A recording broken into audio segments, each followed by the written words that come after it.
Welcome back to God Jack Joan, the home of epic adventures, powerful heroes, and stories. We will see what if Harry Potter was raised to be a genius. Harry x Daphne O. Here is short summary. What if Harry Potter arrived at Hogwarts as a brilliant, highly trained wizard instead of an unprepared orphan? A genius Harry shocks Dumbledore with his intelligence, skill, and independence. As a dark threat rises in secret, Harry must choose whether to MC his destiny as the Saviour of Magic, or walk away and let the wizarding world face its doom alone. Along the way, an unexpected bond with Daphne Greengrass changes everything. Before we begin, don't forget to like the video, subscribe to the channel, and turn on notifications so you never miss another adventure. Now, grab your wand, prepare for the unexpected, and let's dive into today's story. Harry hated his relatives. Even as a 4-year-old child, he hadn't liked them. As time went on, he realized that strange things happened to him when he was angry or upset. That horrible teacher's hair had turned blue on the first day of school because he hadn't known his name. It really hadn't been his fault. How was he supposed to know his name if the Dursleys didn't tell him? Freak could hardly be his name, he was smart enough to know that.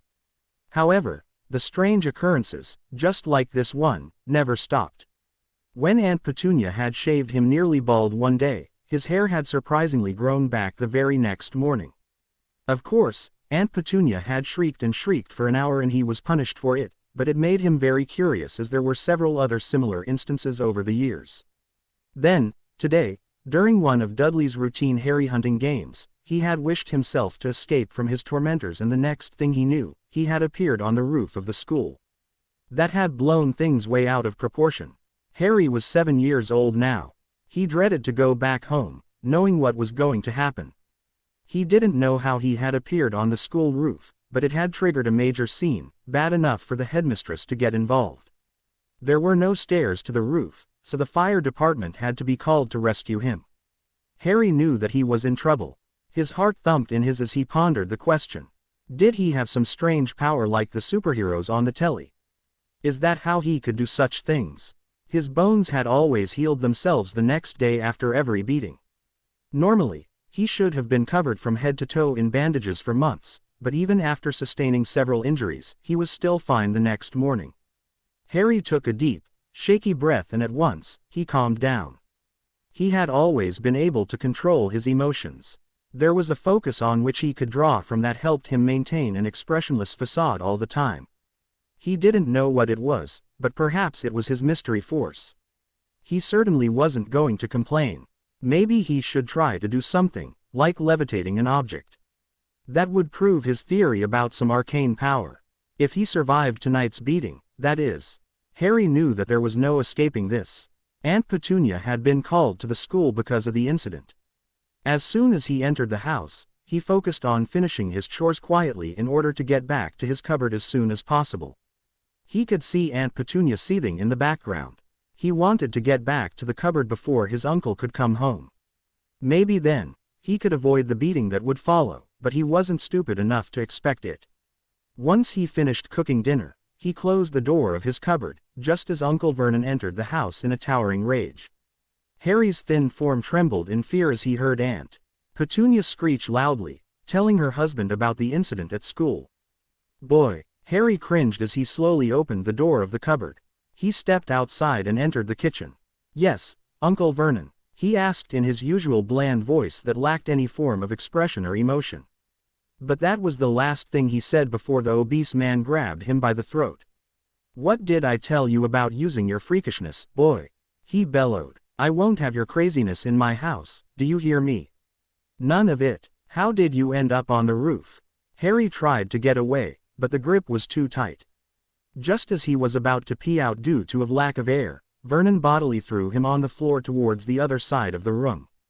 Gasping and coughing, he wheezed out, I swear, I don't know. 1 minute I was running and the next second I was on the roof. It was like magic. That was the dreaded word. Petunia's eyes widened in horror and rage. She gasped. Vernon gave an almighty roar of rage, his face an angry shade of red.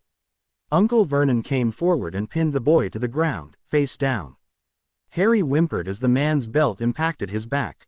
Why couldn't they just leave him alone? "There is no such thing as magic," screamed Uncle Vernon, his face puffed up with rage. He had promised himself that he would beat the freakishness out of the boy when they took him in, and that was what he was going to do. He wouldn't have such freaks living in his house. If he couldn't get rid of the boy, then he would get rid of the nonsense that was in the boy itself. After this punishment, maybe the freak would think twice before using his unnatural powers on good, hard-working people such as themselves. Vernon grabbed the iron rod which was next to the fireplace. Harry's eyes widened in shock and terror, but the next thing he knew, he was screaming himself hoarse with tears streaming down his face as the rod impacted his legs, breaking them. Petunia shrieked in panic, but Vernon didn't stop, his rage driving him over the edge. Harry was crying and screaming, begging his uncle to stop as the rod hit him over and over again. Just as Harry saw the rod come for his head, he called upon his strange powers and wished he could be somewhere safe, someplace where he would be far away from the Dursleys so that they couldn't hurt him. Just as the rod descended, Harry disappeared from the kitchen of the Dursley residence with a loud crack. Harry felt as though he was being squeezed through a tube. The pain he was feeling was unbearable and he fell unconscious before he could identify his new surroundings. Just as Harry apparated with a loud crack, a house elf too appeared in the entrance hall of Potter Castle. It frowned when it saw the human child. It was not possible for anyone to apparate inside the castle, so how did the child get in? The elf's eyes widened when the familiar bond of a house elf and its master became familiar. "Master Harry," the elf gasped. The house elf called for its companions.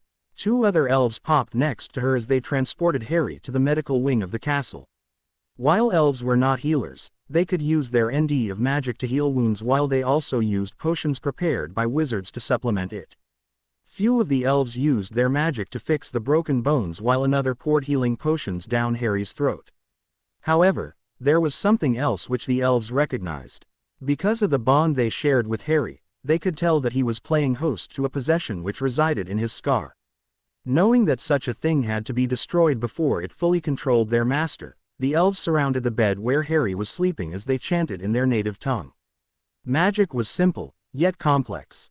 It was infinite, yet harmonious. The magic of different species was different, and this was the advantage here.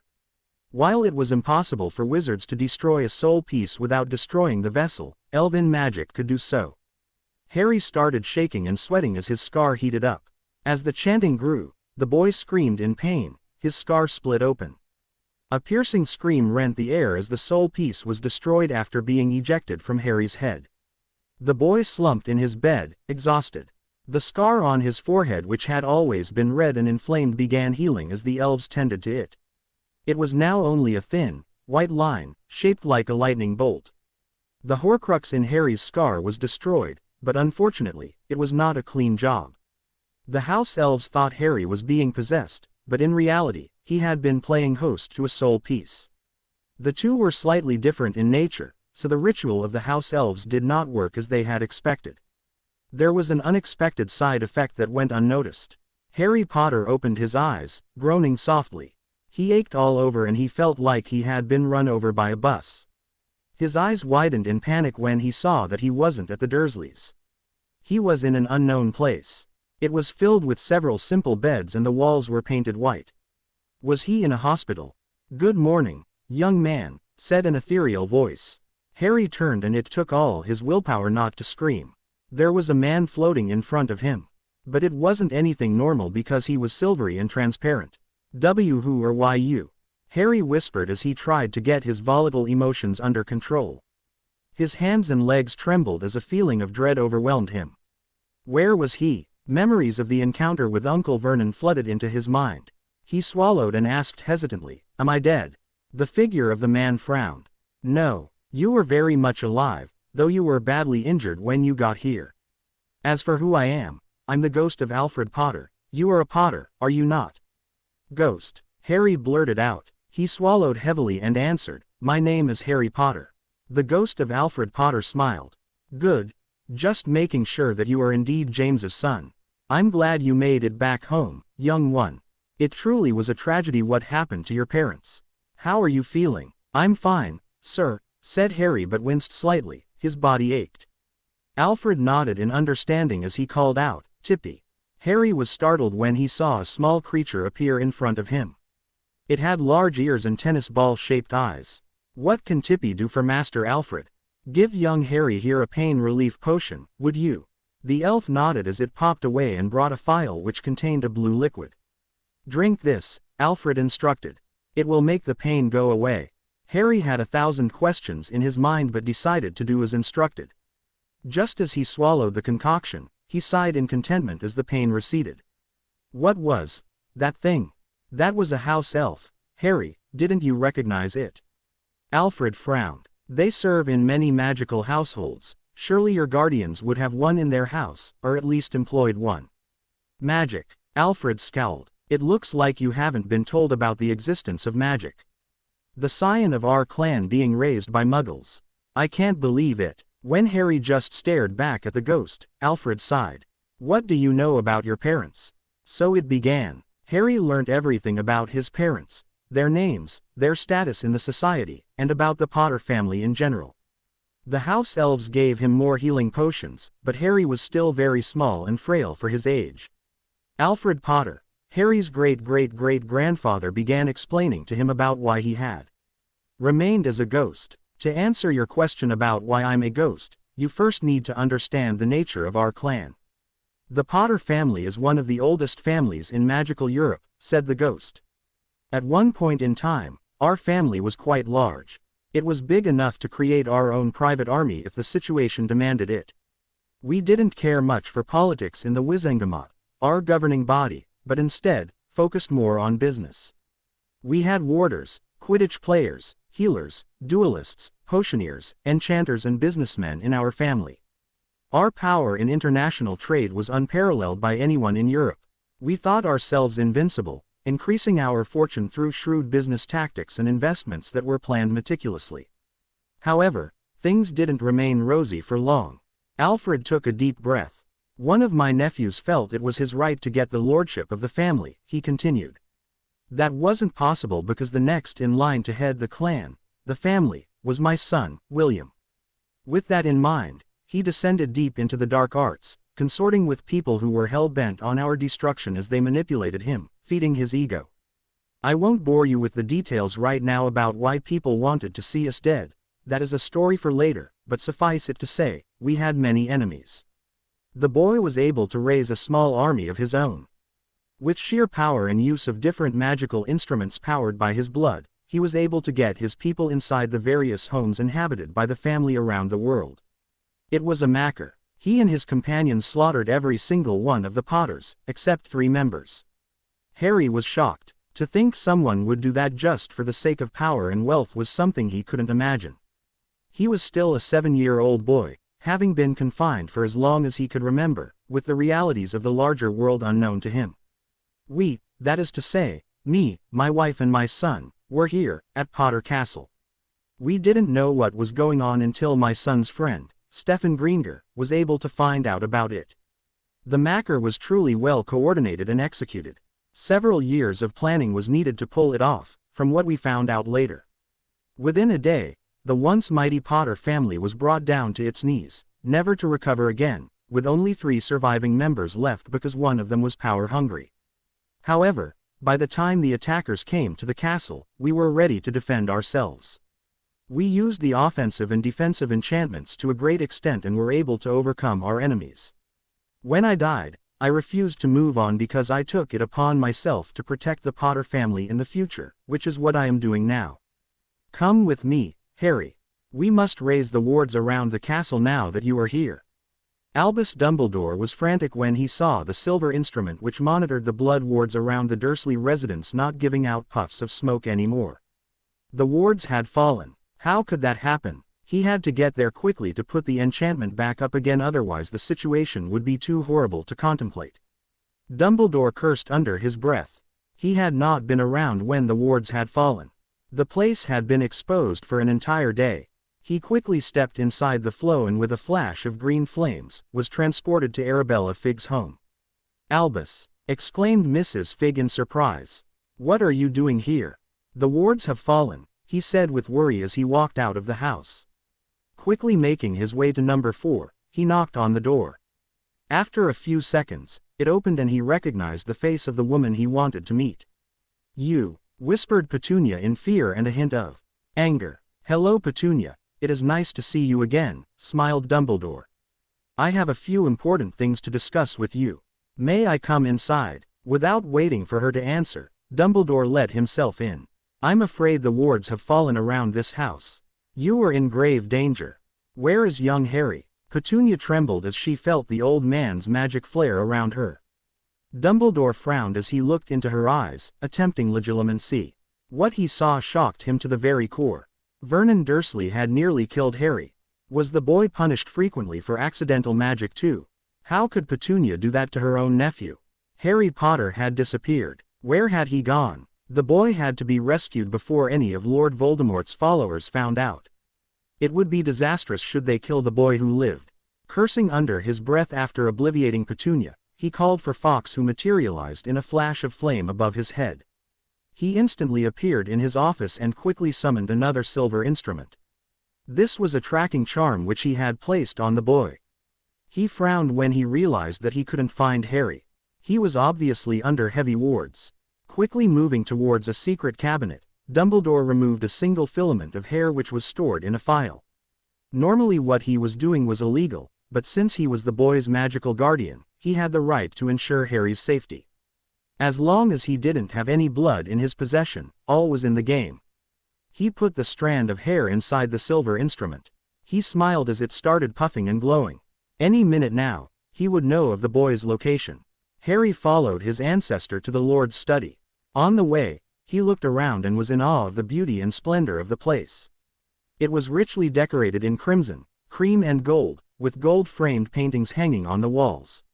Even the marble flooring was gleaming under the lighting charms. He was led through a door and gasped when they entered the study. Several shelves filled with books were present, along with a large mahogany desk. Rich trinkets were placed all over. The fireplace was lit and the floor-to-ceiling windows on one side gave an outstanding view of the grounds outside the castle. A leather swirl chair was behind the desk.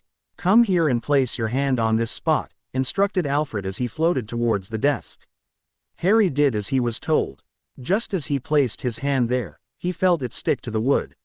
There was a tiny prick on his palm as it took a blood sample.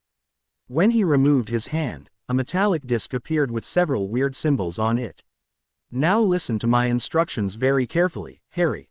Do as I tell you and exactly as I tell you, understood?" "Yes, sir," Harry muttered nervously. For the next 20 minutes, Harry tapped the necessary runes on the plate, carefully following the directions of his ancestor. It would have taken much less time for an adult, but Harry was just a child. He did as instructed. "Now, I want you to press your hand on the rune plate, close your eyes and feel the wards. When you are ready, say, 'Lockdown.'"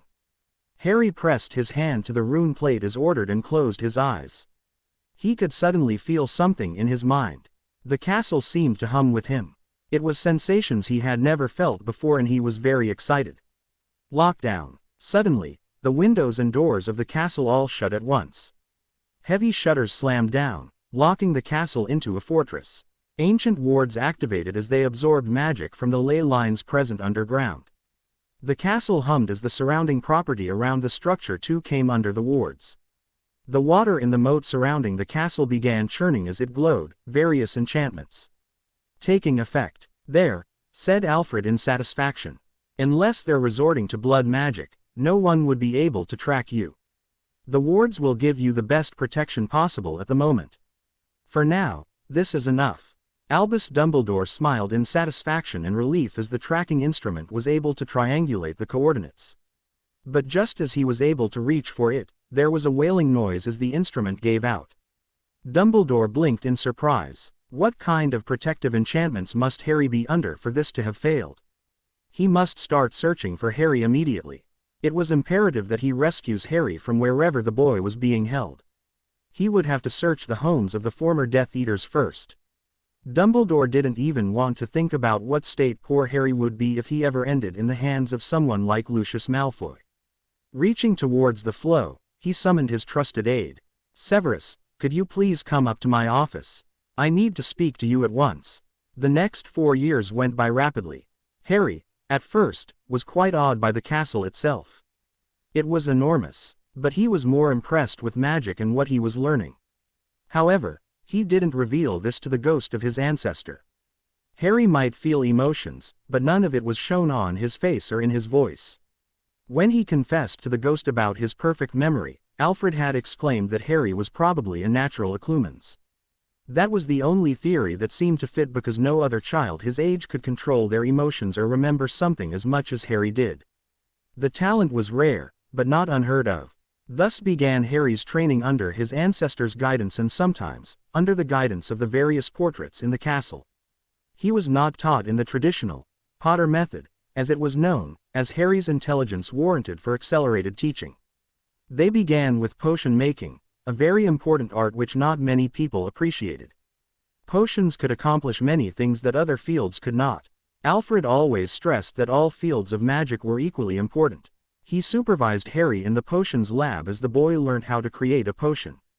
When Harry made even the simplest of mistakes, the ghost would tell a house elf to vanish the contents of the cauldron. Harry, without complaint, would gather the ingredients again and start the potion from scratch. This ensured that he mastered the art of preparing the potion, even if the method was extremely frustrating for Harry. Not that he ever complained, of course. He was grateful for being taught at all, and remembering where he had come from was enough for him to focus all his attention on studies without complaint. Alfred Potter was quite surprised by how quickly Harry seemed to grasp the concepts. It was like he already had the muscle for it all and only had to learn it once or twice to grasp everything. The boy was a prodigy. Alfred still couldn't believe that Harry was a natural occlumens. It explained how his memory was always so sharp, not to mention why his emotions were never expressed. That was the downside of a natural occlumens. Emotions were unconsciously suppressed by the Witcher wizard, and Harry had been actively doing it when he was raised by the Dursleys. Harry was also taught other subjects such as runes, defense, charms and transfiguration. These were the basic subjects of magic, and he was determined to master them. The boy also had a rather sharp grasp on wandless magic, which brought about another question in the 9-year-old boy's mind. Why do wizards use wands? Why not rely on wandless magic? It's not like we haven't tried, Harry, said the portrait of Fergus Potter, Harry's great-grandfather. But the problem with wandless magic is that it is not as powerful as the spells cast with a wand. You can tire yourself out, and the intensity of the spells which come out of a wand cannot be matched. A wand is a focus for a wizard's power. While you can use wandless magic, it won't help you much in case you are fighting a powerful wizard. With the intensity of the spells being thrown around in a duel, wandless magic can give you an edge, but not by much. However, it is a powerful tool. You should practice it regularly so that you can harness the skill. Harry also, under an alias, enrolled in a school for a wizarding form of martial arts when he was 9. Alfred said it was imperative that Harry knows how to defend himself physically. He also argued that it would help greatly during a fight, as agility would be innate. By the time Harry's 11th birthday rolled out, he was quite ready to re-enter the magical society. He had been trained extensively by the portraits about pureblood etiquette. He knew how to behave for a person of his standing. He also knew about his parents and their life experiences from the journals the elves had recovered from the wreckage of the cottage in Godric's Hollow. Harry also knew to be wary of Albus Dumbledore. The man had been mentioned repeatedly in his parents' journals, and the portrait of his grandmother, Doria, insisted that he was not who he appeared to be. Dangerous or not, Harry was nothing if not careful. He would trust no one blindly, another concept which had been drilled into him over the years by the ghost of his ancestor. He had also learnt from his mistakes of doing that during his time with the Dursleys. Albus Dumbledore, Minerva McGonagall and Severus Snape were standing in the headmaster's office as the quill enchanted by Rowena Ravenclaw began writing on the various envelopes. They had searched for Harry Potter for the past 4 years. It had been a pain to keep the Ministry of Magic and the media from finding out about the boy's disappearance, but they were hoping they could finally find out where he lived before word got out. Dumbledore had tried every method of tracking the boy, without success. He had used Harry's hair, but it hadn't worked. He didn't have any more of the boy's blood either, so that was not an option, having used all of it to erect the protective enchantments around number 4, Privet Drive so many years ago. Letters with tracking charms were returned unopened almost immediately, as the owls were confused. No doubt there were anti-mail wards around the place for any letter sent with a tracking charm. Even Fawkes didn't seem to know where the boy was, so Dumbledore was sure the place was not ordinary. None of the Death Eaters seemed to have him, from what Severus had gathered, so they were quite curious about where he could be. "Albus, look!" cried McGonagall excitedly. Dumbledore watched with bated breath as the ancient quill began writing on the parchment. Mr. Harry J. Potter, the master bedroom, Potter Castle, Sherwood Forest, Nottinghamshire. Potter Castle, Dumbledore murmured in surprise and relief. He had heard of the place but he had never seen it before. It is the ancestral home of the Potter family. Thank Merlin he's alive. How did he end up there when he didn't even know of its existence? Asked McGonagall, bewildered. Snape sneered. No doubt he is going to be as arrogant as his father after living the life of a pampered prince for so long. Dumbledore ignored him, deep in thought. After a minute, he made his decision. Send the letter, Minerva, said Dumbledore softly. If he does not reply within 3 days, we shall go meet him personally. McGonagall nodded as she collected the bunch of letters that were to be sent to all the wizard-raised students. Snape was scowling as he left the office too. Dumbledore began pacing. All his carefully constructed plans regarding the boy who lived's childhood lay in ruins.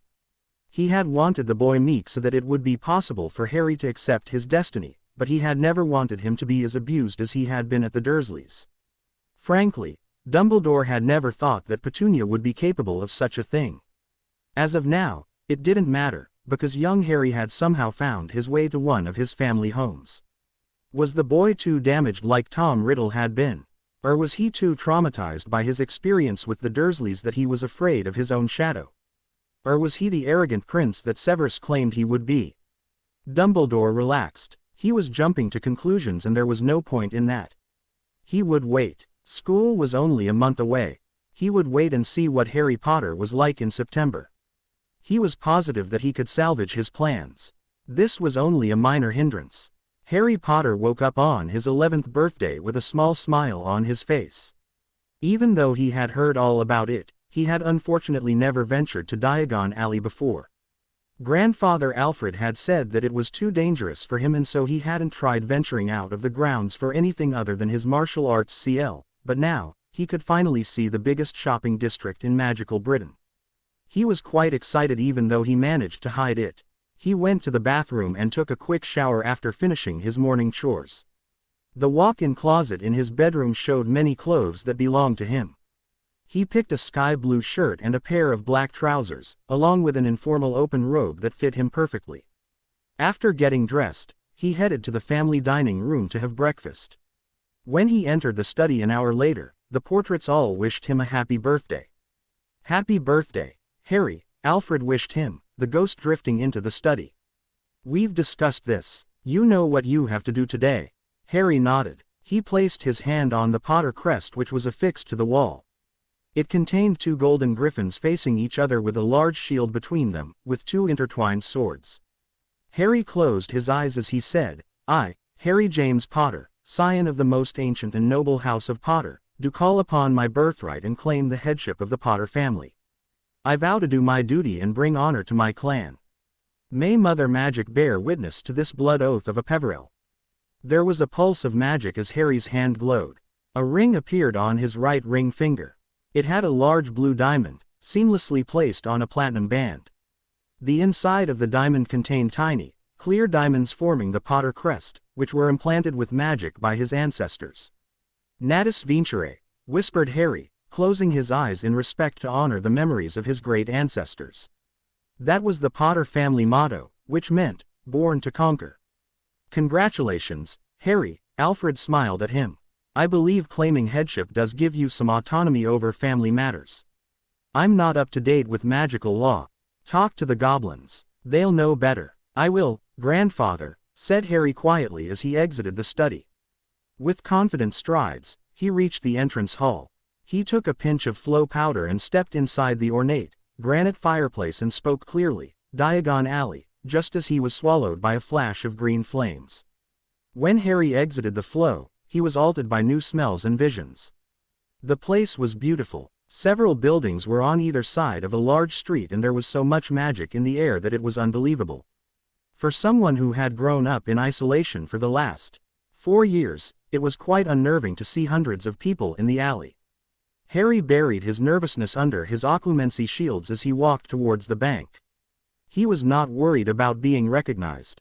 His appearance was quite different from what many people made him out to be, and his scar was hidden behind a glamour charm. As he entered the marble building, he found a free teller and handed him a letter that had the seal of the Potter family on it. "I would like to meet Ragnarok, please," he said quietly. The goblins were the only ones he had informed about his disappearance. Alfred had been quite insistent that he let them know that he was safe to ensure that the investments did not suffer as a result. He had penned a letter to Ragnarok 4 years ago, but this was the first time he would be meeting the goblin. "Griphook will take you to Ragnarok's office," said the teller. Harry bowed to the goblin and was soon ushered into an opulent office. "Greetings, Mr. Potter," a voice welcomed him from behind a marble desk, the goblin observing the young boy with keen, black eyes. "I am Ragnarok, the manager of the Potter accounts. What can I do for you?" "Greetings to you as well, Ragnarok," said Harry, acknowledging him with a bow. "I'm here to know the status of the Potter investments and vaults. I've been told that I'm not qualified or old enough to fully understand it, but I was hoping you could give me a brief explanation." The next hour was spent in discussion as Ragnarok explained, in simple words, about the various investments and the total worth of the Potter family. Harry knew it, but still, when he saw that the final number was in billions, he was awestruck. "There is another matter which I want to discuss with you, Mr. Potter," said Ragnarok as he reached for a file containing a few sheets of parchment. "I've had time to go through this over the past few days, and since you're here, I can deliver the news in person. I'm afraid I found an active betrothal contract between House Potter and House Greengrass that has been lying dormant for a couple of 100 years now." It took all of Harry's self-control not to exclaim in shock. "Betrothal?" he asked, as his eyes bulged out. "Indeed," nodded Ragnarok. "This contract seems to have been formed by your great-great-grandfather, Lord William Potter, more than 150 years ago. It states that should either family be reduced to one member, like yours currently is, the betrothal contract will be activated and the last living member of the endangered family would be married to any son or daughter of the other's family who was similar in age. You are the last member of the Potter family. Lord Greengrass has 2 daughters, so according to this document, you are contracted to marry Miss Daphne Greengrass, who is also 11 years old, no later than your 21st birthday." The agreement seemed to have been drawn only as a precaution, immediately after the Potter massacre, to safeguard the interests of the members of House Potter and House Greengrass, but I believe neither party intended for the contract to come into effect. It was a safety net, but it seems to have activated recently due to a time limit having been crossed, with you currently being the only Potter alive. It's not strictly unbreakable, but magical contracts are very tricky. I suggest you seek the advice of those who specialize in such areas of magical law to see if there is a loophole. Harry's face remained impassive, but mentally, he was panicking. He didn't even know this girl. How was he supposed to get married to her several years from now? There was no telling how she would react, since this predicament was not her or her family's fault in any way. He also knew that he wasn't the easiest person to get along with. He had no patience to deal with people. He was quite an introvert. Does Lord Greengrass know about it? Not yet. There was a time frame after which the contract activates, which was why it wasn't discovered until now. I will have to inform him soon. I shall let you know of any further developments. If you'd like, I can forward this contract to a wizarding law firm to check if there is a loophole. Harry's stiff posture did not relax, but he exhaled heavily through his nose. I was wondering how to deal with that. I have no legal knowledge. That would be greatly appreciated, Ragnarok. Thank you. The young Potter scion was then given a thin, solid gold card which acted as a debit card to use for any purchases he would make in the future. Once his meeting with the goblin concluded, he was led to his family vault. Harry withdrew a few hundred galleons and also browsed through the male jewelry section. Normally, he wouldn't be anywhere near this place, but the protection some of it offered was too hard to ignore. He finally picked out a small chain with a platinum locket with the Potter crest engraved on the outside. He would put a picture of his parents on the inside if he wanted to restore something of value. Once he exited the bank, Harry made his way to Twilfit and Tatting's and, on the recommendation of Madame Twilfit, bought his uniform made of high-quality silk. At the next shop, he purchased a multi-compartment trunk with several protective enchantments. Some might call him paranoid, but his safety and security, not to mention privacy, were important to him. After that, Harry got his school books, potions, ingredients, and telescope. He shook his head in exasperation at the boy who lived books and toys being sold. Harry understood the public's fascination with him after Alfred explained it to him. No one had ever survived the killing curse after it hit them and reflected it back at its caster. It was because of this that Harry was mentioned in nearly every book which mentioned the killing curse. He was famous internationally and there was no escaping his fame. He just had to get used to it. The cover of the books showed a boy with messy black hair with round spectacles. A hint of a smirk formed on Harry's lips. His hair was no longer messy, with him using magic to give it a smoother appearance. Neither did he wear glees, unlike his father, James, who was forced to wear them due to being allergic to spells cast on his eyes. Harry wondered why the public viewed him as a carbon copy of his father. The only part of the picture that was accurate was the eyes, vivid emerald green, just like his mother's. He also bought a snowy owl which he took a liking to and finally, came to Ollivander's shop for a wand. Taking a deep breath, he pushed the door open and entered the shop.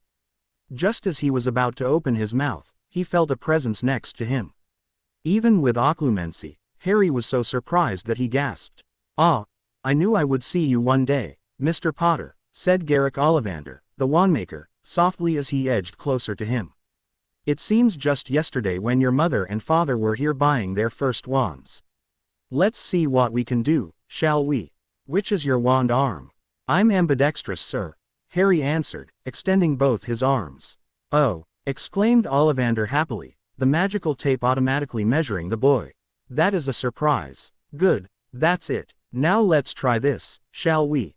Beach and dragon heartstring, 9 inches, just give it a wave." Harry waved the wand but the wandmaker snatched it back at once. He tried another, and another. The pile of wands kept growing but Ollivander seemed to get happier and happier after every try. "Tricky customer, he commented as he emerged with another wand. "Not to worry, try this. Holly and phoenix feather, 11 inches. Harry took the wand but it gave out a wail and he immediately chucked it back at the wandmaker. "No, definitely not," the old man frowned. Thinking deeply, the wandmaker went inside his workshop and emerged a minute later with a small box. Ollivander removed another wand and handed it to him. Suddenly, Harry felt warm as the wand heated up in his hand, releasing several multicolored sparks in the air as he swished it down. He smiled slightly as he felt the wand hum in his hand. "Oh, Vo!" cried Ollivander happily. "I haven't sold one of these wands for quite some time now. They were crafted by one of my ancestors. The wand which you are holding is made of yew and contains the tail feather of a thunderbird. It is 14 inches in length and quite rigid. That is a powerful wand, Mr. Potter, use it well." Harry nodded as he bought a top-of-the-line wand holster too. Once it was firmly attached to his forearm, he paid for the wand and holster and exited the shop, quite happy. He finished shopping for a few more items and used the portkey on his ring to get back home. It had been a wonderful birthday. The 1st of September 2001. Harry adjusted his uniform and slipped into his new pair of dragon hide boots. The platinum locket which he had taken from his family vault was very much visible as it was hanging from his neck, outside his uniform. His moderately long shoulder-length black hair framed his face. Hedwig had decided to fly to Hogwarts instead of being in a cage, so he would only be taking his trunk with him. Once he was sure he had everything, he bid farewell to the ghost of Alfred Potter, the portraits and the tearful house elves, shrunk his trunk and stepped inside the flow. Within moments, he was engulfed by the green flames. When he reappeared, he flicked his fingers and any remaining soot disappeared from his clothes. He was quite early so he found an empty compartment, enlarged his trunk and started reading a book on runes he had taken from the Potter Leary. About 30 minutes later, he felt the train begin to move. Harry mentally sneered at the display of open emotions on the platform. Really, all those people wore their hearts on their sleeves, morons. Just when he got comfortable, a brown-haired girl opened the door and asked meekly, "Excuse me, do you mind if my friend and I sit here?" When Harry shook his head, the girl entered the compartment, dragging her trunk with her. Behind her, a very pretty girl with long, wavy dark hair and deep blue eyes entered the compartment. Harry flicked his wand to his hand and silently levitated both their trunks to the racks above. "Wow, thank you," the brunette gushed. Harry simply nodded and went back to his book. The Daphne Greengrass looked at the boy critically. He was a pureblood for sure. His clothes were enough to scream that he was rich, and the casual display of magic proved that he was wizard-raised. She tried to identify who he was, secretly having to admit that he was incredibly cute. Her eyes spotted the blue diamond ring that adorned his right ring finger. It took her a minute to concentrate and decipher the crest. Her eyes widened when she finally recognized it. "It's a pleasure to meet you, Mr. Potter," said Daphne, introducing herself politely. "I'm Daphne Greengrass and this is my friend, Tracy Davis." Daphne thought she saw Harry's eyes light up in recognition, but she couldn't say for sure. He bowed to her, as per their wizarding customs, and said, "The honor is mine, Miss Greengrass, Miss Davis." "Wow, I can't believe you are actually here," Tracy exclaimed. "Lots of people have been talking about finally meeting you. It's been the only topic of conversation over the past 2 months." Harry rolled his eyes. "That just shows they have nothing productive to talk about. I'm just an 11-year-old boy. I'm not sure what people are expecting from me, to be honest." Tracy was gobsmacked at the candid answer and she didn't know what to make of it, and neither did Daphne. Blue eyes narrowed as she observed her new CL mate.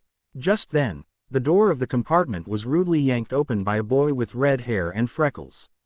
He looked at the three of them and asked excitedly, "Have you seen Harry Potter?" None of them replied, but the ginger didn't miss the girls' suddenly look at the dark-haired wizard who was reading a book. It didn't take long for the boy to put the pieces together. He immediately sat down in the empty seat next to Harry and said, "Hi. I'm Ron Weasley." Daphne's eye twitched at the boy's rude behavior. She had heard about the youngest son of the Weasleys before but hadn't had the pleasure of meeting him. "Are you really Harry Potter?" asked Ron eagerly. "Like the Harry Potter, as opposed to some other Harry Potter?" asked Harry casually as he turned the page of his book. "Do you really have the scar?" Harry would have continued reading the book, but his irritation spiked, his eyes narrowed as he turned towards the redhead. "Does it look like I have a scar?" he said, referring to his unblemished forehead. The scar on his forehead was present, but this boy didn't need to know that. His forehead above his right eye had a scar in the shape of a lightning bolt, but it was not as prominent as it used to be. The angry red mark was reduced to a thin, faint line after his house elves had done something to it, but Harry usually covered it up whenever he was in public. He couldn't do it every day, it was too much of a bother, but for days like this. Ron spluttered, But, everyone knows you have a scar. You're hiding it, aren't you?" Harry tuned him out as he continued to read. He wondered if this was how Hogwarts was going to be, with people gawking at him and interrupting his quiet time. If that were the case, his time at the school was going to be harder than he thought. The ginger, having not noticed, or just did not care that Harry wasn't paying attention, kept his monologue going, telling Harry about the different houses of Hogwarts and how Gryffindor was the best. Daphne and Tracy were talking to each other in hushed tones when the door was rudely yanked open again. A girl with incredibly bushy hair and large front teeth peered inside the compartment. "Has anyone seen a toad?" asked the girl in a bossy tone. "A boy named Neville has lost one. Unfortunately, Ron Weasley was attempting to cast a spell on his rat, which prompted the girl to enter the compartment and sit inside without invitation." After she spoke in a condescending tone, she introduced herself after finishing a monologue about what all she had learnt. Harry noted that Daphne was barely able to conceal her annoyance at the Muggle-born girl's attitude. "I'm Hermione Granger, and you are?" "Ahem. Ron Weasley." When she turned to the others, the girls introduced themselves. "Daphne Greengrass. Tracy Davis, nice to meet you." When she looked expectantly at Harry, he nodded respectfully at her and said, "Harry Potter." As expected, there was a gasp of surprise. "Are you really?" she asked excitedly. "I know all about you, of course. You're mentioned in You Know All About Me." Harry cut in sharply, his voice as always, devoid of any emotion, eyes narrowed. "That is quite presumptuous of you, Miss Granger." Hermione huffed. Some people were so rude as to interrupt her, without giving her a chance to complete her sentence. I have read about you in the rise and fall of the dark arts. Yes, you have read about me in books. But don't try to presume that you know all about me. All those books which you've read are fabrications or speculation, and some of them are pure fiction. Even their physical description of me is wrong. So please tell me, in what sense of the word can you say that you know all about me? Daphne and Tracy shared a look, looking quite surprised by Harry's defensive behavior. This was not what they had expected from the boy who lived at all. Hermione couldn't, of course, take the insult to her books lying down, but she just huffed once more and left the compartment, thinking that Harry Potter was an arrogant boy whose fame had obviously gone to his head. Just when they were nearing Hogwarts several hours later, the compartment door opened again and a pale boy with a pointed face, gray eyes and white blonde hair stepped inside, flanked by 2 others. I heard that Harry Potter was in this compartment. Is that you? He asked, looking at Harry critically. Harry simply nodded and went back to his book. He really wished people would stop bothering him. This is Crabbe and this is Goyle, he said, pointing his thumb towards his bodyguards. And I'm Malfoy, Draco Malfoy. I don't know what you're doing, sitting with the likes of Weasley. You'll soon learn that some wizarding families are better than others. I can help you there. Nice to meet you, Mr. Malfoy, said Harry, nodding to the boy who had just offered his hand in friendship, not noticing the angry look on the face of Ron Weasley. But I'm not looking for friendship at the moment, but I will, no doubt, keep your offer in mind. With that, he went back to his book.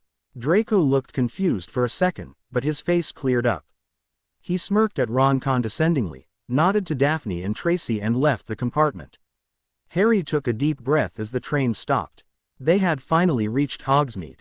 After placing his book back in his trunk, he followed the girls out of the train.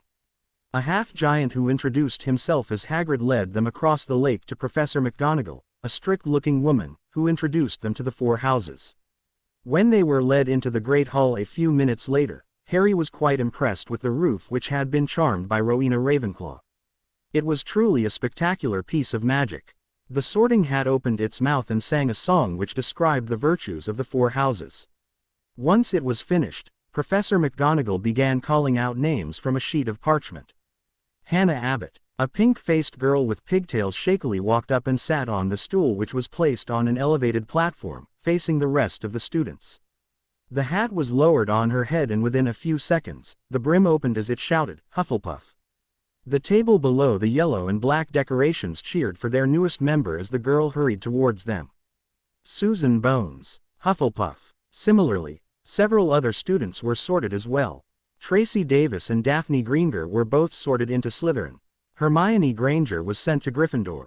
Draco Malfoy went to Slytherin, and when it reached the letter P, Harry could feel his pulse racing. Harry Potter. Just as Harry climbed up the steps, people started whispering everywhere. Is that Harry Potter? The boy who lived? Wow, he looks so cute. Where's his scar? I can't see it. Is that really him? Why does he not wear glees? Yeah, he looks nothing like the kid on the cover of The Boy Who Lived storybooks. Harry ignored the whispers as he sat on the stool. When the hat was lowered onto his head, he heard a voice in his ear. "Oh, a natural occlumens, how fascinating," the hat said quietly. "Your shields are impressive, no doubt, but I can still see through them. Not to worry, I can't reveal your secrets. Now, where do I put you? No, Hufflepuff is out. You don't exactly have people you are loyal to, but I can sense that you will be very protective of those you care about. That house won't be suitable considering your reclusive nature. While you are certainly vague, Gryffindor won't do either. You'll probably kill every member of the house within a week if they continue to annoy you. Slytherin would be the best fit for you as you certainly are cunning and ambitious, but I can see that you don't care much for the politicking and system of hierarchy that dominates their house. You would tear them apart. You have a thirst for knowledge and you believe only in merit. Oh, knowledge is power, is it? Well, there is only one place for you, then. Ravenclaw." The table under the blue and bronze banners burst into thunderous applause as Harry walked towards them. The Gryffindors were looking like they had been cheated. Indeed, the twins, Fred and George Weasley, were pretending to cry loudly as they banged their heads on the table. Harry silently sat down on the bench along with his CL mates as the sorting continued. Albus Dumbledore was quite surprised.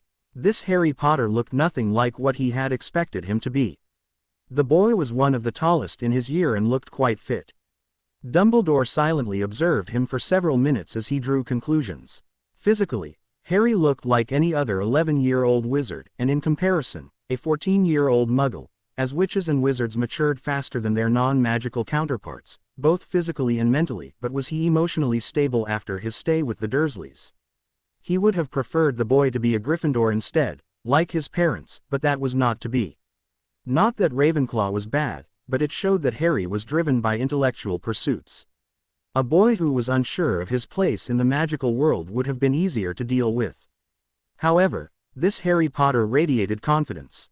Seeing him dressed in expensive robes, with the Potter signet ring on his finger, enlightened Dumbledore that Harry was already aware of his heritage. But that was not what made Dumbledore frown. It was due to the subtle similarities he had observed between two 11-year-old boys, both of whom were orphans and having grown up in the Muggle world. The way Harry carried himself troubled him. Such natural grace and poise was something he had seen only in one other person who had been at school 50 years ago. Harry's mannerisms bore an eerie resemblance to the young Tom Riddle. Dumbledore decided to keep a closer eye on the young Potter scion. Back at the Ravenclaw table, Harry had to admit that the food prepared by the Hogwarts house elves was quite good. He spoke to his housemates during dinner, but he realized he wasn't interested in befriending any of them. Harry had never had friends before and quite frankly, didn't think he ever would. He didn't see the point in it. Once the food disappeared and the golden cutlery cleaned, Albus Dumbledore stood up. Just a few short of term announcements. First years should note that the forest on the grounds is forbidden to all students, the headmaster said. Quidditch trials will be held 2 weeks from now, and any further clarifications will be handled by Madam Hooch. And finally, I must tell you that this year, the third-floor corridor on the right-hand side is out of bounds to everyone who does not wish to die of a most painful death. Dumbledore's eyes observed the expressions of everyone in the hall. After several moments, he beamed. That's it for tonight. Your beds await you. Good night. Harry tilted his head to the side slightly. Who tells someone not to go somewhere unless they wanted a painful death? Something seemed fishy. He didn't have time to dwell on the issue since the first years were instructed to follow a prefect who would show the way to the dorms. Harry followed the prefect to Ravenclaw Tower and was immediately impressed with the common room. It was quite airy and looked peaceful. The best part about being in this house was that he would get a room for himself. When he entered his room, he realized that it was rather tiny, but there was nothing a few enlargement charms couldn't fix. He called for his house elf who expanded the room to a large size, arranged his clothes in the cupboard and removed other necessities for him to use in the morning. Harry then spent several minutes warding the place with the enchantments he had learnt. They wouldn't hold up against someone like Dumbledore or any of the teachers or even the sixth-year students, but these wards were unique in that they were known only to the members of the Potter family. At the very least, he would be alerted if someone was trying to mess with his room. Once done, he stripped off his clothes and went to bed. The next morning, Harry found himself on the grounds, running around the perimeter of the Black Lake. He had been doing this ever since he was 8, so his stamina had built up over time. After 30 minutes, he felt hot and sweaty. Removing his shirt, he sighed in contentment as the cool air hit his bare as he ran and practiced martial arts for another hour. Once he was finished with his daily workout, he made his way back to the tower to take a bath. His housemates gave him curious looks when they saw him all sweaty and pink in the face. After getting dressed, he walked down to the Great Hall for breakfast, following the instructions on the map of Hogwarts which was given to him the previous night by the prefects. He badly wanted his father's map of Hogwarts, but he didn't know where it was. James Potter's journal said that it was lost sometime during the end of their 7th year, so it was up to Harry to search for it. That was a gem and it would greatly help him. Harry once more ignored people staring at him as he accepted his timetable from Professor Flitwick. Mr. Potter, the headmaster would like to see you later this afternoon. Please come to my office when your clees are done, his head of house told him. Of course, Professor, replied Harry cordially.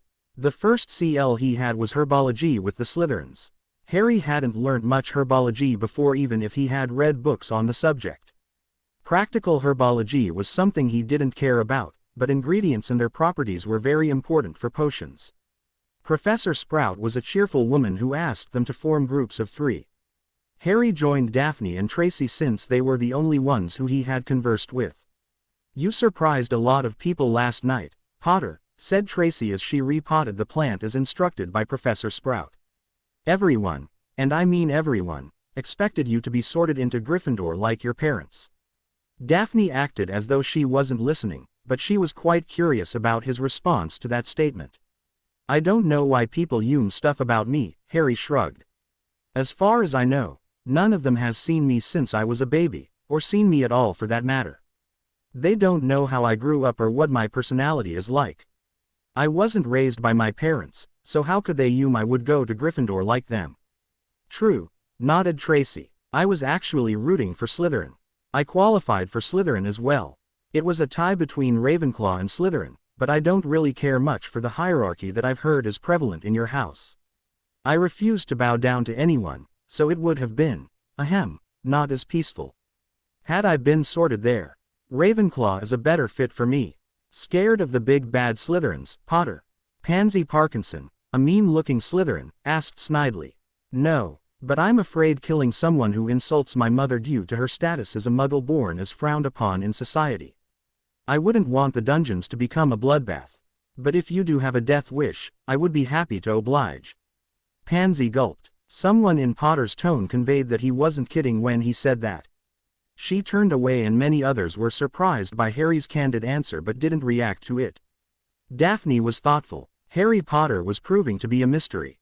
Defense against the dark arts was quite lame, in Harry's opinion. Professor Quirrell seemed to be afraid of his own shadow and Harry was deeply disappointed that such an important subject was wasted on the fool. History of magic, another important subject, was not being taught properly. Professor Binns, the ghost teacher, went on and on about goblin rebellions but didn't seem to teach the actual history of witches and wizards. There was so much about their past that people needed to know. History was one of Harry's favorite subjects, but this was beyond ridiculous. Charms was quite nice as Professor Flitwick was jovial in CL. He had taught everyone the Lumos charm and was quite impressed with Harry's control over his magic. Harry realized that he would be dreadfully bored in Cleese if they continued at this pace. Maybe he could look into an accelerated program at Hogwarts. It would most certainly help, but those programs needed the approval of the headmaster and his guardian, both of whom, unfortunately, was Professor Dumbledore, and Harry had a hunch that the former would not oblige. Once Cleese were done for the day, he was escorted by Professor Flitwick to the headmaster's office. The half-goblin muttered the P-word to the stone gargoyle. "Professor Dumbledore is waiting for you, Mr. Potter," said Flitwick. "Thank you, Professor," said Harry quietly as he ascended to the head's office by stepping onto the moving staircase. Just as he reached the oak door, he knocked twice and heard, "Enter," from inside. Harry opened the door and gracefully walked inside. His eyes widened slightly in awe when he spotted a phoenix, but the mask was back in place before Dumbledore could see it. "Ah, Harry, come in," Dumbledore cried joyfully, his eyes twinkling. "Please sit down. Would you care for a sherbet?" Harry took a seat on one of the plush armchairs in front of the headmaster. "No thank you, sir. I don't care for sweets much," he answered. "That's a shame," Dumbledore said, as he took the candy and popped it in his mouth. "They are really quite delicious." Harry simply remained still as he stared at the wall behind the headmaster. After about a minute, when Dumbledore realized that the boy wasn't about to take the bait, he sighed in resignation. "How are you, Harry? You have no idea how worried I've been for the past 4 years.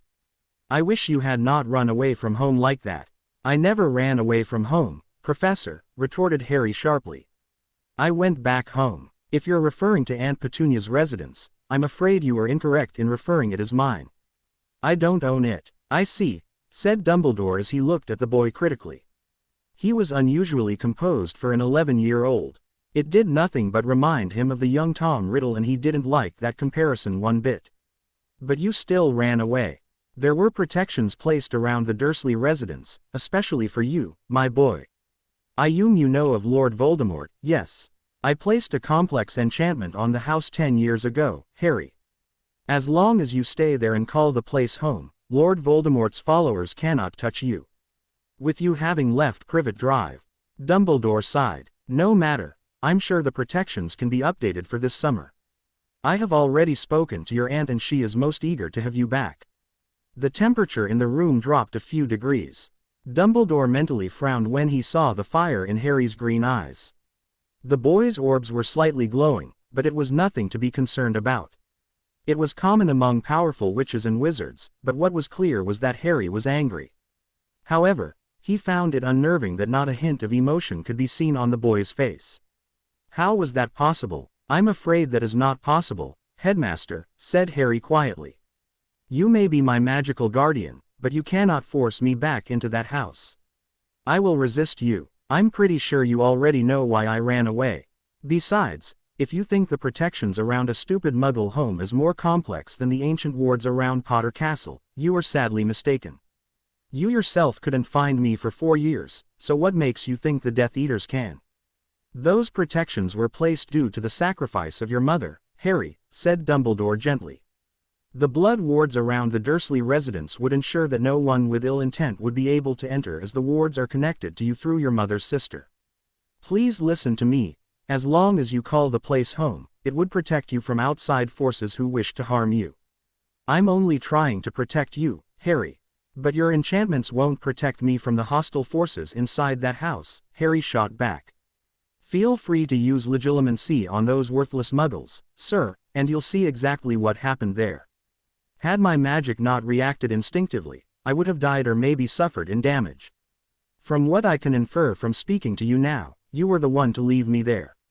I've heard enough from my relatives to know that you left me on their doorstep in the middle of the night with nothing more than a letter. Didn't you know how much Petunia hated my mother? I should never have gone anywhere near that filthy Muggle. It was your fault we are in this position, Professor, so don't try to manipulate me by mentioning my mother. It won't work. Dumbledore paused. Do you harbor a hatred for Muggles, Harry? Harry's expression suddenly turned colder. I have homework to finish. Permission to leave, sir. Dumbledore sighed as he dismissed the boy. He watched Harry get up and walk out of the office, but just as he about to close the door, he turned back and said, Sir, I would appreciate it if you returned my invisibility cloak. I'm not sure what my father was thinking, giving it to someone outside the family, but I expect it to be delivered to me by tomorrow evening. After the door closed, the aged man turned to his phoenix and said sorrowfully, I think I have made a grave mistake, my friend. I should have been more careful. I should have ensured that the Dursleys didn't go overboard in their hatred of magic. The phoenix trilled softly. Lord Cyrus Greengrass walked into his study in a daze. He couldn't believe it. He sat down and meticulously went over the contract again. He had just come back from a meeting with his solicitors. Why hadn't he known about this? If he had, he would have done something to ensure that his daughter wasn't trapped in a loveless marriage. Now it was too late. There was a time limit mentioned in the contract. Since so many years had passed without another Potter being born, the contract had activated. He didn't have a choice. The contract was very specific. Should there ever be a situation where either family was reduced to one member alone, the betrothal clause would come into effect. Logically, since his daughter had not signed it, it wouldn't bind her to it.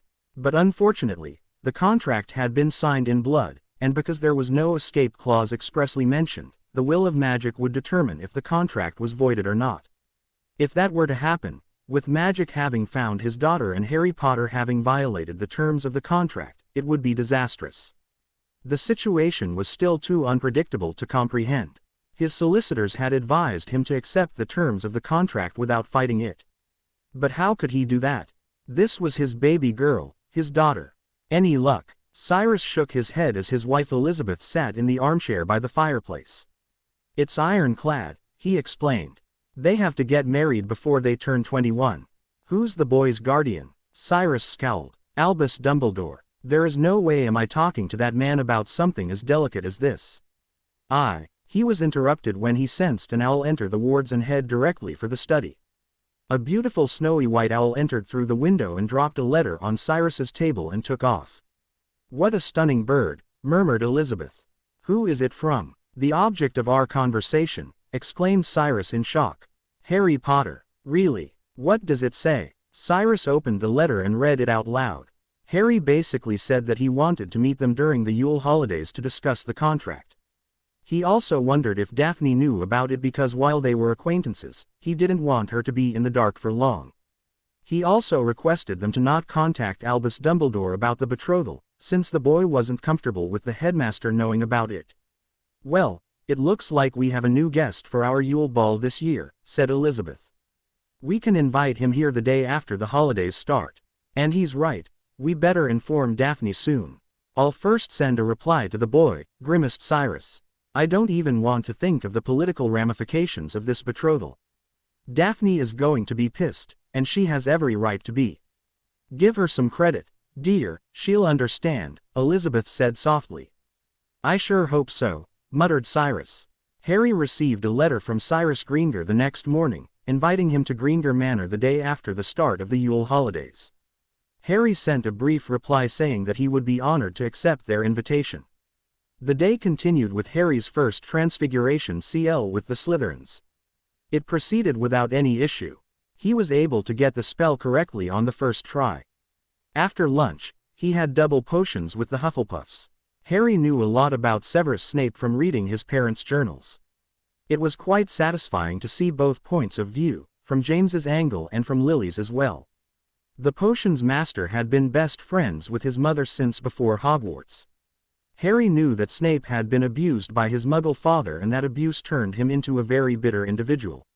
When he had met James Potter on the train to Hogwarts, he had insulted James's father, with the latter throwing insults back at the former, starting a rivalry between them that never ended, mainly due to both of them, according to James, having affections for Lily. Their hatred for each other had only grown over the years and had become a lot worse when James and Lily began dating in their 6th year. At first, Harry wondered if his father had gone overboard, but there were several instances that were written in both his parents' journals that recounted incidents where Snape had proved himself to be very dangerous. James Potter's attacks on Snape had been humiliating, but nothing dangerous. Snape's attacks on James Potter, on the other hand, were malicious and lethal. Harry decided to keep his guard up in front of the potions master. He entered the CL room and took a seat at the back of the CL. The door of the CL room burst open and Snape strolled inside. When he began talking the roll call, Snape's eyes flickered to Harry as he said in a very soft voice, "Mr. Potter, our new celebrity." When Snape looked into Harry's eyes, something strange happened. Harry had to do everything possible to not cry out in pain or clutch his head as a memory slammed into his conscious mind. "My lord, I have important news," said a figure kneeling before him. "What is it, Severus?" he asked in a silky voice, red eyes boring into the black ones of his Death Eater. "My lord, I did what you asked of me. I went to Hogwarts to request a teaching position." While in the Hog's Head, the old fool was in the process of interviewing a seer, Sybil Trelawney. At first, it was all senseless babble, but suddenly, she said in a weird voice that the one with the power to vanquish the Dark Lord approaches, born to those who have thrice defied him, born as the 7th month dies. Before I could hear more, I was discovered and was forced to flee. Red eyes narrowed in contemplation. Who had the power to defeat him? He was Lord Voldemort, the greatest wizard that had ever existed. Surely this prophecy was fake. But what if it was genuine? He had to eliminate the threat. "You have done well to tell me this, Severus. You shall be greatly rewarded for your loyalty. Bring Rookwood before me. I need to confirm this with the Department of Mysteries." Harry gasped as he exited the memory, clamping down his occlumency shields as he did so. His hands were shaking, gripping the desk tightly as he listened to Snape talk about potions and their uses. He closed his eyes and tried to suppress a pounding headache that was driving him insane. What had just happened? "Potter," said Snape suddenly, bringing Harry's attention back to the teacher. "What would I get if I added powdered root of asphodel to an infusion of wormwood?" Harry blinked for a second before his face became impiv again. "The draft of living death, Professor," answered Harry promptly. Snape's eyes narrowed. "Where would you look if I asked you to find me a bezoar?" "In the stomach of a goat, Professor." "Which is the potion that requires lacewing flies, powdered bicorn horn, shredded boomslang skin and fluxwheat?" "Polyjuice potion, sir." "Which potion uses alchemy eggshell and ashwinder eggs?" Felix Felicis, the potion which is also called as liquid luck. Well, why are none of you writing that down? Barked Snape as people began scribbling in their notebooks furiously. He then gave them instructions to brew a simple potion on how to cure boils. He watched Potter like a hawk and his suspicion was confirmed. The boy used all the spells needed to get the best of the potion, spells no first year was taught. Potter had charmed the rods to be self-stirring. The fire was magically controlled, including the temperature. A timer was set for the potion and a shield had been cast around the area. These were spells which were not taught to first years. In fact, they were not taught until NEWT level. Snape watched as Potter meticulously and carefully cut his ingredients into equal parts. Not once did he look at the instructions on the board or in the textbook. He was also the first to finish as he filled a sample in a phial, charmed it to be unbreakable, and came to submit it to Snape.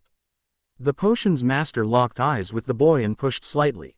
When he encountered shields, he backtracked quickly. He didn't know if Potter had detected him, but since he didn't react, Snape knew that he had narrowly escaped. "He's a natural Acclumans, Albus," said Snape grudgingly as he sat down in front of the headmaster. "There is no better theory to explain his strange behavior. He has also been tutored by people who are well versed in potions. The spells he uses, the way he cuts the ingredients and the state of the potion itself, he has been trained well." "That is troubling," Dumbledore muttered, frowning slightly. "Did you try legilimency?" "Tried, but I encountered shields, so I was forced to withdraw immediately. I couldn't risk it without facing legal action. I barely managed to avoid detection, but he won't be able to prove it even if he had felt it." Dumbledore grimaced. Harry was reminding him of the young Tom Riddle every day. Tom was also a natural at the mind arts since a young boy, just like he himself had been, though both he and Tom had favored legilimency, unlike Harry and Grindelwald who favored occlumency. "Try to find out everything about him, Severus," said Dumbledore, stroking his beard. "He is quite an introvert, which is disturbing. I will keep an eye on him as well." The headmaster exhaled tiredly. He was already forced to return the boy's invisibility cloak. James Potter had lent it to him, yes, but the man had demanded an unbreakable vow to give it back to Harry or Lily if something were to happen to him.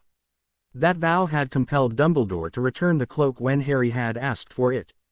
To think he was forced into surrendering one of the Deathly Hallows. 2 weeks passed without any incident. Ron Weasley tried to talk to Harry, but the latter didn't have the patience to deal with the fool. A compulsion charm ensured that the boy wouldn't bother him. Weasley's mind was surprisingly easy to control. Saturday morning, in the 3rd week of September, Harry was sitting in front of the lake with a book in hand, under a tree. He was surprised when he saw a girl sit next to him. "Hello, Greengrass. Can I help you with something?"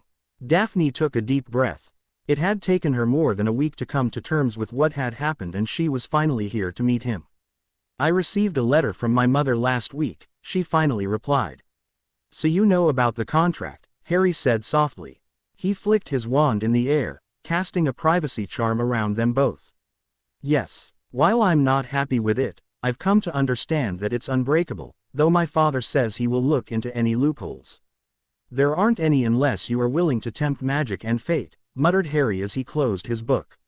"I had my lawyers go through it thoroughly. I wasn't really pleased when I found out about the contract either, but I've had time to think things through."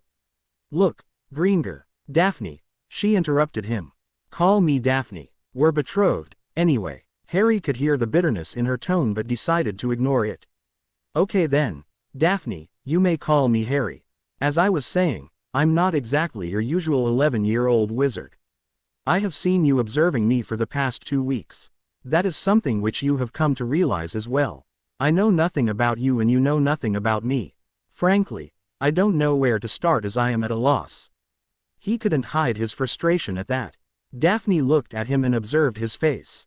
There was no denying that he was very cute, but he was always cold. She wondered why that was. She too had been frustrated by the situation, but her mother had been able to advise her on how to proceed. "Well, I have a solution," Daphne said slowly, catching his attention. "How about we start by being friends? We can get to know each other and hang out. What do you say?" Harry thought for a minute as he tilted his head slightly. "Friends," he murmured. I've never seen the point in having friends before. I was forbidden from having friends when I was younger. But perhaps you're right. Maybe being friends would help. Daphne looked at him critically. What was he talking about? She came to understand that Harry Potter had a lot of secrets, secrets he wasn't willing to part with. Not that she cared. Her life wasn't really looking bright at the moment thanks to that bloody contract. She took a deep breath to hide her anger that was simmering. As much as she wanted to, she couldn't blame the Potter scion for the situation they were in. It wasn't his fault that he was the last member of his family. So, she held her tongue and spoke with what she hoped was a hostile-free tone. Friends it is, then. Harry was prowling in the dark. It was now the first week of October and he was searching for a very important tool. He was wearing his family's invisibility cloak as he tried to locate it again. Point me, Marauder's map, he whispered again. The wand changed direction again as he moved forward. Just as he entered a secret pageway, he was confronted by the Weasley twins. Hello, Harrykins, said one of them, grinning broadly. What are you using? Disillusionment charm, invisibility cloak. We know you are here. Harry smirked. The other twin had a sheet of parchment in his hand. This was far too easy. A jet of red light was all that Fred and George saw before they were knocked unconscious. While Harry had observed that the twins were quite cunning, who would expect a first year to know a wide area stunning charm? Harry plucked the sheet from George's hand and activated it. He smiled as he saw the map of Hogwarts. He deactivated the map and put it in his pocket. Now all he had to do was ensure no one knew about the identity of the thief. He wasn't actually stealing it because it was a family heirloom, but he doubted the twins would be willing to part with such a treasure. He certainly wouldn't. Confundo. You shall not remember seeing my name on the map. Both of you shall forever remember that the son of Prongs reclaimed what was his right by birth. You shall not go looking for the map. Renervate. Harry spent the entire night browsing the map. It was truly a marvel in its making. Not everyone could create such a device. The only reason it worked was due to a drop of James Potter's blood which was used while enchanting it. The blood of the heir of Gryffindor was enough for the wards to connect to the map directly, displaying the location of everyone at Hogwarts. A hint of an amused smile formed on Harry's lips as he saw many couples all over the school in various places of hiding, doing things no teacher would approve. Oh, the blackmail material this offered was huge. He saw the names of 2 sixth-year boys in a broom closet on the second floor, another boy and girl in the astronomy tower, another female couple in the prefect's bathroom. He didn't frown at the same relationship. While it was rare, the magical world didn't look down upon something like that. The magical population only frowned upon those who didn't have children, but it was quite easy for 2 men to combine their DNA and have a woman carry the child. It was done in the case of every same relationship. There were several other social stigmas in the magical world, but this wasn't one of them. As his eyes darted to the Gryffindors, Harry had to bite his tongue from exclaiming in shock. No, this couldn't be. The man was supposed to be dead, wasn't he? What the hell was Peter Pettigrew doing in the dorms of the first years? Harry's eyes bulged out of its sockets. Ron Weasley's rat, Peter's animagus form. Damn, he had to get the rat here, now. Tippy. The house elf popped in front of him and said, "What can Tippy do for Master Harry?" "Tippy, listen very carefully," said Harry as he gave his instructions. 5 minutes later, Harry smirked as he saw the stunned rat in the impenetrable cage he was holding in his hand. "Very good, Tippy," he said quietly. "Take this rat and keep an eye on him. Feed him, but be very careful. I can't free my godfather without him being present." "Yes, master," nodded Tippy as she disappeared with the cage. Harry exhaled in relief as he slumped back on the bed. His parents' journals had mentioned that Peter Pettigrew was the secret keeper, so Harry had been quite confused when he found out from the old newspapers that Sirius Black had been sent to Azkaban for betraying the Potter family. A few discreet inquiries had resulted in him knowing that his godfather had never gotten a trial. Harry wasn't exactly sure why he was doing this. He didn't remember his godfather, but his conscience wouldn't let an innocent man rot in prison. He also couldn't help but feel that Sirius could be very useful. He was the scion of the Black family which held political power. Well, used to have political power at one point in time. The power of the Blacks had dwindled over the last 10 years. New players like the Malfoys had taken control of what influence the Blacks had previously. Now how was he going to get his godfather freed?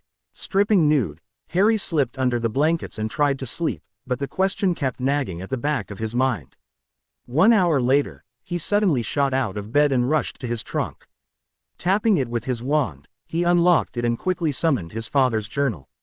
His godfather, Sirius, had been engaged 10 years ago. And it so happened that the person he was then engaged to, was now a woman who was in a position to help him. Harry only hoped that she would listen to him. After all, he was just a first-year Hogwarts student. Why would the head of the Department of Magical Law Enforcement listen to a mere 11-year-old? Amelia Bones looked at the letter with a glazed look in her gray eyes. A lone tear slid down her face and fell on the sheet of parchment. She had received it late at night, at her home instead of at her office, delivered by a beautiful snowy owl. It was a letter from Harry Potter. The boy was claiming that he had proof of Sirius Black's innocence. He hoped that they could meet on the 29th of October in secret. Harry claimed that his proof was enough to get Sirius exonerated. This was a letter sent by Harry, a boy Amelia hadn't seen since he was a baby. She crumpled the letter into a ball as she trembled due to anger and grief. Memories of all those times she had tried for guardianship with her offer being repeatedly rejected flooded once more into her mind. From what she had been able to find out ever since she became the head of the DMLE, Harry had been sent to live with his maternal aunt. Amelia remembered Lily telling her long ago that Petunia hated magic and that they didn't get along at all. Her heart clenched with guilt. She had failed them all. Taking a deep breath, Amelia walked to her bedroom and opened the wardrobe. She flicked her wand and disabled the concealment charm. She reached over and grabbed one of the photographs. There were several other possessions in the closet as well, including an engagement ring. In the picture, she and Sirius were standing side by side, grinning, with his arm around her waist. Amelia collapsed against the wall, sobbing, holding the picture frame to her. She had never been able to get rid of it all. She had never wanted to believe that he had been guilty, but she, like everyone else, had been led to believe that he had been given a trial. If there was even a shred of proof that claimed that he was innocent. "I'll get you back, Sirius," whispered Amelia in a shaky voice, her cheeks stained with tears. "I promise that I won't let you down this time. And I'll do my best to make it up to you once you are a free man." With that in mind, the director of the British Magical Law Enforcement penned a letter to Harry Potter. She had a lot of planning to do. The 30th of October 2001. Harry was in a daze. His meeting with Amelia Bones had gone very well. They had met in the Shrieking Shack and he had Peter Pettigrew brought to the place by summoning one of his house elves. Needless to say, Amelia was furious. She had assured him that she would handle everything from her end and also that a letter regarding the trial would reach him when it was due to be held. But that was not why he was dazed. He spotted Daphne walking towards the Great Hall. He grabbed her arm and pulled her to a nearby CL room. "Harry, what are we doing here?" she hissed. "I received a letter from your mother. It is an invitation to the Yule Ball at your manor." "Oh, it was expected. We're betrothed, so it stands to reason that you'd be invited." "Why is that a problem?" Harry looked at her and blood rushed to his face. Daphne was quite amused because she had never seen Harry blush before. He was usually always in control of his emotions. I can't dance," he admitted quietly. "You can't dance," she exclaimed. Having been trained in different clinical forms of dance since she was a 4-year-old girl, Daphne was understandably horrified. "Why not? It wasn't worth my time," said Harry defensively. "It was better to spend my time studying or practicing martial arts. It wasn't even on my list of things I had to learn, but now. I don't want to make a fool of myself at the ball. You told me that you're a trained dancer. Will you please teach me?" Daphne's lips curved into an amused smile. "You want me to teach you how to dance," she stated. "Yes," said Harry impulsively. He didn't know why he was feeling nervous. It was just a stupid dance. He was quite proficient in martial arts. How different could it possibly be? "What do I get in return?" Harry smiled slightly. It was the first time Daphne had actually seen him smile. It was quite startling, but it enhanced his features more, making him look quite adorable. "A true Slytherin, aren't you, Daphne? But considering the nature of our relationship, Don't you think it is inappropriate to ask that of me? I still don't know anything about you, Harry, she snorted, sounding annoyed. How do you expect me to accept you as my fiancé if you don't tell me anything about yourself? I know that you don't like telling people secrets, but a general overview of your life would be enough. Is that too much to ask? Harry paused. She was clearly frustrated with him, and truthfully, he couldn't blame her. His trust issues could be rather maddening to others who wanted to get to know him. All right, you teach me how to dance and I'll tell you about my life. Deal. Daphne shook his hand. It was a pleasure doing business with you, Potter. With that, she walked out of the room, not noticing the surprised yet admiring gaze of her fiancé. The next day had been quite calm so far, but it didn't end that way. The last CL of the day was charms with the Gryffindors. Harry, as always, got the spell right the first time, earning more points for Ravenclaw. Hermione Granger, he realized, did not like coming second place in Cleese.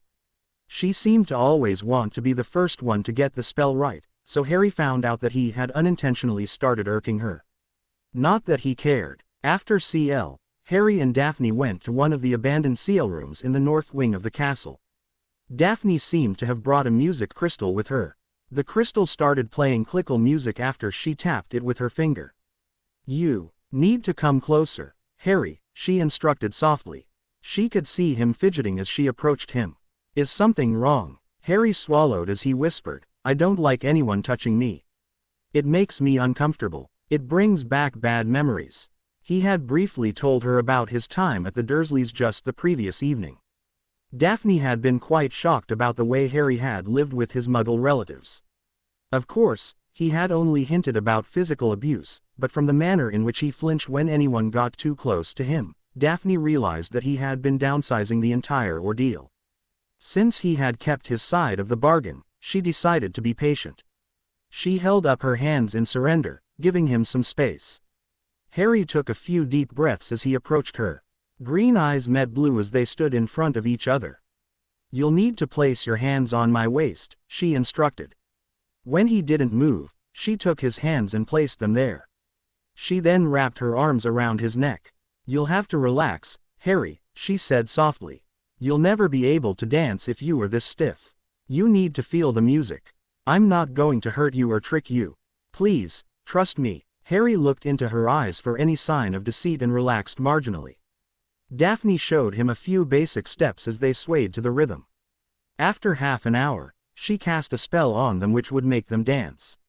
However, the spell jerked their body movements in various different dance moves so it couldn't be used at a ball. It was way too embering, but Harry took it in his stride. Mentally, he was wondering how efficient it would be to cast this spell during a duel. It could be countered easily, but it would prove to be a great distraction as well. After a few hours, they stopped, breathing heavily. Harry smiled slightly, his eyes displaying the gratitude he felt within. Thank you so much for helping me, Daphne, he said sincerely. What are friends for? Asked Daphne as she left him with a smile of her own. The Samhain feast was quite delicious. Pumpkins and candles were floating all over the Great Hall. Harry was quietly eating while occasionally talking to his housemates when Professor Quirrell burst through the doors of the hall. Troll in the dungeon. Troll in the dungeon. Thought you ought to know, he said and fainted on the spot. There was silence for a few seconds before people started screaming. Harry wasn't sure why that was the case. Sure, trolls were dangerous, but why panic when they were all safe inside the Great Hall? The teachers could take care of the troll if it came anywhere near them. Dumbledore took control and ordered them back to their dormitories. Harry stood up and followed his housemates out of the hall. Just when they were ascending the stairs to the second floor on their way to Ravenclaw Tower, they heard a scream and a cry for help. Harry frowned as 4 prefects immediately rushed towards the girls' bathroom from where the sound had originated. Like his more curious CL mates, he couldn't help but follow them, wanting to see what was going on. When they opened the door to the girls' bathroom, they encountered the troll trying to kill a student. Just as the Trolls Club was about to pound Hermione Granger into mush, one of the prefects pointed his wand at it and shouted, Reducto. There was a flash of red light as the club was destroyed to bits.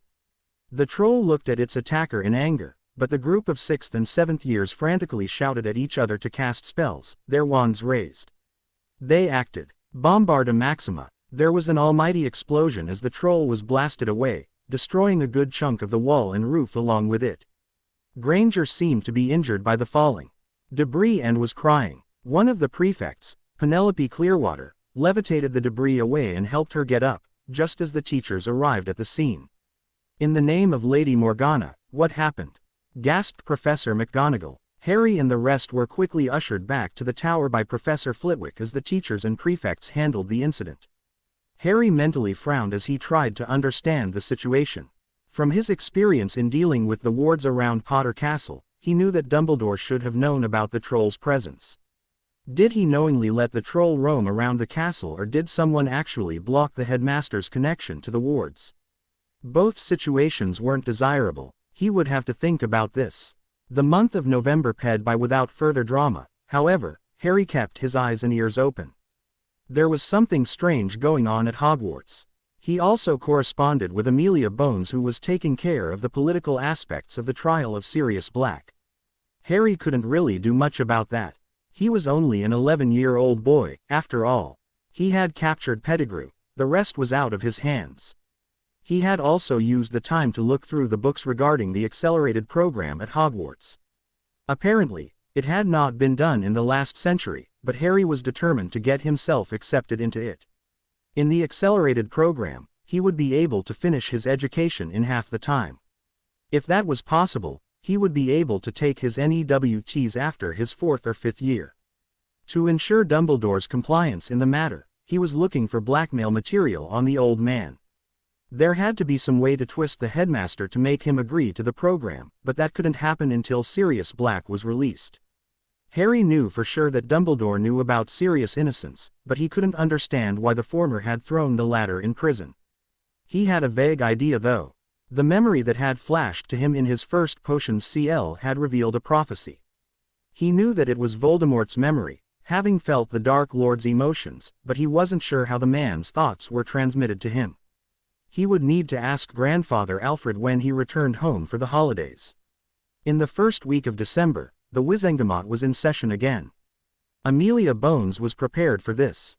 The woman really knew how the political sphere worked. She had subtly transferred Sirius from Azkaban to a DMLE holding cell without anyone other than her most trusted Aurors knowing about it. Harry himself would be going to the meeting as a spectator. All he needed was permission from Professor Flitwick, and he would get that once he showed the summons from Madame Bones herself. So on the 5th of December, Harry found himself wearing an expensive set of robes with the Potter crest prominently displayed on his. He let Professor Flitwick lead him towards the front gates, from where he used the portkey given to him by Madame Bones, which immediately led him to the Ministry of Magic. The welcome desk had a man sitting there.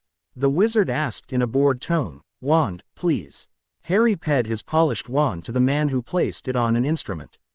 14 inches. You with Thunderbird tail feather, used for 4 months. Yes. The man's eyes bulged in shock when he saw the crest on Harry's robes. His eyes darted to the faint scar on Harry's forehead, seeking confirmation.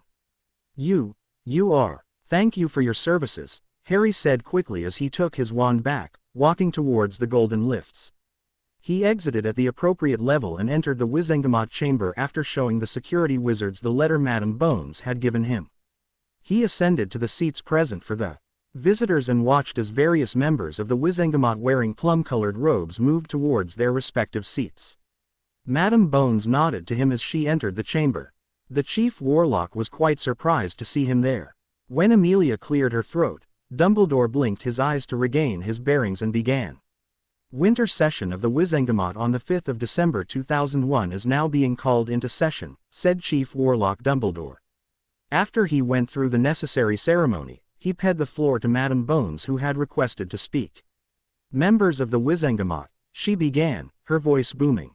While I'm aware that this is a legislative session, I hate to bring something of judicial nature into this which has been recently brought to my notice.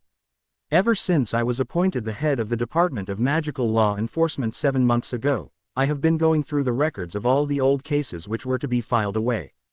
That was when I found this. She took out a very thin black file and flicked her wand at it. Multiple copies were distributed to each of the members of the body as she continued. This is the file that pertains to one Sirius Orion Black who has been denied a trial for the last 10 years. Pandemonium ensued. Dumbledore frowned. Why did Amelia bring the issue of Sirius' imprisonment now? It had been 10 years. Surely Sirius would have lost his sanity. He now remembered that Sirius and Amelia had been engaged before the former was thrown in Azkaban. He cursed himself for forgetting that, but also knew that he had taken necessary steps to ensure that nothing was brought to light. It pained him that an innocent man had to be sent to Azkaban, but there had been no alternative.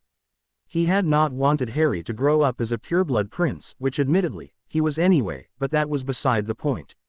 He would just have to ensure the trial was inconclusive. How could you support that traitor? Shouted someone in the Wizengamot. Members of the Wizengamot, I'm only doing my duty. Shouted Amelia in fury. I am the head of the DMLE and it is my job to ensure that justice is carried out. A man was thrown in Azkaban without a trial for 10 years. It is against the law. Martial law was in place then, Madam Bones, said Barty Crouch testily. Besides, Black confessed to the crime himself. Everyone knows he is guilty. That's not an excuse, snapped Augusta Longbottom. Martial law did not give you the power to throw people in Azkaban without due process, Mr. Crouch. Where is the evidence for his crime?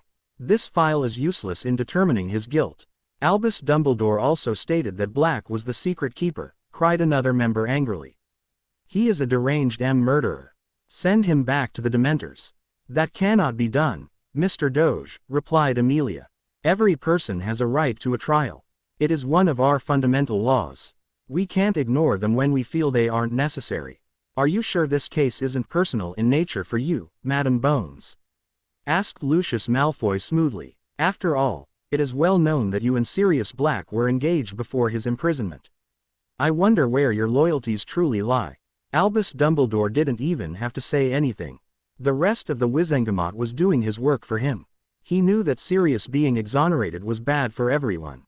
The liberals or the light side would take the brunt of the calamity, while the traditionalists or the dark faction knew they were in big trouble if the Black family were to gain strength once more. Lucius Malfoy was determined to make Draco the next Lord Black, so Dumbledore and Fudge calmly watched the proceedings, maintaining their silence. Members of the Wizengamot, said a loud, booming voice. Everyone turned in surprise when they heard the voice of a younger boy. Harry Potter was calmly standing before them. I am Harry James Potter, the godson of the very wizard who you all are talking about, he said quietly, though his voice was heard throughout the room thanks to the sonorous charm. I'm deeply touched that all of you care so much about my family that you are not willing to let the betrayer of my parents go scot-free. I too would be very angry if the man who was my father's best friend betrayed them to Lord Voldemort. People flinched at the name, but Harry continued. However, in this case, I would like to know the truth. Would you deny me the right to know the reason as to why Sirius Black seemed to have betrayed my family? I'd certainly like to know because it would give me a sense of closure. Members of the Wizengamot, I appeal to you to help me finally put this matter behind me at last. An old man scoffed. Who are you, boy, to speak to us like that? You are merely I'm merely a first-year student. Yes, I know, said Harry, his tone slightly colder as he focused his stare on the old man. Please keep in mind that you are currently sitting in my seat, Mr. Ogden. I took up the headship of my family, as per our laws, on my 11th birthday. Your appointment was never notified to me. Your contract should have been ratified, but it wasn't. Your very presence here is not as per the law. While I can't stop you from being here, I do hope my guardian, the Chief Warlock, who appointed you, does uphold the law as he is mandated to do. I'm the only one alive who has vested interest in this case.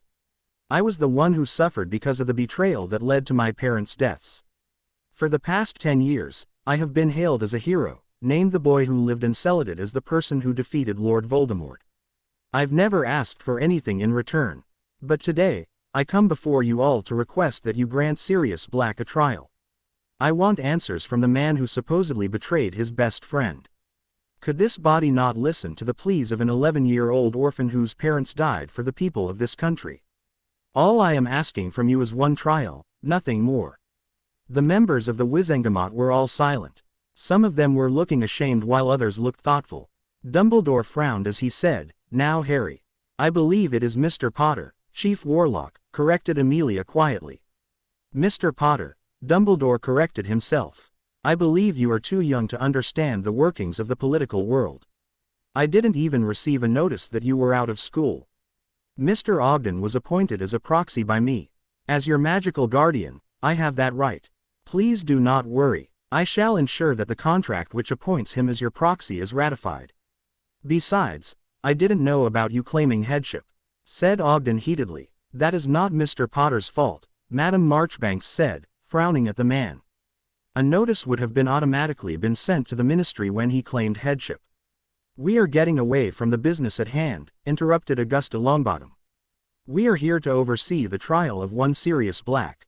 You may object all you want, but the fact remains that no one can be denied a trial as per international magical law. Have you forgotten that, Your Excellency?" she asked pointedly while addressing Albus Dumbledore, the supreme mugwump of the International Confederation of Wizards. "ICW laws and regulations aside, a trial is a fundamental right which was decreed by King Arthur and Lord Merlin themselves. It cannot be ignored." "That was a clever move," thought Dumbledore as he mentally cringed. Bringing the last and beloved magical king of Britain and his trusted advisor into the picture ensured that it wasn't questioned. Amelia nodded to an Auror who escorted the frail form of Sirius Black into the chamber. Before anyone to object, she stood up and said, "Attorney for the defendant, Amelia Susan Bones." People started murmuring and Sirius' head snapped up as he saw her, his gray eyes wide in surprise. Amelia stood next to her fiancé as Dumbledore began reading the charges which comprised of being a Death Eater, betraying the Potters to Voldemort, and the deaths of Peter Pettigrew and a dozen Muggles. "How do you plead, Mr. Black?" "Not guilty of all charges," rasped Sirius. "I believe my client has the right to defend himself," Amelia said. "I would like to hear the defendant say what happened in his own words." Sirius looked like his birthday had come early. He quickly spoke about the attack on Potter Manor by the Death Eaters, about how James and Lily had decided to go under the Fidelius charm on Dumbledore's suggestion, about how Peter Pettigrew was chosen as the secret keeper, about how he checked up on Peter that night but found the place deserted, how he arrived at Godric's Hollow to find the place in ruins, how Hagrid had demanded that Sirius hand over Harry to him, how he had gone after Peter and how the rat had escaped. After several seconds of silence, Barty Crouch began yelling. "Preposterous. There is not a shred of proof to support your theory. You admitted that you killed them." "I did no such thing," snapped Sirius angrily. "I as good as killed them because it was my idea to use Peter as the secret keeper. It was a perfect plan to throw Voldemort off their trail. None of us suspected Pettigrew to be a Death Eater." Amelia cleared her throat. "There is evidence, Mr. Crouch, if you know where to look." She took the cage from the Auror and reversed the transfiguration on the animagus. People gasped as Peter Pettigrew appeared in front of them. Dumbledore's eyes widened. Where the hell did that man come from? Since Mr. Pettigrew has officially been declared dead, there are no laws barring the use of Veritaserum. That is the only way we can prove his identity. "I agree," said Lord Greengrass, looking interested. "Go ahead, Madam Bones." Dumbledore felt like rubbing his temples as he realized that he had lost this round. He didn't focus on Pettigrew but he focused on the 11-year-old boy who was sitting in the seats meant for the visitors. Harry had done this masterfully. He was quite proud of the lad. Very sneaky of him and Amelia Bones to do this right under his nose. Dumbledore sighed as he saw the shocked expressions on the faces of many members. The former Death Eaters weren't shocked. They all knew the truth. "There is one other matter which provides information about Sirius Black's innocence," said Amelia. "I believe it is time we unsealed the will of Lord James Potter." People began whispering as Augusta stood up and said, "Seconded." When others saw Cyrus Greengrass nodding along, they whispered louder. Dumbledore, of course, did his best to not let the motion pee. He knew what was in the will and he didn't want it to come to light. He explained how there was delicate information which could harm Harry Potter, but Cyrus Greengrass rebutted saying that a will of an ancient house could not be kept sealed after another head of house had taken his position. Since Harry had now rejoined the magical world, there was nothing in the will that could be harmful to him any more than actually roaming around in public. The decision passed by a majority and when it was unsealed, it showed a simple document which revealed quite clearly that Harry was to inherit the entire Potter fortune and properties. It also stated that Sirius was the oath-sworn godfather of Harry and that Peter Pettigrew was the secret keeper. The will also mentioned the guardianship of Harry Potter, which was to go to either Alice Longbottom or Sirius Black, and it was expressly stated that Harry was to never go to Petunia Dursley. This quickly caused chaos, but Dumbledore, being the silver-tongued man that he was, tried to convince everyone somehow that he was not responsible. The traditionalists were incensed and even the liberals were not happy with their chief warlock. All those in favor of exoneration? Asked Dumbledore. Several wands were lit as it ped through a majority. Sirius Orion Black, you are hereby cleared of all charges. The Wizengamot wishes to compensate you 2.5 million galleons for your unjust punishment. You are also ordered by the Wizengamot to register your animagus form with the ministry. Peter Pettigrew, you are hereby sentenced to Azkaban for life. Take him away. Dumbledore looked at his pocket watch. I believe we have exceeded the time for this morning's session. We shall continue after lunch. This session comes to a close. As the members slowly shuffled out of the room, Harry moved towards the former prisoner of Azkaban. Hello, Mr. Black, he said softly. Who, Harry, is that you? Asked Sirius shakily, having recognized the emerald green eyes. Yes, he nodded. It's nice to finally meet you. He was the one who found Pettigrew, Sirius, said Amelia quietly. He was the one to push for a trial. Thank you, Harry, said Sirius gratefully. I can't thank you enough. Harry smiled slightly. I'll see you during the Yule holidays. Take care of yourself. Thank you for your help, Madam Bones. Good day. With that, Harry was gone. Amelia just looked at him and sighed. Come on, Sirius, she said softly. We need to get you to St. Mungo's. The news about Sirius Black's innocence took magical Britain by complete surprise. People were shocked that an innocent man had been left to rot in a high-security cell at Azkaban for 10 years without a trail. Minister of Magic Cornelius Fudge, ever the politician, blamed the entire incident on former Minister Bagnold and Barty Crouch. Dumbledore too faced backlash, but the man was too influential for it to do any lasting damage to his reputation. Peter Pettigrew was sent to Sirius' old cell in Azkaban. Music could be heard in one of the abandoned CL rooms at Hogwarts. Harry smiled as he twirled Daphne and then pulled her in a dip. Wow, Harry, exclaimed Daphne, smiling at him. You've certainly improved. I'm impressed. I aim to please, he said, a hint of a smirk painted on his face. So, who all are going to be at the ball? Nearly the entire Wizengamot, I think, not to mention members of several other prominent families as well. There are parties throughout the year hosted by different people, but the Yule Ball is the grandest of them all. There is also a ministry ball, but it's not popular. I don't like politicking. All the people there just care about my last name or my fame, nothing else. It's so fake. Daphne simply chuckled. After dropping her off at the Slytherin dorms, he was walking back up when Professor Snape stopped him. The man sneered at Harry and said, Potter, the headmaster wished to see you. I thought he might, said Harry smirking slightly. Snape's lip curled but he turned away. He had tried to provoke Harry for months, but he had been unsuccessful. He knew it was useless to try again. Harry gave the P word to the gargoyle and stepped inside. He was quite ready for this. Hello, headmaster, he said as he entered.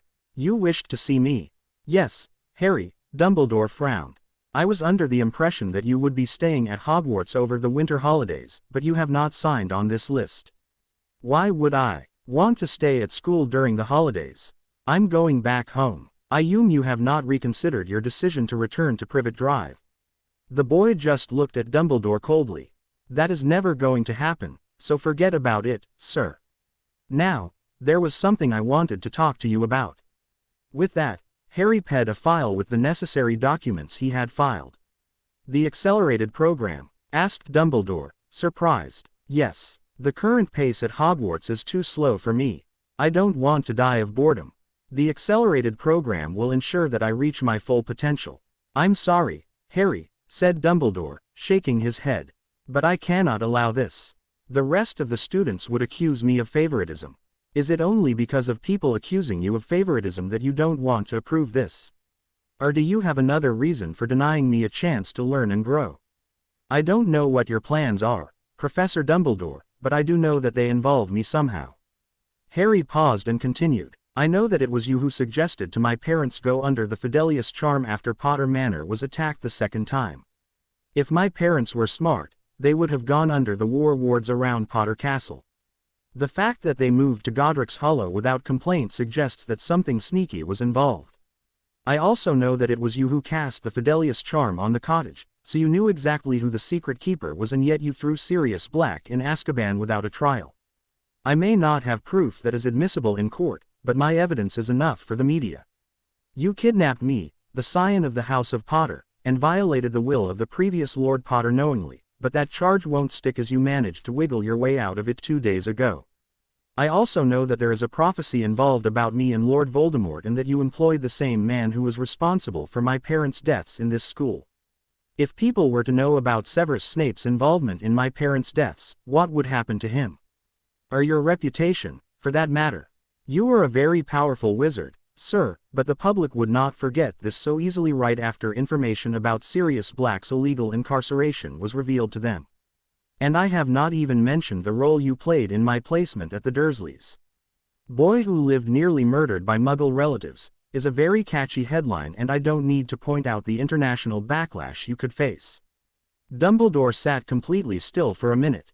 He didn't know how Harry had found out about the prophecy and Severus' involvement in it, but the fact that he had, was dangerous, not to mention suspicious. His eyes had lost its twinkle as he said, I think the Sorting Hat placed you in the wrong house, Harry. I'll sweeten the deal for you, sir, Harry said quietly.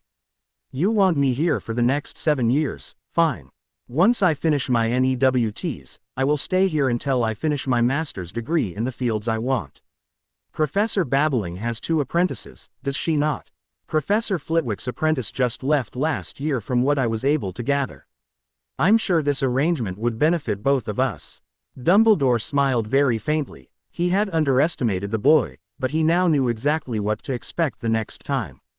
It wouldn't happen again. He would make sure of it. I'll need to discuss this with the rest of the staff, he said as he looked at the file. You can do that after signing that, sir, said Harry stubbornly. I'm sorry, Harry, but it is not for debate, said Dumbledore firmly. I will need to talk to my staff, and I will let you know once you return for the second term. Harry gritted his teeth and left, having been dismissed. The flow at Greengrass Manor flared up as Harry Potter stepped out of the fireplace. He involuntarily flicked his fingers as the soot vanished. He could immediately see the family resemblance as he saw the beautiful woman in front of him. Welcome to Greengrass Manor, Mr. Potter, Elizabeth greeted him warmly. Thank you, Lady Greengrass, Harry smiled faintly, giving her a wrapped box. Please accept this gift as a thank you for welcoming me into your home. Elizabeth smiled as she accepted it and led him to the formal drawing room. When Harry entered, Cyrus got up from his seat and smiled. Mr. Potter, welcome to our home. It's nice to finally meet you. Harry bowed slightly in respect as per their customs. The honor is mine, Lord Greengrass, he said while moving to sit on the sofa. Daphne hasn't told us much about you, Mr. Potter, Cyrus said after a pause. She said she wouldn't betray your trust by revealing your secrets, even to us. We certainly understand that, and Elizabeth and I are happy that the 2 of you are getting along, but that hasn't made us any less apprehensive. You've been an enigma, of sorts, ever since that fateful night. I have never put much faith in the boy who lived books, but I do have a few questions. When Harry nodded, Cyrus took a deep breath and said, I understand that Albus Dumbledore is your guardian. Harry understood immediately. There is no need to be alarmed, Lord Greengrass. The headmaster and I share a tense relationship. Believe me when I say I don't trust that man. I'm sure you were able to reach similar conclusions after Sirius Black's trial. Cyrus nodded. He knew that Dumbledore had something to hide regarding Sirius Black. The old man had clearly known about Black's innocence, but there was no definite proof. However, Harry continued, it is also a fact that Albus Dumbledore, the supreme mugwump of the International Confederation of Wizards, is one of the most politically influential people in the world. He is also my current magical guardian, even though he obtained the position using covert means. What you must know is that it is only a matter of time before I have someone else claim guardianship of me. After that, Chief Warlock or not, Albus Dumbledore will not be able to interfere in our affairs."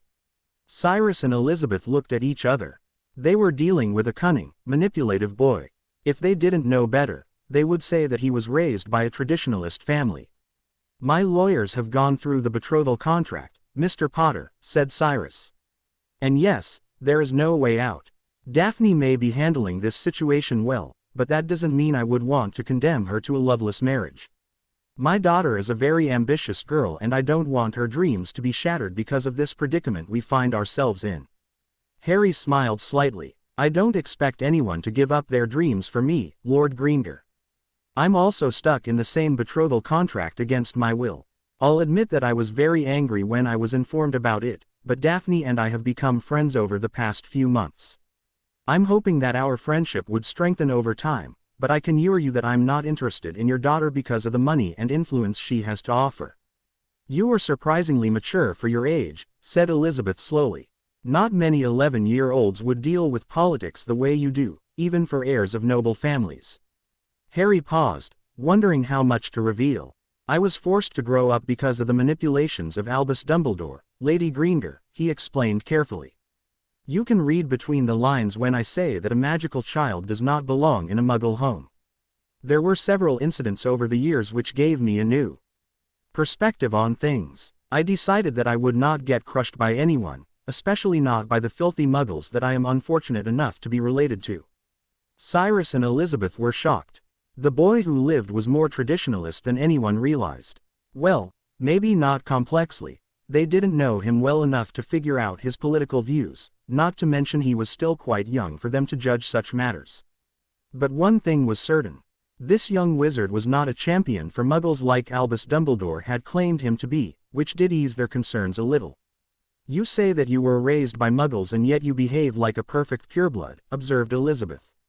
"I escaped my relatives when I was 7 years old, Lady Greengrass," he clarified. "I've been living at Potter Castle, my clan's ancestral home, for the past 4 years. Dumbledore had no idea where I was and did his best to track me down, without success. Had the ministry figured out that I was missing?" He didn't need to finish that sentence. He knew exactly what would have happened to Dumbledore. The public would have been crying for his blood for losing their precious savior. "Well, it's nice to get things clarified," said Cyrus, as he stood up. "Please, let us adjourn for lunch." Lunch for a joyful affair as the Greengrass elders dropped their serious masks and instead, smiled and laughed along with their daughters. Astoria, Daphne's younger sister, was quite astounded that she was sitting next to the boy who lived. She kept asking him if he had really slain a dragon at the age of 3 and done the other heroic things. Daphne laughed when she heard Harry mutter under his breath about meeting his lawyers about those books. "I mean seriously," said Harry, shaking his head in exasperation. "How can a 3-year-old boy tame or kill a dragon? If I spot a dragon, I'll get out there as quickly as possible. I don't have a death wish." Spoken like a true Slytherin, Cyrus laughed. Harry shrugged. "There's nothing wrong with self-preservation. It is human nature. While it's true that I have Gryffindorish tendencies, it's quite rare. I could have been easily sorted into Slytherin, but I like Ravenclaw better. At least people there leave me alone. I don't have the patience to deal with mindless minions." They all chuckled as they entered the drawing room again.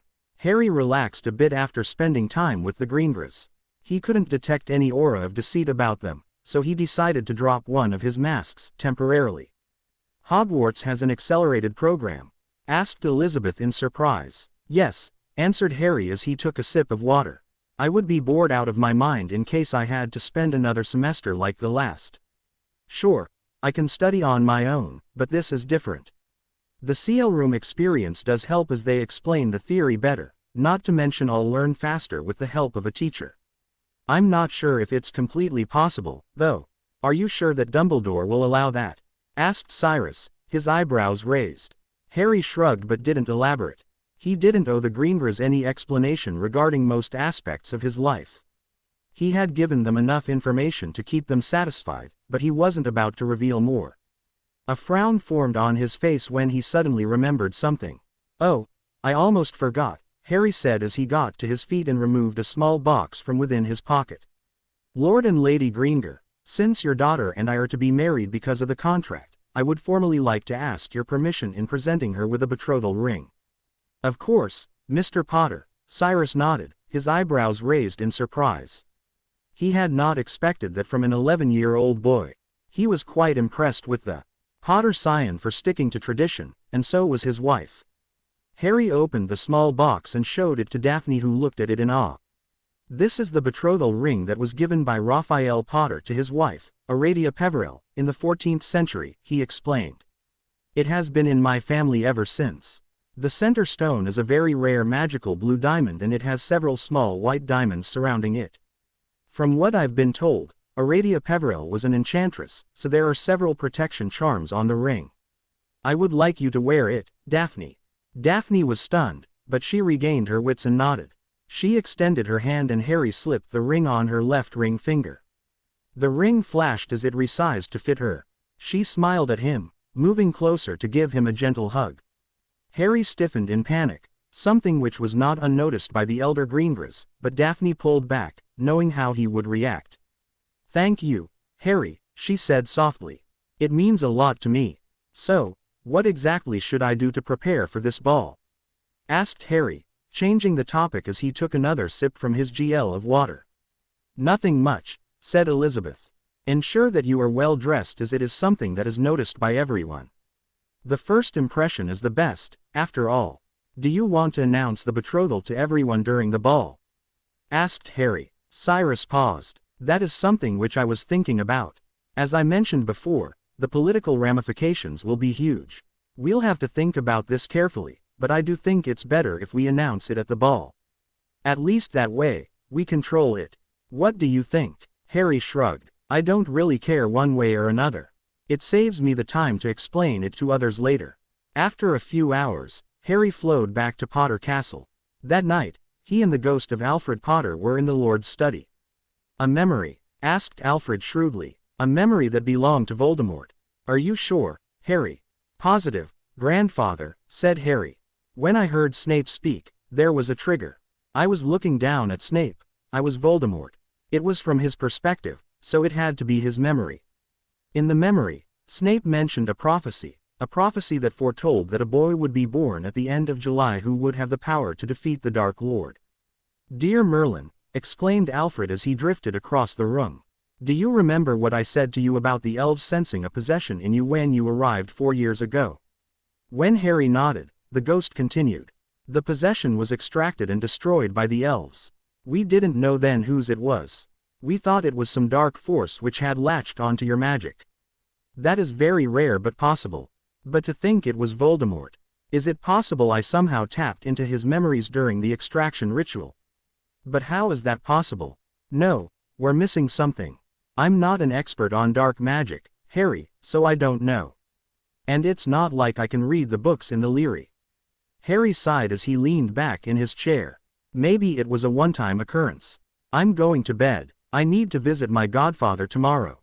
Good night, grandfather." "Good night, Harry," said Alfred as he floated through the wall of the study. The next day, Harry made his way to St. Mungo's Hospital for Magical Maladies and Injuries in London. Sirius was still there, getting his body repaired due to the damage caused by his prolonged stay in Azkaban.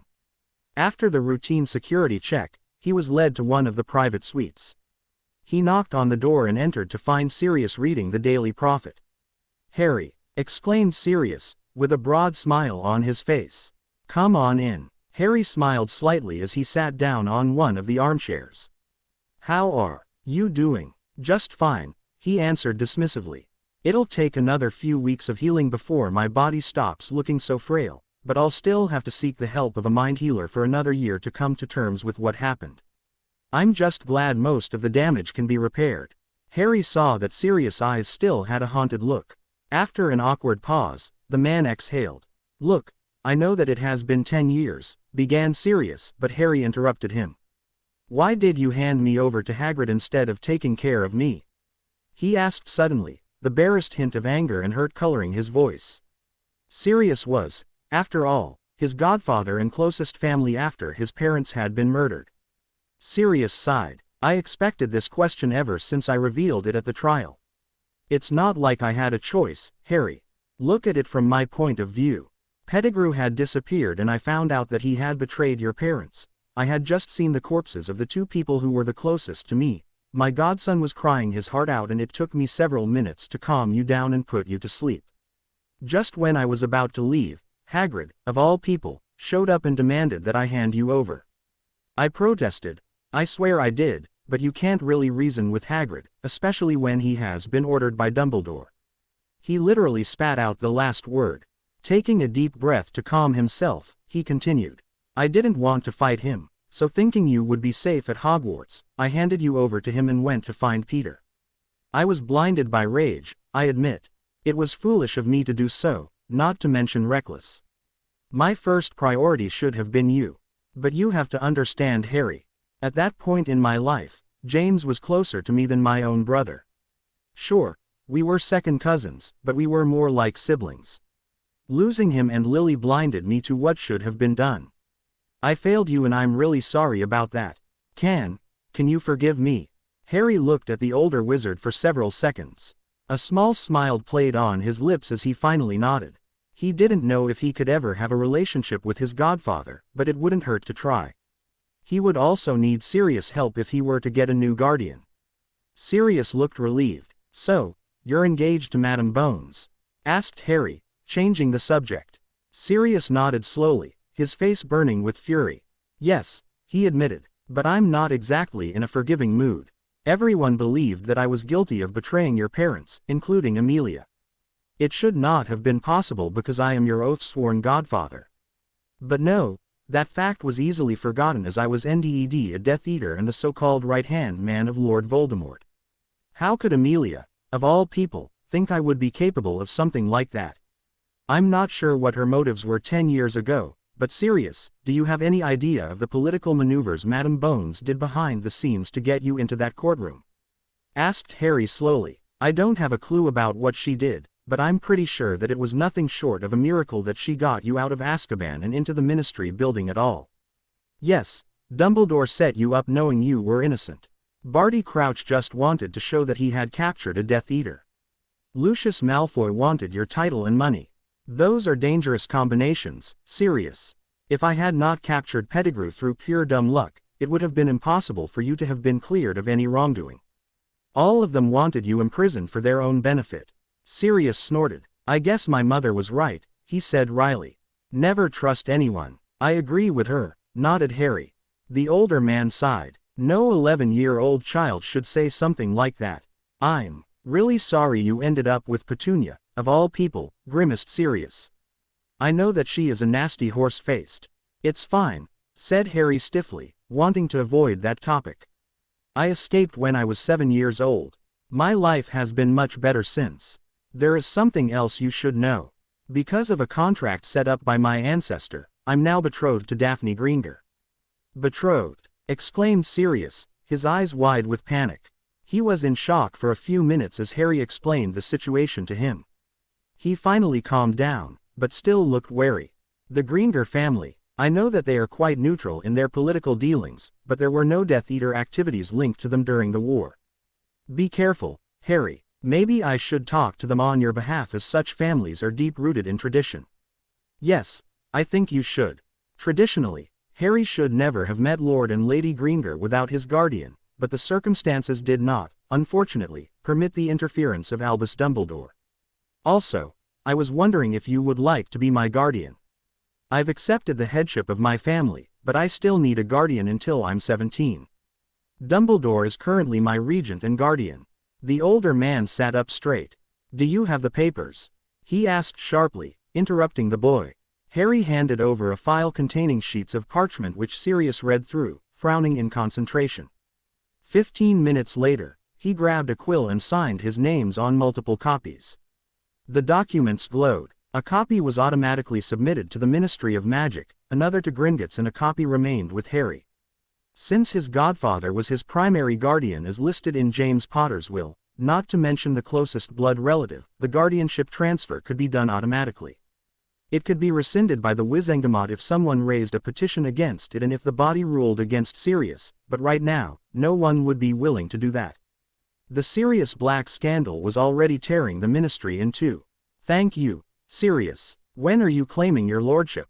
Sirius rubbed his face. Once I'm out of this place. I'd actually thought that I was disinherited. My mother certainly would have done her best to see that happen. But from what I found out last week, my father Orion didn't think it was a good idea. After all, he had one son on either side of the war. It was practical to keep his options open so that he could side with the victor once the war was over. I have a lot of work to do once I'm free. I'll send you another contract which appoints you as my regent on the Wizengamot, said Harry. Sirius nodded. They then spent the rest of the afternoon talking, with Sirius telling Harry stories about his parents. Harry was actually quite interested to know more about them despite the fact that he had read their journals. After a few hours, Harry decided to leave. I'll be attending the Yule Ball at Greengrass Manor tomorrow. How about we meet after that? Sure, that will give me some time to talk to Amelia, said Sirius softly, looking conflicted. Harry soon went back home. The evening of the 21st of December saw many important people of the British magical world at the ancestral manor of the Greengrass family. At Potter Castle, Harry checked himself in the mirror. He was wearing grayish-blue acromantula silk dress robes, tailor-made to fit his body perfectly.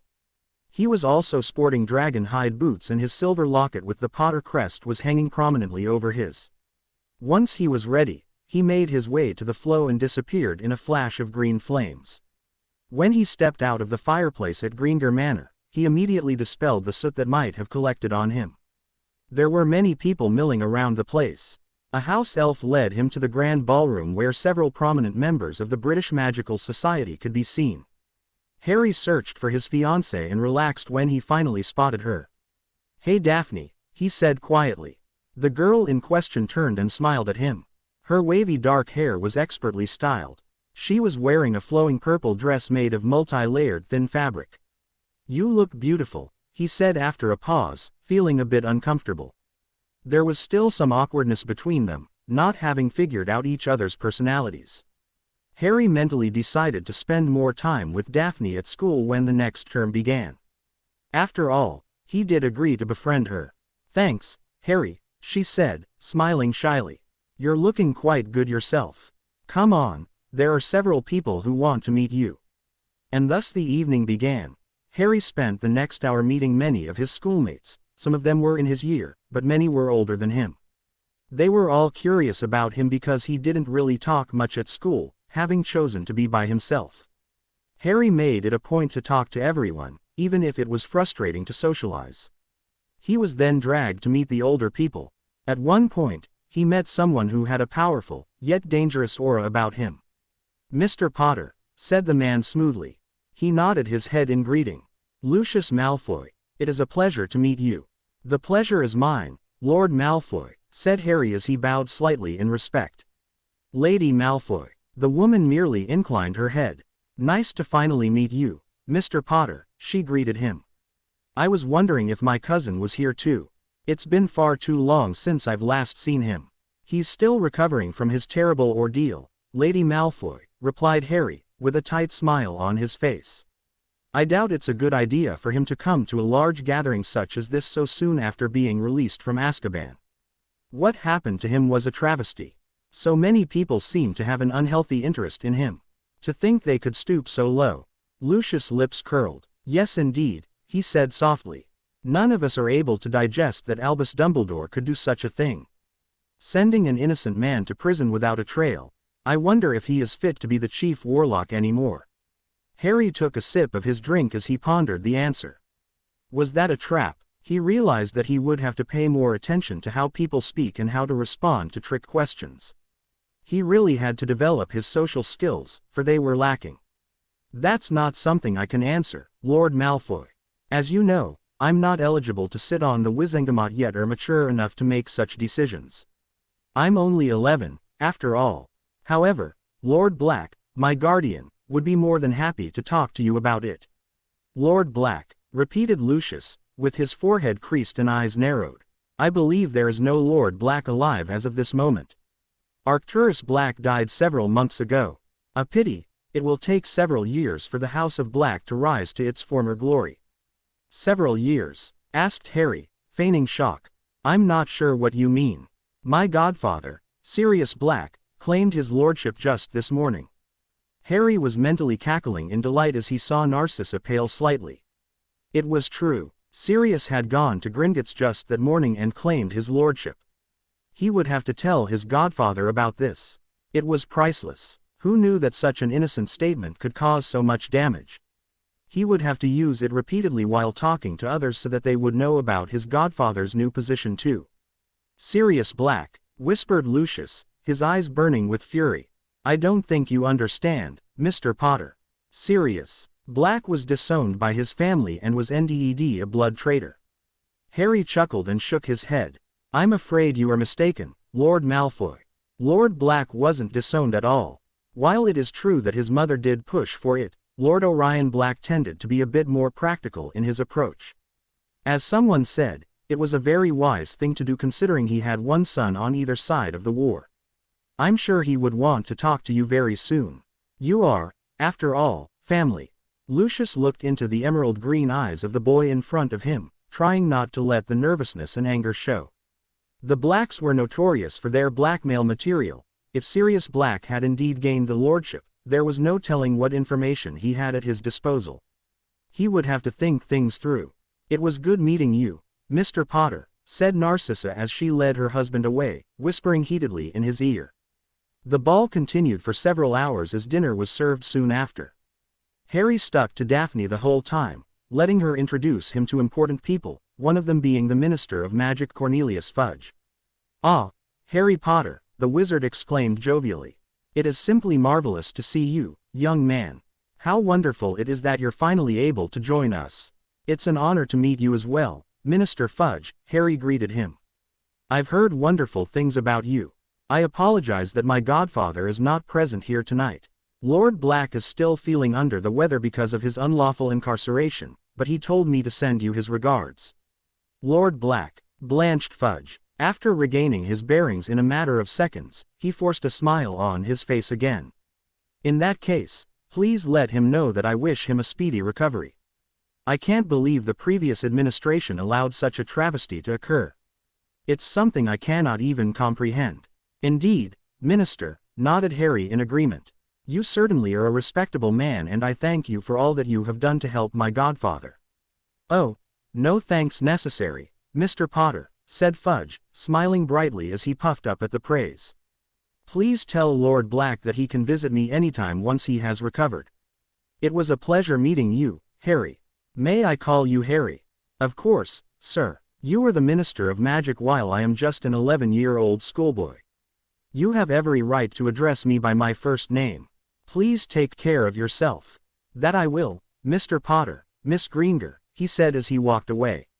"And you were telling me you didn't like the politicking that went on in Slytherin," whispered Daphne angrily in his ear. "What else are you doing now? You keep mentioning to everyone that your godfather is Lord Black, you mentioned his illegal incarceration too many times to count, and the way you handled Fudge was, well, you pushed his buttons. Wait, how would you know to do that?" "I was tutored by your father over the flow last night," shrugged Harry. "I wouldn't have lasted 5 minutes with these people if not for him. I barely know how to talk to my CL mates, let alone several politicians and businessmen. But it was a good experience, even if very annoying. I still have a lot to learn." Just then, they heard the sound of clinking glees. Everyone turned to see Cyrus and Elizabeth Greengrass standing at the end of the ballroom. "My wife and I would like to thank all for being here tonight," said Cyrus. "But this ball is not just about us all socializing with each other or celebrating Yule, it is to announce the newest member of our family. We met him only recently after circumstances forced us together, but we hope to develop a strong bond with him in the days to come. I would like to take this opportunity to tell everyone present that because of a contract signed by one of my ancestors, my eldest daughter Daphne is betrothed." There were whispers throughout the room as people tried to guess who the boy might be. Some were smart enough to realize who Cyrus was talking about. Lucius and Narcissa Malfoy's faces reddened in anger, but they both kept their tempers in check as they drew conclusions. After all, the said boy had been with Daphne Greengrass the entire evening. This betrothal contract was created by Lord Stephen Greengrass and Lord William Potter more than 150 years ago and seems to have come into effect recently. "My wife and I would like to take this moment to toast Harry Potter, the newest addition to the Greengrass family. Harry simply smiled and nodded to the couple respectfully as people started clapping, though somewhat hesitantly. There were many discussions going on about it, so when the music resumed, people immediately congregated around Harry and Daphne on one side and Cyrus and Elizabeth on the other, all wanting answers. Betrothed, Tracy exclaimed in awe. Wow, that wasn't our first reaction, to be honest, said Daphne wryly. Why not? Asked Theo, not frowning. Because we weren't given a choice, explained Harry. It was something that was forced on us, but I think we can make it work. We were advised to become friends first and let it grow from there. Better you than me, shrugged Theo. I don't even want to think about marriage this soon. It's ridiculous. Oh, is that the new ring you're wearing? Asked Susan Bones excitedly. Yes, he gave it to me 2 days ago, actually, Daphne smiled as she showed them her ring. I actually thought it was pretty sweet. A ring, Potter? Asked Blaise Zabini, his eyebrows raised. This soon? Harry shrugged. I had no idea what that meant until my grandmother's portrait insisted that I present Daphne with a ring. I was told it was tradition, so I just went with it. Blaise hummed in response. Lucius Malfoy was led inside a luxury suite at the Pendragon Hotel, one of the best upscale hotels in magical Britain. His cousin by marriage, Sirius Black, had requested a meeting with him.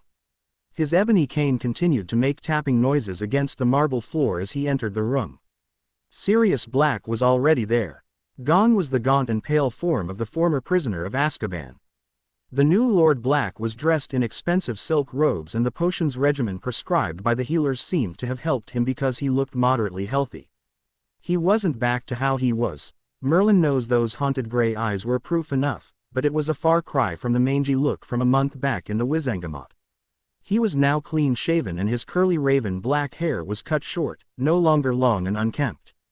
Lucius swallowed as he saw the black diamond ring gleaming in the sunlight as it reflected off the platinum band. Lucius, said Sirius, sounding ebullient and happy, though the other man knew very well his cheerfulness was fake. It's been far too long since we've seen each other. Please, take a seat. Once Lucius was comfortable, Sirius looked up and asked, would you like some tea? Lucius' lips pursed as he nodded. Sirius waved his wand as the teapot released steam, lifted off in the air and poured tea into 2 cups. The cups levitated themselves and carefully landed in front of the 2 men. Lucius discreetly scanned the drink for any poisons or potions, something the other wizard didn't miss. Oh, come on Lucius, Sirius frowned. Don't insult my intelligence. I'm a free man now. Do you think I'm stupid enough to poison you? You can never be too careful, said Lucius smoothly. Especially when you have as many enemies as I do. Oh, I know about having enemies, all right. Sirius chuckled as he reclined in his chair and observed the blonde man in front of him. The Wizengamot was very persistent in denying me a trial even when they realized there was a possibility that I might be innocent. Why, the director of the DMLE was even accused of consorting with Death Eaters. That is really unfortunate. What has happened to our government? The stories I've heard from different sources. And what stories would those be? Asked Lucius, his eyes narrowed. Sirius stayed silent for a minute as he sipped his tea. Let me come straight to the point, Lucius, he said coldly. I don't like you. I never have. You're too slippery for your own good and I don't trust such people. At the same time, I've been briefed about the status of the Wizengamot and the Ministry of Magic. The influence of the Black family has dwindled and you capitalized on that. However, you're still no match for someone as powerful as Albus Dumbledore. I've had time to glance at some of the laws penned over the last 10 years and the ones that are to be penned in the future, and I must confess that I don't like it. His gray eyes narrowed. You know exactly the power I have at my disposal, Lucius, he said quietly. I'm also the regent of House Potter. Being Lord Black gives me access to information people can only dream of. Right now, I don't want you as my enemy. If you choose to work with me, it will serve you well for the moment. If you don't, I have a few dirty secrets that would bring House Malfoy to its knees. I don't even need to mention that your wife is a daughter of House Black. We both see Albus Dumbledore as a threat. I propose that we work together, at least for now. 10 years in Azkaban has made me think things through. I don't need to point out that the rest of the traditionalists will follow me no matter what you decide now. Think carefully. for your future is vested in this decision. An hour later, Lord Sirius Black smirked as he exited the hotel. Lucius Malfoy was in the bag after a bit of struggle on the former Death Eater's part, but Sirius was able to handle it. Soon, the rest of the traditionalists will follow suit.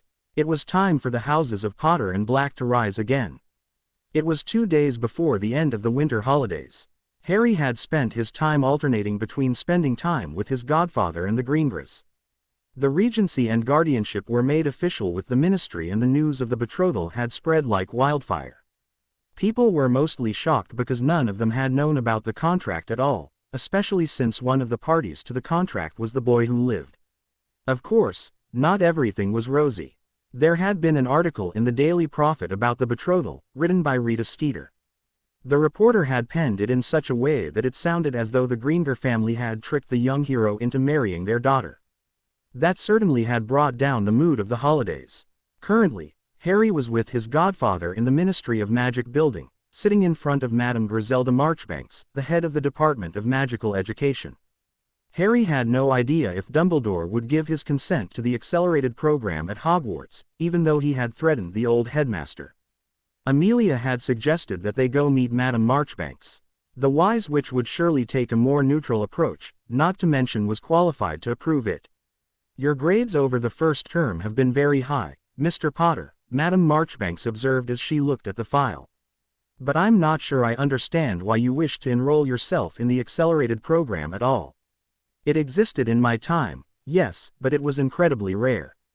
Over the centuries, I believe less than 20 to 30 students were given the opportunity.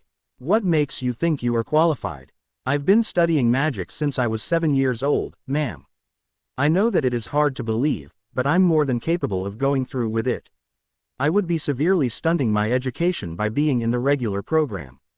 I don't mind taking up the end-of-year exams to prove to you or any professor at Hogwarts that I am indeed capable of handling this. Madame Marchbanks looked at him speculatively. What do you think about this, Lord Black? Harry has my full support, Madame Marchbanks, answered Sirius. I know it is difficult to believe it, but I've seen him cast advanced spells. There is no harm in letting him take the end-of-year exams for the first and second years. If, after that, you still believe he's not qualified for it, then I will ensure he gets his education elsewhere.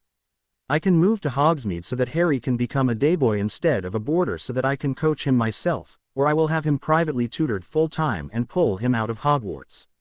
I'm willing to support him in his endeavors in any manner possible. Harry looked at Sirius with a look of surprise on his face.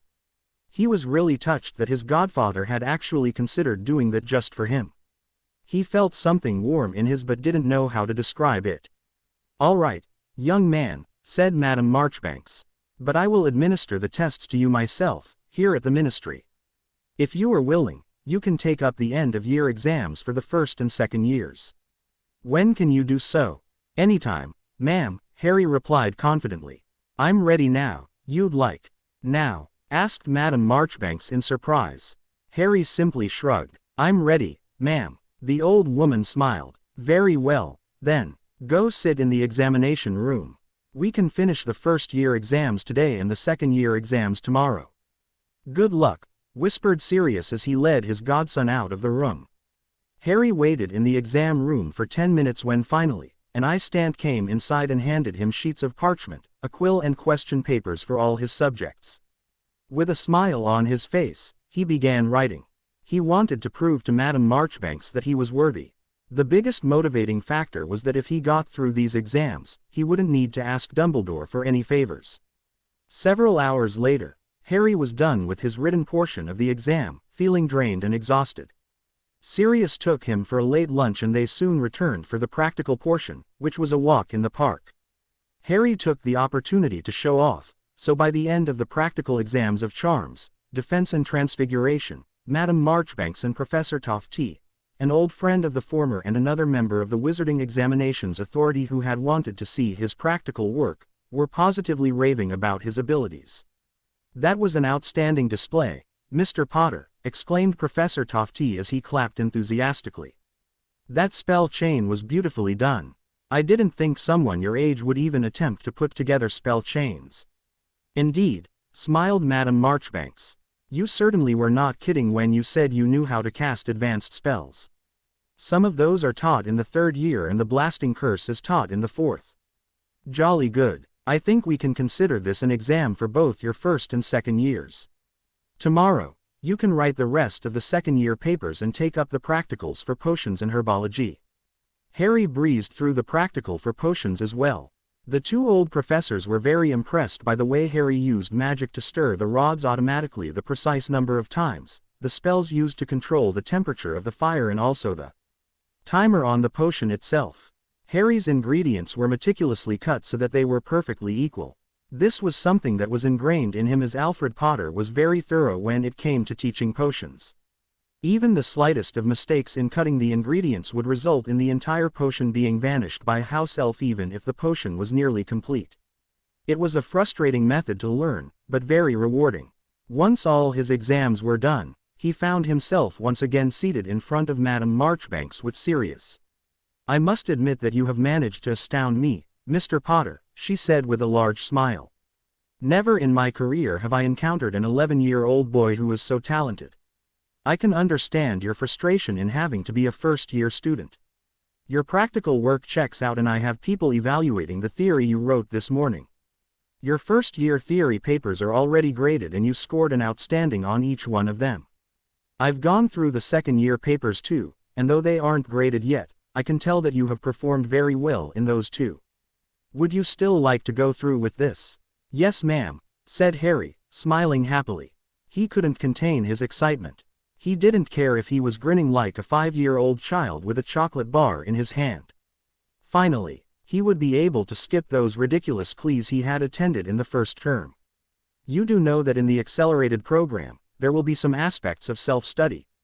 asked Madame Marchbanks sharply. "Yes, ma'am, I know, and I'm willing to work hard for it."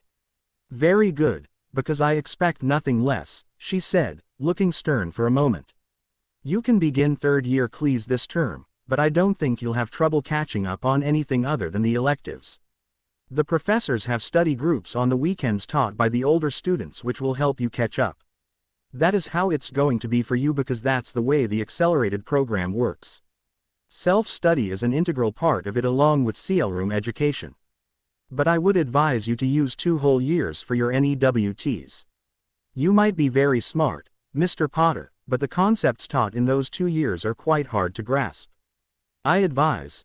No, I will tell you now that I won't compromise on that. You can burn yourself out and I cannot allow that." "I understand, ma'am," Harry nodded. He didn't have a problem with that. He could take up his NEWTs at the end of what would have been his 4th year. He could begin his higher education 3 years in advance. That was bloody fantastic. Madame Marchbanks spent the next 10 minutes writing on a sheet of parchment. Once done, she multiplied it with a flick of her wand. Each copy folded itself neatly and entered an envelope, with one of them floating in front of Harry. "This is my authorization letter that enrolls you as a student of the accelerated program at Hogwarts," said Madame Marchbanks. "A copy will be given to Albus Dumbledore and the other members of staff as well. Good luck, young man." Harry swallowed as his emotions got the best of him. "Thank you very much, Madame Marchbanks," he said, trying to make his voice sound even but failing miserably. "I deeply appreciate this. I won't let you down. You have my gratitude as well," Sirius told her, bowing with respect. "Thank you." Madame Marchbanks smiled fondly as the 2 of them left her office. Harry Potter definitely was an enigma. She would have to keep a close eye on the boy. He would surely scale new heights. Once they were back in Potter Castle, Harry couldn't help but start jumping around with joy. He had never been this carefree before in his life and part of him was horrified at the way he was acting, but he was too ecstatic to care. "I can't believe it actually worked," he exclaimed. "Now I don't have to ask Dumbledore for permission." Sirius barked out a laugh. "I'm glad you are happy, kiddo," he said fondly, as he ruffled the boy's hair. "I can't wait to see Dumbledore's face when he reads this," smirked Harry. "Or Snape's for that matter." Sirius frowned. "You tell me if Dumbledore or Snape create problems for you, understood? I won't have them walking all over you. You're not alone, kiddo. I'll be with you the whole way." Harry didn't know how to respond to that so he just nodded as he regained control of his emotions. It was certainly a new experience in having someone care about him. Sure, there was Alfred and the portraits, but Sirius was a living, breathing person. "Thanks, Sirius," he said finally. The older man just nodded. "Come on, off to bed. You must too exhausted. You have to leave for school tomorrow." "Good night," muttered Harry, watching Sirius walk towards the flow and disappear with a flash of green flames. He looked at the letter in his hand and smiled again. "I'll make you proud, Mum and Dad. I promise." Albus Dumbledore sighed in frustration and exasperation. He read the letter again, but it did nothing but increase his already present headache. He was the headmaster of Hogwarts. He should have been consulted before Griselda Marchbanks administered the exams to Harry. Now, it was too late. The seal of the head of the Department of Magical Education was present on the authorization letter. Other than Harry's disappearance 4 years ago, these past few months seemed like the first time in a decade that he felt helpless to stop something. The last time such a feeling had gripped him, countless lives had been destroyed due to a war started by a madman. Dumbledore had developed a plan more than 10 years ago which he thought would finally end Lord Voldemort for good. When Sybil Trelawney foretold the birth of a boy who would have the power to vanquish the Dark Lord, he had been intrigued and frightened. Curious because he wondered how the said child would defeat the Dark Lord, and frightened because the prophecy claimed that the boy would be more powerful, in a sense, as compared to Lord Voldemort. And if there was anything that scared Albus, it was power in the hands of dangerous individuals. Merlin knows his life had been destroyed due to his lust for power. His love for Gellert and the plans they had concocted for world domination had backfired spectacularly. The three-way duel had resulted in the love of his life fleeing England, and culminated with him burying his sister's dead body. Even now, more than a century later, Albus did not know whose killing curse had snuffled out Ariana's life. He had a strong suspicion but was too scared to even acknowledge it to himself. After that incident, he had decided to quit his dreams of being a world leader. It was ironic that he was now the supreme mugwump of the International Confederation of Wizards, the chosen leader of hundreds of millions of witches and wizards around the world. Nursing his broken heart, he had traveled all over the world for many years, seeking knowledge about different kinds of magic. He was especially talented in transfiguration, and once his grand tour was complete, he had applied for a teaching post at Hogwarts. For a few decades, things were quite calm. Albus had realized he had a real paean for teaching. He saw many young witches and wizards come and go, but outside the walls of the school, things began heating up. Gellert had started seizing power, and by the early 1930s, there was an all-out international hunt for him ordered by the ICW. Europe and America were burning due to his methods of seeking power. Albus had never condoned violence of any kind. It was one of the things he and Gellert had often fought about back then. He preferred to manipulate in the background and seize power through charisma and leadership. Of course, his current status as the leader of the ICW was proof to decide which theory was right. While the Great Magical War was raging on in the western part of the planet, a new threat emerged in the form of an 11-year-old wizard named Tom Riddle. Albus had been quite worried about the boy's behavior. He seemed unusually powerful for his age and seemed to have a strong grasp on magic even before he was informed about being a wizard. Not only that, he seemed to be using his powers to harm his enemies. The fact that he was a Parselmouth only made Albus not trust him more, though he did try to give the boy a chance.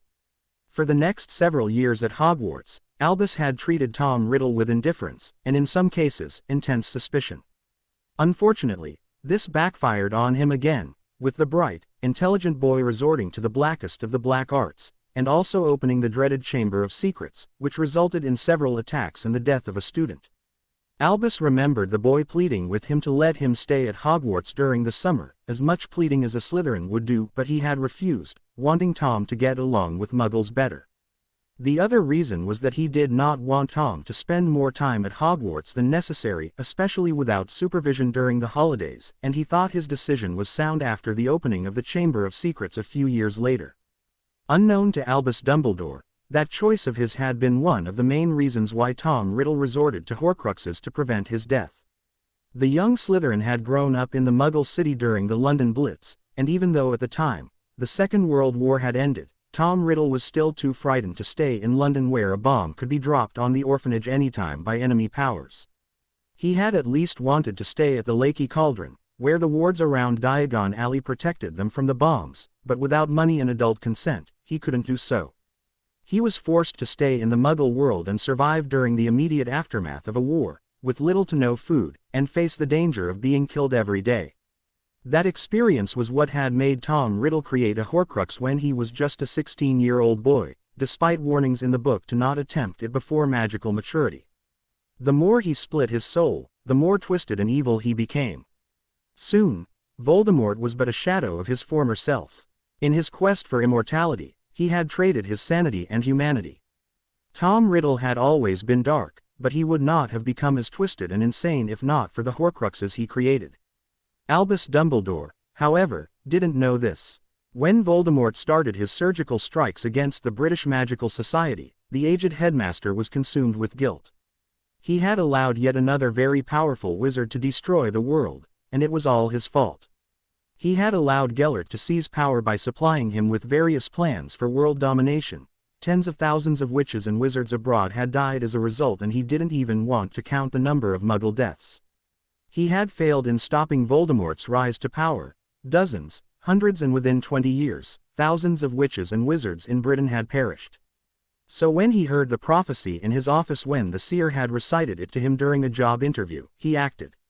He quickly put Trelawney under a complex confundus charm and restaged the interview in the Hog's Head. He had ensured that a Death Eater was present so that he could give the information to Voldemort. It had worked exactly as he had planned. Severus Snape had delivered the first half of the prophecy, and now, Voldemort was distracted. He was searching for this boy who had the power to defeat him. The general population and the Ministry of Magic were now given little importance as he upped his attacks on two mothers who were expecting to deliver at the end of July and fit the terms of the prophecy, Lily Potter and Alice Longbottom. There had been repeated attacks on the two families. Charles and Doria had been killed in an attack on their manor. Augusta Longbottom's husband had been murdered in broad daylight. There was another attack where James and Lily had escaped moments before Voldemort's arrival. Albus had also suspected that there was a spy in the Order of the Phoenix who was leaking information to Voldemort, but he didn't stop it, for the tactic was proving to be effective. The Dark Lord had diverted all his attention to the Order and was not focused on the general population, so Albus went along with it. It wasn't too difficult for him to realize who the spy was, of course. He wasn't a natural at Legilimency for nothing. He convinced himself that the Order members were all well-trained people, so it was worth the risk. But they were slowly falling one by one. Finally, he had decided that he couldn't wait anymore, nor risk the lives of the Order members who were being killed individually. Voldemort had to be stopped by any means necessary before he caused more deaths. The problem was the ethics of it, but Albus had realized something. The needs of many outweigh the needs of the few. He was the supreme mugwump. It was his duty to protect the magical world and keep the statute of secrecy intact. For the greater good of all, he had made that horrible decision. After another attack on Potter Manor, he had convinced James and Lily to go under the Fidelius charm.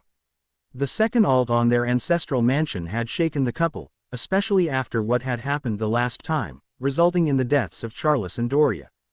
James and Lily were a formidable and deadly team, no doubt, but it was difficult to fight when they had a 1-year-old baby with them. The very subtle suggestion to use Peter Pettigrew as the secret keeper worked out perfectly. Only he wasn't expecting the child to survive, but thankfully, Voldemort had been defeated as well, just as Trelawney had predicted. But Albus had been bewildered. Who on earth could survive being hit by the killing curse, much less reflect it back at the caster? But somehow, it had happened. The enchantments he had placed on the cottage showed him that Harry was alive. He had sent Hagrid to collect the child and bring him to Hogwarts while he informed Barty Crouch to apprehend Sirius Black. That decision was sad and it still made Albus cringe in guilt, but it was necessary. As the oath-sworn godfather, not to mention closest blood relative through James Potter, Sirius could not be denied guardianship of the child of the prophecy. Sirius was too unpredictable, so Albus had sent him to Azkaban without a trial. The deaths of all those muggles only made it easier. He had honestly thought Pettigrew was dead. Albus knew exactly what he was condemning young Harry to when he placed the baby on that doorstep, but he knew that the sacrifice was necessary. The child's happiness was irrelevant at the moment. Voldemort may have been vanquished, but there were still many Death Eaters out there, some identified, others unknown, who were willing to do absolutely anything to get their revenge on the boy who had vanquished their master. He had to take a decision quickly so as to protect Harry Potter. He had stumbled upon a very ancient form of blood magic that linked family members together, old magic that was tied to intentions of those under its protection. Using the intent of Lily's sacrifice, Albus had collected Lily and Harry's blood, allowing it to power the charms around number 4, Privet Drive. Petunia's blood connection to Harry would offer the best protection possible, but there was still the mystery of the boy's scar, and how he had survived the killing curse. Before dropping him off at the Dursleys, Dumbledore had spent every waking minute of an entire day, scanning the child using various obscure spells until he discovered the soul piece lodged in Harry's scar. That was when he realized with a jolt that Voldemort had not been killed like he had Umed, but only temporarily defeated. The twisted man had ignored the sacred laws of magic and had actually severed his soul and created a Horcrux. That begged the question, how? How could a piece of Voldemort's soul, because it could hardly be anybody else's, not to mention he could detect Tom's magical signature, be attached to the boy? He spent years finding out everything he could about Horcruxes, consulting various experts on dark magic until he finally arrived at the solution. Voldemort must have made multiple Horcruxes, and that had resulted in his soul accidentally tearing itself apart when the killing curse rebounded, with the severed soul piece latching onto the only living thing in the room, Harry. Albus had then started searching for any information on Voldemort that would lead him to other Horcruxes, after persuading Horace Slughorn to give him a memory where Tom Riddle had broached the subject with his teacher. The potions master had constantly evaded Albus, going so far as to resign his position, but eventually, after a lot of effort, the headmaster managed to acquire the extremely valuable memory by using Slughorn's own guilt against him. However, even after knowing that there were potentially 6 Horcruxes of a 7-part soul, Albus had been unable to track them down. Between his headmaster duties, his position as chief warlock of a country that was torn by war, and being supreme mugwump of the ICW, he had his hands full, and there wasn't enough time to search for clues that led to a trail that had long gone cold. Albus had also been guilt-ridden for months after the attack on the Potters, blaming himself for what had happened to James, Lily and Sirius. The 3 Gryffindors had been some of his absolute favorites, with their loyalty in him unshakable, but what had he done? He had betrayed them in the worst possible manner. But that guilt had reduced considerably after he had seen what happened to Frank and Alice Longbottom, yet another example as to what he had stopped by activating the prophecy. The country also began to prosper again, without Voldemort to cause fear and panic. Albus had also tried his level best to get the Death Eaters locked up, but alas, there were some things he just could not do. With how busy he had been, the corruption at the Ministry of Magic had been undetected and several Wizengamot members and members of the Council of Magical Law had been bribed and threatened to let the accused go scot-free, even with him and Barty Crouch Sr. doing their best to lock them up. However, not all his plans worked out the way he had intended. Harry Potter had disappeared from the Dursleys when he was 7. When he returned to Hogwarts, he was everything Dumbledore didn't want. He was intelligent, dangerously so. He also knew about his family heritage, said it, and didn't have a problem with showing how exceptional he truly was when it came to magic. The boy was also cold and reclusive. While it was true that magical children developed faster mentally and physically as compared to Muggles, it was frightening how similar Harry Potter was as compared to Tom Riddle. The same charisma, the same elegance and grace, the same devilishly good looks for one so young, the same sharp mind, they were all dangerous combinations, and Albus couldn't help but remember Harry's apparent hatred of Muggles. He was already nervous about it, which was why he had hoped to gain the boy's loyalty by accepting young Harry into the accelerated program, but that opportunity was now out of his grasp. Harry had also refused to go back to Petunia. Logically, he understood that Harry was safer behind the extensive wards of Potter Castle, but the problem was that Albus didn't know what enchantments powered the castle in the first place, and if they were good enough. Just because they were powerful once did not mean they were powerful now. Harry was just a child and without an adult to guide him, who would have taught him to access the wards. That was not the only reason. There were books in the Potterlery which Albus did not want the boy to read. Harry gaining more power sent shivers down his spine as he remembered another black-haired boy 50 years ago. There were many differences between Harry and Tom, oh yes, but there were also dangerous similarities, which was why he had set up the test for him with the fake Philosopher's Stone. The boy had actually tried to blackmail him. He was one of the most powerful wizards in the world, magically and politically, and Harry actually had the gall to blackmail him. Not even Voldemort had dared to do that at the height of his powers, but deep in his heart, Albus was actually amused that Harry had attempted it. Ah, the mind of a child. But it looked like it was unwarranted. The young Ravenclaw had been accepted into the accelerated program through the Ministry of Magic with the help of his new guardian, Lord Sirius Black. Albus rubbed his temples. He would have to keep a very close eye on Harry, closer than he previously intended. The boy had completely ignored the test he had set for him. Harry had not ventured to the third-floor corridor like the rest of the more curious students in the school. He suspected that Quirrell wanted to steal the stone, thinking it was real, and had a feeling that the defense teacher somehow worked for Voldemort, though how, Albus did not know. He had an inkling about what was going on, though. He had initially thought Quirrell would be enough to test Harry, but now, maybe it would be better if the boy confronted Voldemort himself. It would prove to be effective as Harry would see how dangerous his parents' murderer is. That would surely make the boy trust the wise old headmaster, would it not? At this point, Albus was even willing to teach alchemy if it meant getting Harry to trust him. He snapped out his musings when the door to his office banged open and Severus Snape entered with a snarl on his face. He threw a very familiar-looking letter on the desk and bellowed, "I will not accept this, Albus. That Potter T is being given too much leeway. I will not let him inside any other CL other than the one he is supposed to be in, and that is the CL for the first years. What nonsense is this?" Professors McGonagall, Flitwick, Sprout, Babbling, and Vector entered the office too. Albus sighed as he drowned a calming draft. This was going to be a long meeting indeed. The second term at Hogwarts began with loud whispers and gossip about one Harry Potter. He seemed to have been accepted into the famed accelerated program which had not been seen at the school for a century. People wondered how talented he must be for him to be selected, but others were positive that he was awarded the opportunity only because he was the boy who lived. The newspaper article about him seeking attention by enrolling himself in the program written by Rita Skeeter didn't help matters either. Of course, Sirius had gone and let the editor of the Daily Prophet know exactly why people trembled in fear when they heard the name, Black.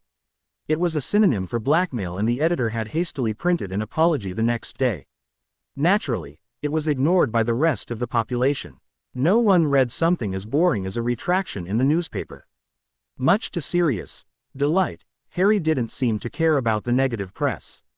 Many of the older years in Ravenclaw were openly sneering at him, not to mention Hermione Granger had thrown a major temper tantrum, but he didn't care. Harry was thriving in his third-year Cleese. He had quickly risen to the top of the CL again, much to the joy of his teachers. Professor Babbling especially was thrilled when she realized Harry considered runes to be one of his most favorite subjects. The third-year students began to realize why he was in the accelerated program. He was a prodigy. Snape was, naturally, nastier than ever. Harry was seriously considering murdering the bastard, but he didn't know how to do it without raising suspicion. Then there was Quirrell. Harry had caught sight of the man openly staring at Harry with a hungry gleam in his eye and it was making Harry very uncomfortable. He had not shared this with Sirius. Merlin knows he would march to the castle to take care of it, if Harry ever mentioned it to his godfather. Harry still didn't know what he was feeling when it came to Sirius, and now that he realized it, Daphne as well. His relationship with each of them had deepened over time. His godfather had given him a communication mirror so that they could talk to each other all the time. Harry had been very impressed with the mirror and had sent a letter to his account manager at Gringotts to find out everything about the company. At the back of his mind, he couldn't help but think that despite knowing Sirius for a very short time, he could picture a good, dare he say it, father-son relationship with the older wizard in the future. His always tightened when he thought about it, but Harry didn't know what it meant. Then, of course, was Daphne. He had taken to spending increasingly more time with her in the room of requirement. Doing so made them start talking to each other more as he tutored her in her studies. It was now at such a level that Harry genuinely felt protective of her, and he would go so far as to call her his best friend, even though she was his only friend. The room of requirement itself was a big mystery to him, and the way he found it, even more so. He let his mind wander, thinking back to that day. It was the first week back at school. Harry was walking along a corridor on the 7th floor after meeting the headmaster. Dumbledore had wanted to speak to him about the exams he had taken at the ministry. He had also given Harry one of his patented, "I'm disappointed in you" looks. Apparently, he was about to let Harry know that he had approved of the accelerated program and was waiting for him to come back to school, but Harry honestly doubted the veracity of the headmaster's statement. Just as he turned a corner, he saw the tapestry of a man teaching a group of trolls how to dance. Suddenly, he was altered by a memory again. He had found the legendary room of requirement. It had been a perfect coincidence that he had seen one of those house elves using the room.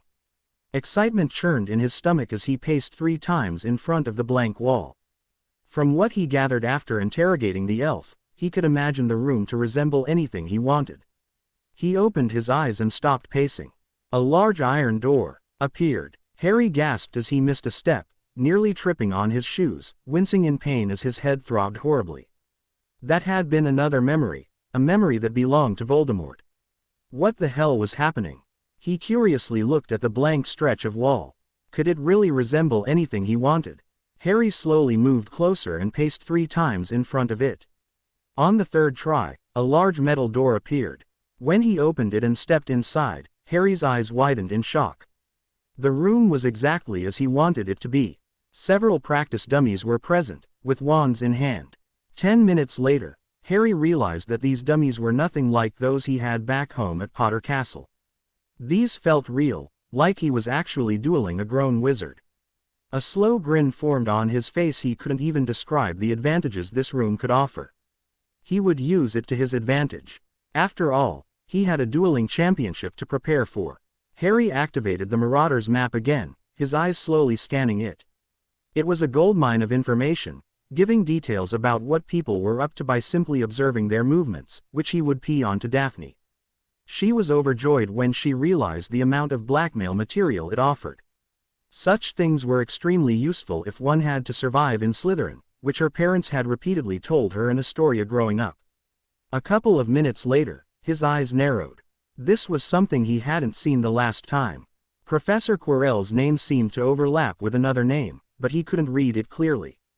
Harry tapped his wand on the map, ordering it to magnify, showing the name which was overlapping with Quirrell's. Tom Riddle. Tom Riddle, Harry whispered to himself in confusion. He winced in pain as another memory altered his mind. He was in his bed in the Slytherin dormitories. He kept tapping his wand on the sheet of parchment and wondered if he was ever going to succeed. The letters kept interchanging over and over again, but none of them made any sense. His original name returned. Tom Marvolo Riddle. Anger bubbled in his gut as he angrily tapped his wand on the sheet once more. Letters changed again, but this time, it formed something different. His heart skipped a beat as he saw the words written on the parchment. It was a perfect anagram of his name, which was what he originally intended. It also made sense because his goal was to conquer death. What a perfect word. It meant flight from death. He smirked at the words he could see which were shimmering under the light from his wand. I am Lord Voldemort. Harry gasped as he picked himself from the floor, his body still trembling slightly, having collapsed due to the pain of the memory slamming into his conscious mind. He had to control himself when those memories altered him. It would be monumentally disastrous if Dumbledore or the Ministry found out that he somehow had Voldemort's memories in his head. He swallowed heavily when his gaze returned to the map. He couldn't believe it. Voldemort was still alive. Wasn't he supposed to be dead? The killing curse was said to have impacted him, right? If that were true, then how could Voldemort be inside the castle? Harry knew it was the truth. The map never lies, after all. It had Gryffindor blood powering it, so it was linked to the wards themselves. A shiver of fear ran down the length of Harry's spine as he looked at the name with wide eyes. Tom Riddle. If Voldemort was inside the castle, then why was his name nearly combined with that of Quirrell? Was he disguised as Quirrell, using the form as an alias? In that case, Harry was in grave danger. What to do? Harry already knew that Dumbledore had kept a fake Philosopher's Stone in the school. He did not believe, even for a second, that it could be the real one. There was no way Nicholas and Perenelle Flammel would give away their prized alchemical discovery. The stone was the only thing keeping them alive, after all. They might be very old, but he doubted they were that stupid. But apparently, Voldemort had taken the bait. Harry had heard Ron Weasley and Hermione Granger discussing the stone many times since the second term began. Curiously enough, each time, Harry would be in the vicinity, though he didn't understand the reasoning behind it. He had simply shrugged it off after researching about the stone. He also knew that there was a Cerberus behind that door in the third-floor corridor from speaking to the Weasley twins who had investigated it.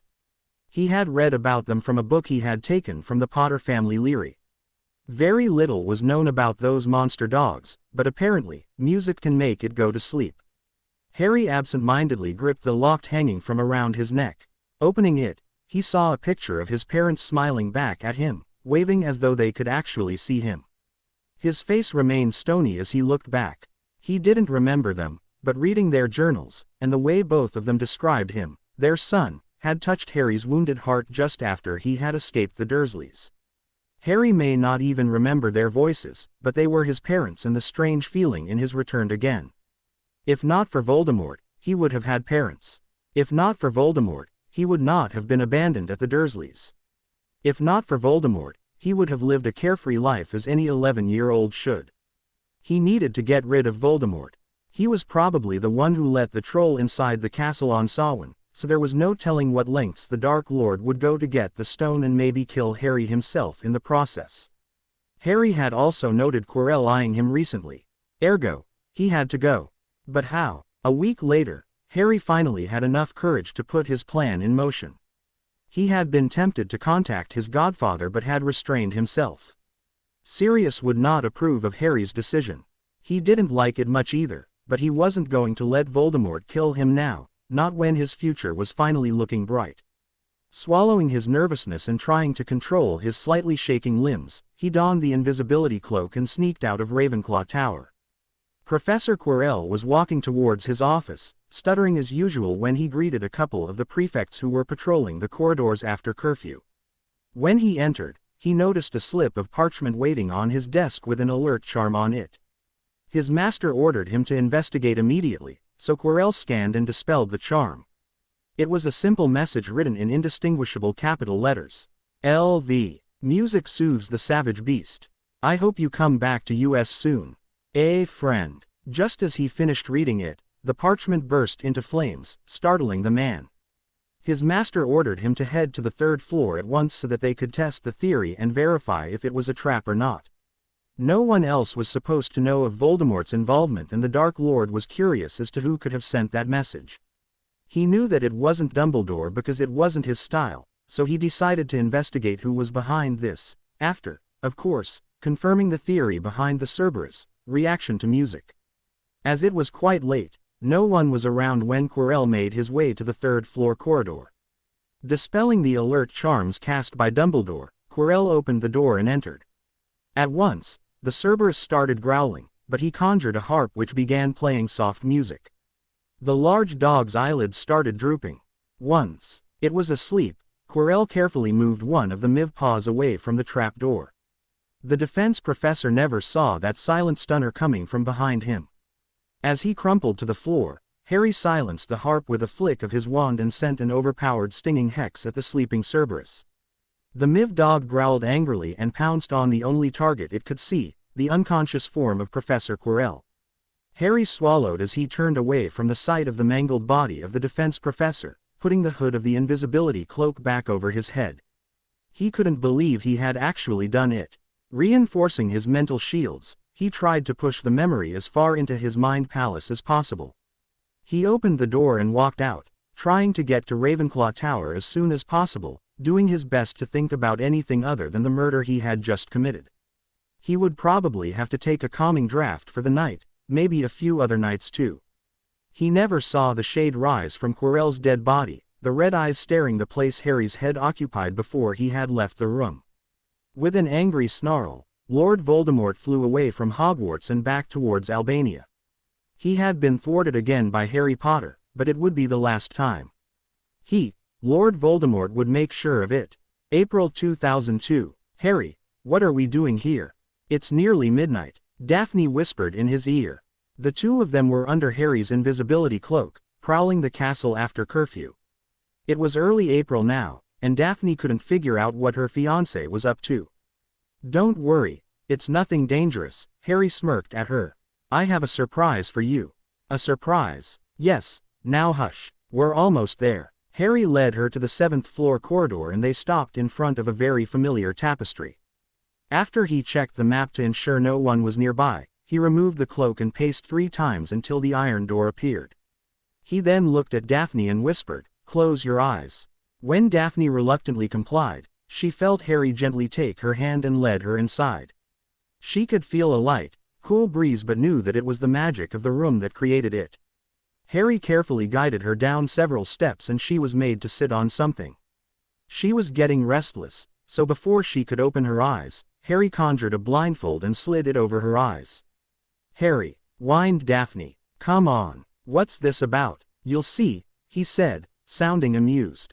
Daphne couldn't hear anything either but knew there were probably silencing charms in place. Finally, Harry removed the blindfold with a wave of his hand. Her eyes took time to adjust to the dim lighting. They seemed to be on a small boat, but it was closed on all sides, so she couldn't see what was going on outside. "Where are we?" she asked, confused. Harry simply smiled and flicked his wand, making the roof of the boat disappear. Daphne gasped. They were in the middle of a calm lake at night. There was a full moon with stars and constellations seen in the clear night sky above. Mountain peaks could be seen in the distance and she could see forest cover on the distant banks of the lake too. The boat swayed slightly in the water. It was the most beautiful sight she had ever seen. "How did you know?" she whispered, her voice trembling.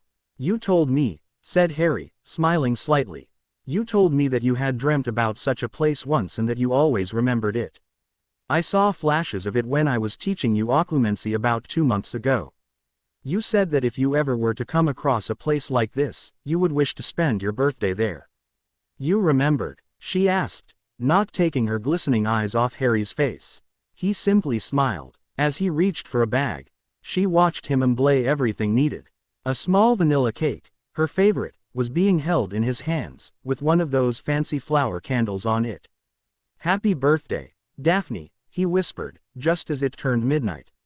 Tears flowed down Daphne's cheeks as she croaked out a thank you. Harry smiled as he took a small piece of cake and fed it to her, just as his godfather had instructed him to do. Daphne, in turn, took a piece of cake and fed it to him as well. "Look up," he muttered, pointing to the sky. When she looked at the night sky, she gasped as several fancy fireworks exploded in the air, bathing the sky in beautiful colors. One of the fireworks exploded, forming the words, "Happy birthday Daphne," in the sky. "Thank you, Harry," she whispered, wiping her tears away.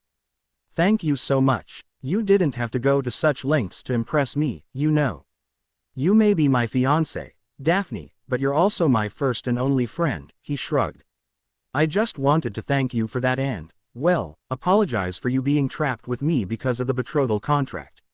It wasn't your fault that I'm the last Potter. I don't mind being engaged to you," smiled Daphne, her cheeks coloring, a hint of awkwardness creeping through. "In fact, I think it's the best thing that has ever happened to me."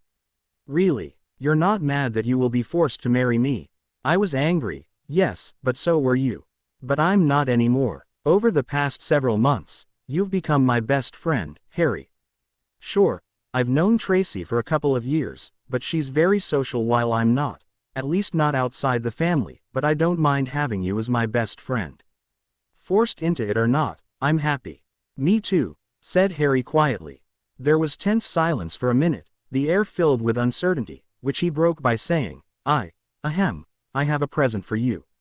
I hope you like it." He took out a long, slender velvet box and gave it to Daphne. She accepted it and opened it carefully and gasped when she saw what was inside. "It's a locket similar to mine," said Harry, pointing to the one hanging from around his neck outside his shirt, with a bevy of protective charms on it, some of which are not exactly legal. "Open it." Daphne opened the locket and saw that on one side was a picture of her with her parents in Astoria, while on the other was a picture of her and Harry taken during the Yule Ball at Greengrass Manor. She moved closer and hugged him tightly, not being able to convey her thanks with mere words.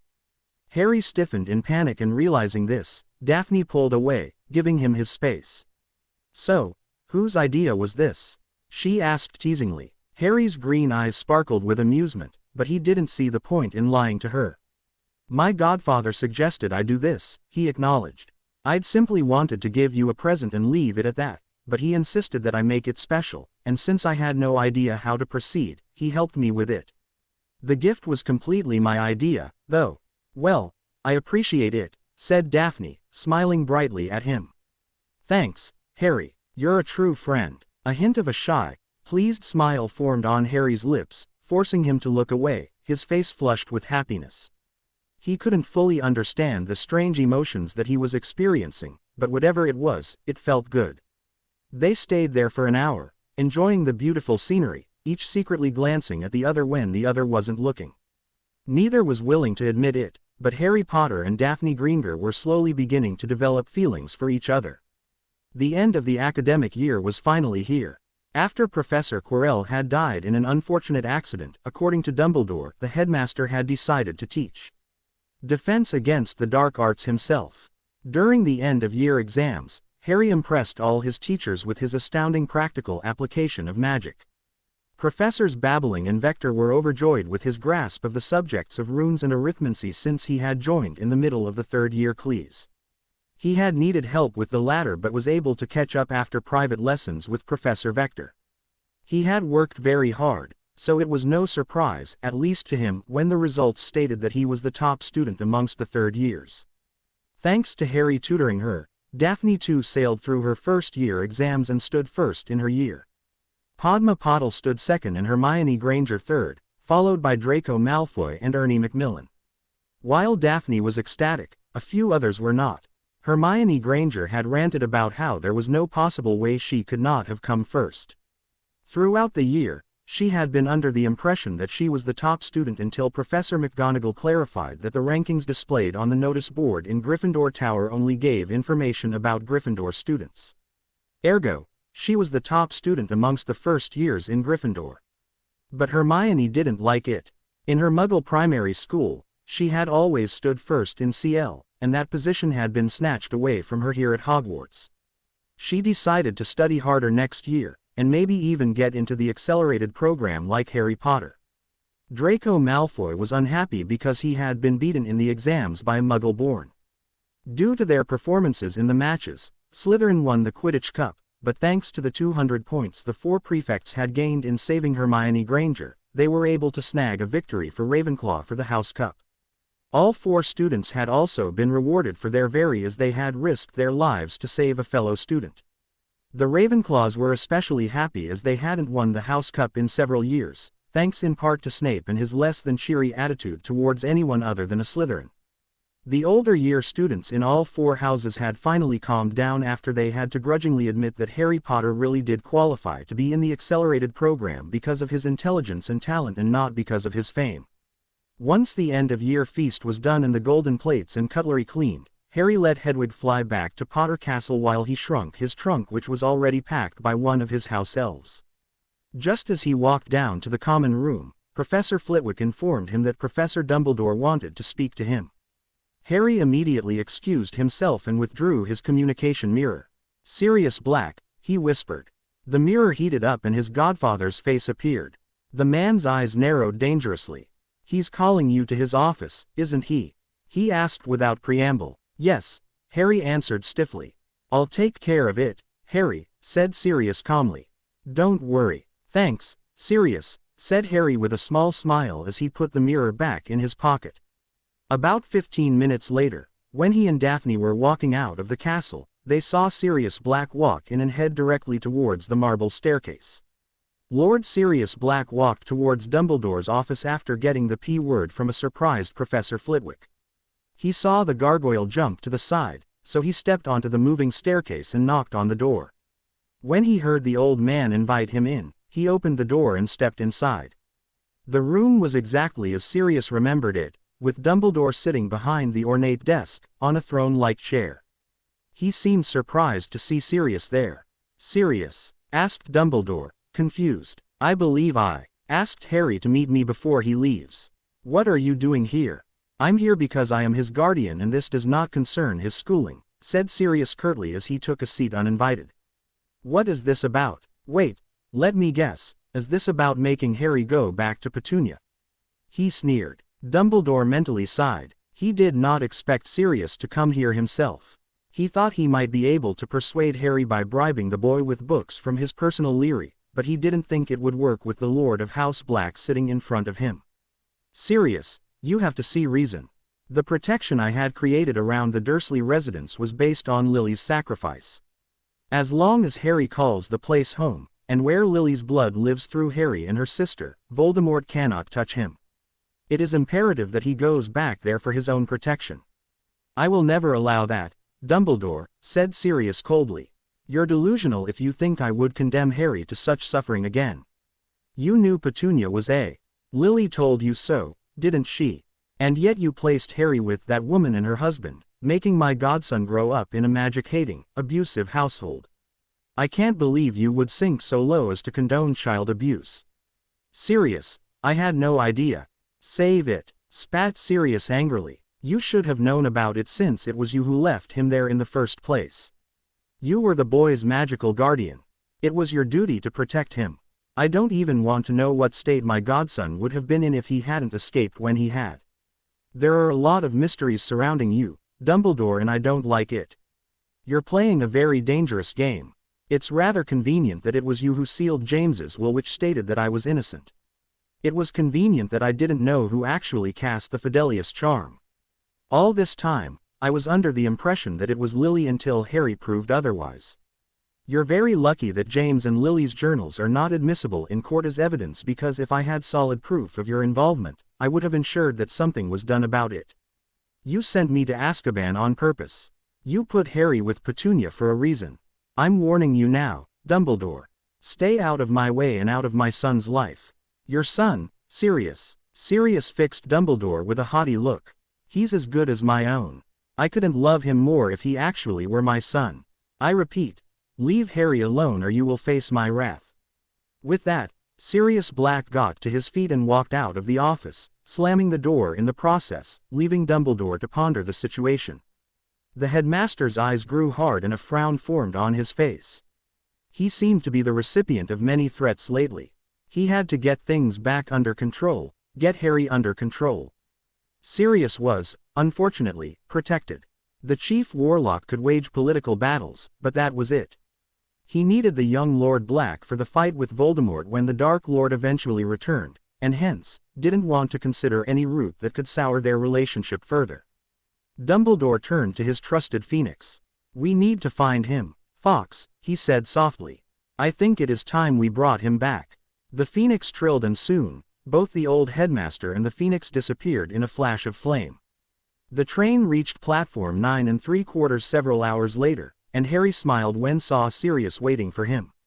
The moment his godfather spotted him, Sirius lightly ruffled Harry's hair and said, "Everything's ready, kiddo. Come on." Harry bid everyone goodbye, and after returning Daphne's hug, much to the surprise of Daphne, her parents, and Sirius, he took Sirius' hand and disapparated. When Harry opened his eyes, he could smell the salt water. They were standing on a beach, with the waves crashing on the white sand. "A beach?" he asked incredulously. "I thought you were bringing me to your home." Sirius barked out a laugh. "I did bring us home. This island, owned by the Blacks, is off the coast of Cornwall. You can have all the privacy you need here. Come on, let's head inside." The older man led Harry towards a path which was off the beach. They walked in comfortable silence, and after a few minutes, Harry's eyes widened when he saw an elegant castle made of black stone. It was much smaller than Potter Castle, but still impressive in its own right. "Welcome to Black Castle," said Sirius as he led Harry inside. "The other homes of the Blacks are in a state of disrepair. The house elves are fixing them, but it'll take time.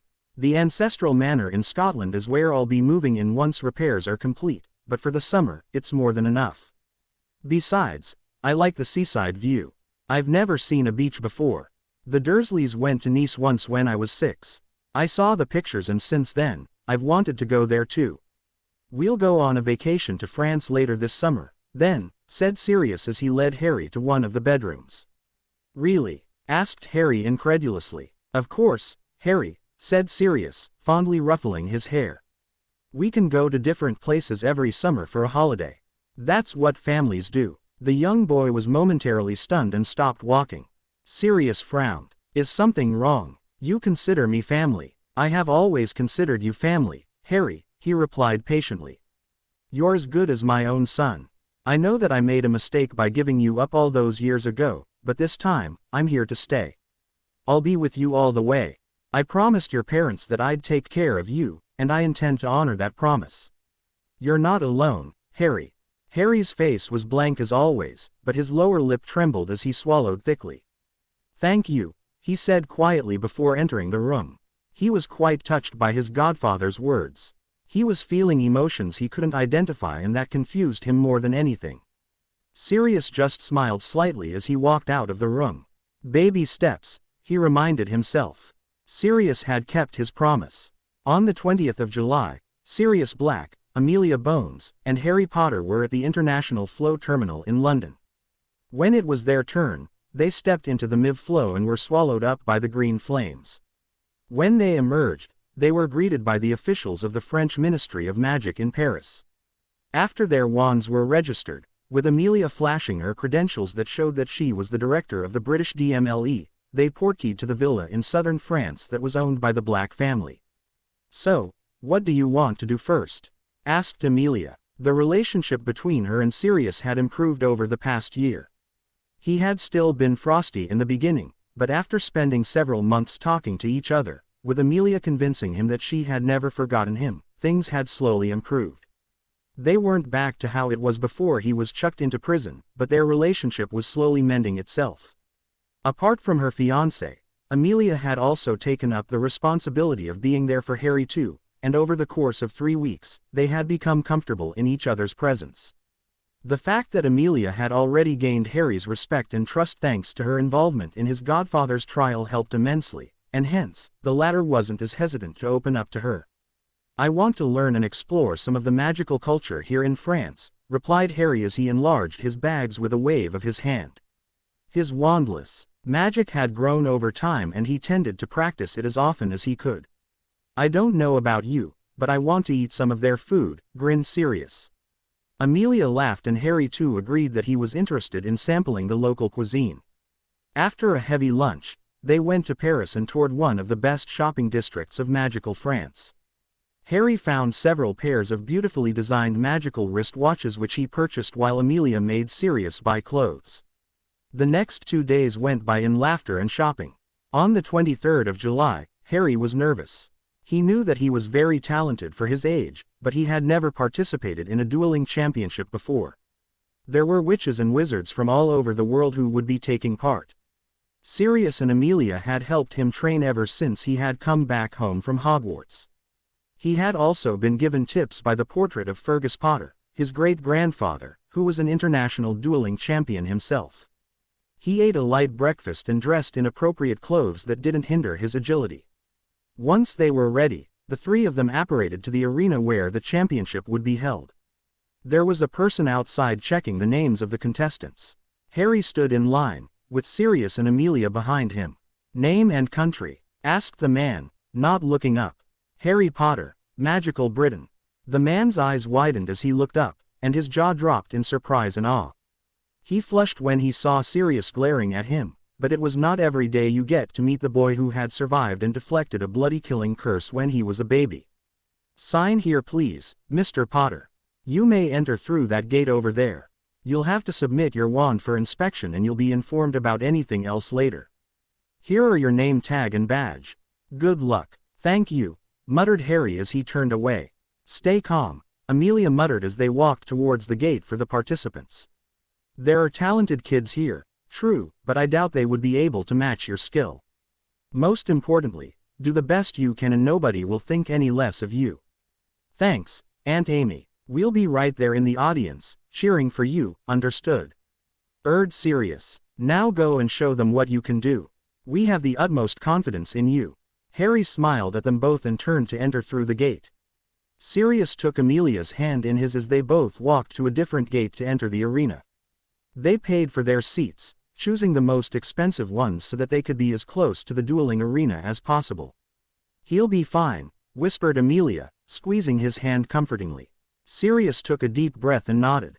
After about an hour, the lights dimmed around them, with the stage being prominently illuminated as the host stepped onto the podium. "Ladies and gentlemen," he began in French, but both of them could understand what he was saying. "Welcome to the Under-13 International Dueling Championship for the year 2002. We're going to have our preliminary rounds today, and those who qualify will be eligible for tomorrow's tournament. Those who qualify for the quarterfinals in the morning will take part in the semi-finals that afternoon. The winners of the semi-finals will take part in the finals that night. So, shall we begin?" he asked and the crowd roared. "Our first match is between Mr. Adonis of Greece and Mr. Potter of Britain. Let's give them a big round of applause." People clapped, but many began whispering when they heard Harry's name. The boy who lived was known all over the world for surviving and deflecting the dreaded killing curse when he was but a baby. Harry stepped forward towards the arena and bowed to his opponent, who bowed back. He then extended his left leg forward, his left arm was raised for balance, his wand was pointed 60 degrees away from his opponent. His face was expressionless and back straight. This was a stance he had worked on. It provided a means for both defense and offense, depending on his move. Harry's opponent took an offensive position. The boy was going to strike the second he was ready. His wand was pointed at Harry, so he would use a spell that didn't require any elaborate wand movements. The best bet was either the disarming or stunning spell, mused Harry. The rules are simple. No lethal spells can be used, and unforgivable curses are banned. Standard International Dueling Rules, Level 1. The duel ends when the other party is incapacitated or yields. Get ready. Begin. As Harry had predicted, the Greek boy shouted, "Expelliarmus!" A red jet of light headed towards Harry, but he neatly dodged it. Langblock. Expelliarmus. Stupefy. The three silent spells hit the mark. His opponent's tongue got stuck to the roof of his mouth, his wand flew out of his hand and the stunner hit him in the. The boy dropped to the ground, unconscious. The stadium was quiet. No one had ever expected a 12-year-old boy to perform spells non-verbally. The host recovered quickly and cried, "Amazing. That was an impressive display of non-verbal magic. The winner is Mr. Harry Potter of Britain." The crowd roared and clapped for the boy who lived. Harry bowed to them and exited the arena. Harry blasted through round 2 as well. Since it was under 13, the duels took very little time. But he had to admit, the competitor he faced was good for her age, but Harry was a lot better. Harry hit her with a few jinxes for which the girl used a shield, but was eventually defeated when Harry cast the Augmenti charm, soaking her to the bone, and stunning her to end the duel. The quarterfinals had 12 participants. Here, Harry decided to dodge rather than fire. His opponent was quickly getting tired after firing so many spells, and he took advantage of that and fired a stunner of his own when the opponent had just stopped casting spells, ending the duel. The semi-finals were much better, in Harry's opinion. There were 6 duelists. If Harry won this round, he would be automatically qualified for the finals thanks to his record of wins in the previous rounds. The other 5 would have to fight in another round and the winner would join him in the finals. His opponent in the semi-finals was a boy from Zil. The other wizard was cautious as he knew Harry was a fierce opponent. He dodged spells as well, and instead of conventional spells, he used a mixture of different charms in his arsenal. It definitely worked, as Harry got hit once when he least expected it, but managed to overcome his opponent by using his advanced knowledge of charms against him. The finals were between Harry and a girl from Japan. Ladies and gentlemen, welcome to the finals of the Under-13 International Dueling Championship. We have today our 2 finalists, Akano Hana from Japan and Harry Potter from Britain. Both have proven that they are way ahead of their peers in terms of magical knowledge. Take your places, finalists. Get ready. Begin. But to the crowd's surprise, neither party fired any spells. Harry had observed this girl and realized that she liked to set a trap for her opponents. After several seconds, Harry decided to lay a trap of his own. He took his wand behind his back and started shifting it between his hands. The girl didn't know that he was ambidextrous.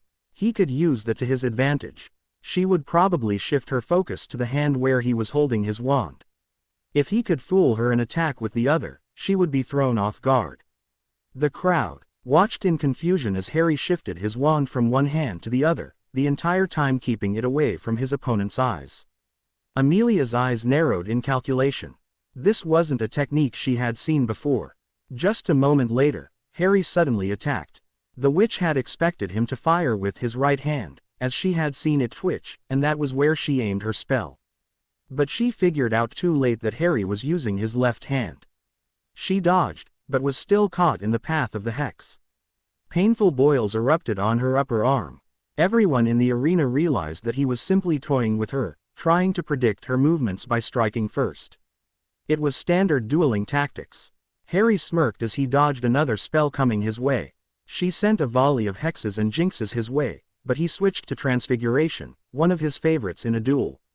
He conjured a huge bunch of leaves with sticky sap and banished them towards her. The girl set the leaves on fire and banished them back at Harry.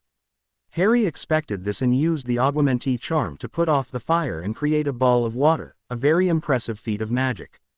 He pushed it above the ground where it was rotating at a fast rate using a smart array of quick runes. He then cast a variety of spells that the girl dodged. It was clear that her opponent wanted to end it and deal with the water bubble, so she said mounted a spell and a white beam of light shot out of her wand. Harry cast a stunning spell and both spells connected. Flashes of light could be seen as white and red clashed with each other. After several seconds, Harry let go of the spell, dodged, looked at the ball of water suspended above and slashed his wand in the air. The water fell directly on the girl below. Harry immediately took his chance and fired the spell chain he had used in the first duel. His opponent lay unconscious on the floor. The audience was stunned. What a spectacular display of the various NCHES of magic and sheer brilliance for one so young. Ladies and gentlemen, the winner of the Under-13 International Dueling Championship of 2002 is Harry Potter of Magical Britain. Congratulations, Mr. Potter, and congratulations to our runner-up, Miss Hannah of Magical Japan. The arena was cleared and the Minister of Magic of France came up to them to give them the cash prizes and trophies. A smaller trophy was handed to the runner-up and Harry was given the larger one. The crowd roared and several people took pictures as he hoisted his cup in the air, and Harry Potter couldn't control the tears which cooled in his eyes as he saw the proud, beaming faces of Sirius Black and Amelia Bones. "I knew you could do it." Daphne grinned as she followed Harry to the trophy room at Potter Castle. This was a place which was filled with all sorts of medals and awards earned by the members of the Potter family over the centuries. He carefully placed the trophy in the front, and couldn't help but smile himself. "I was actually quite nervous," he confessed softly. "But it was well worth it. I can't believe I won." Daphne smiled widely at him. "I knew the moment you told me that you were taking part in the championship that you would win." Harry simply chuckled as they returned to the drawing room of the castle. It was just the two of them here, but neither of them felt awkward anymore. They spent all their time in school together anyway, so this was no different. "My parents are thrilled," she continued. "And so is Astoria." She was actually asking Father whether she could take part in the dueling championship too. Harry smiled faintly as he grabbed the newspaper that was lying on the center table. "It looks like the news has gotten out," he commented as he saw the headlines. "Boy WHO lived wins. Under-13 International Dueling Championship. What do you expect?" snorted Daphne. "At least no one is saying anything negative this time. Rita Skeeter can't write a positive article to save herself." "Yes, I know," said Harry darkly. He didn't like that woman. She had written a scathing article about their betrothal and also about him being accepted into the accelerated program. Recently, there was a small article questioning Sirius Black's ability to take care of Harry because of his instability caused by his stay at Azkaban. The editor had resigned after information about his dealings with several smugglers made its way to the Department of Magical Law Enforcement. Harry was sure that Sirius had something to do with that story being leaked to the ministry, but unfortunately, his godfather did not seem to have any information on Rita Skeeter. Right now, though, Harry wasn't worried about that. He was wondering how he was going to handle the situation with Remus Lupin the next day, someone who had been a close family friend once, and a person Harry was least interested in meeting. On the 1st of August, Remus Lupin appeared in the entrance hall of Black Manor in Scotland with a flash of green flames. He was greeted by a house elf that showed him to the formal drawing room. Remus was in awe of the wealth and splendor of the place. He had forgotten what large manors were like, as Potter Manor was the only home of an ancient house he had visited. As he entered the room, he saw Sirius sitting in one of the plush armchairs. Remus was quite surprised by his friend's appearance. Gone were the days when Sirius used to have an amused expression on his face nearly all the time. His face was impive and his eyes still had a haunted look to them that would probably never disappear. He was dressed in expensive clothes and the black family signet ring was gleaming from his finger. "Remus," Sirius said softly, his lips curving into a small smile. "It's been far too long. Please take a seat." Remus Lupin did not miss the formal way in which Sirius greeted him. He also didn't miss the way he called him by his first name and not by his marauder nickname. He took a seat on the sofa, trying not to let the decor bother him. He looked terribly out of place. "Nice to see you again, Sirius," said Remus quietly after several seconds of silence.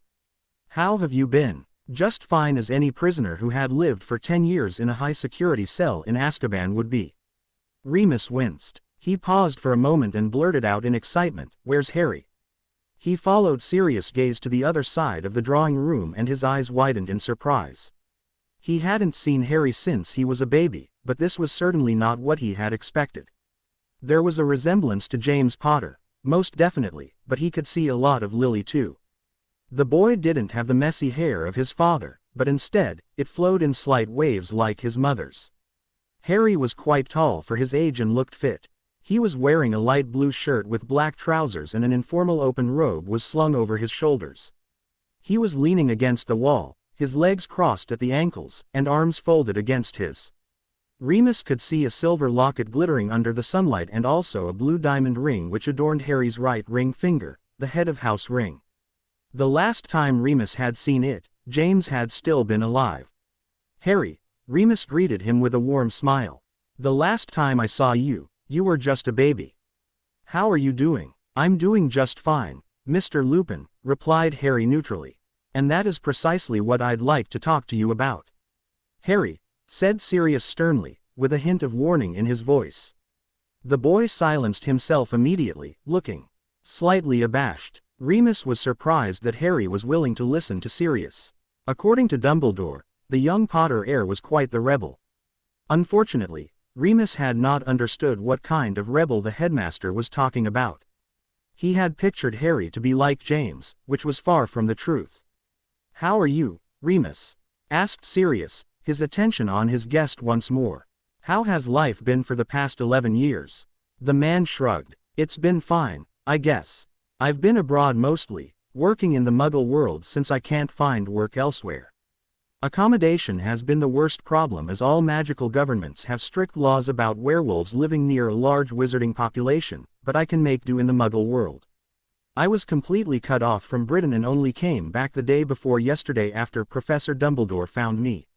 He told me what happened and once I found out that you were exonerated, I immediately contacted you." Sirius hummed. "May I ask a simple question?" he asked quietly. When Remus nodded, looking confused, he said, "Why didn't you ever check on Harry all these years? I know that you were not eligible to be his guardian, but you could have just popped over there from time to ensure he was safe and happy. Why didn't you?" "Dumbledore said it was not safe, Sirius," Remus replied, frowning slightly.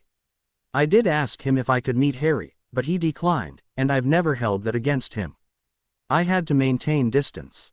The magical population is scared of werewolves as it is, so it would have been dangerous for me to interact with Harry at all. What if I'd infected him accidentally?" "You transform one night a month," said Sirius pointedly. "You didn't even have to talk to him. All you had to do was observe him and ensure that he was happy. You couldn't be bothered to look into the living conditions of the only son of your best friend who was kidnapped by Dumbledore and left with Petunia, of all people. Knowing how Lily felt about her sister, you still stayed away." Remus was startled. "Sirius, Dumbledore said Harry was safe and happy there, so what more could I do? How could I doubt his words? Besides, It all worked out, didn't it? Harry looks perfectly healthy. You were also released from Azkaban and now he's living with you. So what's the problem? What's the problem? Harry repeated, his voice very soft and cold. The problem, Mr. Lupin, is that I was neither safe nor happy with those filthy muggles I call my relatives. Not one person in the magical world cared enough to check on me. They all thought the wise old Albus Dumbledore would ensure that their precious savior lived a pampered existence. Were you not aware of just how much Petunia hates magic? How much she loathed my mother? Put the pieces together, Mr. Lupin. What do you think she would do if she found the freakish son of her freakish whore of a sister who got herself blown up by consorting with freaks, placed in a basket on her doorstep in the middle of the night? Those were Petunia's words, not mine. She and her bastard of a husband put me in a tiny cupboard under the stairs, starved me for days on end, turned me into and did their best to beat the magic out of me. I assure you, I was far from happy or healthy there. Remus turned white as a sheet.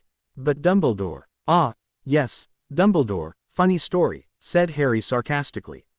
He would never have been this candid about his experience at the Dursleys, but he had been pissed ever since he had learnt about Remus Lupin's existence.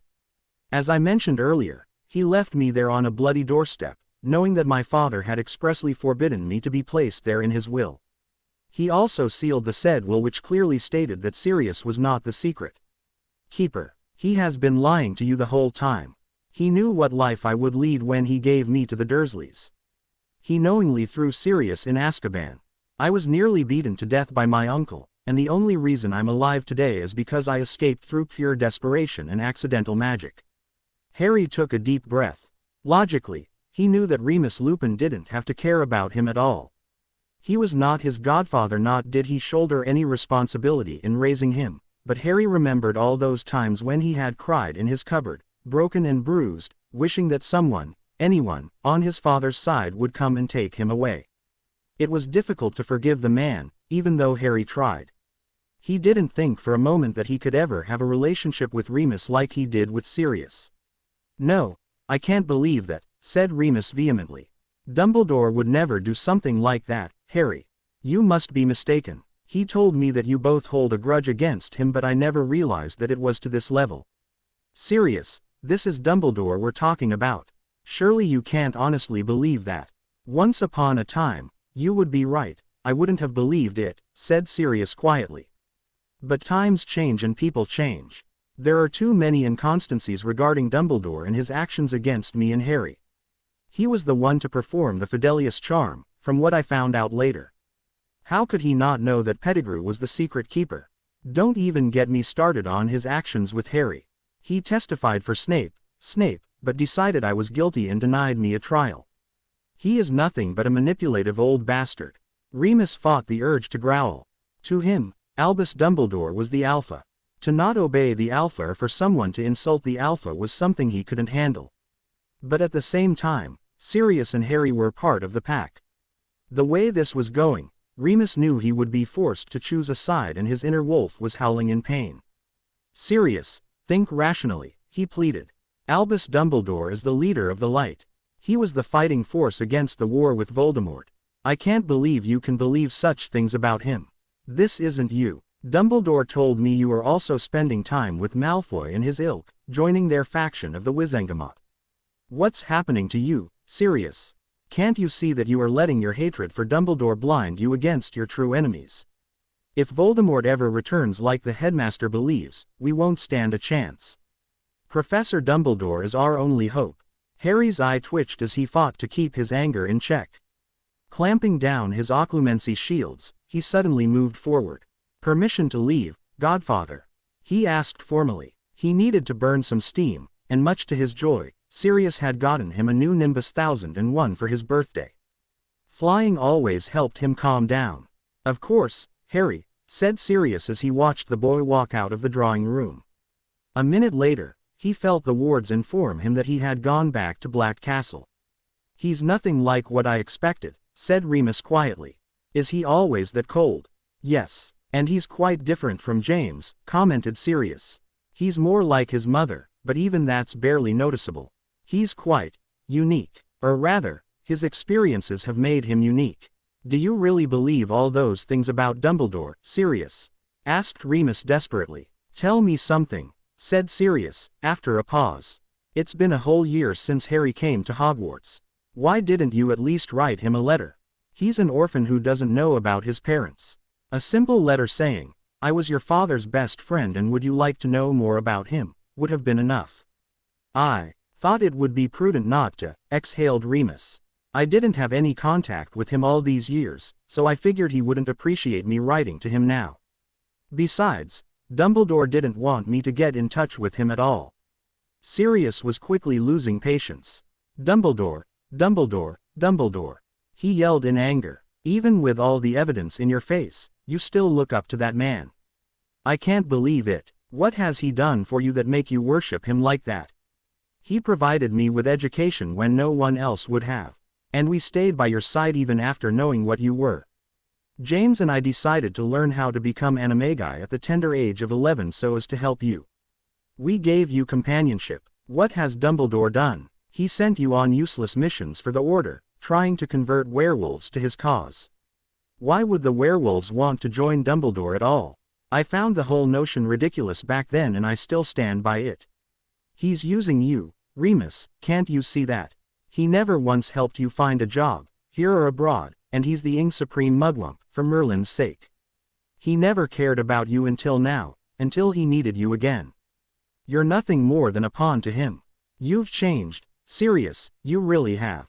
Dumbledore was right. Your grudge and anger could be the death of us all, not to mention could put Harry in grave danger. Stop right there, said Sirius coldly. I know how to take care of Harry. I will do my job without Dumbledore's help. Like you did 10 years ago. Snapped Remus. Without Dumbledore, who knows what might have happened to him? Sirius' expression contorted, with his eyes blazing with fury. As that's so, he whispered dangerously. Dumbledore's man through and through, aren't you, Remus? Always, spat Remus angrily. With that, he walked back to the flow in the entrance hall. Sirius sank back into his armchair, absent-mindedly summoning a bottle of fire whiskey and a GL. Pouring a generous amount, he emptied it in one gulp, relishing the burning sensation. He had lost another friend tonight. A lone tear slid down his pale face, but his anger at the headmaster increased tenfold. Yet another friendship had been destroyed thanks to the old man. He would never forgive Dumbledore, ever. It was now the last week of the holidays. Harry had spent his time alternating between Black Manor, Greengrass Manor and Potter Castle. The 2 months had been used to learn as much as possible from Alfred Potter, who was delighted to teach his descendant again. Harry spent more time learning runes and potions from Alfred along with several spells from the family grimoire. Sirius supplemented his education by bringing Harry's defense and transfiguration training up to speed. He also told Harry, much to the boy's immense joy, that he would start teaching him how to become an animagus. In the last week of August, the book lists finally arrived. Just as he was about to head over to Black Manor, 3 elves popped inside the dining room. It looked like they were fighting. Master, Dobby is trying to sneak into the castle, cried Tippy furiously. Harry didn't miss the stark contrast in their appearance. While Tippy and Sally were dressed in proper uniforms, the other elf, who seemed quite weak and unhealthy, was wearing a horrible-looking tea towel. Who are you? Asked Harry, with narrowed eyes. And why did you try to break into my home? I am Dobby, sir, squeaked the elf. Dobby is coming here to warn you, sir. Harry Potter must not return to Hogwarts school this year. Dark things are planned. Dobby has to protect Harry Potter. Tippy, Sally, release him, ordered Harry. He kneeled down to match the elf's height and asked, what are you talking about, Dobby? What terrible things? Dobby burst into furious tears at the gesture. Harry Potter is greater than Dobby ever thought. He treats Dobby like an equal. But Harry Potter, sir, should not go back to school. There is a plot to make the most dangerous things happen. What dangerous things? Who's plotting them? Dobby cannot say, sir. Dobby's master doesn't even know he is here. Dobby would have to iron his hands for betraying his master. But Dobby doesn't care, for Harry Potter's safety is most important. Don't go to school, sir. Great danger is going to befall the castle this year. Harry Potter must protect himself and stay safe, said the elf, and snapped its fingers and disappeared. Harry frowned. Guys, who is Dobby's master? Dobby is the Malfoy elf, Master Harry. He is treated very, very badly by his masters, answered Sally sadly. Harry gritted his teeth. He had a soft spot for house elves and he did not like people mistreating them. But what was Dobby talking about? An hour later, Harry and Sirius were in Diagon Alley, shopping for his school supplies. Despite his godson's protests, Sirius had put his foot down and decided to pay for all their purchases, saying that it was his duty as Harry's guardian to do so. Once uniforms, potions, ingredients and other stationery were taken care of, they headed to Flourish and Blots, which was playing host to a throng of people, including the press. This is bad, muttered Harry. Quick, cast a glamour on me. Good idea, Sirius nodded. With a wave of his wand, they were both under a simple glamour charm. It turned out to be a good thing because Gilderoy Lockhart was posing for photographs. Just after Harry finished buying his 4th and 5th year books, there was a scuffle at the entrance of the shop. The duo looked at each other in surprise when they saw Arthur Weasley physically fighting Lucius Malfoy. Harry could hear the last bit of their conversation. Here girl, take your book. It's the best your father can give you, snarled Lucius, thrusting the books into her cauldron. Sirius shook his head as he steered Harry out of the store. What was that all about? Arthur Weasley's Muggle Protection Act, answered Sirius. There have been several raids conducted in connection with the bill. It's being endorsed by Dumbledore, actually, but the bill itself is poorly written. Lucius Malfoy is quite angry about it. I would be too, Harry scowled slightly. There should be a Wizards Protection Act from the threat known as Muggles, not the opposite. We are the ones in danger, yet I hear no talk about that. Sirius tilted his head to the side as they portkeyed to Black Manor. He observed Harry for a moment and said, You don't like Muggles, do you? What does that have to do with anything? Asked Harry defensively. Sirius merely narrowed his eyes and his young charge flushed slightly under his stern gaze. I'm asking you because I need to know, said Sirius as they entered the informal drawing room. I am your regent and I represent you on the Wizengamot, and for that, I need to know what your thoughts are. I've observed that you're not of a liberal mindset, but I never pegged you for a red-blooded traditionalist. I'm not, Harry corrected him, regaining control of his emotions once more. I'm more of a centrist, from what Grandfather Charles' portrait told me, a balance between the two. I believe we need new ideas while also retaining our magical traditions and beliefs. You have to understand that I grew up both in the Muggle and magical worlds. I have a unique vantage point. I deeply respect our traditions and I don't want to see them gone. Dumbledore's supporters have a very narrow-minded view of what they believe is dark and light. They'll convert the magical world into a replica of the Muggle world, if they have enough power. The traditionalists, on the other hand, are so deeply rooted in their beliefs that they can't ever think outside the box, from what I've read from history and observed myself. We'll crumble from within if they are in power.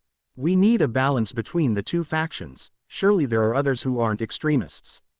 That certainly is a novel idea, said Sirius after a few minutes. And I have to say I agree with you. But I need to ask, what are your thoughts on Muggles and Muggle-borns? Harry took a deep breath. I don't have a problem with Muggle-borns. In fact, I believe they have amazing potential and unconventional thinking. Just look at some of the Muggle-borns we have today. My mother was not the only exceptional witch or wizard they had to offer. There are bound to be others who are talented too. But there are some who tend to look down upon us, saying that we're backward as compared to Muggles. I've heard a couple of Muggle-borns say that. According to Hermione Granger, an ex-CL mate of mine, wizards don't have a shred of logic. She believes we are archaic while her vaunted Muggle world is perfect and that we need to change our ways and become more like Muggles. He sneered as he said, Tell me that doesn't make you angry. Sirius nodded slowly. I must admit those are statements that do get me mad. You have to understand, Harry, that there are bigots on both sides, and the Death Eaters used such Muggle-borns as examples to further their agenda. Your mother was never like this, you know. She completely emceed the magical world when she came to Hogwarts. Within a few years, no one could tell if she was Muggle-raised or wizard-raised. Unfortunately, not all Muggle-borns are like that. Lily's attitude, with the way she wholeheartedly emceed our culture and traditions, was the only reason your grandparents agreed to the marriage. They were furious at first, when they realized that James wanted to get married to a Muggle-born. After several fights, James managed to convince them to meet Lily and give her a chance. The first meeting was kind of frosty, from what I heard, but Aunt Doria had to grudgingly admit that Lily did not behave like any other Muggle-born. Several months later, after they got to know her better, your grandparents agreed to the marriage. I know. Their portraits told me, and I've also read my parents' journals. But my point is that the traditionalists will always point out such Muggle-borns and use it against the rest. Also, Sirius, don't you think the international statute of secrecy is breached with each Muggle-born being informed? Each Muggle-born means two parents informed and maybe siblings as well. The more Muggle-borns, the more Muggles know about magic. Doesn't that defeat the purpose of secrecy? How can you believe that word wouldn't spread amongst the Muggles about the existence of magic?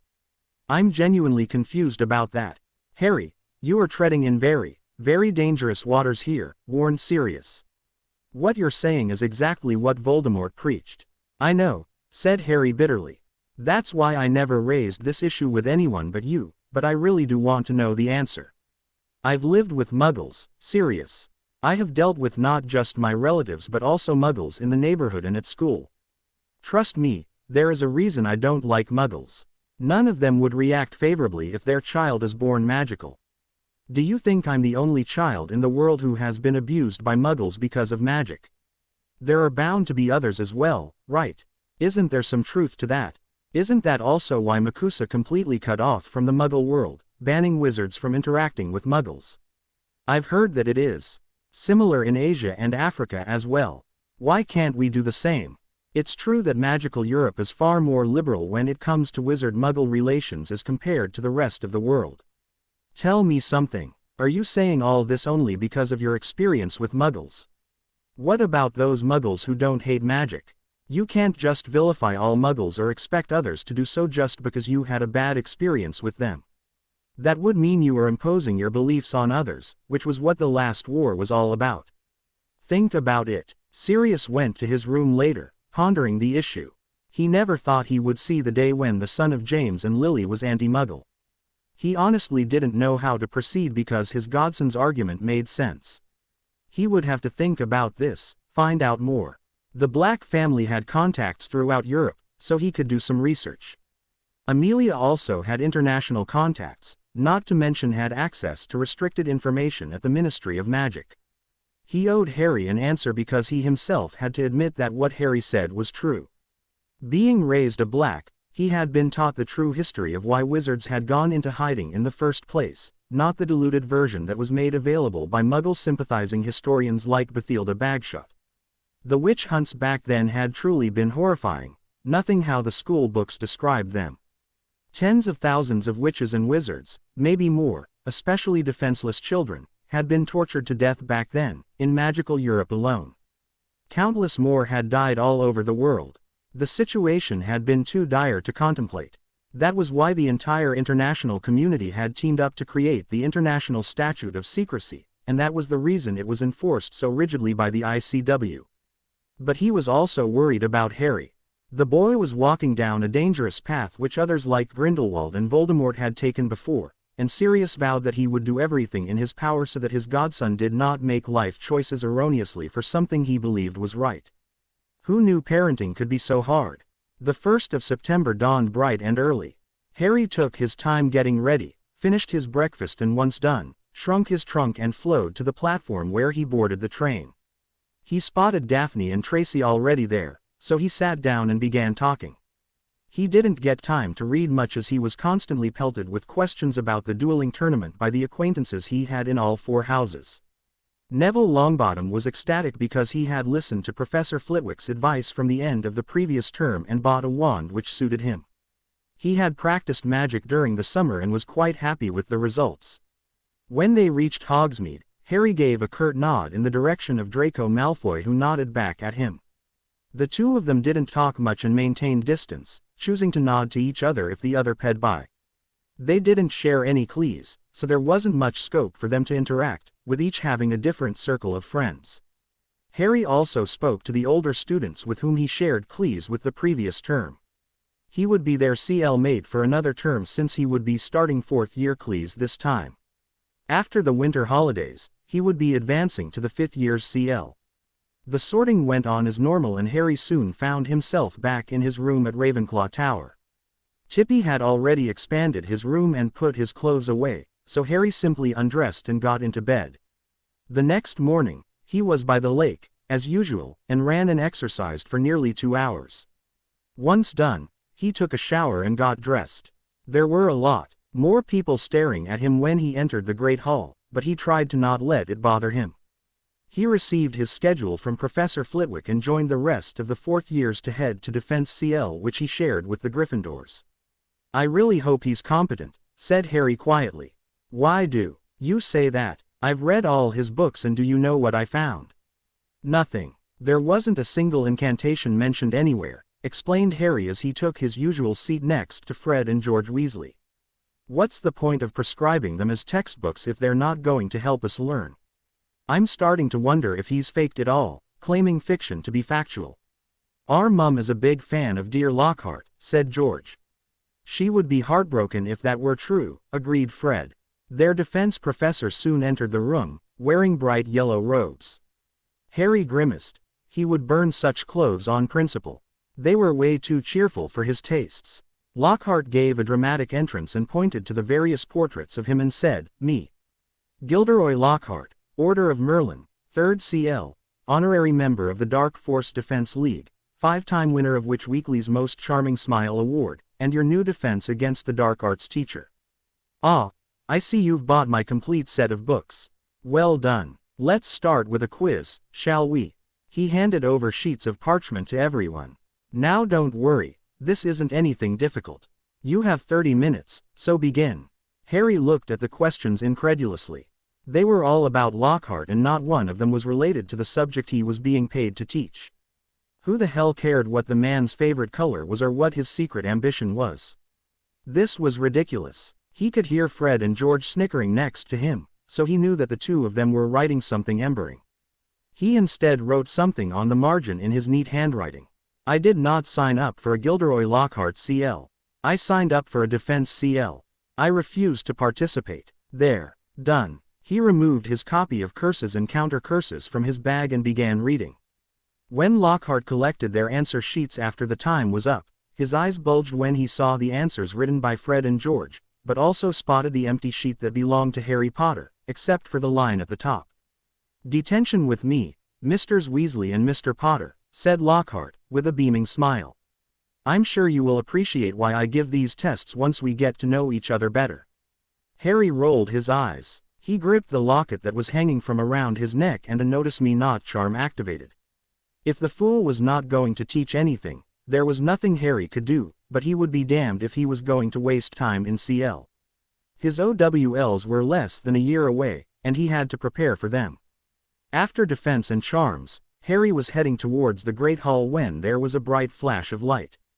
Harry blinked his eyes and flicked his wand out of his holster, suspecting a threat, only to find a first-year boy looking at him with big eyes. "Don't you think it's inappropriate to take someone else's picture without their permission?" snapped Harry irritably. Knowing that his magic was volatile, he exhaled slowly in order to calm down, and his emotionless mask was back in place a few seconds later. He gazed at the photographer with cool eyes. The boy in question flushed, but his excitement was showing. "Hi Harry," he said eagerly. "I'm Colin Creevy. I'm a first-year Gryffindor. Do you think, would it be all right if, I could take a picture with you?" Before he could answer, things went downhill. One of the 7th-year Ravenclaws, who was quite vocal in his protest against Harry being in the accelerated program, began laughing. "What is it now, Potter?" he asked snidely. "Can't handle being on the front page of the newspaper often enough that you give signed photographs now." Lockhart chose that moment to appear at the scene, obviously heading for lunch himself, and heard the last comment. "Oh, signed photographs. Who's giving signed photographs? Come on, Mr. Creevy. A double portrait. Can't do better than that. We'll both sign it for you." "I don't think so," Harry interrupted, pushing past the new teacher. "I don't have the time or the patience to indulge in this nonsense." Get yourself someone else to bolster your fame, Professor Lockhart. I'm not available. Harry didn't even wait for the man's response because he was already heading towards the Slytherin table in the Great Hall. He sat down next to Daphne and began piling his plate with food. Trouble? Asked Daphne hesitantly. Some Gryffindor twit decided to take photographs of me in the middle of the corridor, said Harry angrily. Then Jones acts like a jealous arsehole. That's when Lockhart shows up and annoys me even more. That guy is a moron. Who the hell made him a teacher? I'll tell you who, Theonard answered as he sat opposite to them. It's someone with a long white beard who calls himself the headmaster. Lockhart was horrible. We had him just last period. What did he do? What did he not do? Exclaimed Daphne. He let a bunch of Cornish pixies loose in the CL room. The pixies destroyed the room, picked up poor Neville and hung him from the chandelier and caused mayhem. The idiot professor decided to flee rather than help. Granger said he was giving us practical experience. Any chance we could get rid of him? Asked Harry hopefully. No, said Blaise Zabini. All teachers have a contract. Unless Lockhart does something drastic, we're stuck with him for a year. Great, muttered Harry. Dumbledore just had to pick the worst teacher possible for my OWL year. How are we going to cope? His question was met with silence from the others. A week later, Harry found himself at the Quidditch pitch for the tryouts for the Ravenclaw house team. While he couldn't be bothered if his house won the Quidditch Cup or not, he couldn't ignore the fact that he greatly enjoyed the game. So, after some encouragement from Sirius and Daphne, he decided to give it a try. Holding his new Nimbus 2001 in his hand, Harry stood with the rest of the potential players who were trying for Seeker. The spot was already occupied by a third-year girl named Cho Chang, but traditionally, tryouts were held for all positions, except for the captains. And since the captain of the Ravenclaw team was a chaser and not a seeker, he had a chance to take Cho Chang's place. The tryouts began for chasers and beaters first, followed by the keeper. Once the rest of the team was formed, the captain, a sixth-year girl by the name of Abigail Turner, turned her attention to the seekers. After a few rounds of elimination, only two remained, Harry and Cho. All right, you two, I'll keep this simple. You have to qualify 2 more rounds, catch the snitch once without the bludgers and catch it again with the bludgers. Up in the air, she shouted. Harry gripped his Nimbus 2001 as he shot off into the air. He flew to an impressive height and stopped. I'm releasing the golden snitch, now. The small golden snitch disappeared immediately, so there was no point in looking for it. But Harry did not like waiting for the snitch to appear, with nothing to do. He flew around the pitch for a few minutes, diving and ascending. Finally, he saw the snitch near the ground at the end of the goal posts. He quickly accelerated and could sense Chong behind him. He dived at a sharp angle to throw her off, but she was relentless. He approached the ground with speed. He could hear a few girls scream in fright, but he suddenly pulled up, with his gloved fist in the air, holding the golden snitch. He approached the captain, who looked slack-jawed at his performance. You could have killed me, cried a furious Cho Chang, who landed next to him. What do you think you were doing, diving at such speed? That's the point. The opposing seeker would not be able to follow me. Captain, could you please release the bludgers? Abigail Turner grinned. Boys, give him the best you've got, she said to the beaters. The beaters took their bats and released the bludgers. Harry and Cho took their positions and Turner released the snitch again. Immediately, both seekers found bludgers headed their way and had to dive to get away. Harry again started flying from one end of the pitch to the other. After 5 minutes of dodging bludgers, he spotted the snitch. He immediately darted towards it, but could sense a bludger coming his way. He slowed down, spun 360 degrees in midair and hit the bludger with the tail of his broomstick so that it would trouble Chong instead, and his aim was accurate as it did hit her. He dived and caught the snitch. When he landed, people were applauding. That was awesome, Potter. Not only did you get the snitch, but you sent the bludger away too. Welcome to the team, said Turner.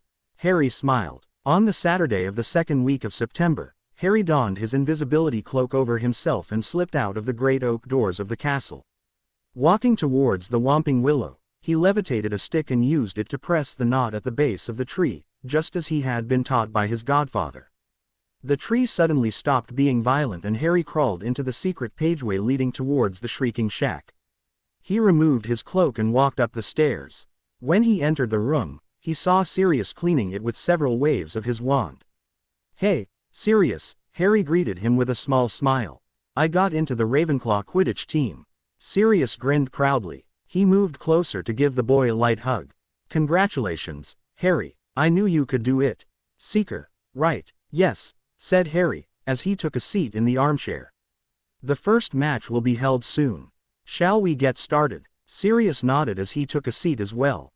After pausing to gather his thoughts, he began. "The animagus transformation is not as horribly difficult as people make it out to be," he explained. "The reason it is considered difficult by most is because transfiguration itself is a difficult subject to master. You are changing the definition of the object in question, and that is significantly more difficult than charms where you enchant an object. Until now, whatever you've learnt is inanimate or animal transfiguration and basics of elemental transfiguration, am I right?" "Yes," replied Harry promptly. "Elemental transfiguration is the process where you change one element to another. It is significantly more difficult than transfiguration within the same type of element. Conjuration is an example of elemental transfiguration because it transfigures air into something else. The vanishing spell does the opposite." "Excellent, you've understood the theory. Now we can move on to human transfiguration, which is significantly more complex. The human body is much different from that of, say, a frog. You need to understand the differences between the animals you transfigure and also the challenges posed to human transfiguration. If you go wrong, it could be disastrous, so you are not to try it without me in the initial stages."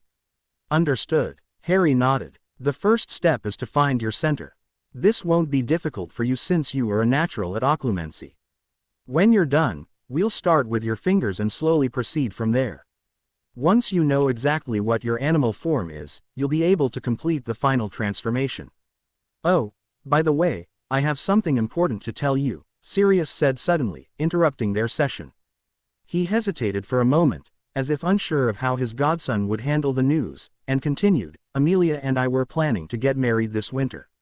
What do you think?" Harry blinked once in surprise, having not expected this. Once his mind processed what he was told, he smiled genuinely. "That's great news. Congratulations, Sirius. I'm happy for you both." The older wizard looked relieved that his young charge was not upset by the news. "Thanks, Harry. Besides you, I don't have anyone else on my side of the family except Andromeda and Narcissa, so your approval really means a lot to me. We're planning to outsource all the wedding preparations to a well-known event organizing company in Diagon Alley, but we still haven't decided on the place. Why don't you hold it at Black Manor?" Harry suggested. "It'll be easier to pull it off, not to mention we'll provide a beautiful backdrop. The ceremony can be held outside, while the reception can be held inside, in the grand ballroom." "You know, that's actually a good idea," muttered Sirius, staring into the distance. "I'll ask Amelia." "Good job, kiddo. I'll keep you updated on any developments. Now, let's get back to our discussion on human transfiguration." 3 hours later, Harry returned to Ravenclaw Tower, exhausted. When Sirius said the process would be draining, he hadn't been kidding. His godfather had not allowed him to transfigure anything more than his fingernails for today but told him to keep practicing and also so look deep within himself to know more about his animal form. The more he knew what he was going to be, the easier it would become. On the 31st of October, the traditional Samhain feast was being served in the Great Hall. Harry was strangely in a good mood after another animagus CL, so he decided to be more interactive for the night. His housemates were all bemused at first, but no one was complaining. Harry was a goldmine of information and the people all around engaged him in conversation for hours until the feast ended. Once done, the Ravenclaws walked together towards the grand staircase and after several minutes, one by one they trickled into the Ravenclaw common room. Downstairs, on the first floor, the petrified forms of Argus Filch and Mrs. Norris were discovered along with the message that the Chamber of Secrets had been opened. The next few days were filled with confusion and deep speculation about the Chamber of Secrets and what could have caused the petrification of Filch and Mrs. Norris. Harry, like the rest, had believed that someone must have cursed them and had written the message on the wall to cause trouble, but had a nagging feeling in the back of his mind that he was wrong. Something about the chamber was intimately familiar, but he couldn't put his finger on it. Draco Malfoy had been the most vocal about the incident, saying that the attack and the supposed opening of the Chamber of Secrets was a good thing. The boy also seemed to have gotten into the Slytherin Quidditch team as a seeker, and his father had bought the entire team new Nimbus 2001s. Harry wondered how the rest of the Board of Governors let this happen, but there was nothing against donating brooms to the school. In fact, when he spoke to Sirius, Harry was informed that there was actually a tax deduction on any donation to the magical schools of Britain, so it was sure to be a win-win scenario for Lucius Malfoy. Harry woke up early that Saturday morning and quietly walked outside to the grounds to finish his morning exercises. Since Ravenclaw and Slytherin had been the finalists the previous year in the Quidditch matches, they would be playing the first game of the season today. Harry had trained rigorously with the Ravenclaw team, and he had to admit they were pretty good. The mood had been dampened with the news of the new brooms of the Slytherin team, but the captain said that it didn't matter. "We have faced tough odds before," urged Abigail Turner to the team as they ambled in the locker room. "This is no different. They don't know the advantage we have. We haven't let anyone know of our moves, so that should surprise them. Harry, start your game immediately. If we surprise them early on, maybe they'll lose confidence in their new brooms, and we can use every advantage we can get today." "Understood," said Harry calmly, as he gripped his broomstick. The 7 members of the team stood at the entrance of the pitch and mounted their brooms, flying into the cloudy sky. Hundreds of people cheered from below, and Harry breathed deeply to take care of any existing nervousness. Once reinforcing his mental shields, his blank mask was back in place as he flew high in the sky. "Any minute now. Welcome everyone to the first game of the season," shouted Lee Jordan, his voice magically enhanced. "Today we have our resident Eagles playing against the S's. On my whistle," shouted Madam Hooch. 3, 2, 1. She blew the whistle and a mighty roar could be heard as the game began. Harry soared upward, but his green eyes were focused on the game below, not looking for the snitch. Draco Malfoy was behind him, obviously wanting to retaliate if Harry saw the snitch himself. And Marcus Flint has control of the quaffle. Turner tries to take it, but, oh, that was nasty. He dodges a bludger and goes near the goal posts. Wait, what's that? When Harry had a clear line of sight to Flint, he dived sharply, pushing his Nimbus 2001 to the maximum. Behind him, Draco Malfoy dived too, but Harry wasn't going for the snitch or attempting a Wronski feint. He was heading directly towards Marcus Flint, and with one powerful kick, the quaffle was released from the older boy's hold. Harry dived and turned, grabbing the quaffle and quickly ped it to Roger Davies, who scored.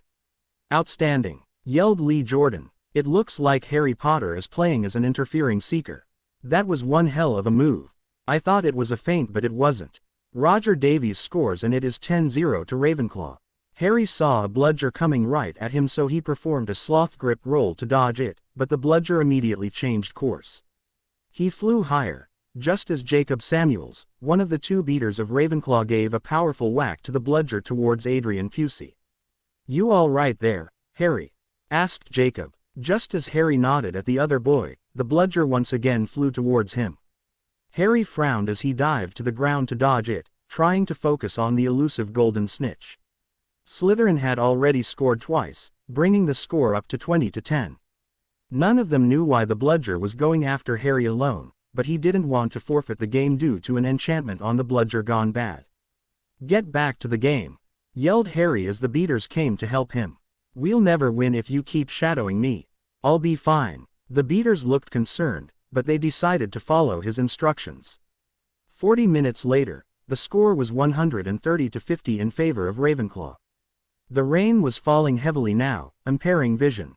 Harry knew that he had to catch the snitch soon, so he made finding it his top priority. Higher and higher he went, and he could hear the bludger behind him. He looped and swooped, zigzagged, spiraled and rolled. "Training for the ballet, Potter," called out Draco, smirking, as he tried to distract Harry while he searched for the snitch himself. Suddenly, Harry saw it. The snitch was glinting from right behind Malfoy's ear. Without waiting for a moment, he pushed and nearly unseated Malfoy from his broom in the process. Just as his fingers closed upon the struggling golden snitch, the bludger came back. Harry opened his eyes and groaned softly. He could feel pain in every part of his body, but his head throbbed horribly. He had never experienced anything like this, and after all the beatings he had received from the Dursleys, that was saying something. "Potter," said Madame Pomfrey as she saw him wake up. "Here, drink this, it will make the pain go away." She waved her wand and the phial of potion carefully came to Harry's mouth. The liquid quickly traveled down his throat. The moment he finished drinking the potion, he sighed in relief as the pain reduced drastically. "What happened?" murmured Harry, feeling disoriented. "Cracked skull," replied Madame Pomfrey as she filled another goblet with a blue-colored potion. "I've healed it, but you need to be here for the next 2 days. A broken skull is a nasty business and has to be taken care of delicately to avoid damage. Here, drink this." Harry grimaced when she tipped the contents of the goblet down his throat. He saw Daphne sitting in the corner, her eyes bloodshot, holding his broomstick. "Ahem. Hi Daphne, how are you feeling?" asked Daphne softly as she rushed towards him. "Your teammates had been here an hour ago, but you were unconscious. They returned the broom to me and said that they'll come back later." "I'm fine," muttered Harry. Not sure what was wrong with the bludger, though. Someone had tampered with it, without a doubt. Daphne scowled. "I tried to complain, but Dumbledore put it off as a tragic accident." "That's nothing out of the ordinary," he said wryly. The next few hours went by with Harry being visited by some of his acquaintances and also the Quidditch team. When it was time for dinner, Madame Pomfrey poured a few drops of nutrient potion down his throat as he was not fit to get up yet. "This has got to be the most uncomfortable place to sleep in," said Harry quietly as he closed his eyes, feeling quite frustrated. Daphne simply smiled. "It's only for 2 days. You can then be back in your room. Is there anything I can help you with? Curfew is in 5 minutes, so I'll have to go, but if there's something you want." "I'll be fine, Daphne," he said, with a hint of a fond smile on his face. "Don't worry about me." Daphne smiled too. She leaned in and placed a lingering on his forehead. "Good night, Harry," she murmured. Brushing his hair lightly with her fingers, she smiled once again and left. Harry took a few deep breaths. His cheeks were flushed and his pulse was racing. Unable to help himself, he grinned, staring up at the ceiling with wide, happy eyes. Maybe this accident wasn't so bad after all. Hours later, Harry winced as he woke up around pitch blackness, his head still throbbing. For a moment, he wondered why he had woken up when he realized that someone was sponging his forehead in the dark. With a yelp, he cast a wandless banishing charm at whomever or whatever was next to him. Lumos. A ball of light illuminated in his palm, bathing his surroundings with brightness. "What the hell? Dobby." "Harry Potter came back to school," whispered the elf miserably. Dobby warned Harry Potter. "Ah sir, why didn't you?" heaved Dobby. "I need more proof that something is wrong before I quit school, Dobby," said Harry, his eyes narrowed in suspicion. "Did your master put you up to this? Why does Lucius Malfoy want me out of the school?" Dobby gasped when Harry mentioned his master's name, but shook his head in desperation. Harry Potter must go home. Dobby thought his bludger would be enough. "Your bludger," snarled Harry angrily. "What the hell is wrong with you? That blasted bludger cracked my skull. You better clear off soon, Dobby, or I might strangle you." "Dobby is used to death threats, sir," said the elf weakly. "Dobby gets them 5 times a day at home. You must go leave, Harry Potter. Dark deeds are planned at Hogwarts this year. Great danger looms the castle and Harry Potter must not stay here. Not now, when history is to repeat itself, with the Chamber of Secrets open once more." Dobby's eyes widened as he picked up a newspaper and started hitting himself with it. But Harry vanished the newspaper with a wave of his hand and summoned the elf closer. "You mean to say the chamber is real?" he asked quietly. "That there really is a monster in the Chamber of Secrets? But why would it target me? I'm not a Muggle born. I'm the direct descendant of Godric Gryffindor himself." "Ask no more of poor Dobby," sobbed the elf. "Harry Potter must go home. When was the chamber opened the last time?" Harry pushed impatiently. "Who did it then? How is Lucius Malfoy responsible for it this time?" Suddenly, there were footsteps outside the hospital wing. Dobby squeaked in fear and disappeared with a near-silent pop. Harry extinguished the light and pretended to go back to sleep when he heard people enter. "Find Poppy, quickly," urged Dumbledore to his deputy as he levitated the boy to one of the beds. When Madame Pomfrey came to check on her newest patient, the aged headmaster explained what had happened. "There has been another attack," he told her gravely. "He's been petrified." Harry turned slightly and opened his eyes minutely, only to see the still, unconscious body of Colin Creevey. He swallowed when he could smell the burnt plastic of the Muggle camera all the way to his bed. "What could this mean, Albus?" whispered McGonagall in fear. "It means the Chamber of Secrets has indeed been opened again," declared Dumbledore gravely. His tone was soft, but his eyes burning with rage. "But Albus, surely, who?" "The question is not only who," muttered Dumbledore, his eyes falling on the sleeping form of Harry Potter. "The question we must also be asking ourselves is how, and why." Albus Dumbledore could not begin to describe his anger at the attack on the students of Hogwarts. The last time it had happened, he had not been able to do anything, letting the situation get out of hand. He had suspected that Tom Riddle was behind it, but he didn't have proof. Being a Parselmouth was not a crime, and there was no evidence at all to support his theory, so the 16-year-old boy had gotten away with it, culminating with the death of that Ravenclaw student and Hagrid being expelled for crimes he didn't commit. That was when Albus had realized the extent of Tom's cruelty and lack of empathy for anyone but himself. If this had happened last year, he would have immediately suspected Voldemort to be behind it, because the very much weakened Dark Lord had been inside the castle, even if he was on Albus' leash. But this year, he had not detected anything. He had been hoping for a peaceful year as he tried his best to repair the damaged relationship between him and Harry by maybe teaching the young wizard alchemy, but that had not happened. He knew Harry hated Muggles, but was it possible that he hated Muggle-borns as well? The boy was the only Parselmouth in the school, the only one in the country, so there couldn't be anyone else who might have done it. He knew that it wasn't Voldemort who was behind these attacks since his sources said that the Dark Lord was currently far away, deep in the Albanian forests, so that meant someone else was responsible. But how had Harry found the chamber so quickly? It had taken Tom years to find it. But wait, was the boy a Parselmouth at all? Was he jumping to conclusions because of the Horcrux in Harry's scar? He would have to confirm his theory and maybe look out for any other sources that might have enabled the opening of the Chamber of Secrets. Albus didn't want to jump to conclusions. He still felt guilty for causing Harry's pain, even if he felt it was necessary at the time, so he wouldn't suspect the boy until he had proof. Now, how would he find out if Harry really was a Parselmouth?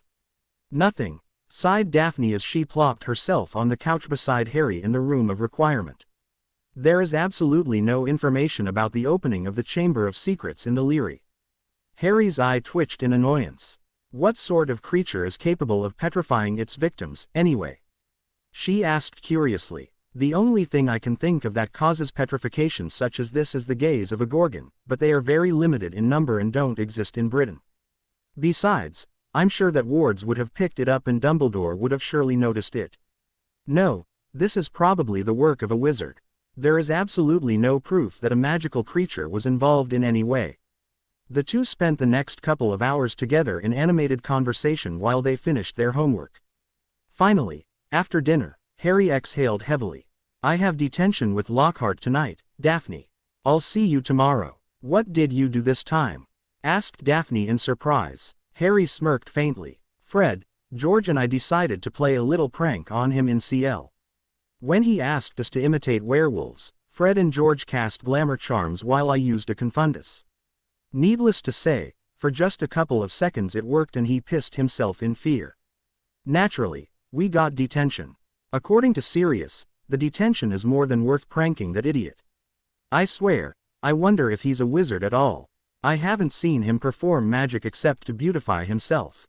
It's just for tonight, isn't it?" "No," he replied, sounding annoyed. "It's a total of 7 days. I'll see you tomorrow. Good night, Daphne." After Harry left the room of requirement and was heading towards the defense CL room, he heard a voice so chilling that he nearly tripped. Come to me. Let me rip you. Let me tear you. Let me kill you. So hungry, must kill this time." Harry's heart was beating furiously. What the hell was that? Pressing his ear to the wall, he began following the voice, his strides long and quick. I smell blood. Kill. Harry broke into a run, turning a corner only to gasp in surprise. A second-year student, Justin Finch Fletchley, was lying on the ground, petrified, while the clearly petrified form of nearly headless Nick floated in front of him. What was going on? There was another attack. He had to inform a teacher. He needed to get Professor Flitwick at once. As he turned a corner, he crashed headfirst into a bunch of second-year Hufflepuffs. Oh, sorry, apologized Hannah, as she got to her feet. What's wrong, Harry? Just then, they heard a scream of panic. They turned to find Wayne Hopkins and Ernie Macmillan looking at the petrified forms of Justin and Nick. There has been another attack, squeaked Hopkins, looking terrified. We need to get the teachers. When they turned around and hurried towards Professor Sprout's office, Harry's heart began to race. What was that voice? Whatever he had followed had led him to the petrified victims. Then Dobby was right. There was a chamber of secrets. And there was probably a monster inside which was hunting the Muggle-borns. He quietly made his way to the defense seal room for his detention, lost in thought. How was he able to understand the monster? Did the creature speak English? 2 weeks before the winter holidays, a sheet of parchment appeared on the notice board outside the Great Hall. Harry casually walked towards it, not bothering to talk to anyone. Suddenly, he had been the scrutiny of intense speculation because somehow, news had gotten out that he was the one to find Justin in the corridor and had been attempting to flee the scene when he ran into the Hufflepuffs. Harry didn't bother dignifying such stupidity with a response. Some of the students were looking at him with terrified expressions on their faces, but the others were quite indifferent.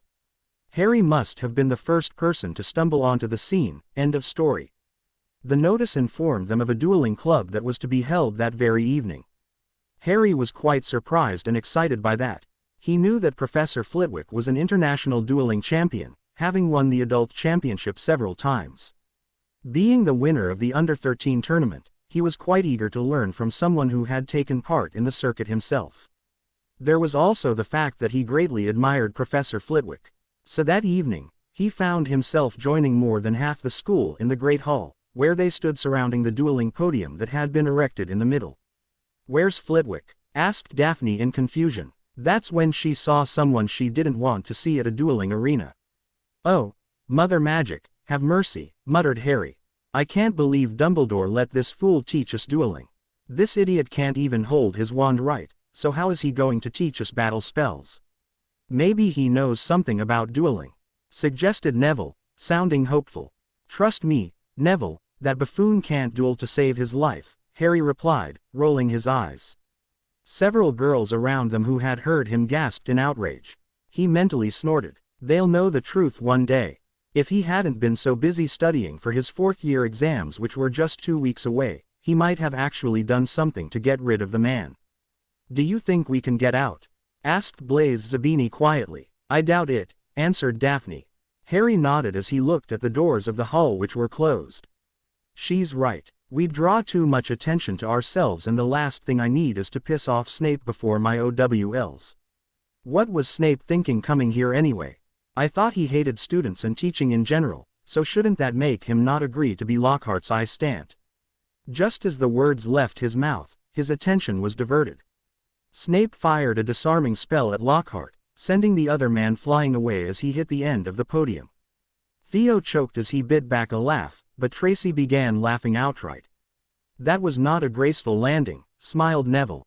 "He's probably embered," said Susan, grinning widely. "Oh, look, he's trying to save face. I wonder why he didn't use a shield charm when he saw the incoming spell." "That's probably because he doesn't know how to cast a shield," Daphne smirked. "The disarming spell, an excellent demonstration, Professor Snape," Lockhart boomed, giving the audience a fancy yet pained smile. "Let's pair everyone off, shall we? Let them experience how it is to be guided by Gilderoy Lockhart himself. And of course, you, Professor Snape." A pair of dark eyes narrowed dangerously as he spotted the bored-looking Potter scion. "I think we need another demonstration before we pair them up," said Snape, smiling nastily at Harry, just to give the students a better picture of what a real mock duel looks like. "How about we choose Potter and Weasley? Yes, yes, that's a wonderful idea, said Lockhart, beaming. Mr. Potter, Miss Weasley, get up here. Harry, be careful, muttered Blaise. Henrietta Weasley is known for her skills in offensive magic. She's also a cheat, so keep an eye out. Thanks, Blaise, acknowledged Harry quietly as he walked up to the podium. He seemed very calm and completely unperturbed. So, I finally get to duel the famous Harry Potter, Weasley spat snidely. Under 13 dueling champion, isn't it? Let's see what you've got. Now, Harry, instructed Lockhart. When she points her wand at you, you do this. He raised his own wand, attempted a complicated sort of wiggling action, and dropped it. Snape smirked as Lockhart quickly picked it up, saying, "Whoops, my wand is a little overexcited." Harry's face was expressionless as always, but mentally, he snorted in disbelief. He couldn't believe people actually fell for this man's lies. What was happening to the world? Was it so easy to fool people? Snape moved closer to Weasley, bent down, and whispered something in her ear. Weasley smirked too, but Harry didn't react. Really, they were such drama queens, the both of them. They were acting as though they had some secret weapon up their sleeves. Duelists, face each other, said Lockhart. Harry and Henrietta faced each other and merely inclined their heads, not willing to actually bow to the other. 3, 2, 1, go, he shouted. Harry flicked his wand as a jet of light headed towards Henrietta. The Slytherin girl shielded against the stunner and sent a bone-breaking curse of her own. Harry quickly dodged the spell and upped his attacks. Jets of multicolored light were being fired from both wands, but many could see a slight smirk on Harry's face. He's toying with her, announced Daphne, with a smirk of her own. I've read about that. It's considered one of the best strategies for dueling, exclaimed Susan. You tend to frustrate your opponent by not actively seeking to finish them off. Such people make mistakes and you use that vulnerability against them. Ingenious, said Blaise softly. It won't work with everyone, Theo disagreed. Maybe not, murmured Daphne. But Weasley clearly has an ego, and when you're up against such people, frustrating them could help you win. And that's exactly what Harry is doing. I said disarm only, shouted Lockhart apprehensively as he dived out of the way of a blasting curse. Henrietta snarled in anger as she cast another bone-breaking curse, only for Harry to grab the curse at the tip of his wand and reflect it back at the caster. This technique required a lot of skill, not to mention power, but Sirius had taught Harry well. The flaw of that technique was that it would only work if the amount of magic used to reflect the spell by the second duelist was greater than the amount of magic used to cast the said spell by the first duelist. This effect was something which all arithmancy students learnt in CL to mathematically calculate the amount of magic required by duelists on either side and was a favorite question in the OWL theatrical exam. Very few wizards could use this technique because it was quite hard to practically implement it. One had to be very quick at sensing magic and at mental mathematics for it to work. Therefore, nobody expected a 12-year-old wizard, however talented, to use it. Henrietta Weasley was not expecting that move. Due to the force of the magic reflected at her, she was blasted back the moment the curse struck her leg, shattering it painfully. She screamed. Harry's face was still expressionless, but Severus Snape could see the smug satisfaction in the boy's eyes. The young Ravenclaw smirked at her, inclined his head to indicate that the duel had come to an end, and turned to join the audience, unaware of the hate being directed at him from the fallen Slytherin. I will show that upstart kid his place, thought Weasley furiously. She raised her wand and silently cast Serpensodia. Before Harry could even comprehend what was going on, he felt something slam into him. His eyes widened when he saw 3 King-Cus coiling around his body, positioned to strike. The students in the hall, who had until then been cheering for him, became uncharacteristically still and silent, not breathing a word. There was thick panic in the air. How's that for a change, Potter? Screamed Weasley in uncontrollable fury, unable to handle the humiliating defeat. Let's see what a dueling champion can do now. With that, she cast a banishing charm at him. Harry had been completely still the whole time, having been immobilized by the 3 very poisonous SS. Mentally, he was terrified, so he couldn't dodge the banishing charm. He fell on his butt, the 3 SS hissing in pain and displeasure, and just when they were about to bite him, he acted. Harry didn't know what made him do it, but it was something inherent in him, something natural, so he said in a commanding voice. "Stop. Do not bite me. Let go." Much to Harry's shock, the three SS hissed again and replied, "Yes, Speaker." They slithered away and were promptly vanished by Professor Snape, who had a shocked look on his face too. Harry himself was frozen. What the hell was going on? How was he a Parselmouth? That skill was really rare and there was no one in magical Britain who had that ability anymore. Sure, there were Parselmouths in the past, the most prominent of them being in the Slytherin family, but they had all died out, hadn't they? Harry didn't know much about Parseltongue except that it was quite feared in magical Europe, especially Britain, but never in his wildest dreams would he have thought that he was a Parselmouth himself. His eyes widened when he saw that everyone was staring at him in shock and fear. Oh, Merlin, the Chamber of Secrets fiasco. This was not good at all. And the worst part was that they had every right to suspect him. He didn't have a single Muggle born in his group of friends. While he was cordial with several Muggle-borns like he was with the rest of the school, since he didn't really talk to people much in the first place, it was never a priority to befriend them. He had never labeled his schoolmates based on their blood status, so it never struck him until now. All his friends he usually hung out with his age were purebloods. He knew that he was not related to Salazar Slytherin, but the Slytherins were hardly the only Parselmouths in the world. What was worrying was the fact that he had discovered this ability in front of half the school and there was no way to prevent it from being leaked out. This was bad, really bad. "He's a Parselmouth, Albus," said Severus Snape quietly as he sat down on the chair in front of the headmaster's desk. Albus Dumbledore closed his eyes in defeat. Oh, how he wished he was wrong, but he doubted there was any other theory that would fit. Was it really Harry who had opened the chamber? It seemed more and more likely as time went on. But surely not," cried Professor McGonagall, spluttering in disbelief.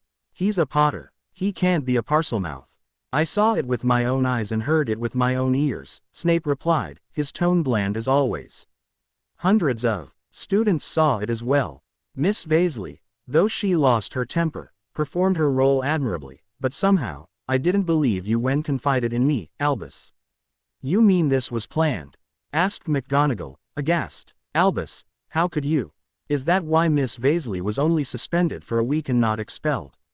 Dumbledore cleared his throat. "I had suspected that young Harry was a Parselmouth, but I had no way to prove it," he said quietly.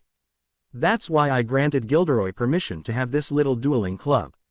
I requested Severus arrange an event that would force Harry to reveal his talent if he's put in a tight spot. Being strangled and nearly bitten by 3 very poisonous SS will offer a great incentive to protect yourself, which is exactly what happened. People who are scared will commit mistakes, which I confess, has happened to me as well. Smart, Harry may be, but he's still a 12-year-old boy. He would never have seen this coming. Also, I've noticed a pattern in him. Ever since he won the Under-13 International Dueling Championship this past summer, he has become too sure of himself. Being accepted into the accelerated program and his exceptionally high grades have made him arrogant, and such people tend to overlook things. I simply took advantage of it. But why did you want to find out if he's a Parselmouth in the first place?" Snape's mind was ticking as he put the pieces together. "Do you think he's responsible for the opening of the Chamber of Secrets?" "That is a possibility I cannot discount," answered Dumbledore, as he sighed heavily. He closed his eyes, feeling the worst he had felt in 11 years. Where had he gone wrong with the boy? Was it all only because of the Dursleys? Was placing Harry there such a terrible mistake that he couldn't fix? Would the boy have turned out better if he had been allowed to grow up with Sirius and Amelia? He had always said that being smarter than most men made his mistakes that much larger, and this was yet another reminder of the burden that was thrust upon him. He had seen too much death and destruction in his life. What he wouldn't do to finally see lasting peace. "No," said McGonagall flatly, "I refuse to believe it. The son of James and Lily Potter attacking Muggle-borns. No, this can't be true, Albus." "It's probably closer to the truth than you realize, Minerva," said Dumbledore, sounding old and weary. "The boy hates Muggles. In fact, I have never heard him utter the word Muggle without using the word filthy as a prefix. From what I've observed, Hating Muggles and Muggle-borns go hand in hand. McGonagall was shocked and not a little disappointed. Snape's face was impassive, but his eyes had widened marginally. This was not what he had expected from James Potter's son. Mentally, he was cackling with glee. He wondered how his old nemesis would feel about this. Potter's own son hating Muggles and Muggle-borns. Potter's own son turning into a murderer, deciding to kill innocents. Oh, delicious irony. Perhaps he could sell it this day with a bottle of vintage wine as well. What a perfect way to toast to James Potter's misery, even if the bloody bastard was dead. No matter. There was still Sirius Black's misery he could watch. We need to keep a very close eye on him, murmured Dumbledore, after a while. Tell the rest of the staff, the head boy, head girl and all the prefects to keep an eye on his activities. Perhaps it's a blessing that the holidays are approaching soon. It will give me some time to think and also recheck the castle's protective enchantments. What? Snarled Snape. Are we going to let him get away with this? I say we call the Aurors immediately and have the boy thrown in Azkaban. He should be expelled for this. We don't have any proof to back up our claims, Severus, said Dumbledore, pointedly staring at the man under his half-moon spectacles. Being a Parselmouth isn't illegal and I know for a fact that the Potters aren't related to Slytherin. Besides, I don't want to give up on him, he can still be redeemed. I will talk to him soon to find out the truth. Then how is he a Parselmouth? Asked Snape testily. Of that, I'm not sure, Dumbledore replied, staring at the ceiling and stroking his beard. He wasn't going to be sharing his theory about the Horcrux in the boy's scar with anyone. How he wished he had more of Harry's blood. It would have given him more time to study the soul piece using the instrument he had seen in the Department of Mysteries which could detect souls, but it was not possible to extract blood without detection anymore. Blood was highly dangerous in the wrong hands and nearly every magical family, old or young, took care to ensure that their blood was safeguarded by performing magical rituals. Albus Dumbledore closed his eyes in defeat as Fawkes trilled softly. The next 2 weeks were quite unbearable for Harry. The entire school, including the teachers, was looking at him with terrified expressions on their faces. Indeed, many actually did their best to avoid looking at him, as though he would attack them in an instant. Snape had been more horrible than ever in Potions CL and it took all of Harry's willpower to remain calm instead of outright killing the man. Professors McGonagall and Sprout had become quite cold towards him and acted as though he didn't exist, though Harry could see the sadness and betrayal in McGonagall's eyes during CL. Slytherin House seemed to be divided on the whole issue. On one hand, Harry was a Parselmouth, a talent which was extremely rare, especially in the western part of the world. It was something that Salazar Slytherin was famous for, so they were in awe of Harry's ability, but on the other hand, the last Parselmouth was the Dark Lord himself. And he had been absolutely terrifying. Some people outright refused to ostracize Harry like that. Professor Flitwick went out of his way in treating Harry normally and would frown heavily when he caught sight of people running away from the boy. The same was the case with Professors Babbling and Vector, who considered Harry one of their favorites. Others like Blaise Zabini, Theodore Nott, Tracy Davis, Neville Longbottom, Susan Bones, Fred and George Weasley were also in open support of him, but they were too less in number for it to matter. The Gryffindors and Hufflepuffs were the worst. Harry being at the scene of Justin's petrification really did not help any. A few of the older years were openly scowling at him and the whispers behind his back had only gotten worse. No one had dared to say anything to him in fear of them being petrified, but Harry had never experienced something this bad. Daphne, of course, didn't care about it at all. Harry was her fiancé and best friend, so she had decided to stick to him no matter what. She had taken to accompanying Harry to the kitchens every day for food since everyone was so uncomfortable with him sitting in the Great Hall. But Harry was trying not to let it get to him. He had exams approaching, after which he had to focus on Sirius and Amelia's wedding, so he did his best to concentrate on his studies. "Why don't you swear a magical oath in front of those morons?" asked Daphne as she bit into her toast the day they were heading back home. "It'll at least stop all the speculation. And risk losing my magic. I'm not an idiot to try it, Daph. If I say I'm not Slytherin's heir, it would still make me seem guilty because of my Parseltongue skill. If I say I didn't open the Chamber of Secrets, I might risk losing my magic in the future if I actually do find the chamber." Magical oaths are very tricky, from what Grandfather Alfred told me. I will not risk my life because the people here are a bunch of narrow-minded bigoted fools. True, muttered Daphne, frowning. She remained silent as they continued eating, lost in thought. There had to be some way to stop this. Ron Weasley had been spouting all sorts of nonsense lately about how Harry was the new Dark Lord and that he would kill everyone at school. It was quite frankly disgusting that none of the teachers was doing anything about it. While a couple of them tried to help, it didn't make a difference. One couldn't really make people talk to you when the entire school was ignoring the said student. Come on, said Harry, bringing her back to the present. I can't wait to get out of here. With a parting wave to the ever-cheerful house elves, they exited the kitchens, hand in hand, and soon walked out of the castle. It was time to go back home for the winter holidays. And then, everyone thinks I'm the one who opened the bloody chamber, said Harry heatedly. What's wrong with these people? Can't they see that I am a half-blood myself? My own mother was a Muggle born, so why would I want to attack them? Wouldn't that make me a hypocrite? Sirius looked at him, his gray eyes full of concern, the eyes that had still not fully lost the haunted look Azkaban had given him. He sat down next to Harry and pulled the boy into a tight hug. Harry stiffened at first, but after several seconds, slowly melted into the MCE. I'm so sorry that you were forced into this situation, Harry, muttered Sirius, slowly rubbing his back, pressing a tender on the forehead. But you have no proof to say that you didn't do it either. No one is directly accusing you and there is no way anyone can arrest you, so all they can do is whisper. Amelia tried to get involved, but apparently Dumbledore had gotten Fudge to sign an order to say that he would take care of it and not push it forward to the DMLE. Normally, others wouldn't be able to do something like this, but Dumbledore is also the chief warlock, the other most powerful post in the country. People always seem to forget the office he holds, thinking that being Hogwarts headmaster is the one which gives him most power, but it's not true. It is his chief warlock and supreme mugwump positions that give him true power. What Dumbledore wants, Dumbledore gets. Harry sighed, rubbing his eyes tiredly. It had been a long 2 weeks and he had exams to write the next day at the ministry. Do you want me to pull you from Hogwarts?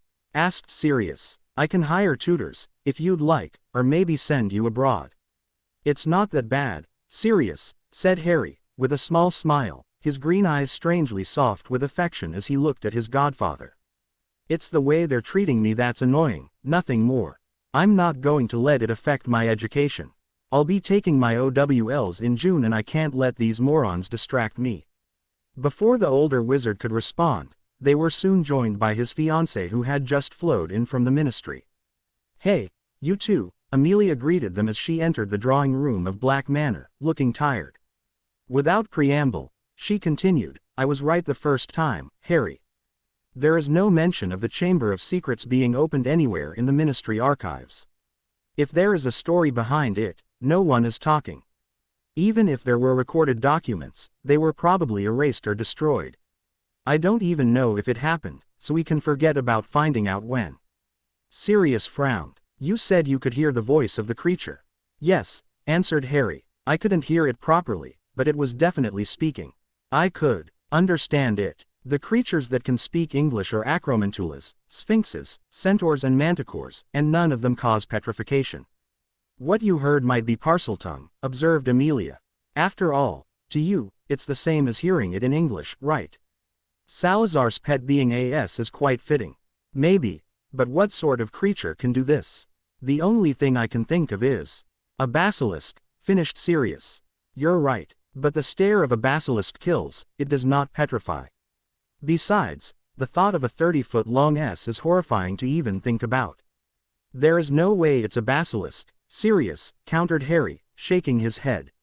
A basilisk is too large to be the creature we're looking for, and how do you expect it to move around the school without being detected? Something that big cannot hide. That's one thing we can safely remove from our list of suspects. And a good thing too, said Amelia darkly. A basilisk will cause an international red alert because it can be used for destruction. A team from the ICW and from the resident magical government will be sent immediately to kill the creature. Why is that? Asked Sirius, confused. After all, there are several Noondoos in the wild, not to mention dragons and acromantulas. They're all extremely dangerous creatures, so why are basilisks alone marked as such? Because unlike dragons and noondoos, basilisks can be fully controlled by a parselmouth, replied Amelia. This is actually classified information which I gained access to when I was appointed the head of the DMLE. Can you imagine the damage someone like Voldemort could do if he gained access to a basilisk? He could wreak havoc on scales we can't even imagine. True, Harry murmured, tilting his head to the side. There was something nagging him at the back of his mind, but he couldn't figure out what. There was something he was missing. The answer felt so close and yet so far away. Unfortunately, the foreign information in his mind seemed to be blocked to him by a barrier. There were small cracks in the barrier, from what he could describe, but most of it was on the other side, not accessible to him. He shook his head to clear his thoughts. He couldn't dwell on it now. He had other important things to do. I'm going to bed, he said, getting to his feet. I have to go to the ministry tomorrow for the fourth-year exams. Good night, sweet dreams, said Sirius as he looked at Harry walk upstairs to his bedroom at Black Manor. He turned to Amelia. They cannot legally touch him, can they? No, Amelia said, shaking her head. He's protected by the law. Being a parselmouth isn't illegal, though I'm quite surprised he is one. Is he related to the Slytherin family? Sirius barked out a laugh. The Potters are actually the descendants of Gryffindor, he clarified with a smile. Trust me, any descendants of Slytherin would never intermarry with them. Besides, it is a misconception that only Slytherins were parselmouths. My ancestor, Virgo Black, who lived in the 13th century, was a parselmouth, though there has never been another parselmouth in the Black family since. Harry and I read a book written by him which was in the Leary here, at the manor. Harry wanted to know why he spoke to the SS that attacked him, and apparently, parselmouths have some sort of connection to SS. He couldn't help himself. He did it subconsciously when the SS were about to bite him. Interesting, muttered Amelia. Over the next 3 days, Harry spent most of his time at the Ministry of Magic to take his fourth-year exams. Madame Marchbanks was there as usual, and she was ever so pleased when Harry performed admirably again. Very good, Mr. Potter, she smiled. You'll get your results within a few days. I expect you to perform well in your OWLs, you hear me? Yes, ma'am, nodded Harry. I won't let you down. I'm sure you won't, chuckled Madame Marchbanks. Enjoy the rest of your holidays. It was the 24th of December, and Black Manor in Scotland was a beehive of activity. Many influential people of the British magical world were present for the wedding, as it was an important event. The Lord of the Black family was getting married to the daughter of the Bones family, who was also the director of the Department of Magical Law Enforcement. The marriage would most definitely influence the balance of power and politics in the ministry and Wizengamot. The flow in the entrance hall burst into emerald green flames, and Cornelius Fudge stepped through. When he did, he grimaced at the sight of Harry Potter standing there with a smile on his face. The expression on the minister's face was sour, and it became immediately clear why he wasn't jovial like the last time he met the boy who lived. News of the Potter scion being a parselmouth had traveled far and wide. Minister Fudge, Harry greeted him, bowing slightly in respect. The young wizard was wearing a green shirt, black trousers, a silver tie and vest, and his form-fitting robes were black with silver highlights, all made of acromantula silk. Even though he was 12, due to wizards maturing faster than muggles, Harry looked closer to 15 years of age. Tall, muscular and calm, he radiated confidence. Welcome to Black Manor. I'm very pleased that you have graced your presence on such an auspicious occasion. Please, this way. Miss Greengrass will accompany you to your seat. Daphne was wearing a beautiful emerald green dress with silver accents, which perfectly matched the colors worn by her fiancé, looking very beautiful.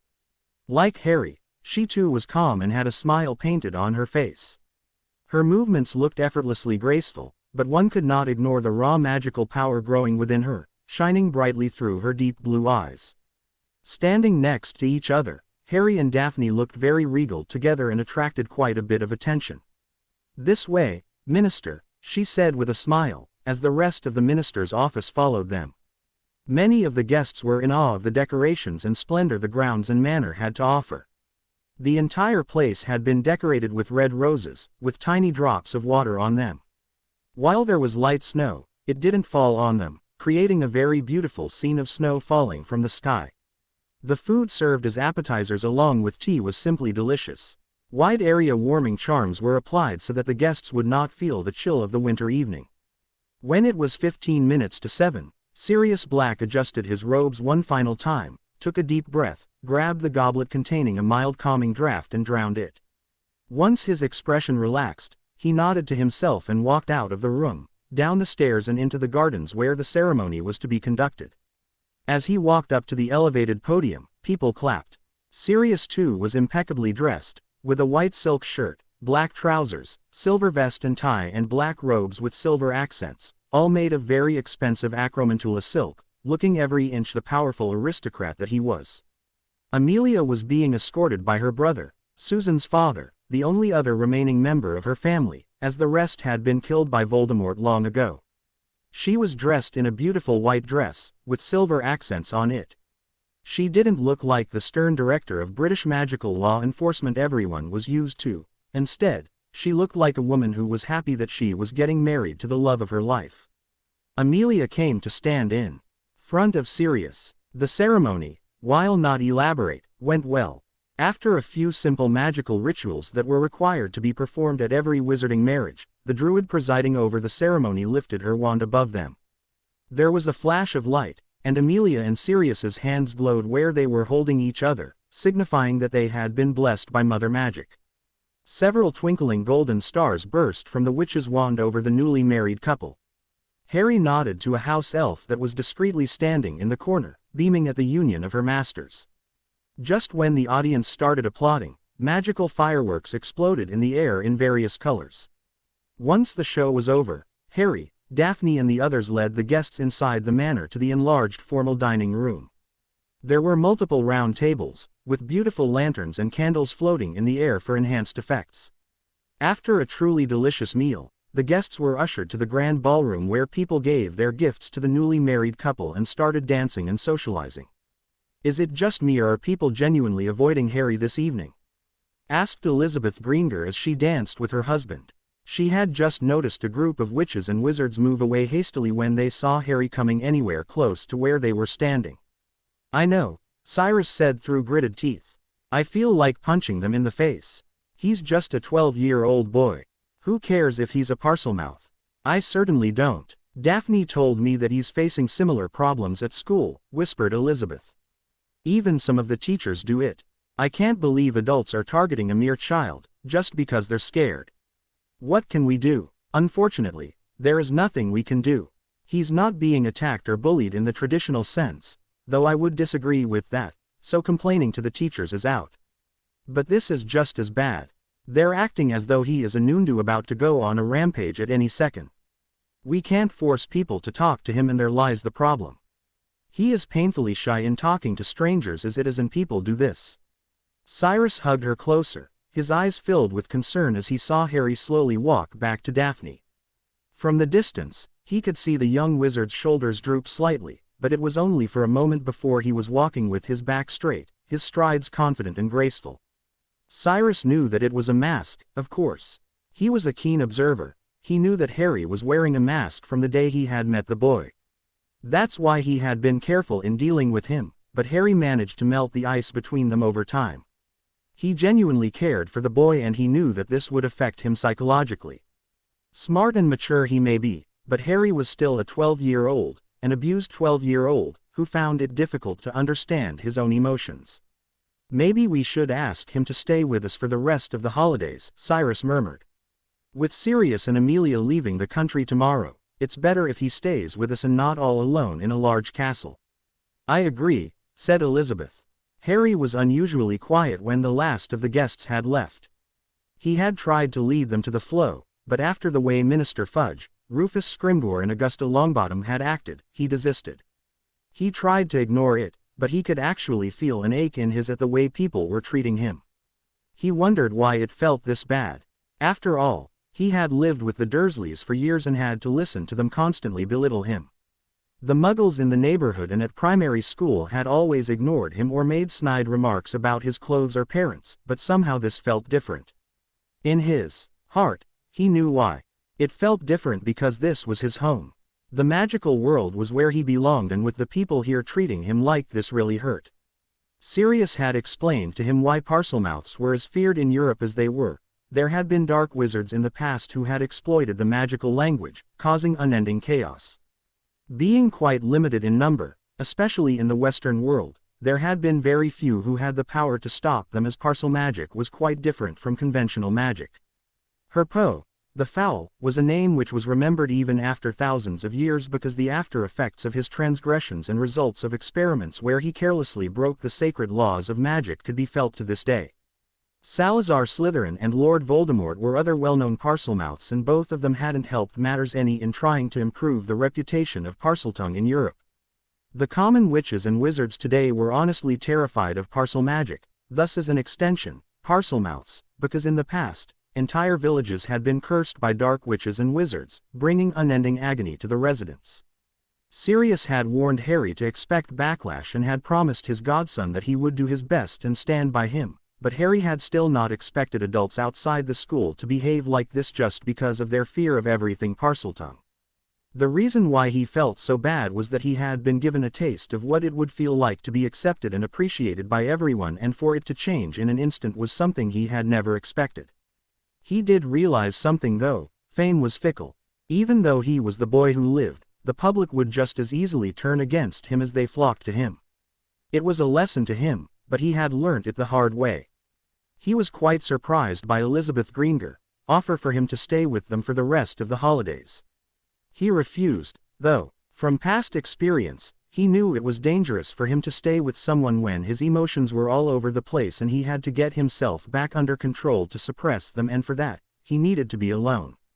He had explained it as best as he could, but Cyrus and Elizabeth finally ensured his cooperation in coming to their manor every day for lunch and dinner so that they could keep an eye on him. He agreed. Harry hardly spent a wink that night as he sat on the carpet in his bedroom at Potter Castle, meditating. His face was expressionless, but from the glow of the fireplace, tears could be seen rolling down his cheeks. 2 days later, Harry was surprised to find Daphne in the family drawing room of the castle after he felt the wards inform him of her presence, just as he came inside after his morning run. "Hey, Daphne," Harry greeted her, panting and sweaty. "What are you doing here?" Daphne simply raised an eyebrow. "Do I need a reason to come here?" "Of course not," he said quickly. "You don't usually wake up this early during the holidays, so I was curious." "I couldn't sleep," shrugged Daphne. "Besides, I have something to give you for Yule and I wanted to do it in person." She removed a thick leather book from within her bag, looking strangely nervous. "I hope you like it," she whispered hesitantly. "Go on, open it." Harry muttered his thanks as he carefully accepted the book from her. His eyes widened in surprise when he opened it.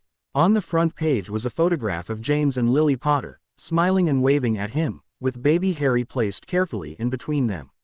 He turned the pages and saw that they were filled with many pictures of his parents, some of his grandparents, and a few more of him as a baby. He swallowed heavily as his emotions got the best of him. He closed the book and moved towards his fiancée and pulled her into a silent hug. Daphne was shocked because this was the first time she had seen Harry initiate any sort of physical contact at all. He never hugged anyone willingly, ever. In fact, he did his best to avoid physical contact of any kind, and to think the same boy had just initiated a hug was astounding. "Thank you," he said softly, his voice cracking slightly. "Thank you so much. I can't begin to tell you how much I appreciate this. Anything for you, Harry," she whispered in his ear. She felt his grip around her waist grow tighter, bringing her closer to his body. Daphne smiled as she looked at his face. She could see the various emotions swirling in those beautiful emerald green eyes: happiness, sadness, confusion, possessiveness, and something else, something she had never seen in his eyes before. Her heart began beating faster. She slowly cupped his face in her hands and leaned forward. Anticipation was building in the air, and each was breathing warmly in the other's face. They closed their eyes, just as their lips met.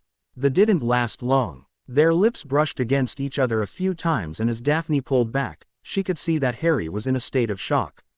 She looked at him, wondering what was going on in that big inn of his. She was worried if she had pushed him too quickly. After all, It was only now that he had initiated a hug.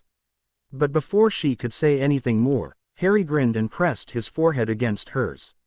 His fingers intertwined with hers and the two gazed into the other's eyes, soaking up the comfortable silence in the room. Harry nuzzled his face against hers and pressed his lips along the side of her face affectionately, and before long, he and Daphne were in once more. Harry spent the rest of the holidays moving from Potter Castle to Greengrass Manor. His bond with Daphne had deepened since that day they had Ed, so he didn't want to be away from her. He also spent a lot of time with the ghost of Alfred Potter, who was teaching him potions, runes and arithmancy again. He devoured them, wanting to prove to everyone that he was the best when it came to their OWL results. He was quite busy and was actually enjoying himself, so it was with a heavy heart that he returned to Hogwarts at the end of the holidays. He really did not want to leave the warm confines of Potter Castle. The place truly was his home. Things at Hogwarts were the same as they had been before the holidays. Harry didn't bother with it all, though. He spent increasingly more time in the room of requirement as he practiced against the dueling dummies and studied for his upcoming exams. His spells were getting more powerful and cleaner the more he practiced. The Quidditch season also continued as Harry scored another victory for Ravenclaw against Hufflepuff. Harry also observed that he was being followed by the teachers or prefects whenever he was in the public eye, so he made it a point to keep his invisibility cloak and Marauder's map on him at all times. In mid-January, Harry received the shock of his life. He and Daphne were once again in the room of requirement, studying when he got a mirror call. He wondered why Sirius was calling him again when he had just met the man the previous day for their usual animagus training at the Shrieking Shack. When he answered it, it showed the excited face of Sirius and Amelia. "Harry, you'll never guess the good news," said Sirius happily. "You licked yourself in your animagus form again," said Harry, with a small smile. Daphne choked as she tried not to burst out laughing. "No, yes, no," cried Sirius, his eyes wide, trying to amuse his godson. Amelia laughed as she faced the mirror again. "That's nothing new, Harry, but we called to say that I'm pregnant." "Really?" exclaimed Harry. "That's great. When's the baby due?" "We just found out, so it should be in early to mid-September," Amelia replied with a smile.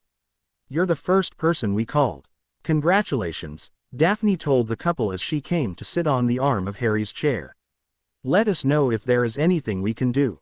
"Will do," said Sirius, beaming at them. Once the mirror deactivated, Harry and Daphne looked at each other. "She's pregnant," he muttered. "Wow, this is so exciting. I've never actually seen a newborn baby before." "Well, there was Astoria, but she doesn't count. I was only 2 years old when my sister was born." "You don't remember anything?" asked Harry, bewildered. Due to the effects of occlumency, he actually did remember, in excruciating detail, his early days at the Dursleys when he was a 2-year-old boy. Daphne huffed. "Of course I do," she said loftily. "I remember that Astoria had always been just that annoying. She was born that way. My personal theory is that she was born to make my life miserable." Harry chuckled, shaking his head in fond exasperation. He had seen the Greengrass sisters fight before and he had been shocked, but he also knew that the two of them cared very deeply for each other. He was quite curious about Sirius and Amelia's child. This would certainly be exciting. The month of January passed by without any problems. Some wondered if Harry had not attacked anyone because he had been discovered. The Hufflepuffs and Gryffindors were the most vocal that the boy who lived was indeed guilty. Harry had become colder in public, if that was even possible. He didn't show even the slightest of emotion, having taken to practicing occlumency every night to suppress his emotions better. He did not want to appear weak in front of the Mies. What else frustrated him was the wall he could see in his mind palace, which contained a lot of information on the other side, information he guessed belonged to Voldemort. The small cracks he saw were the memories he had accessed accidentally, but the rest of them were still there, untouched. He actually tried accessing those memories by staring at various key places of Hogwarts, but he didn't get the information he wanted. Finally, Harry was forced to conclude that there must be a powerful trigger with an emotional component for those memories to resurface. Simply seeing or hearing something random didn't make those memories break out. He was also constantly wondering how Lucius Malfoy was involved in this, that is if the man was involved at all. For all he knew, Dobby could have heard the information from someone else and had come to warn him. If Lucius was indeed behind it, Dobby wouldn't have been able to warn Harry. Right, Gilderoy Lockhart was another pain in the ass.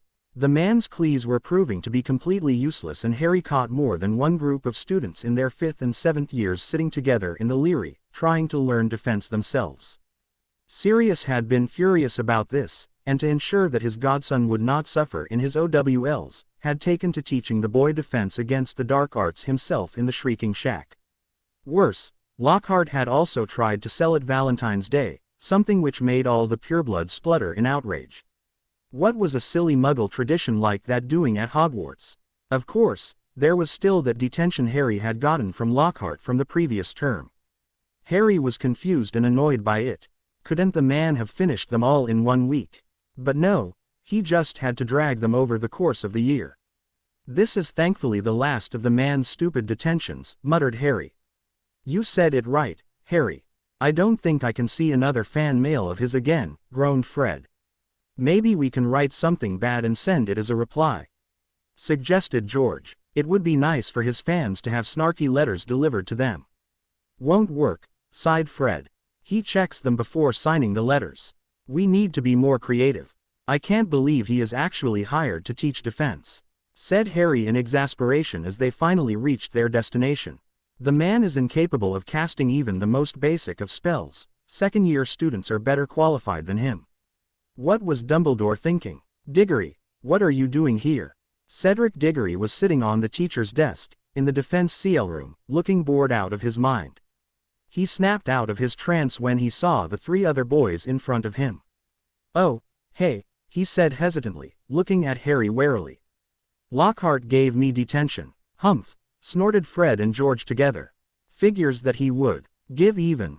Puff's detention. Come on, muttered Harry as he walked towards the professor's office. We might as well get it over with.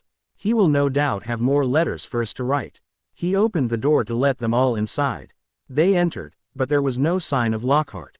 Harry frowned and turned around, only to see the defense professor pointing his wand at them. There was a flash of red light and his vision turned black. Warning. The following contains a scene on the attempted assault on minors. If easily offended, please skip the following section and read the end of the chapter or move on to chapter 11. Harry regained consciousness and groaned softly. The first thing he realized was that he couldn't move his hands and legs. He seemed to be restrained magically. His eyes snapped open in panic when he realized that he couldn't speak either. That's when he noticed it. He was lying on a large bed, completely beside him, he could see 3 other boys who were also nude and restrained. This was bad. If not for Sirius explaining it to him, he wouldn't have even known what this meant. Where the hell were they? His eyes trailed around the room and immediately recognized some of the man's items. Harry couldn't believe that he had been fooled by Lockhart, of all people.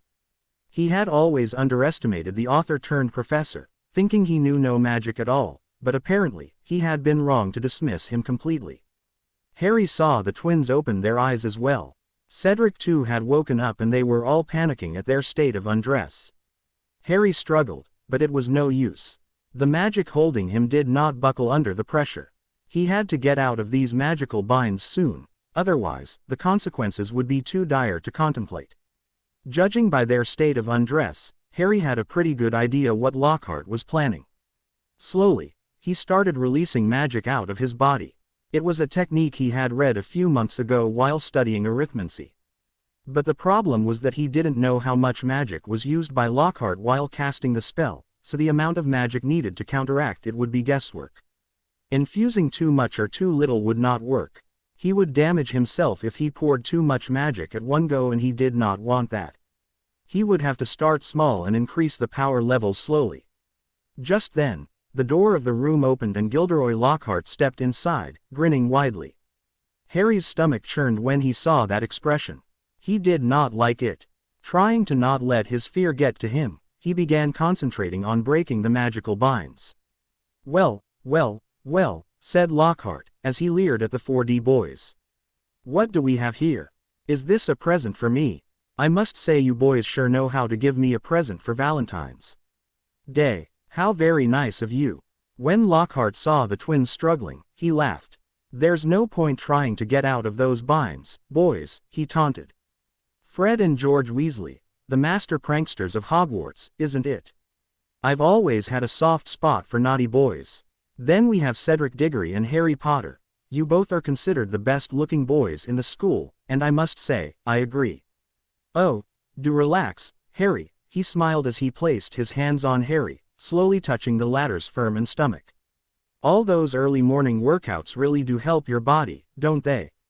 If you were this delicious when you're barely 13, imagine how you would look in a few years." Harry was terrified by what was going on, but he didn't stop releasing his magic to counter the binds. So far he had been unsuccessful, and his eyes widened when he felt Lockhart's hands move lower down his body. "Ah, aren't you well developed for your age?" asked Lockhart fondly, stroking the boys. He smiled widely as he got up and headed towards the others. Harry closed his eyes and began pumping more magic out of his body. He had to find the right balance or else it wouldn't work, but solving a mathematical problem was much different than practically doing it. Weak binds could be shattered, but these were not weak, relatively speaking. He was getting close. He could feel it. Unfortunately, when Harry opened his eyes next, he was horrified to see that Lockhart had divested himself of his clothes. The sight itself made all the four boys nauseous as it terrified them out of their wits. "Let's have some fun, shall we, boys?" smiled Lockhart, looking at the terror-filled eyes in front of him. "Now, where do I start? I think I'll have you, Harry. You are my prize this evening. You've been quite the rebel in my clees. Tisk, tisk, what are children taught these days?" Harry did his best to ignore the man's hands running all over his body. Any second now, he was close. Just as Lockhart spread Harry's ass cheeks apart and positioned himself in between the boy's legs, the binds shattered and Harry landed a powerful kick, right at Lockhart's. The magic Harry had been releasing was palpable, creating a powerful aura around him as he stood up. His wand had been taken, but he was not a student of martial arts and wandless magic for nothing.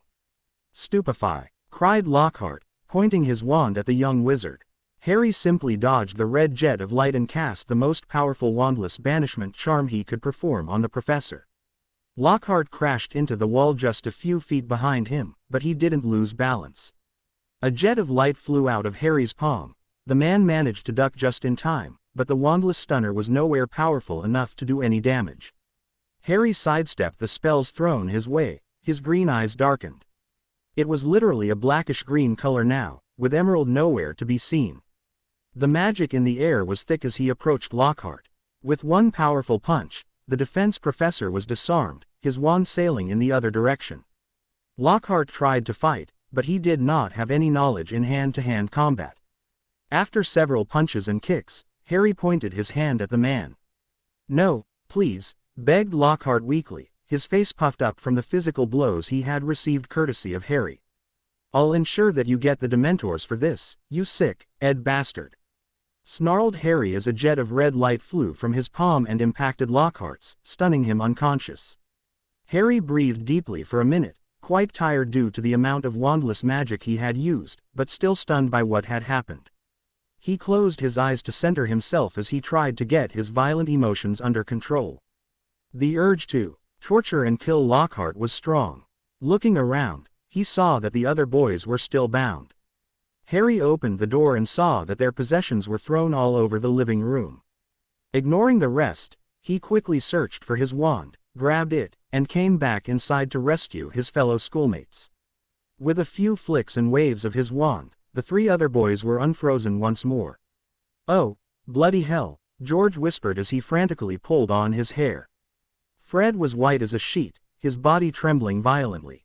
Cedric was still in shock, looking into the distance, unable to speak, gaze unfocused. Harry decided to take charge. With a flick of his wand, he summoned his communication mirror, which was located in Ravenclaw Tower. When it appeared before him, he grabbed it and murmured, "Amelia Black." After several seconds, her tired face appeared. "What is it, Harry?" she asked sleepily. "Aunt Amelia, please come to Hogwarts immediately," said Harry in a very quiet, quivering voice. "3 other boys and I have been allied by Gilderoy Lockhart. Sirius and Amelia Black ran like the hounds of hell were chasing them." Entering through the Miv Oak doors, they were greeted by Professor Sprout, who led them to the defense professor's office. As she opened the door, Amelia could hear voices, one of them mentioning the DMLE. "I'm here," announced Amelia as she entered, with Sirius behind her. She could see the boys back in their uniforms, sitting on the large bed in Lockhart's quarters. The man in question was on the floor, face first, clearly D. "I would like to know exactly what happened here," she said, as one of the Aurors behind her took out a dictaquill. Taking a deep breath, Cedric, being the oldest, began explaining what he had seen.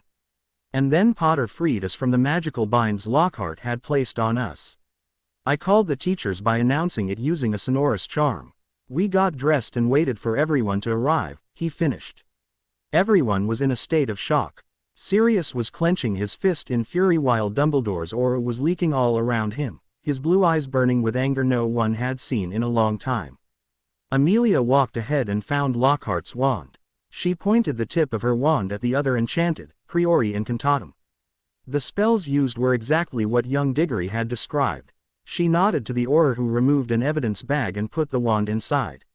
She pointed her wand at Lockhart and cast Renervate. Lockhart slowly regained consciousness and turned around. His eyes snapped open when he remembered his fight with the boy who lived. That's when he noticed the people in his office. He gulped. He had a sinking feeling in the pit of his stomach. "Gilderoy Lockhart, you are under arrest for the suspected UAL alt on 4 minor boys. You have the right to remain silent and you may request legal counsel. You will be tried before the Wizengamot, and until then, you will be held in the DMLE holding cells. Take him." Lockhart was bound with invisible ropes and escorted out of the room by the 2 Aurors. "Boys, you will need to come to the trial as well," Amelia informed them. "I shall let you know the time and date once the trial is fixed." "Maybe it's better for them to go home for a few days," Sirius suggested quietly, who had been unusually silent. "Yes, good idea," agreed Dumbledore quietly. "I will contact Arthur Weasley and Amos Diggory and let them know that they are needed here at once. You boys have my permission to take all the time you need. You can return to the school once you feel you are ready." Harry didn't register the fact that he had been led out of the CL room, down the corridors and out of the castle. He was lost in thought. Once the 3 of them left the grounds, Sirius took Harry's hand and portkeyed to Black Manor. The boy collapsed on the couch, staring at the floor. He seemed to be shivering. "Harry," whispered Amelia, looking at him worriedly. She sat next to him, just as Harry grabbed her in a tight hug. He tried, he really did, but he couldn't control himself. The weight of everything around him came crashing down. "Shish, it's all right, Harry," urged Amelia, trying to control her own emotions, rubbing soothing circles on Harry's back as he cried on her shoulder. She saw Sirius collapse on the seat to the left of his godson, clenching his fists in a mixture of anger and worry. A minute later, Harry breathed deeply, struggling to get his emotions under control. Wiping the tears away, he leaned back and closed his eyes. "I was overconfident," he said finally, his voice hoarse. "That's why this happened." Harry mentally kicked himself as he recalled how he had been acting for the past several months. He did not like the conclusion he arrived at. He had become overconfident. His abilities had made him arrogant. Arrogance was the downfall of every powerful leader or civilization, or in their case, family, and this was a lesson that was drilled into every child in the family since the Potter Macker. He had forgotten some of the earliest lessons from his ancestor and had become overconfident, leading him to be attacked by Gilderoy Lockhart, of all people. "No," shouted Sirius forcefully. "Don't blame yourself, Harry. This is not your fault. I let my talent go to my head," said Harry in the same monotonous voice, more tears pooling in his eyes, just as his godfather pulled him into a tight hug. "I became arrogant and overconfident. I underestimated Lockhart and look where it got me. I was altered, and if I hadn't broken free, I don't even want to think about what he could have done to the 4 of us. You lost 10 years of your life because you underestimated Pettigrew, didn't you? How is this different?" Sirius breathed deeply, rubbing his back soothingly as he placed a gentle on Harry's forehead. "Be that may, it is still not your fault," he said patiently. "You've had a long day. I'll bring a phial of dreamless sleep potion to your room. Go on, get some sleep. We'll talk tomorrow." Nodding slightly, Harry got to his feet, climbed up the stairs towards the bedroom he occupied whenever he stayed at Black Manor. "We need to get him a mind healer," said Amelia quietly. Sirius nodded sorrowfully. Gilderoy Lockhart's trial was a sensation. Since he had altered the head of a most ancient and noble house, the trial would be automatically held at the Wizengamot instead of at the Council of Magical Law. The council took care of the everyday legal matters of the British magical world, but the Wizengamot acted as the apex court in the country along with being the legislative body. Very important cases such as this were routed directly there. The country was up in arms that a famous and beloved author like Gilderoy Lockhart had been arrested. Wanting to take advantage of the situation, Rita Skeeter had printed an article in the Daily Prophet which revealed Harry being a Parselmouth. Sirius was furious that he had still not gotten any information about her, but he persevered. He had hired a company which would screen letters Harry received from the public and forward any lethal letters to the DMLE. 2 women had already been arrested for sending undiluted Bobo tuber pus in the envelopes. A few others had been fined heavily for trying to cause bodily harm to another, a minor at that. On the day of the trial, Amelia began by explaining what had happened that night and showed the evidence she had collected. She brought several teachers as witnesses and Chief Warlock Dumbledore testified as well. The Weasley and Diggory families were sitting with Harry in the seats meant for the plaintiff. "I would request this august body to grant us the right to use Veritaserum," said Amelia, her voice booming. "If the accused has..." Hem. Amelia stopped talking and her left eye twitched minutely. Even Dumbledore's eyes grew a little cold when he heard that sound. He turned and said, "Yes. Would you mind if I made the teensiest interruption, Chief Warlock?" She asked in a very girlish, high-pitched voice. "The chair recognizes Dolores Umbridge, Senior Undersecretary to the Minister," said Dumbledore. Hem. "Thank you, Chief Warlock," said Umbridge in a fake surgery sweet voice. Her eyes landed on Harry, and Harry saw that she had a glint in her eye. Whatever she was going to say, he was sure he wasn't going to like it. "I was wondering if the Wizengamot could view Mr. Potter's memory of the event. If he is not lying, I'm sure he would have no objection to do so, don't you agree?" She asked and gave a girlish giggle at the end. Harry's eyes darkened and his upper lip curled in distaste. He knew of this woman all right. She was the most hated woman in the entire ministry from he had heard from Amelia's rants. She was the recently appointed Senior Undersecretary to Minister Fudge, before which she was the head of the Improper Use of Magic Office. "Objection, Chief Warlock," said Sirius sharply. "I will not consent to view my godson's memory of the event in front of entire Wizengamot, and I'm sure Mr. and Mrs. Weasley, as well as Mr. and Mrs. Diggory, will agree with me. The boys were being altered by Mr. Lockhart and hence were in a state of undress. I will not let my godson's pictures appear on the front page of the Daily Prophet." "I agree," boomed Amelia. "I have personally viewed the memory of the event I extracted from Mr. Potter and I can testify that it is authentic. As the head of the DMLE, my word should suffice, and as Harry Potter's guardian, I too will not let anyone else view that memory." Hem. "Are you suggesting that the boy in question may be lying? Mr. Lockhart is a very famous author. Accusing him without presenting the main source of evidence is rather convenient, is it not? Especially considering how much publicity Mr. Potter would get just to bring the man here on trumped-up charges. It is difficult to believe the words of a Parselmouth," said Umbridge, smiling sweetly at Harry. "Accusing without evidence," repeated Sirius, his eyebrows raised, not at all falling for the trap.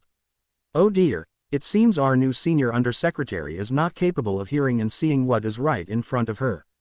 We have had so many witnesses testify against Mr. Lockhart, including the head of the Department of Magical Law Enforcement and the Chief Warlock. Perhaps you need to look for a new secretary, Minister Fudge.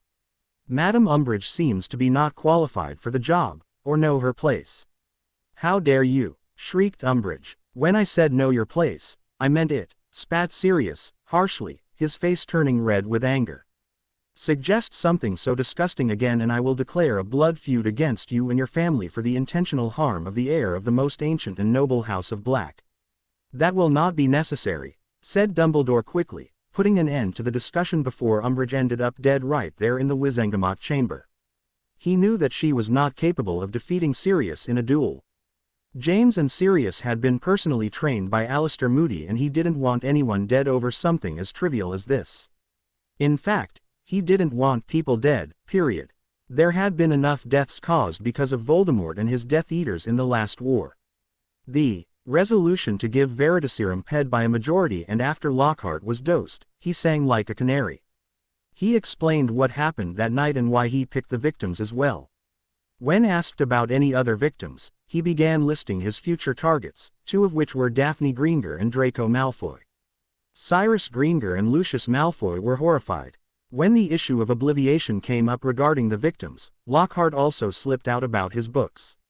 Further clarification revealed that they were all fake, and that he had obliviated the original people who had done those feats of magic and had taken credit for it so as to boost his popularity.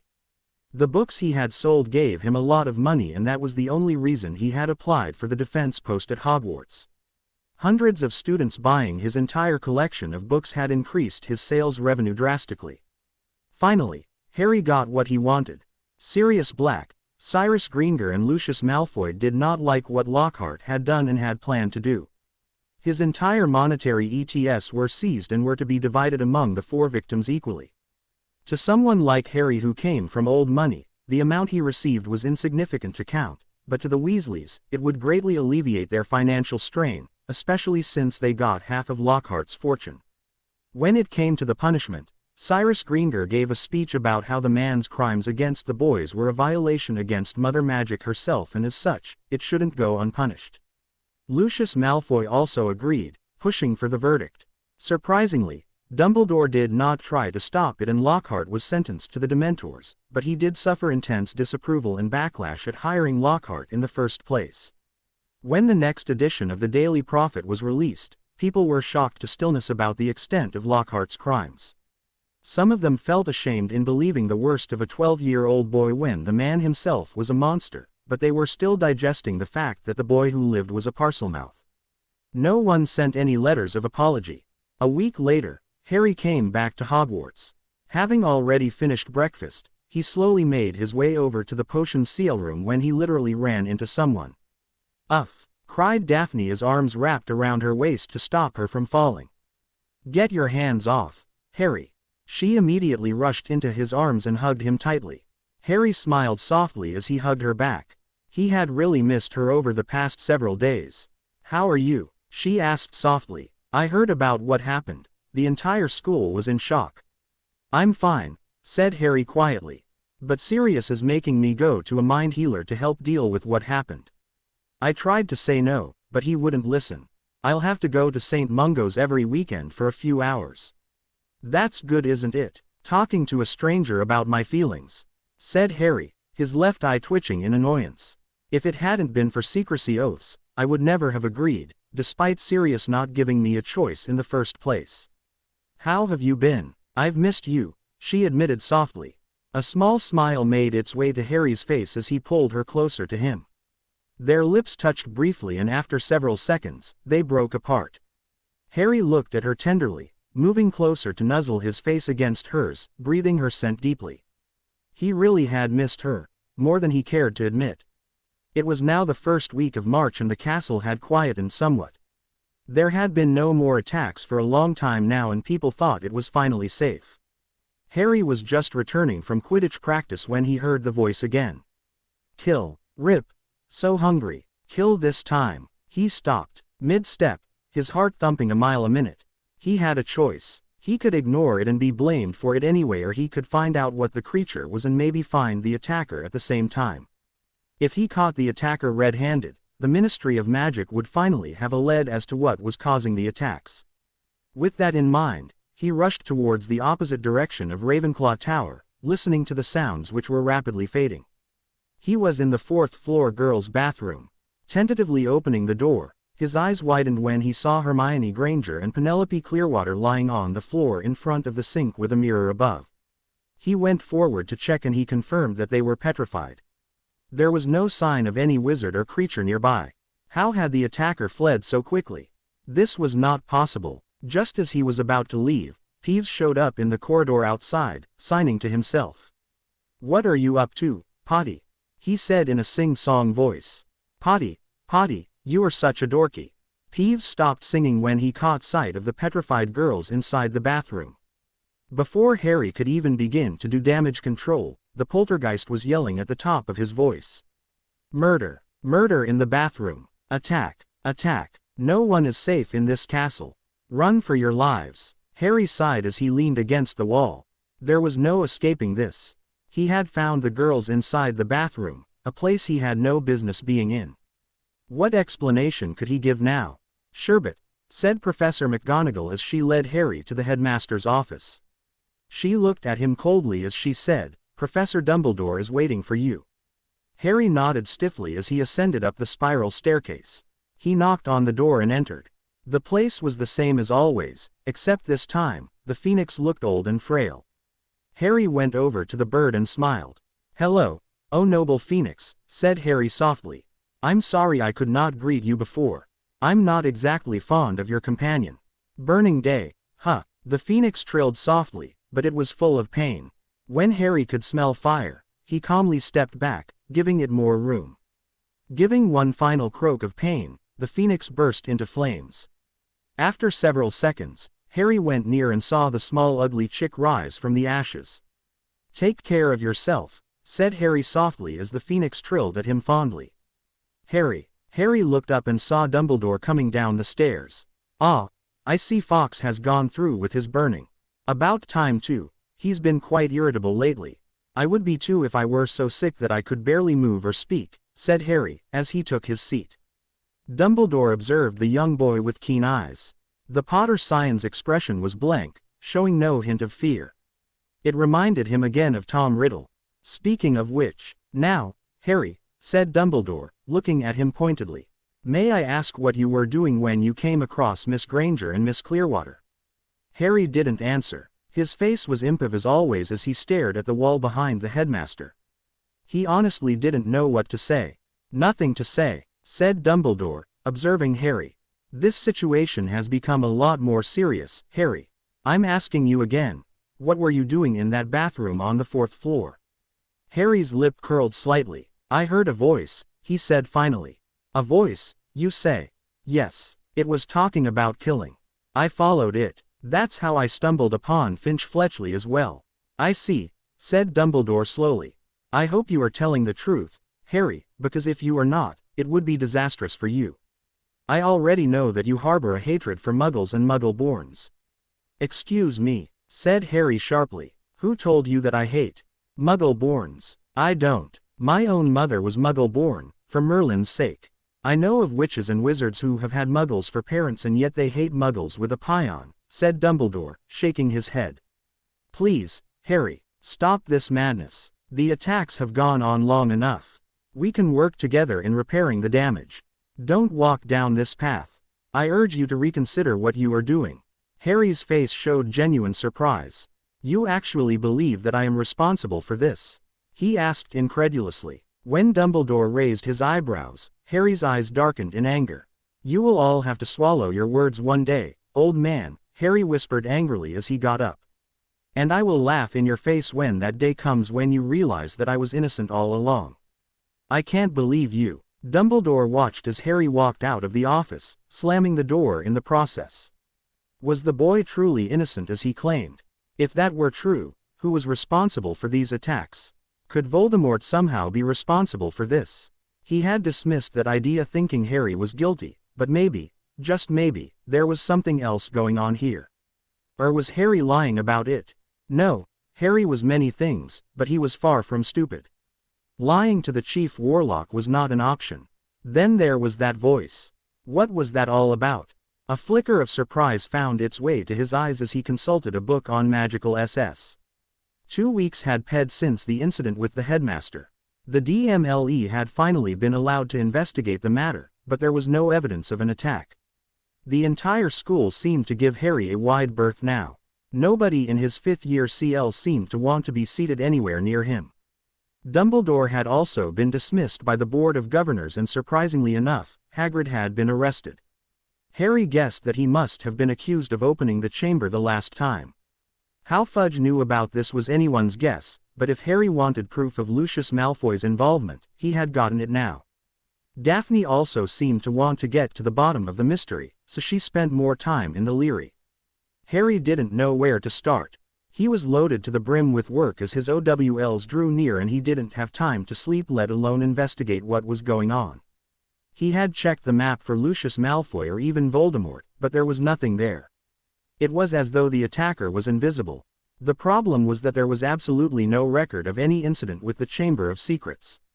He tried to access Hagrid's record, but it didn't exist except for when he was expelled, so he had no idea what the half-giant had done, so he turned to the people who could inform him. He was expelled for letting loose a creature which killed a girl in his 3rd year, said Amelia, looking through a very thin file as the mirror floated in front of her. I don't have any other information. After he was expelled, Dumbledore apparently convinced Headmaster Dippet to keep Hagrid at Hogwarts and train him as a gamekeeper. There is no mention of the chamber at all.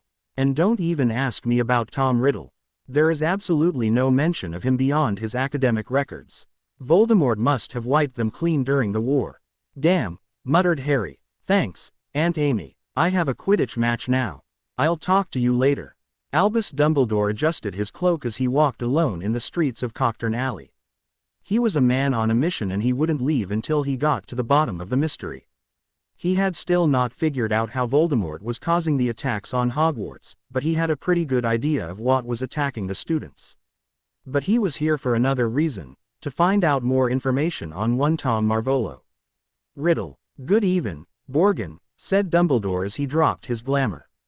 How have you been, old friend? Dumbledore, sneered Borgin as he saw his old schoolmate.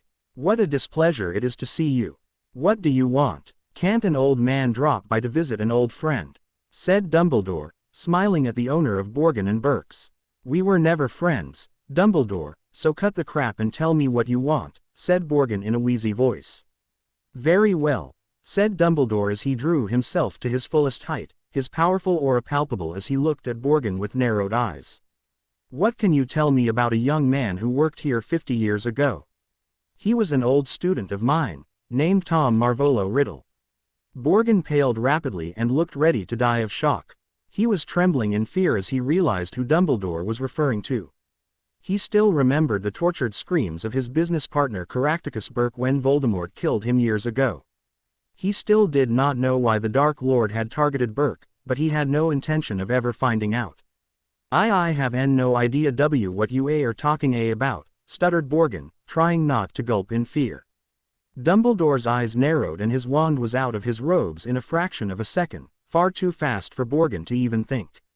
A pure ripple of magic left his wand as he cast a stunning spell on the man. With another flick, the door of the shop closed, the windows tinted so that no one would be able to see or hear what was going on.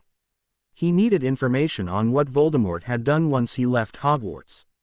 He knew that Voldemort had explored the idea of Horcruxes from the memory he had received from Horace Slughorn, not to mention that soul piece that was lodged in Harry's scar, but he didn't have the faintest idea where the Dark Lord's Horcruxes could be.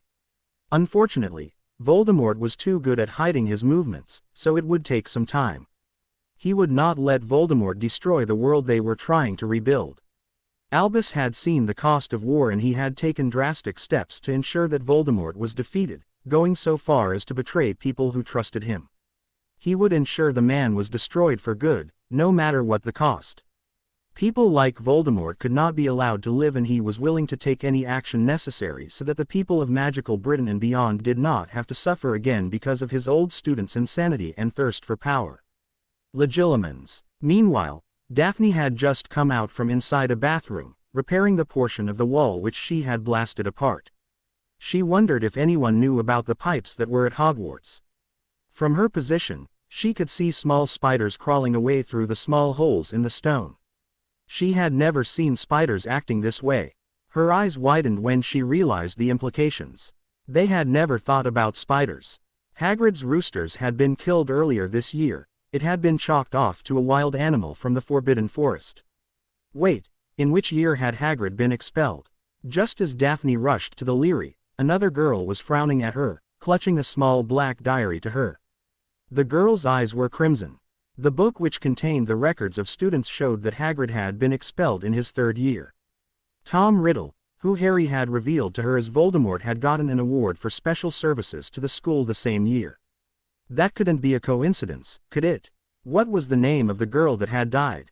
Daphne's eyes widened. Oh, sweet Merlin, why had no one thought to ask her? Maybe Dumbledore had, but had never gotten an answer before.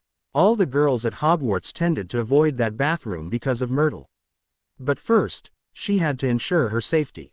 She took out the book on magical SS and copied the sheet and scribbled on it. Once done, she removed a handheld mirror which she always had in her bag. Making her way to the first-floor girls' bathroom, she observed the writing on the wall. Daphne looked at the mirror to check behind her, just to be safe. The last thing she saw was a pair of great, big yellow eyes by the sink behind her as she dropped like a stone.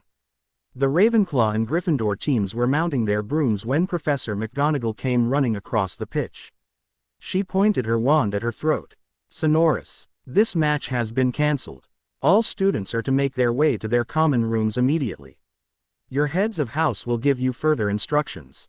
Move as quickly as you can," she shouted. She then turned to Harry and said, "Potter, I think you better come with me." Some of the students were grumbling about the match being cancelled, others looked worried. Someone shouted from the crowd, "I bet Potter has murdered someone." "Don't let him go." "Quiet," barked McGonagall furiously. 20 points from Gryffindor and another word from any of you and you'll be very sorry indeed. All of you to your common rooms, now." Harry quietly followed her inside the castle, his face impassive as always. He wondered what was going on. Had there been another attack? Were they calling the Aurors for an official investigation again? Was he going to be suspended? If he was, then there was no way he was ever coming to Hogwarts after that. He had enough of these people's foolishness. "This may be a bit of a shock," said Professor McGonagall, looking at Harry worriedly. Harry wondered why she was looking at him that way. Her face was filled with dread and guilt. When they stepped inside the hospital wing, Harry's face went white as a sheet as he dropped his broomstick which fell to the floor with a clang. Daphne Greengrass was lying on the bed, one arm extended forward, her beautiful face frozen in shock. She was petrified. Harry was unable to move. He stood there silent, unable to breathe. Slowly, he made his way towards the bed, not able to tear his eyes away from the girl's face. "She was found on the first floor," said Professor McGonagall softly. "She had this mirror in her hand. We're not sure why she had that mirror at all." Harry wasn't listening to her though. He collapsed on the bed next to Daphne, unable to speak. Professor McGonagall and Madame Pomfrey looked at each other worriedly. "Lord and Lady Greengrass have been informed," she said. "They'll be here soon. I know it doesn't count for much, but I would like to apologize for suspecting you, Potter. I really am sorry for not believing you like everyone else." Harry couldn't believe that Daphne had been attacked. She was the only one at school who had stood by him without a smidgen of doubt. He didn't know why he felt as though his heart was literally shattering into pieces. He had never felt so attached to anyone before, but Daphne was special. She was his best friend and also his fiancée. Silent tears rolled down Harry's cheeks as he sat down on the bed, holding Daphne's stiff hand. He didn't utter a sound and his face was completely blank except for the tear-filled eyes which were burning in sorrow and guilt. Professor McGonagall sighed as she walked out of the hospital wing. For someone who had always seen an impenetrable mask on Harry's face, it was startling to see him actually crying, even if he never uttered a sound. Her heart clenched in guilt for suspecting him. Albus had to be informed about this. But first, she had to inform the students about the new rules she had decided to implement. 10 minutes after she left, Cyrus and Elizabeth Greengrass strolled inside the castle. When they entered the hospital wing, they saw their eldest daughter lying on the bed, stiff as a rock. Harry was sitting on a chair next to her, looking off into the distance. When they approached closer to them, the elder Greengrass were startled to see the tear stains on Harry's cheeks. "Daphne," croaked Cyrus as he placed a hand on his daughter's forehead. She was so cold. Tears pricked his eyes as he looked at the boy who was sitting still, not looking at them. "Harry," said Elizabeth softly as she moved over to him. "Harry, please, talk to us." But he remained still, his eyes unfocused. "I will make them pay for this," he whispered, his green eyes darkening slightly. "When I get my hands on whoever is responsible, I will make them pay." Harry, calm down, said Elizabeth, rubbing his back soothingly. He closed his eyes, trying his best to get his emotions under control. His eyes were burning with rage and hate. It may be days, weeks, months or years, but he would find out who was responsible for this and he would kill them personally. They would pay for what they did to Daphne.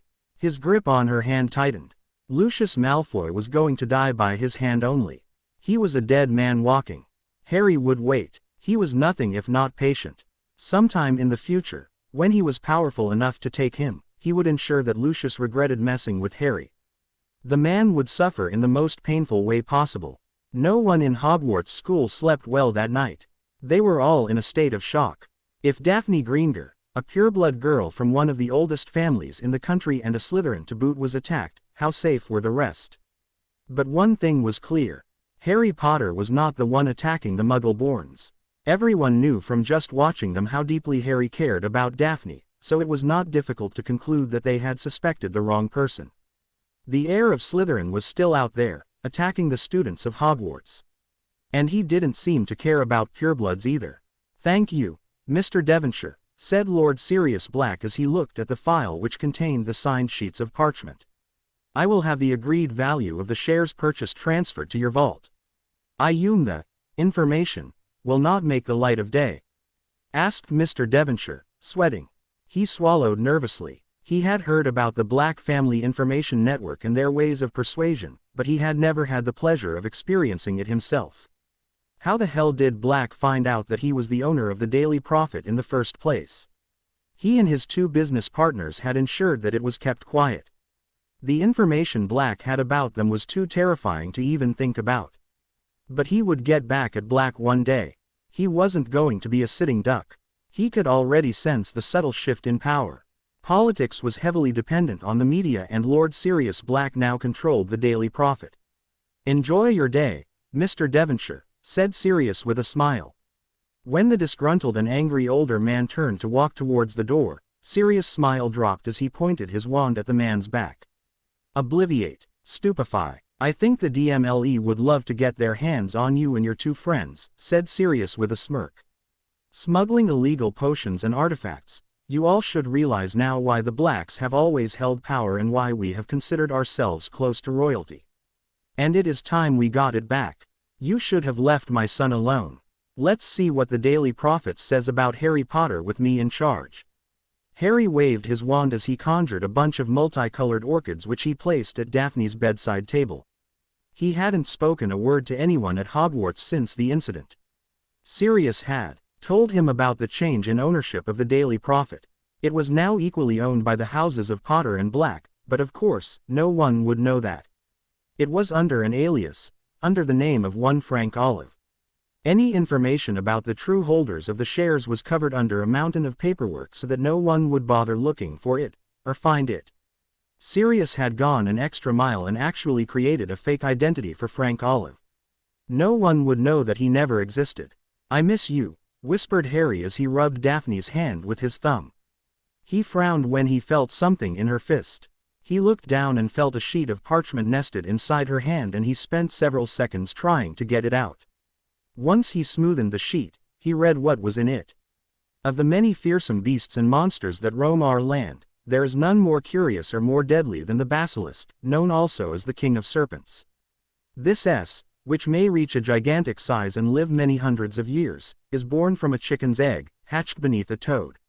Its methods of killing are most wondrous, for aside from its deadly and venomous fangs, the basilisk has a murderous stare, and all who are fixed with the beam of its eye shall suffer instant death. Spiders flee before the basilisk, for it is their mortal enemy, and the basilisk flees only from the crowing of the rooster, which is fatal to it."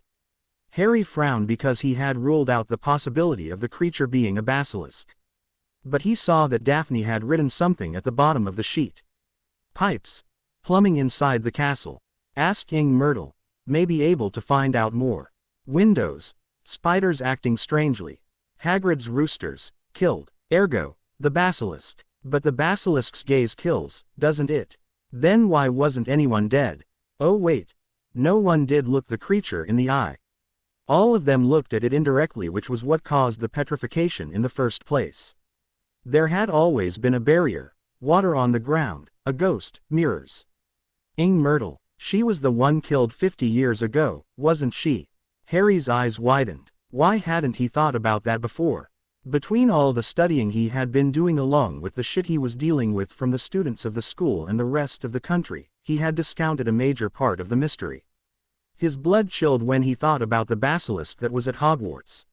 He remembered what Amelia had told him months ago about a basilisk. And a good thing too, said Amelia darkly. A basilisk will cause an international red alert because it can be used for destruction. Can you imagine the damage someone like Voldemort could do if he gained access to a basilisk? He could wreak havoc in scales we can't even imagine. Oh, dear Merlin, there was a bloody weapon of destruction right under the castle. He quickly got up and walked towards the first-floor corridor when he heard a voice echoing throughout the hallways. All students return to their house common rooms at once. Teachers report to the staff room immediately. Harry frowned. Something must have happened. He cast a notice me not charm over himself using the locket, silenced his feet and went over to the staff room. He stood outside and cast an eavesdropping charm and listened. It's happened. A student has been taken right into the chamber itself. The heir has left another message. Her skeleton will lie in the chamber forever. This is going to be the end of Hogwarts. Dumbledore always said McGonagall, sounding worried and scared. Who is it? Whispered Madam Hooch. Ginny Weasley, replied McGonagall morosely. Harry left and quickly went towards the first-floor girls' bathroom. He had to verify Daphne's theory. He had actually never come to this part of the castle. He had no reason to come here too because the hallway did not connect to Ravenclaw Tower or any of his CL rooms. Just as he entered the bathroom, he was altered by another memory. He had found it. He could feel his excitement and elation at finding the entrance to Salazar Slytherin's famous Chamber of Secrets. It had taken him 4 years and now, he would find out what was here. He looked at the sink in front of him. Open, he said, slipping easily into Parseltongue as he always had. The sink expanded, leaving a pipe he could slide through. Harry gasped when he came out of the memory, wincing in pain as he clutched his head. Breathing hard, he looked around and noticed that a ghost was watching him. Are you Myrtle? He asked uncertainly. Yes, what do you want? Asked the ghost, looking grumpy. I was wondering if you could tell me how you died, he asked slowly. Ooh, it was dreadful, she said with relish. It happened right in here. I died in this very stall. I remember it so well. I'd hidden because Olive Hornby was teasing me about my glees. The door was locked, and I was crying, and then I heard somebody come in. They said something funny, a different language, I think it must have been. Anyway, what really got me was that it was a boy speaking. So I unlocked the door, to tell him to go and use his own toilet, and then, Myrtle swelled importantly, her face shining. I died. How? Said Harry, narrowing his eyes, his mind working furiously as he put the pieces together. No idea, said Myrtle in hushed tones. I just remember seeing a pair of great, big, yellow eyes by that sink. My whole body sort of seized up, and then I was floating away. Has someone else come to ask you about this? Asked Harry, going by a hunch. Maybe Dumbledore. Don't mention him in front of me. Screeched Myrtle angrily. I hate that man. If he could control his precious Gryffindors better I would never have died. But no, Dumbledore always favored his little lions. No one cared about poor Myrtle. No, even after I died, Hornby got away with it all, didn't she? Dumbledore ensured that she wasn't given any punishment. The last time Dumbledore tried to talk to me I ensured that he didn't sleep for weeks as I pestered him, blaming him for my death. I won't speak to him, now or ever. He doesn't care about poor, moping, Myrtle. Harry blinked his eyes rapidly, processing that information. No wonder Snape got away with favoring the Slytherins so blatantly. Dumbledore used to do the same with the Gryffindors. Was it any wonder that house rivalry was as bad as it was with people like them in charge? Open, said Harry, slipping easily into Parseltongue like it was second nature to him. The tap glowed with a brilliant white light and began to spin. Next second, the sink began to move. The sink, in fact, sank, right out of sight, leaving a large pipe exposed, a pipe wide enough for 5 people to slide into. His wand slipped out of its holster and into his waiting hand. Taking a deep breath, Harry jumped into the pipe. It was like rushing down a dark, slimy slide. The light from the tip of his wand gave off an eerie image. Harry could see many other pipes which were hing off in several directions. Daphne's theory was right. The basilisk had been using the plumbing that had been installed in the castle to launch its attacks. It really was a brilliant design on Salazar's part. Plumbing had not been invented in the Muggle world at that time, but even though it was not necessary for magical castles, Salazar had adapted the technique to use it to deploy the basilisk. He cast the momentum-arresting charm on himself as the end of the pipe neared and landed gracefully on both feet, eyes. Vigilant. Scourgify. He cast silently and all the slime that had gathered on his face and clothes disappeared, leaving him clean. He was in some sort of wet tunnel. They were probably under the lake and he grimaced when he stepped on a mountain of fish bones. His body went stiff when he saw the skin. It looked black from the distance but would shine a dark, blackish green when the light fell on it. There was a lot of shed skin here and he didn't even want to think about the size of the basilisk. He walked for a couple of minutes when he reached a great stone wall with two SS intertwined. The eyes of the SS were glittering emeralds. Open, hissed Harry. The miv stone wall parted, giving him entry, as his hands shook slightly due to fear. Reinforcing his mental shields, Harry walked inside the Chamber of Secrets. He was standing at the end of a very long and dimly lit chamber. Giant statues of SS were on both sides. The ceiling was lost in the darkness and there was an odd greenish glow to the entire place. Ancient lighting charms and torches illuminated a large statue 200 meters from his position and he could see from so far away that Ginny Weasley was lying down in front of it. He slowly walked towards her, idly looking around for the basilisk. He reached the girl, bent down and shook her arm. "Weasley, wake up." "She won't wake," said a soft voice. Harry immediately stood up and took his dueling stance in record time. His eyes narrowed when he saw a tall black-haired boy leaning against a stone pillar. The edges of his body seemed to be blurred, but otherwise, he looked quite solid. And he was also holding a wand.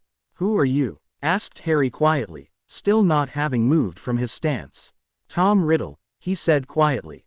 "Voldemort," breathed Harry, his eyes wide in shock. "You're responsible for these attacks. But I checked. I thought for sure that you were not in the castle." "Oh, so you know who I am." Riddle smirked. "Good, very good, Harry. That ensures that I have your attention." Harry saw that Riddle was gripping Ginny's wand. What in Merlin's name was he? This was not the Voldemort he had detected last year, was he? How did Voldemort circumvent the enchantments on the map? "What are you?" "A memory," said Riddle quietly. "Preserved in a diary for 50 years. "Don't test my intelligence," snapped Harry, sounding annoyed. "You are not a mere memory." "True." Riddle nodded, looking amused. "I know that you are far from stupid, Harry Potter.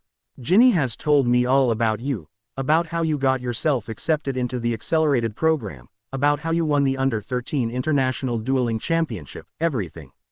Most impressive, I must admit." "I'm glad you think so," Harry said curtly, his in-worked overtime, thinking about what in their surroundings he could use against Riddle. "I have waited a long time to meet you, Harry Potter," said Riddle softly, eyeing Harry hungrily. "So long." Harry's eyes fell on the diary that was held in Ginny Weasley's hands. Several memories came slamming into Harry's mind, but this time he was ready. He created a pocket in his mind, trapping the memories within so that he could view them later. Why did Weasley open the chamber? "Oh, figured it out, have you?" said Riddle, smiling broadly. "It's not like she had a choice. Stupid little Ginny has been writing in my diary all year, telling me all sorts of things. Things she had never told anyone else. I grew stronger as she poured her fears and secrets into me day after day. She began pouring her soul into me and that was exactly what I needed. Slowly I grew stronger, Harry, and I began ordering the attacks on the mudbloods in the school." Riddle's eyes had a red tint to them now and Harry watched. The boy, his face still impiv. He needed an opening to attack. "But of course, my initial plan took a backseat once Ginny told me your fascinating history," said Riddle, his eyes not leaving Harry's face. "About how you survived a killing curse at the age of 1 and managed to actually reflect it back at the caster, namely me. So I wanted to know more about you. I was quite stunned when Ginny told me that you were a Parselmouth, so that increased my desire to find you, to talk to you. And did you think I would have been interested in talking to an alternate version of my parents' killer? Spat Harry. I knew that you wouldn't talk to me, Harry. That's why I thought I could make things more interesting. But before that could happen, someone had discovered my secret. Your little girlfriend discovered the existence of the basilisk and how it was using the pipes concealed in the school to launch its attacks. If Greengrass ran off to the ministry, it would be nearly impossible for me to talk to you, so I decided to eliminate her. Of course, she is a smart girl, I will give her that. When she realized that there was a possibility of an attack, she took the necessary precautions. If not for that stupid handheld mirror, she would have died, just like I wanted her to. Why did you want to target Daphne? Said Harry through gritted teeth. Did you think I would be easier to talk to if you had killed my best friend, my fiancé? Riddle laughed loudly. For someone who supposedly shuts off his emotions, you are quite attached to her, aren't you? He said with a smirk. A natural occlumens. Very interesting. I had to learn occlumency on my own, though, but I did possess a natural talent for legilimency. We do have so many things in common, don't we, Harry? What do you mean? Well, both of us are orphans, both of us are quite exceptional when it comes to magic, said Riddle. Both of us have a natural affinity for the mind arts. We even look alike, don't we? We are both Parselmouths. Both of us are half-blood and... You're a half-blood? Asked Harry in surprise. He had tried to find out any and all information about Tom Riddle from Hogwarts and the Ministry, but all useful information had been wiped clean. He knew that Riddle was not a British wizarding name, but he had expected something else, not this. Of course I am, said Riddle, his face distorting in rage. He traced his wand in the air as he began writing. Tom Marvolo Riddle. He slashed his wand in the air and the letters rearranged, the letters forming. I am Lord Voldemort. Did you think I would keep my filthy Muggle father's name forever? I, in whose veins flows the blood of Salazar Slytherin himself, on my mother's side. No, Harry, I chose a new name, a name someday everyone would be too scared to speak when I became the greatest sorcerer in the world. It didn't turn out that way, did it? Harry smirked. How pathetic must you really be if you were unable to kill a 15-month-old infant? Yes, said Riddle, clenching his teeth. How is that you, a defenseless baby, managed to survive the killing curse? How did you survive with nothing more than a scar as Lord Voldemort's powers were destroyed? No one knows how and why the curse rebounded on you, Harry answered in a calm voice. My mother performed a sacrificial ritual based on blood magic, but it would not have worked against something as deadly as the Avada Kedavra curse. At least that was her hypothesis from what I've read from her journal. Maybe it worked or maybe it didn't. But the ritual would not have reflected the curse back at the caster. Since I was just a baby then, I can't remember what happened or how I managed to do so. It's a mystery to me as well. Riddle began laughing a high, cold laugh. Blood magic, he repeated, quite amused. My, oh my. Looks like your mother wasn't as light as I heard, Harry. From what I have been told, Lily Potter was considered the epitome of the light and yet she dabbled in the dark arts. My mother was a brilliant woman and a pragmatist, Harry shot back. His green eyes were focused on Riddle's form, trying to piece together the puzzle that was Lord Voldemort. He was curious. What had made Riddle want to become the psychopath killer that he was? He needed more information and for that, he needed to talk to Riddle. Voldemort was clearly alive and had a lot of secrets. This was probably the golden opportunity to learn more about the man that had wanted to kill him as an infant more than a decade ago. She knew that her son's life was in danger and took action. I don't believe in the stupid stigma called light magic or dark magic. It's all the same. It is the intent behind the use of magic which makes it dark or light. Magic in its purest form does not come with such labels attached to it. It is just that, magic, and my mother understood that. Riddle smirked. Oh, you certainly aren't Dumbledore's golden boy, are you? He cooed. The old man is quite bigoted when it comes to anything even remotely related to the dark arts. I heard you don't like muggles as well. That shows how alike we are, doesn't it? What is this, a recruiting ground? Harry sneered. Do you think I'll join you? A man who was so demented and insane that he needlessly killed thousands of witches and wizards for his own personal amusement. As for me hating muggles, I have a reason for it. I was raised by my mother's muggle sister and her husband. I was abused mentally and physically throughout my childhood. I was given little to no food to eat while forced to sleep in a tiny boot cupboard under the stairs. They beat me up every day for accidental magic, and had I not escaped when I was 7 years old, I would have died. None of the muggles in the area helped me even though all the signs of abuse were present. Were you nearly beaten to death during your childhood? Were you starved day after day? Were you scorned by your teachers and neighbors? Were your parents' memories tarnished by others spreading rumors that they were drunken prostitutes? I have every right to hate them. They didn't do anything to help me but instead made my life miserable. What reason do you have? You're the one who hates Muggle-borns along with Muggles. I have no problems with Muggle-borns. My own mother was Muggle-born. A brilliant one at that. Magic is magic, and you are killing the very thing which makes us different. You are a fool, Riddle. Riddle was quiet. That was not what he had expected. Just as he was about to speak and let the boy know of his own horrible childhood, Harry took his moment to attack. His wand slashed in the air and a jet of blue light flew from the tip of his wand. Riddle dodged it and waved his own wand. Jets of light flew from both foci, their curses becoming lethal. These were the curses Harry had studied from books in the Black Lyre, and they were quite dark in nature.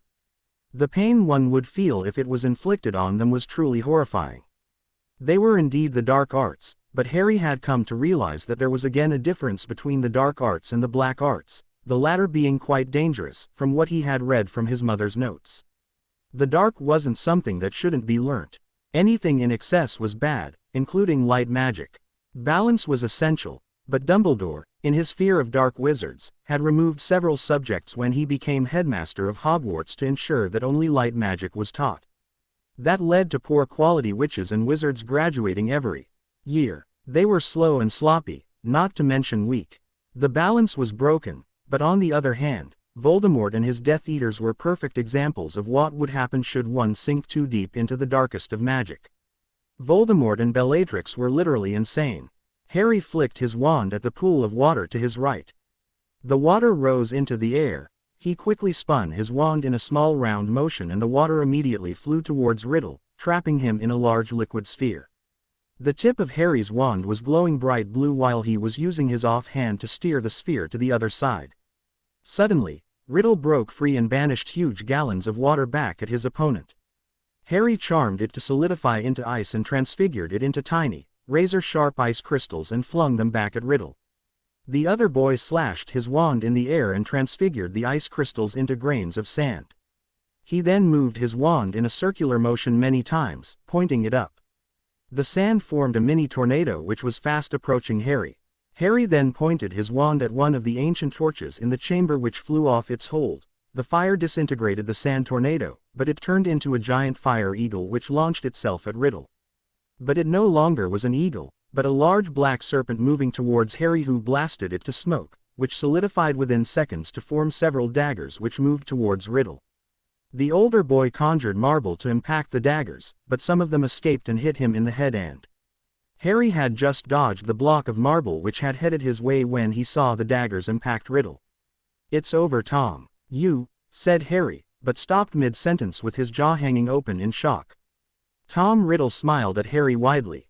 The holes that had formed in his head had disappeared as if they had never existed. "Did you think you could defeat me, Harry? I am Lord Voldemort, the greatest and most powerful wizard in history. One that was able to drive Dumbledore away from this castle. Did you think I would lose to a mere 12-year-old boy?" He sneered. Harry stood silently, breathing hard. This was not a regular body. It was a magical construct, so conventional means would not work. How else was he supposed to kill him?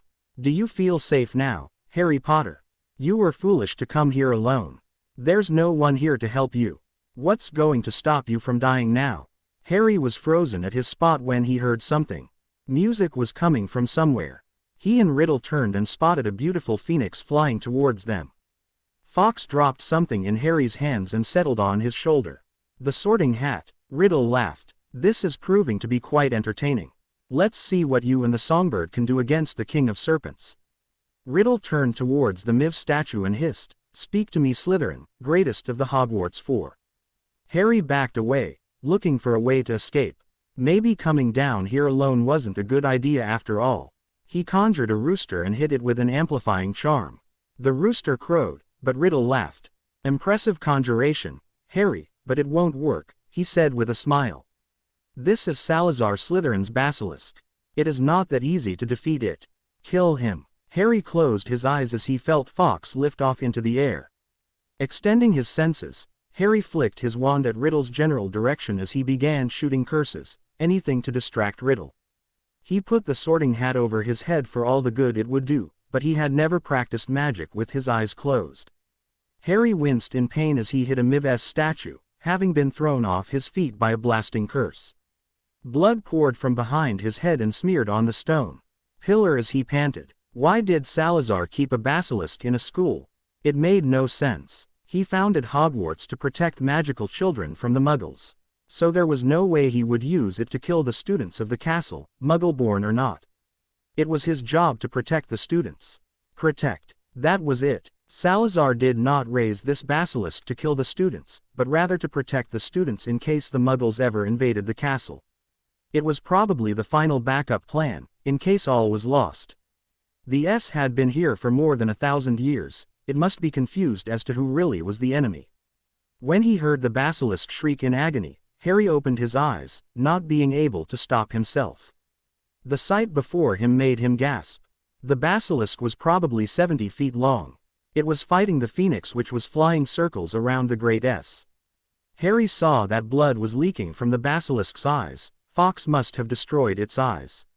No, leave the bird, screamed Riddle. The boy is behind you. You can smell him. Kill him. Thank you for believing in the true legacy of Salazar Slytherin, Mr. Potter, and not the twisted version that history has turned him into. You are truly worthy of being the heir of Gryffindor. Godric would be proud of you, said the sorting hat in Harry's mind. The next second, Harry felt something very hard and heavy hitting him on the head, which almost knocked him out. He pulled the hat away from his head, only to grab a handle. He pulled on it to grab a gleaming silver sword probably 3 feet long, its handle glittering with rubies the size of eggs. The basilisk approached him. Harry quickly raised the sword, but what was the use? He had learned martial arts, but not fencing. The basilisk lunged blindly. It missed him, but it struck the giant S statue, sending chunks of stone everywhere. Harry tried to strike it back, but the great tail of the S hit him instead, bodily throwing him across the chamber. Harry whimpered in pain as he got to his feet. Fawkes was trying to distract the basilisk, but it won't be for long. Conjuring a ladder, Harry climbed on top of one of the S statues. Here, sigh, hissed Harry, holding the sword in both hands. The basilisk heard him and struck blindly, its mouth wide open. Taking his chance, Harry plunged the sword deep into the S's mouth all the way to the hilt. It pierced the S's in, killing it instantly. With a hiss, the basilisk rolled over and crashed on the floor, bringing him with it. When Harry crashed on the floor painfully, he noticed something. A fang was stuck to his forearm below his elbow. He didn't even have the strength to stand up. White-hot pain was spreading throughout his body. Tears began to well in his eyes as he realized that he was going to die. Tisk, tisk, Riddle clicked his tongue as he walked closer, a smirk on his lips. Oh, how sad. Are you in pain? Do you feel lightheaded? Is there anything I can do? He laughed softly. You'll be dead in seconds, Harry Potter. Remember now that this is what happens to those who oppose Lord Voldemort. Say that to your dear mudblood mother when you see her. No one can stop me from conquering the world, not even the precious boy who lived. But he felt better. What was happening? Harry looked down and saw that Fawkes was crying into the wound. Thick tears were falling on the skin where the fang had pierced him, healing him. Phoenix tears. Get away, bird, snarled Riddle. Harry's eyes caught sight of the diary several feet away. Wandlessly summoning it, he took the basilisk fang in his hand and plunged it into the pages. No, screamed Riddle, but that is the last thing he said before there was a scream from the diary. Ink poured out of it like blood as Riddle vanished after, withering and screaming, and suddenly, the chamber was silent. Thank you, Fawkes, said Harry softly as he stroked the beautiful feathers of the phoenix. I owe you my life. I really was reckless coming down here alone, but thank you for having my back.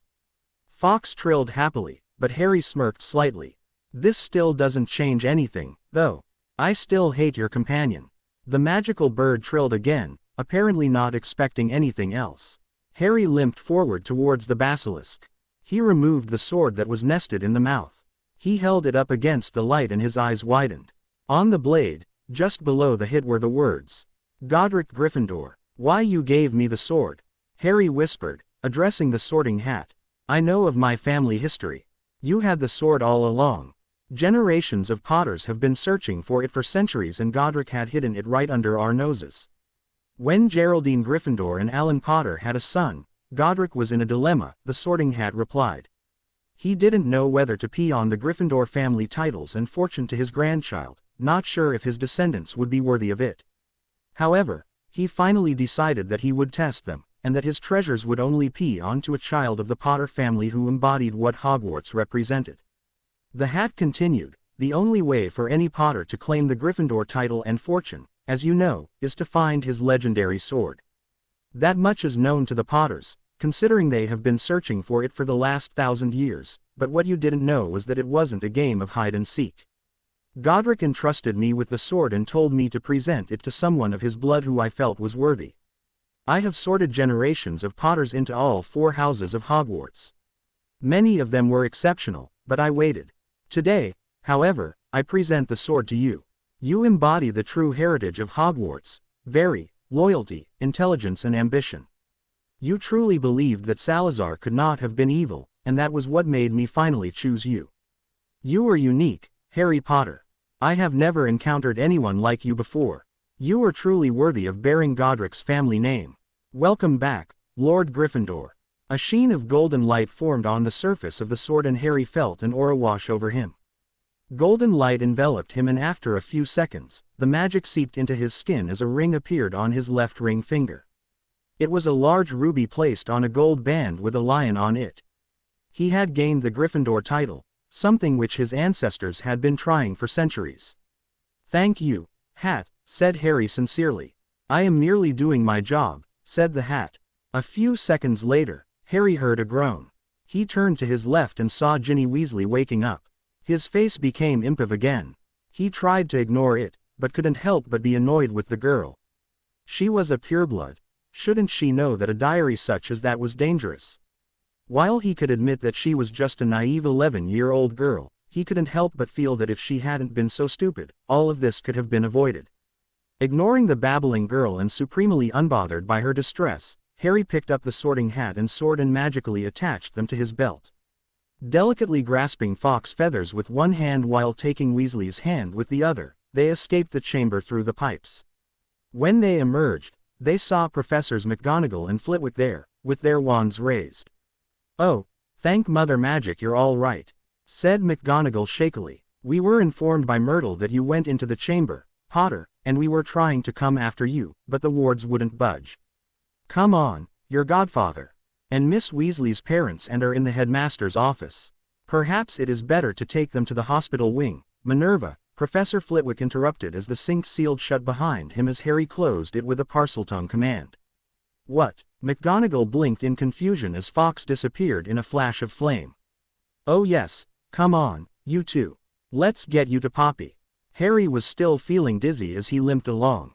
The pain was unbearable now that he had nothing else to focus on. When they reached the hospital wing, they saw that the petrified students had been revived.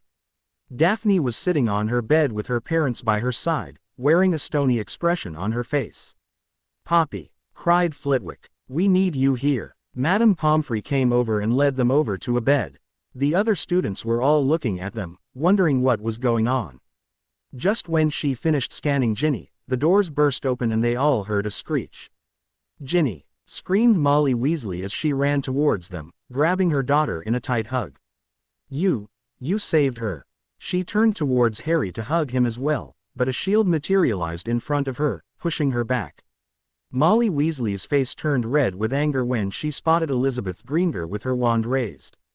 "Who do you think you are?" she screeched. "He is not comfortable with strangers hugging him," Elizabeth replied, unfazed. "As for who I am, I'm his future mother-in-law. Now if you would kindly let Madame Pomfrey treat him, it would be greatly appreciated. Harry smiled gratefully at her. Just then, Sirius, Amelia, two of her Aurors and Dumbledore arrived as well. The threat of the Chamber of Secrets has been neutralized, said Harry quietly. Madame Pomfrey hissed next to him as she scanned him. What the hell happened down there? She exclaimed. You have fractured bones, a concussion, internal bleeding, and trauma to the skull and spine. You have also been poisoned, but I can't tell by what because it has already been neutralized. You were bitten, yelped Daphne, looking horrified. The poison is basilisk venom, said Harry, making people gasp and Dumbledore grimace. Don't worry, the basilisk is dead. You need to be healed. Madame Pomfrey yelled hysterically. Sirius was looking frantic. The poison reacts too fast. It has been neutralized, as you said. Fawkes cried into the wound. Here, this was what caused the Chamber of Secrets to open in the first place.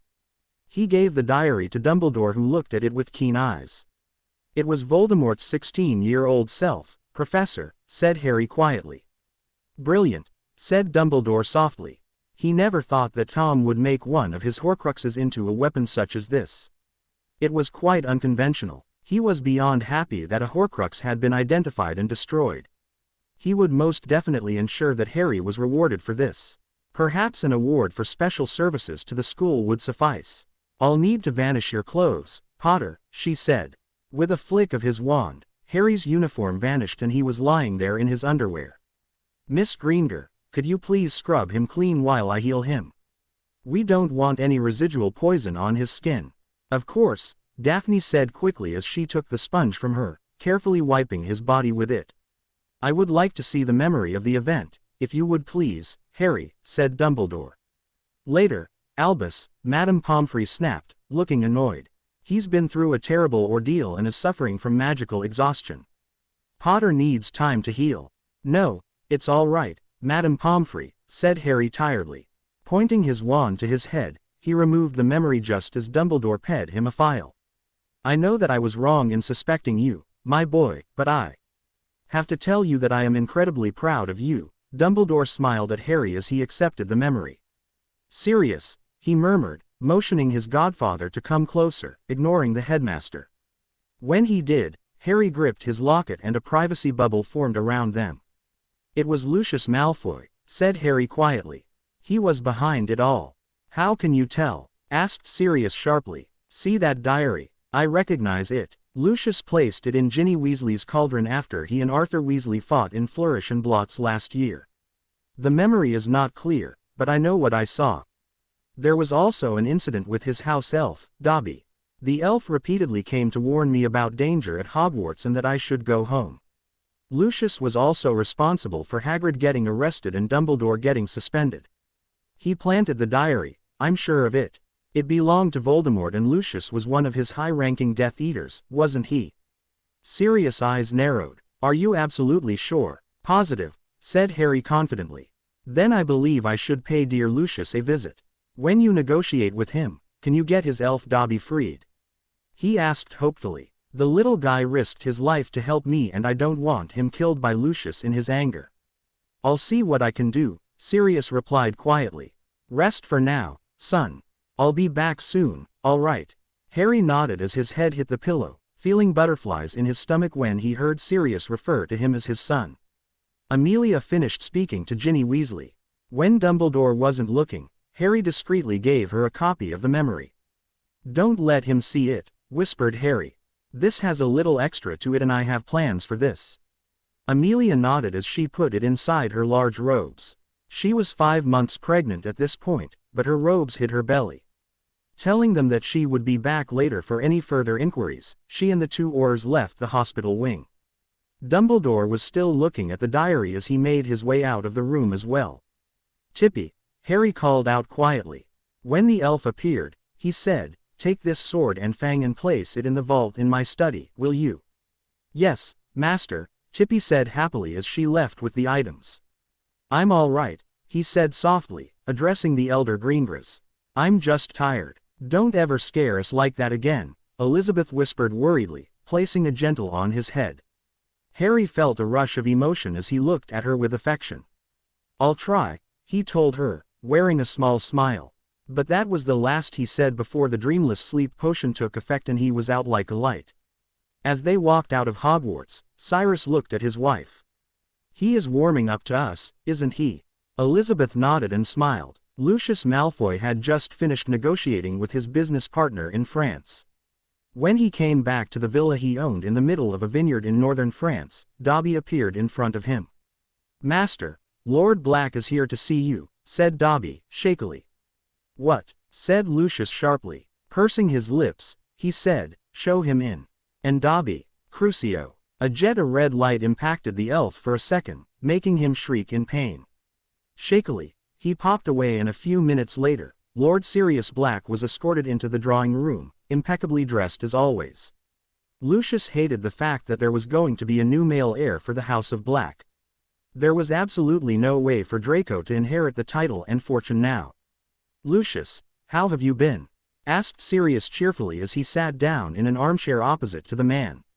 Malfoy's lip curled. "Sirius," he greeted him. "I didn't know you were in France." "Oh, until a few hours ago, I wasn't. But I had some important matters to deal with, so while I was here, I thought I could visit my favorite cousin." Lucius waited for a while as Sirius stared into the fire. "Do you, by any chance, recognize the name Tom Marvolo Riddle?" "What?" snapped Lucius, but his eyes bulged out. How had this man come across that name? The Dark Lord had ensured that there were no traces of it. He himself had erased all knowledge about the Dark Lord's past in the Ministry archives, leaving only the barest essentials behind. "Yes, Tom Riddle, also known as Lord Voldemort." Sirius barked out a laugh. "Dear Merlin, who would have guessed that the Dark Lord was nothing more than a filthy mudblood?" Lucius clenched his hands in fury. How dare Black call the Dark Lord a mudblood? His lord was the heir of Salazar Slytherin. He was incredibly powerful, so it was easy to ignore his less than savory heritage. Very few people actually knew about it. He and Barty Crouch Jr. had known, and Lucius knew that his father Axes and the others in the generation like Thaddeus Knott and Randolph Lestrange also knew about it. The other Death Eaters were blissfully unaware, just like the Dark Lord wanted it. That was not to say that others had not tried to reveal the information to the public.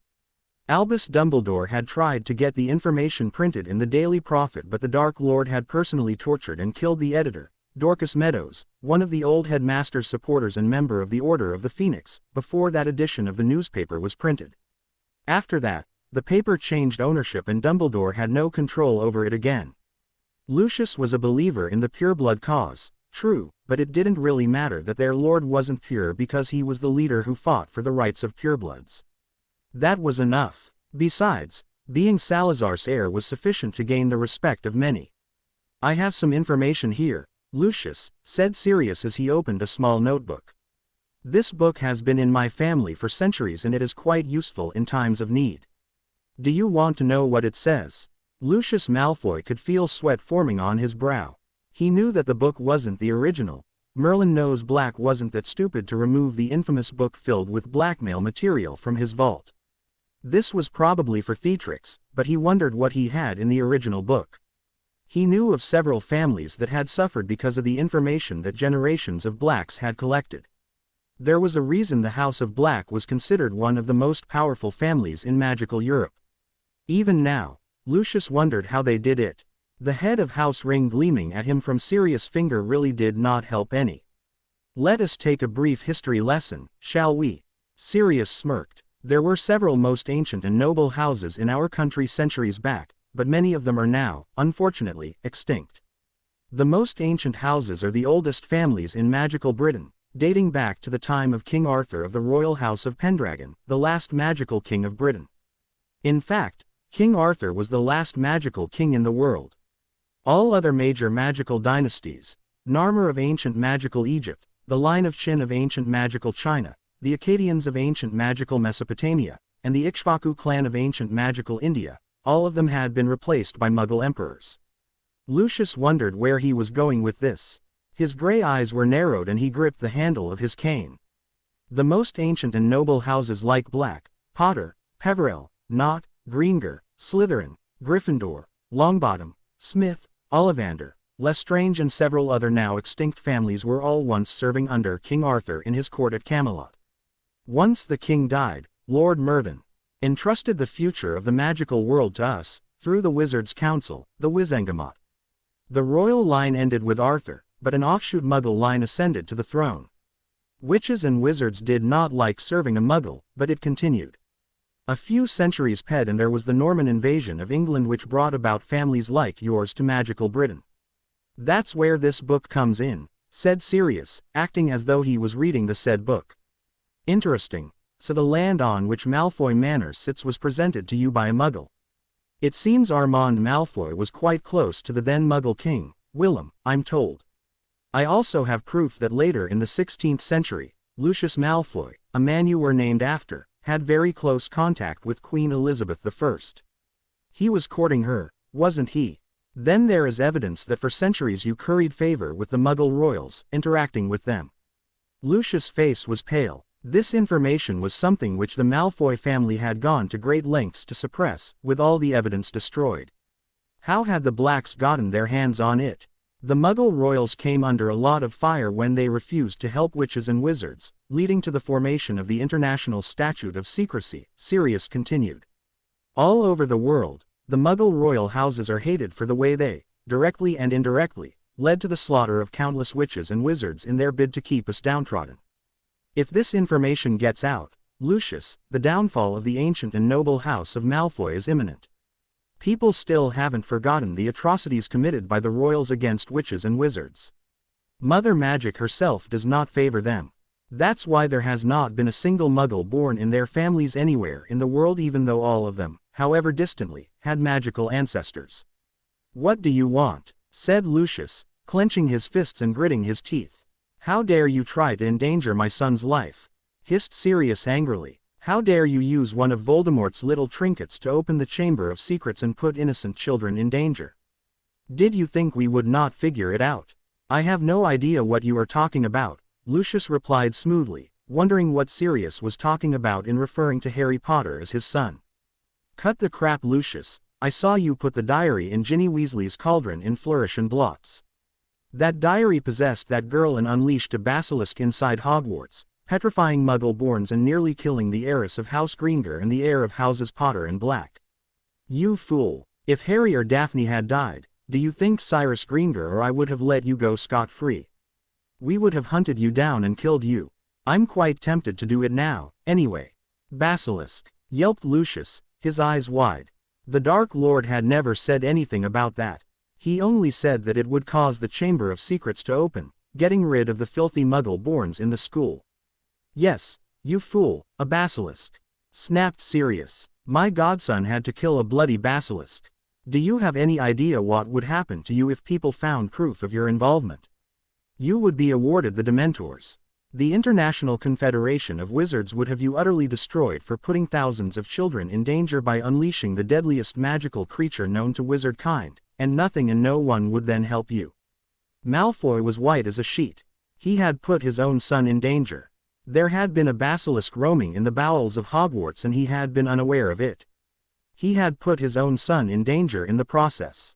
If something had happened to Draco, he didn't even want to think about it.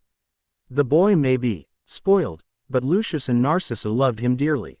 I haven't even mentioned the other part, said Sirius calmly, leaning back. I can also disown Narcissa from the House of Black and end her a blood traitor. It won't amount to much, but how do you think she would handle it? I can demand the dowry paid by my family to be repaid with interest and further compensation for putting the heir Black, my godson, in mortal danger. You are rich, Lucius, but you are nowhere close to the Potters or the Blacks in terms of gold, and I can utterly destroy you. Do you think you can survive the financial and political ramifications of this move? How would you like to be compared to the Weasleys? Lucius was batshit furious at this point, but Sirius held the cards. One wrong move on Malfoy's part and everything the man held dear would be gone. What do you want? Sirius smirked. Good. I'm glad that the art of negotiation isn't lost in you, Lucius. Let's start with your seat on the Hogwarts Board of Governors. The next morning, Harry woke up, feeling a weight on his body. Opening his eyes, he was surprised to see Daphne sleeping next to him, with an arm and leg wrapped around him, her head on his. He paused and wondered why he wasn't freaking out by the close contact, but on a subconscious level, Harry knew that he had become quite comfortable with Daphne. He didn't mind this at all. He looked at her sleeping face and couldn't help but smile. She looked so peaceful and angelic, and he didn't have the heart to wake her. He slowly stroked her dark hair as he watched her sleep. 5 minutes later, Daphne stirred, feeling quite good and rejuvenated. She cuddled closer for warmth as she enjoyed Harry's fingers stroking her hair. Suddenly, her eyes snapped open. Oh, Merlin, she was supposed to get up before Harry regained consciousness. She didn't know if he would be comfortable with this. She didn't want to leave him alone last night, so she had simply climbed into bed with him. Daphne hesitantly looked up into the smiling face of her fiancé. "Good morning," whispered Harry as he stroked her face with his fingers. "Comfortable? Ahem. I was, you know. I don't know about you, but I'm very comfortable." "Are you really?" smiled Daphne. "Oh, yes," Harry murmured as he nuzzled his face against hers. "I wouldn't mind being here all day. Do you have any idea how much I missed you?" "You missed me," she teased good-naturedly. "What are you saying, Potter? Do you actually feel something? I thought you were made of ice." "Only for you, Greengrass," Harry chuckled, hugging her tightly. He couldn't help but want to keep her close. Her sweet scent was intoxicating. Daphne soon interrupted the silence. "Why did you go down to the chamber, Harry? You could have gotten someone to help you in." But she was cut off as Harry pressed his lips to hers, ing her softly. Their lips brushed each other for several seconds. "I couldn't stand the fact that you were attacked," said Harry honestly. "I wanted revenge. I wasn't thinking straight, I admit. But it all worked out in the end, didn't it? Doesn't discount the fact that you nearly died, you idiot," Daphne hissed angrily. "You should have." But she was interrupted when Harry edged her again. "I'll keep doing that until you stop being mad at me." "I should be mad at you more often," said Daphne, flushing as she buried her face in his. "I'm planning on showing the memory of what happened there in the Great Hall, in front of everyone," said Harry quietly. "I doubt the staff will stop me, but if we encounter resistance, can you help me?" "Of course," she smiled at him. "What are best friends for? I think you are turning into something more than just a friend, Daph." "Why, Potter, are you asking me to be your girlfriend?" asked Daphne, her lips quirking in a teasing smirk. Harry smirked. "Doesn't being betrothed make us skip that part?" "Who cares? So, again, are you asking me to be your girlfriend?" "Daphne, will you marry me?"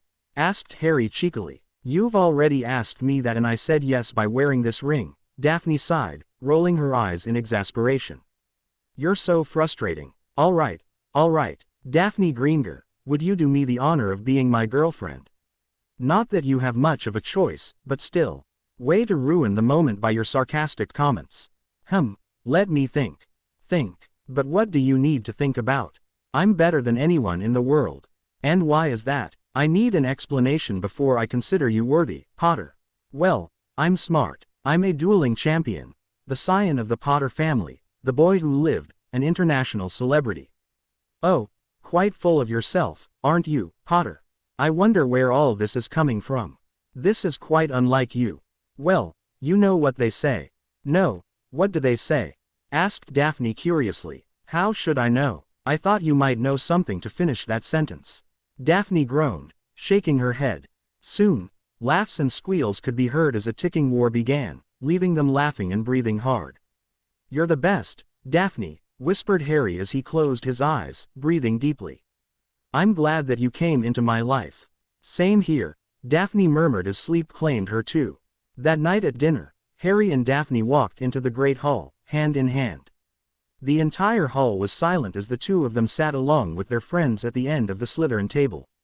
"There have been wild theories going around the school," said Tracy. "No one knows what to believe and the teachers are quite tight-lipped about the whole affair." "Yeah, I thought they would say something, but I guess they don't want to own up to their mistakes," said Theonard as he helped himself to food.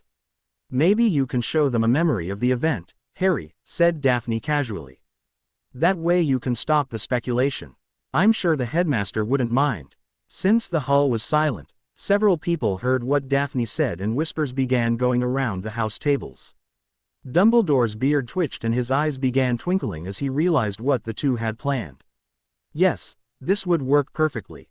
I don't know, Nearly the entire school, not to mention the country, NDED me a Dark Lord in the making. I'm actually thinking of not coming back next year. Blaise Zabini had to hold back a laugh as he caught Harry's eye. He was playing them all.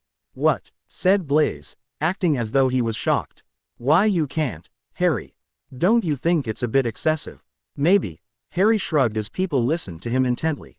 But I've tolerated enough hippogriff shit from the people here, Blaise. What makes you think they'll believe me now even if I show them the memory? They'll probably think I'm lying, and I don't want to be NDED a liar as well as a Dark Lord. Oh, come off it, said Theo, shaking his head. Memory tampering to such an extent is not possible even for a very skilled occlumens, and for your age, it's impossible to do so. There are always traces, from what I've been told. But it's your decision. Ahem, Potter, said a hesitant voice. Yes, Pusey. Adrian Pusey cleared his throat. I may not have personally been the cause of your misery, but I do wish to formally apologize on behalf of all the Slytherins. Shunning you as we did, even if our house was divided, was not something which should have been done. You're a Parselmouth, and that ability should have been revered by us, not the other way around. So, I was hoping, you know. What he is trying to say is that we were hoping we could see the memory, said Draco Malfoy's drawling voice. Do you all want to? Asked Harry, acting surprised. When he got several nods from the Slytherins, he called for a house elf, which brought him his pensieve. Headmaster, do I have your permission in showing everyone what happened down in the Chamber of Secrets?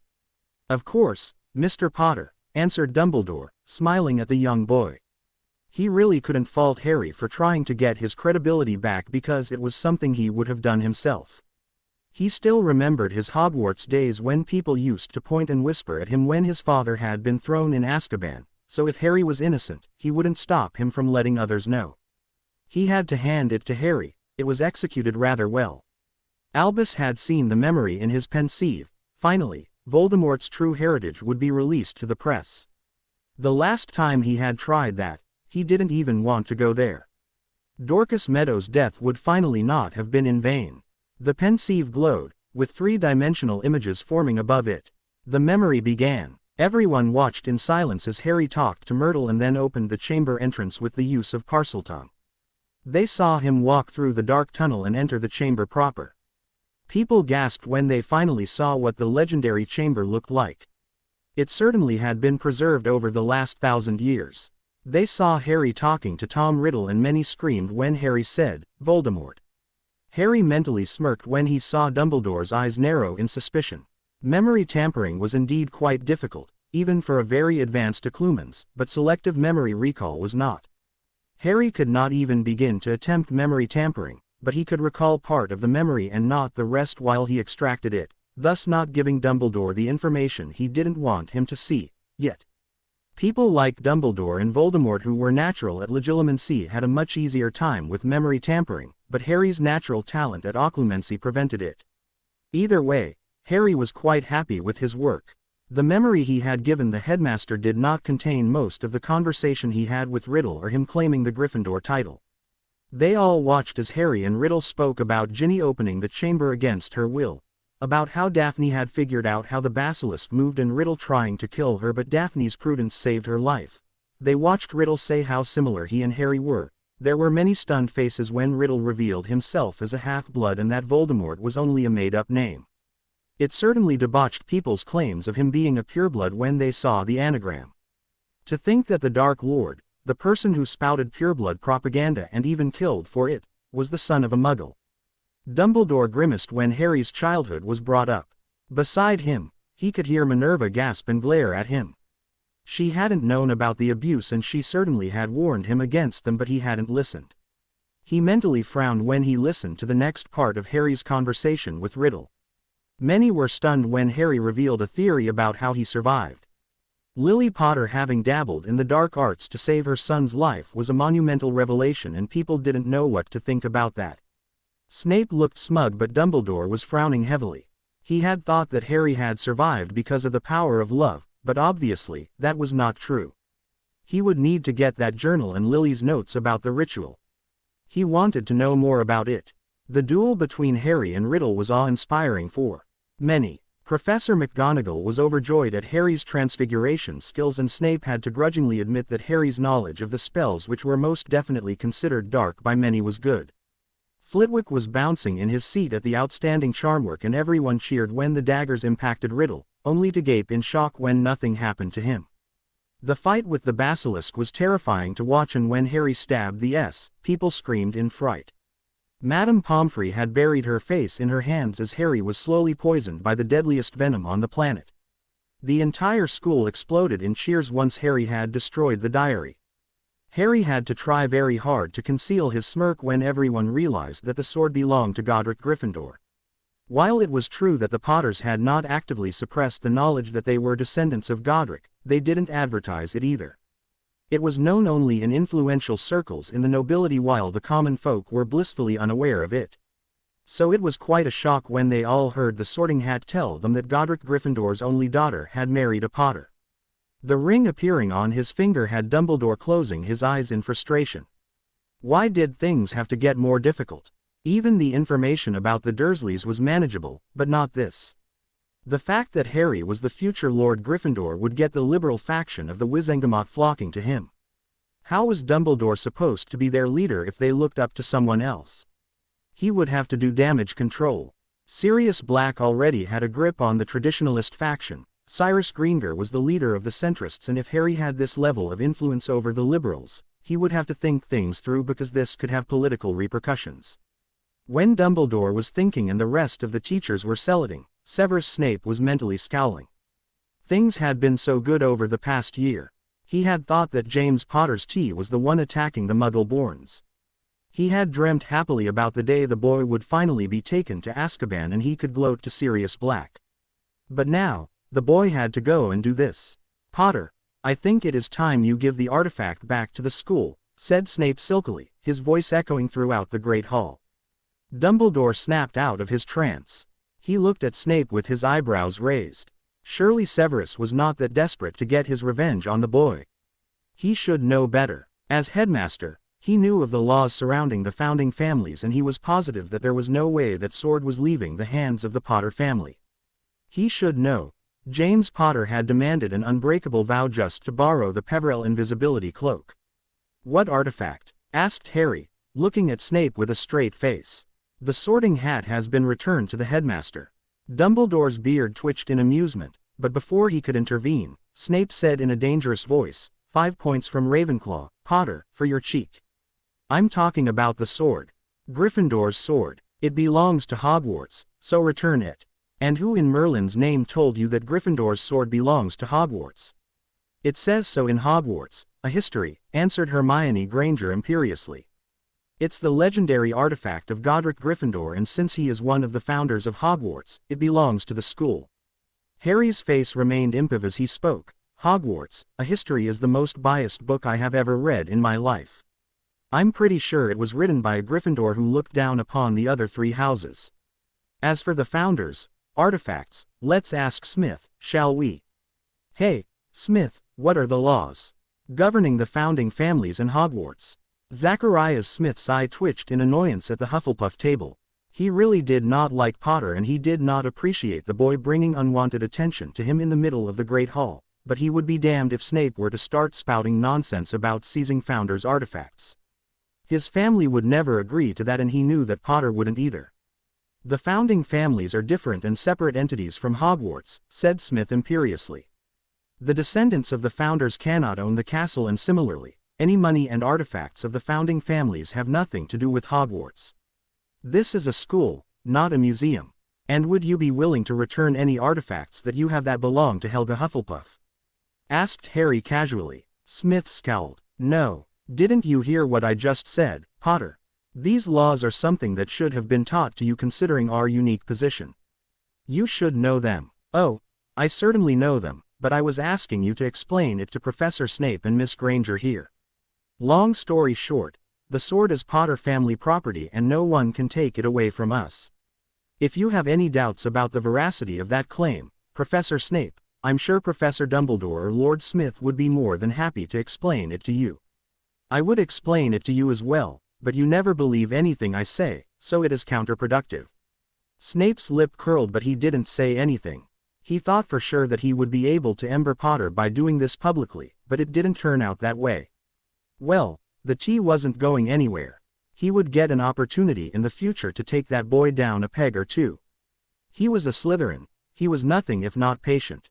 Unfortunately, Dumbledore was not the only one who was panicking about Harry's new title. Word had quickly gotten to the heads of several families of nobility, not to mention the Ministry of Magic as well, and someone in the ministry, who went by the title of Senior Under-Secretary to the Minister, had decided to do something about it even before the Chief Warlock attempted to do anything. Rita Skeeter quickly reread the letter in her hand. It said quite clearly that Harry Potter was lying about what had happened to bolster his own fame after the disastrous article which revealed him to be a Parselmouth. The anonymous person had promised to give her 500 galleons if she could make a bad article appear in the Daily Prophet about Potter's involvement in the Chamber of Secrets and his refusal in giving back a priceless artifact such as Gryffindor's sword back to the ministry where it belonged, not to mention line theft in saying that he was the future Lord Gryffindor. Humph! As if a 12-year-old boy could defeat a basilisk. Now, what would be the most catching headline? She chuckled. Boy who lived turns boy who lied, Rita murmured to herself happily as she looked through the information she had. Harry Potter, the next Dark Lord. Yes, that's a good secondary headline, or should it be first? Just as Rita touched the quill, it glowed blue and started spinning. She shrieked. How was there a portkey in her office? She went to great lengths to ensure that she was not tracked or kidnapped. Merlin knows she had a lot of enemies, especially powerful people, so it was essential. When Rita landed, she saw that she was sitting in a very regal-looking study. Rich wooden slabs adorning the walls with gold-framed paintings, floor-to-ceiling windows, and a thick carpet on the marble flooring with a large, richly decorated mahogany desk in front of her. All this made her realize that whoever kidnapped her was very, very wealthy. She was also magically bound and gagged. What was going on here? Hello, Rita, said a voice. The dim lighting charms became brighter and she felt her chair turn in the opposite direction. There were two armchairs in front of the large fireplace where she saw, much to her shock, Lord Sirius Black and Harry Potter. Nice headline you were going for, said Harry wryly looking at the sheet of parchment. The boy who lies. Catchy. Tisk, tisk. You really do play with the big fish, don't you, Rita? Sirius smirked. You have written a few articles that I really didn't like. Questioning my sanity. Harry's Parselmouth status. The article about the Potter-Greengrass betrothal. Looks like she is angry. Godfather, shall we make her talk? Sirius flicked his wand at her and the gag disappeared. Let go of me, Rita cried hysterically. Hello Rita. Welcome to my family's ancestral castle. Harry greeted her with a small smile, though his eyes were an angry shade of blackish green. What do you want? Why did you kidnap me? Snarled Rita. She tried to shift in her seat but screamed painfully. That is a darker version of the anti-animagus ward created by the Black family, said Sirius, sipping from a GL of fire whiskey. We don't want you turning into a water beetle to escape, do we? Rita's face turned pale. How did they know? She swallowed in fear when she realized who Sirius Black was married to. Oh, don't worry, I'm not calling my wife here, said Sirius as he smirked darkly at her. But I will call her if the negotiations fail. What negotiations? The reporter asked shakily. Harry waved his hand and a sheet of parchment floated in front of her. My godfather and I are now the owners of the Daily Prophet, he explained. Tomorrow, the Daily Prophet is going to be dissolved to form the new magical Daily Press. All the employees of the Daily Prophet are going to be immolated into the new company. Of course, we were wondering what to do with you. If you are willing to work for us, then you'll get all the perks of the job. If you don't, then we could always hand you over to the DMLE. Trust me, you have made a lot of enemies in the Wizengamot, said Sirius dangerously. You have been actively using your animagus form to spy on people. Let me tell you now that you would get no less than 5 years in Azkaban for the number of laws that you've broken. Take it from a person who spent 10 years in a high-security cell, it's not paradise. I will never recover from my ordeal. It has scarred me forever, changing me as I had to spend 10 years reliving my worst memories day after day. You'll probably go insane within a few months of being there. We are giving you a better alternative. Which is what? Asked Rita nervously. Glad you asked. said Sirius, smiling widely. "This is the contract we want you to sign." Rita read through the contract and her eyes bulged out of its sockets. "No, this contract gives me no escape clause. I'll be a lifetime employee and it gives you too much control over me. I can never write what I want and I cannot divulge your secrets." "Rita, Rita, Rita," purred Harry, coming closer to her, his green eyes glinting dangerously. "Don't think we are not capable of forcing you to do this. We're being nice, you know. Your salary will increase and you get all the perks of the job. Trust me, one way or another we're getting rid of the threat that is you. Don't be an idiot. You can go back to your life without any problems. If you piss us off today, you'll end up next to a Dementor. You have 5 minutes to make a decision." 5 minutes later, Rita sighed. She knew it was her fault for playing with the big fish. She had forgotten the first rule of nature: there is always someone more powerful than you. "Where do I sign?" Once Rita was gone, Sirius smirked as he looked at the contract. Duplicating it, he gave one to his godson and handed the original copy to his house elf so that it could be kept safe in his study. They now controlled the biggest and most popular media outlet in magical Britain. "How was the meeting with Lucius Malfoy?" asked Harry, raising an eyebrow. Sirius' face turned an angry red. That fool didn't even know that there was a basilisk at Hogwarts. Can you believe that? Once he realized that his own son had been in danger because of his actions, he was literally white as a sheet. "It wasn't until I threatened him with delicate information did he bow down to my demands and trust me. It was not easy negotiating with him and still keep my temper in check. I felt like killing him then and there." "So, what did you get out of him?" "I snatched his seat on the Board of Governors. Combined with your seat as Lord Gryffindor, I will have 2 with one of them being permanent, so I can make myself the chairman if I'm interested. The majority of the board is actually filled with traditionalists now after the last reshuffle, so I have a majority. I also got a few very profitable businesses that I wanted, one of them being a potions ingredients farm in northern France. Finally, I caused a bit of trouble for him with the French Ministry of Magic by leaking some of his shadier deals, so he's currently bribing his way out of there. Also, Dobby." The elf popped in front of them.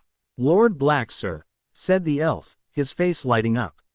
"What can Dobby do for Lord Black?" "Nothing for me, Dobby, but my godson was the one who wanted you freed from Lucius Malfoy," said Sirius, pointing at Harry. "Harry Potter, sir, wanted to free Dobby?" asked the elf tearfully. "Harry Potter is greater than Dobby knew." Harry smiled slightly. "You may not have gone about it the right way, but I can't forget the fact that you risked your life to warn me about your master's plot. So I couldn't, with a good conscience, leave you there. So, Dobby, would you like to be my elf?" Dobby began crying loudly. It is Dobby's greatest dream to be Harry Potter's elf. Dobby accepts. "Good. Go to Potter Castle. Chippy will give you fresh clothes and tell you what you need to do." "That is all, Dobby," said Sirius, dismissing the elf. Dobby bowed to them and disappeared with a crack. The two of them were silent for a while until Sirius looked at his godson with narrowed eyes. "Don't think you're getting off easy, Harry," he said quietly. "You're in big trouble. I never thought you were this reckless and stupid. Going into the Chamber of Secrets alone, without an adult to help you, knowing that there was a basilisk inside was short-sighted and foolish. Would you mind telling me what you were thinking?" Harry swallowed slightly as he saw the furious expression on his godfather's face. This was a lot more difficult than explaining it to Daphne. "Sirius, I did want to tell someone," he began, "but I guess I got carried away. I was angry and after I read the information Daphne had found out, I decided to see if her theory was right. When the entrance opened, I decided to go for it. What else could I have done? What else could I have done?" repeated Sirius angrily. "I'll tell you what you should have done. You should have contacted me immediately. This was a bloody 1,000-year-old basilisk which turned out to be 70 feet long. No S in history has been this large and deadly. It could have killed you with one stare alone, and you nearly died there. You were bitten by a basilisk, whose venom is considered the deadliest in the world. If Fox had not followed you, I don't even want to think of the consequences. This should have been handled by ministry experts, not a 12-year-old boy." "I'm nearly 13, said Harry quietly. Sirius snorted at the typical teenage response. Taking a deep breath, he said, I'm very disappointed in you, Harry. I expected better from you.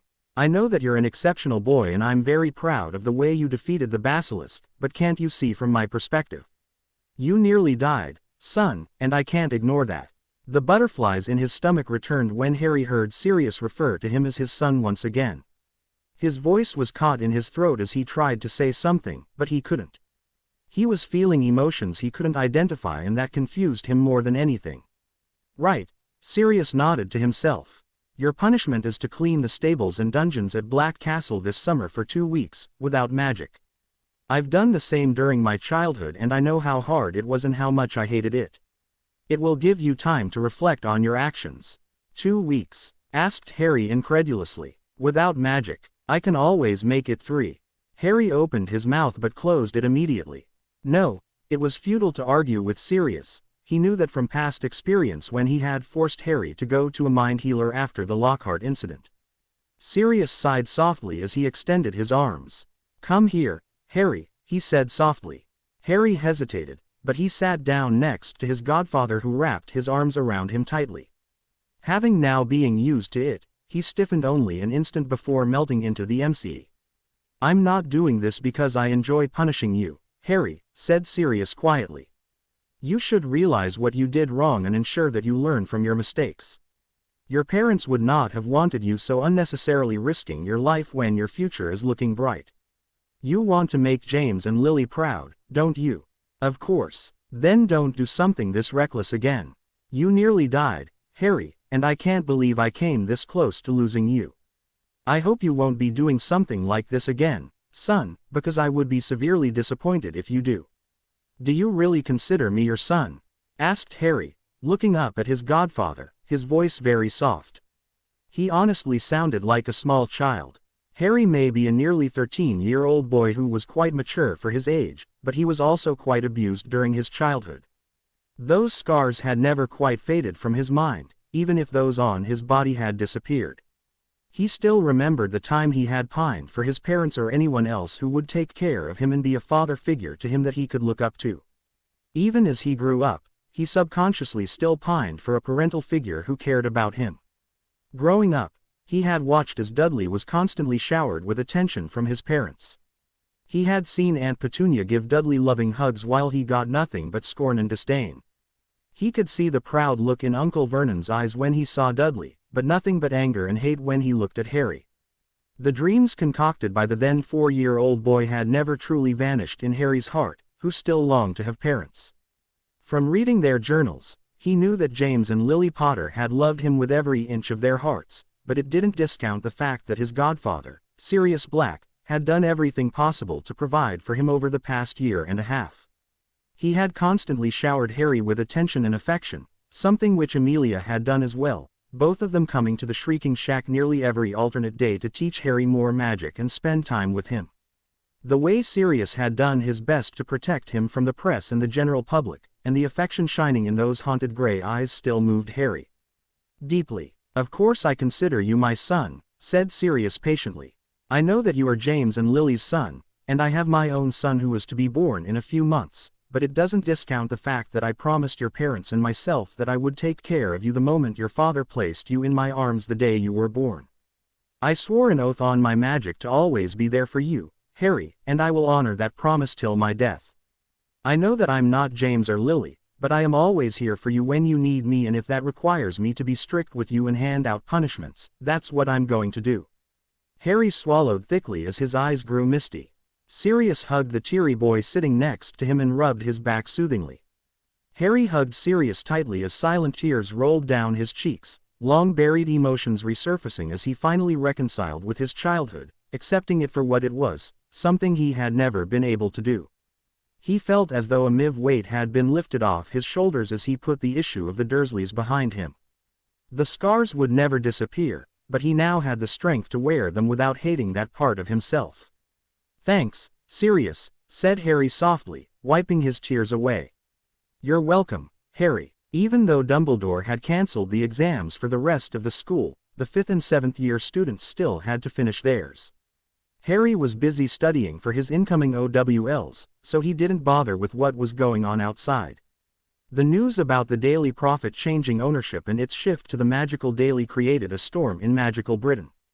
Many were wondering what the hell had happened, as they all had vested interest in the largest media outlet in the country. Any and all information pertaining to Frank Olive was accessed by several people, but none of them could find him. Dumbledore was sure that the man was an alias, but he didn't know who actually owned the paper. The reactions to the headline later were also entertaining to watch. The fact that the boy who lived had wielded the sword of Godric Gryffindor in defense of the school to kill a basilisk caused people to flock to him again, but Harry now knew that fame was fickle. The Gryffindor lordship had also been announced, and once the Department of Mysteries verified his claim, Sirius was made the regent and another vote made its way to the Wizengamot. Many were now feeling ashamed that they had doubted Harry after this revelation, and he did receive several letters of apology. Not that he cared anyway. The news about the abuse Harry suffered at the hands of his Muggle relatives brought mild outrage from the wizarding public. They were all under the impression that he had been living in a magical home and raised happily, but this was not what they had expected. Dumbledore tried his best to talk his way out of it, but his popularity was on the decline. He had suffered setbacks one by one in the course of 2 years, and he didn't have time to regain the trust of the people, and this was certainly a mild backlash.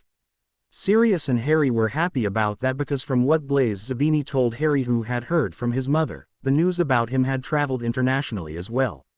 Harry had become more famous for his defeat of a basilisk, and Dumbledore's job had become more difficult at the ICW due to it. Child abuse was something the magical world didn't tolerate at all.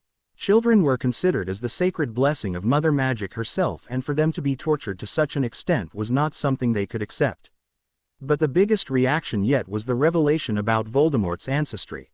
The entire country was spluttering in disbelief about the fact that a man who had torn their country into pieces and killed innumerable witches and wizards who were purebloods, half-bloods or Muggle-born, was actually the son of a Muggle. It didn't have the impact Harry, Sirius and Dumbledore were hoping for, though. Even though Voldemort was a half-blood, the supremacists would still flock to him if he returned to power, because Voldemort had just that power. He had the power to achieve their goals, not to mention they were all terrified of the Dark Lord. The same could be said about the common public. They were not cowards, far from it. But the last war had been. Anyone caught saying something vocal against the Dark Lord had ended up dead or had disappeared. Anyone trying to fight the Death Eaters would come home and find their entire family dead. So many families had become extinct because of him. Wizengamot members were terrified to vote because they knew they were a major target. By 1991, the death toll had risen to more than 2,000 witches and wizards, and no one was willing to breathe a word for fear that their families and loved ones would end up dead. That was how Voldemort had nearly conquered magical Britain, until he was stopped by the young Harry Potter. Sirius had also demanded that an Order of Merlin, 1st CL, be given to James and Lily Potter, and another one to Harry Potter for his defeat of the basilisk. If Cornelius Fudge can give himself one, if Peter Pettigrew had been awarded one, if Gilderoy Lockhart was given one, both of which had been rescinded, of course why not give it to people who actually deserve it? The awards had been handed to Harry within a week. The OWL exams began in mid-June, and Harry was already exhausted from studying so hard. The theory exams were quite easy, but the practical exam, for him especially, was a different matter. It was not that he was being tested differently, but Harry was trying his best to make everything extraordinary. Madame Marchbanks took particular delight in testing him for most of the exams. "I think you have adjusted to the accelerated program rather well, Mr. Potter," said the old woman. "Now, I was wondering if you could vanish this iguana for me." The Transfiguration exam was wonderful. Harry displayed his talent in inanimate conjuration by creating a throne for himself with the Potter crest clearly displayed on the back. Switching spells were quite easy, and he amused his examiners by switching a vase of conjured lilies with his hair. The charms exam was even better. When Professor Tofty asked him to animate his egg cup and make it do cartwheels, Harry went one step further and with careful concentration, began making the egg cup start dancing after giving it feet. When the egg cup bowed to Tofty after the show, the old man began roaring with laughter. "Oh, you're quite cheeky, aren't you?" said the old professor fondly. "Yes, your mother did something quite similar when she took her exams. Now, if you could change the color of this rat." Herbology went reasonably well. Harry knew that it was not his best subject, but he was sure that he would get an outstanding anyway. Defense against the dark arts was absolutely thrilling to show in front of the examiners. Harry took great delight in showing various curses, jinxes and counter-curses, stunning the examiner with his talent in nonverbal magic. "Oh, Vo!" cried Professor Marchbanks as he conjured a marble stone slab when asked how to defend himself from unforgivable curses, an NEWT question, actually, but Harry didn't care. The marble slab took 4 reductor curses before it crumbled. "Outstanding, Potter," she smiled. "Not many of them have the presence of mind to conjure stone in the path of a curse. You may go." Ancient runes and arithmancy were very good as well. Harry took great delight in adding his knowledge about warding in the written papers. He was sure to get extra credit for that. But the best by far was potions. Harry was supremely calm as he impressed the examiner with his spells, which, he realized, other students who were taught by parents who specialized in potions knew as well. His ingredients were meticulously cut into pieces and he ensured that the timer was set to the second. When he submitted the files filled with perfect potion samples, he was sure that he would be pursuing the subject after school. Care of magical creatures took place in the afternoon at the edge of the Forbidden Forest, and the students had to identify the creatures and give them food, demonstrate the correct handling of others and identify the correct food to be given to an injured unicorn. Harry was quite surprised by his ability with magical creatures. The bowtruckle he interacted with during the exam had taken a shining to him. Astronomy, Muggle studies and history of magic were fine. His perfect memory tuned with occlumency exercises over the years had always helped him remember everything he wanted. The theory exams went well and he was quite happy with them. He also took the dueling exam, which was offered as a choice. Very few people took it, but Harry wanted it. By the time he finished all 12 of the exams, he was exhausted, but supremely happy. The 1st of July 2003. Somewhere in Edinburgh, Scotland. "Oh look, it's the freak," said the older boy, jeering at the small frame of the 11-year-old boy. "Watch where you're going, freak," said another, forcing the smaller boy to trip on his shoes. Dylan scrapped his elbow against the hard ground as he tried to control his tears. Even on his birthday, they didn't leave him alone. How he wished he could get away from here. "Leave me alone," whispered Dylan pleadingly as he got to his feet, but the older boy punched him in the stomach. "Oh, look, little Dylan here seems to want to talk back," he jeered. "I think it's time we taught him a lesson, don't you think, boys? Let the freak know his place." Dylan backed away, looking around for someone to help him, but there was nobody. "Please," he begged, "just leave me alone, coward," spat another boy as the rest beat him up. "You stop doing all the freaky things that you do and we'll stop hitting you. We're only helping you become normal like us. Everyone in the orphanage knows of your freakish ways." "I don't know what it means," screamed Dylan as a wave of powerful magic exploded from his body, throwing the boys away from him and onto the street. The bus coming towards the children had to turn sharply to avoid crushing them, and that, in turn, led to it crashing into a building. The young boy, Dylan, was unconscious. "Ma'am, I have important news," said Auror trainee Tonks as she entered the office of her boss, gasping for breath. "What is it, Tonks?" asked Amelia, looking up from her paperwork. "There was a huge burst of accidental magic in Edinburgh," she explained. "The accidental magic reversal squad found a young wizard beaten quite badly. He seems to have used magic to escape, but it caused quite a scene." "Why are you telling me this?" asked Amelia, confused. "This is a matter that will be taken care of by them. Besides, it is to be handled by the Department of Magical Accidents and Catastrophes and Wizarding Children's Services. I'm no way involved. Normally, I would agree. But I found out the name of the boy who has been taken to St. Mungo's. Right now, very few people know the boy's identity, but if the information leaks out, it could mean big trouble. I thought the boy's closest family had to be informed considering his name." "What's his name?" Tonks hesitated. "Dylan Lestrange." 2 hours later, Sirius Black and Harry Potter were walking towards the room that housed the boy in St. Mungo's hospital. Both of them were frowning. "Did Bellatrix and Rodolphus have a child?" "No," Sirius replied. "I know for a fact that Bellatrix lost her ability to bear children due to a stray curse that destroyed her uterus during a battle in Diagon Alley. The raid she conducted after she found out was pretty horrifying. I'm absolutely sure this boy is not Bellatrix's son. Maybe he is Rabaston's, or it might be completely random. After all, there are muggles with the name of Potter, Black, Smith and a few others. It could be a coincidence. Maybe. A Gringotts lineage test would give the necessary information. But if he is anything like them, he's just a child. Sirius, said Harry quietly, but he did agree with his godfather's sentiments. Just as they were about to enter, a healer stepped out of the room and was startled to see Sirius and Harry there. Lord Black, Mr. Potter, the wizard nodded respectfully at them. What can I do for you? We're here to see your newest patient, said Sirius. I have authorization since he might be, family. How is he doing? Not well, psychologically speaking, said the healer grimly. He thought we were going to kill or torture him. I had to stun the lad before we could heal all his wounds. There are clear signs of long-term abuse. Broken bones, malnutrition, you name it. He'll have to be here for the next week, at least, to fix everything.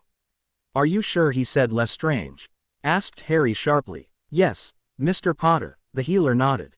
If you want to talk to him, I would advise you to be soothing. He doesn't know about the existence of magic. Nodding, the two of them slipped through the privacy screens.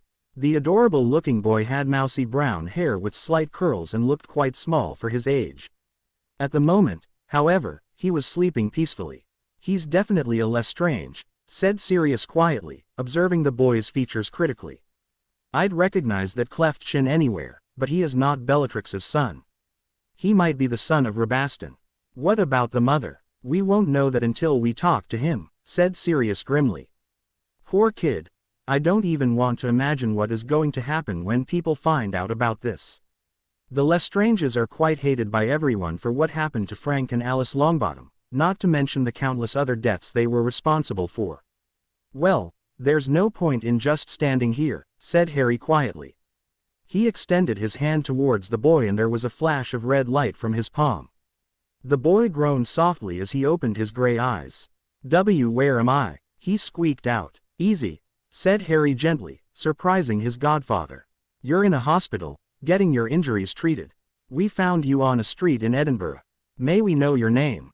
The boy swallowed as he looked at the boy who was probably a few years older than him, maybe more.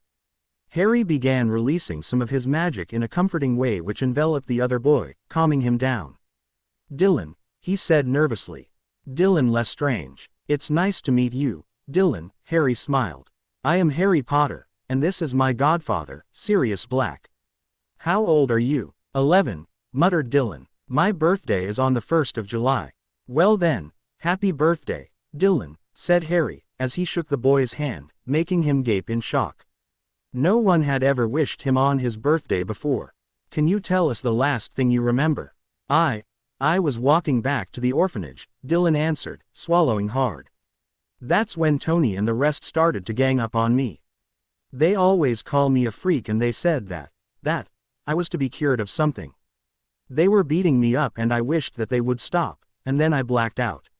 When I woke up, someone was asking me questions, holding a stick. I was scared that they were going to hurt me as they did at the orphanage. I panicked, but I can't recall anything after that. Harry and Sirius looked at each other. You said you were going to an orphanage, said Sirius slowly. Do you live there? Do you know who your parents are? No sir, I don't know who my parents are, he said, shivering slightly. I was born at the orphanage. My mother died soon after from what I was told. She just named me before she died. I don't know anything else. Who are you? Harry took a deep breath. We're not sure yet, but we're probably your closest living relatives.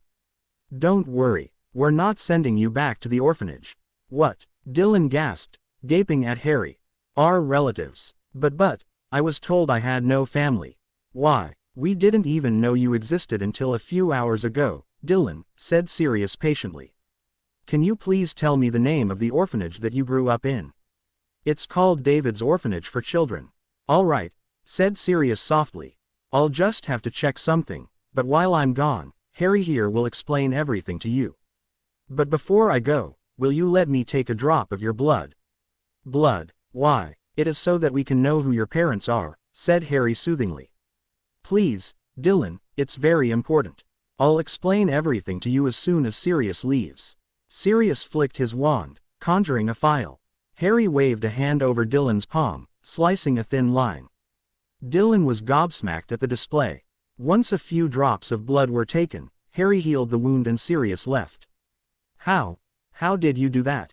Whispered Dylan. It's called magic. Sirius and Amelia walked inside the orphanage, grimacing at the environment. This did not look like an orphanage which would take care of its children well. It was probably very poorly funded and where bullying was rampant. Yes, may I help you? Said the matron as she smiled sweetly at the expensively dressed couple in front of her. Yes, we were looking for the person in charge, said Amelia formally. That would be me. I'm Mary Jones, she said extending her hand. Nice to meet you, Miss Jones, said Amelia. I am Agent Bones from the MI5 and this is my partner Agent Black. We'd like to ask you a few questions regarding one Dylan Lestrange. Miss Jones paused before asking carefully, what would you like to know? How did he end up at this orphanage? Asked Sirius. He was born here, she shrugged. A teenage girl came here about 11 years ago, heavily pregnant in the evening. It's quite common so we took her in. She seemed quite unhealthy, probably lived on the streets, poor dear. She gave birth to a healthy baby boy and asked us to name him Dylan Lestrange. Yes, Lestrange is a very strange name, isn't it? Anyway, she kept mumbling about revenge and her son being half-blood. I remember it well because the words she used were so weird. May I know what's interesting about him? Sirius walked up to the woman and looked into her eyes. While his legilimency skills couldn't even penetrate the mind of a young wizard, Muggles had no natural shields whatsoever. He went through her memories and found the relevant information. He saw everything that had been done to the boy and was disgusted by it. This only validated Harry's theory. There were indeed more magical children abused by Muggles. Harry wasn't the only one. Come on, Amelia, Sirius spat angrily. We have what we need. Wait, where is the boy? Asked Miss Jones. Amelia pointed her wand at her. Obliviate. Thank you for meeting me without an appointment, Ironclaw, Amelia began. No problem at all, Lady Black, the goblin replied. What can I do for you? We were hoping you could identify this boy's parents. Sirius took over as he removed the file containing a few drops of blood. The boy gave us his blood willingly and authorized it, said Amelia swiftly. This is a matter concerning the most ancient and noble house of Lestrange. Indeed, asked Ironclaw in surprise. He was found in Muggle Edinburgh. He's just turned 11 and we need to know if he is related to the Lestranges and who his mother is. The goblin nodded as he got a small silver bowl. He began mixing several powders and potions inside it. He took the file and poured the blood into it. Once done, he took a special quill and a parchment shimmering with magic. He dipped the quill into the bowl. After a few seconds, the quill activated and began writing on the parchment. Ironclaw looked at it and nodded grimly. It looks like your suspicions were correct, said Ironclaw. He is the illegitimate child of Rabaston Lestrange. Sirius and Amelia took the parchment showing the lineage test and looked at it. Name: Dylan Lestrange. Father: Rabaston Lestrange pureblood. Mother: Charlene Cooper, Muggle-born. Date of birth: the 1st of July 1992. Status: illegitimate heir apparent of the most ancient and noble house of Lestrange. He must have her, Amelia muttered grimly. That explains the revenge part. And the half-blood part as well, Sirius agreed. She was a Muggle-born and the Lestranges are pureblood fanatics. She must have thought it would be the ultimate revenge against them. I'll check the Ministry archives for anyone named Charlene Cooper. Thank you for your services, Ironclaw. Dylan laughed with delight as Harry made more things fly across the room, changing colors and conjuring objects. This is all so cool. I mean, magic is real. I know how you feel. Harry couldn't help but smile. When I learned about the existence of magic, I thought I was dreaming. You'll get your Hogwarts letter in a few weeks. Are you really 13 years old, Harry? Asked Dylan in surprise. You look older to me. Harry chuckled. I turn 13 in a month, actually, he answered. I'm still technically 12. No way. You look like you're 15 or 16. Magical children develop faster than Muggles, both physically and mentally. And some of us grow faster while others mature slowly. The malnutrition you suffered at the orphanage seems to have stunted your growth. You'll be surprised how fast you'll grow once the healers are done with you." Dylan paused, trying to gather his thoughts. "Do you really think I'll get a Hogwarts letter?" he asked hopefully. "Positive. Could you tell me more about it?" he asked shyly. Just as Harry was about to reply, Sirius and Amelia entered the room. "Hello Dylan," Sirius greeted him with a warm smile. "How are you feeling?" "I'm great, sir," he said happily. "Harry was just showing me more magic." "It's so cool." "That's good to know," said Sirius. "Dylan, this is my wife, Amelia. She is the head of the Department of Magical Law Enforcement.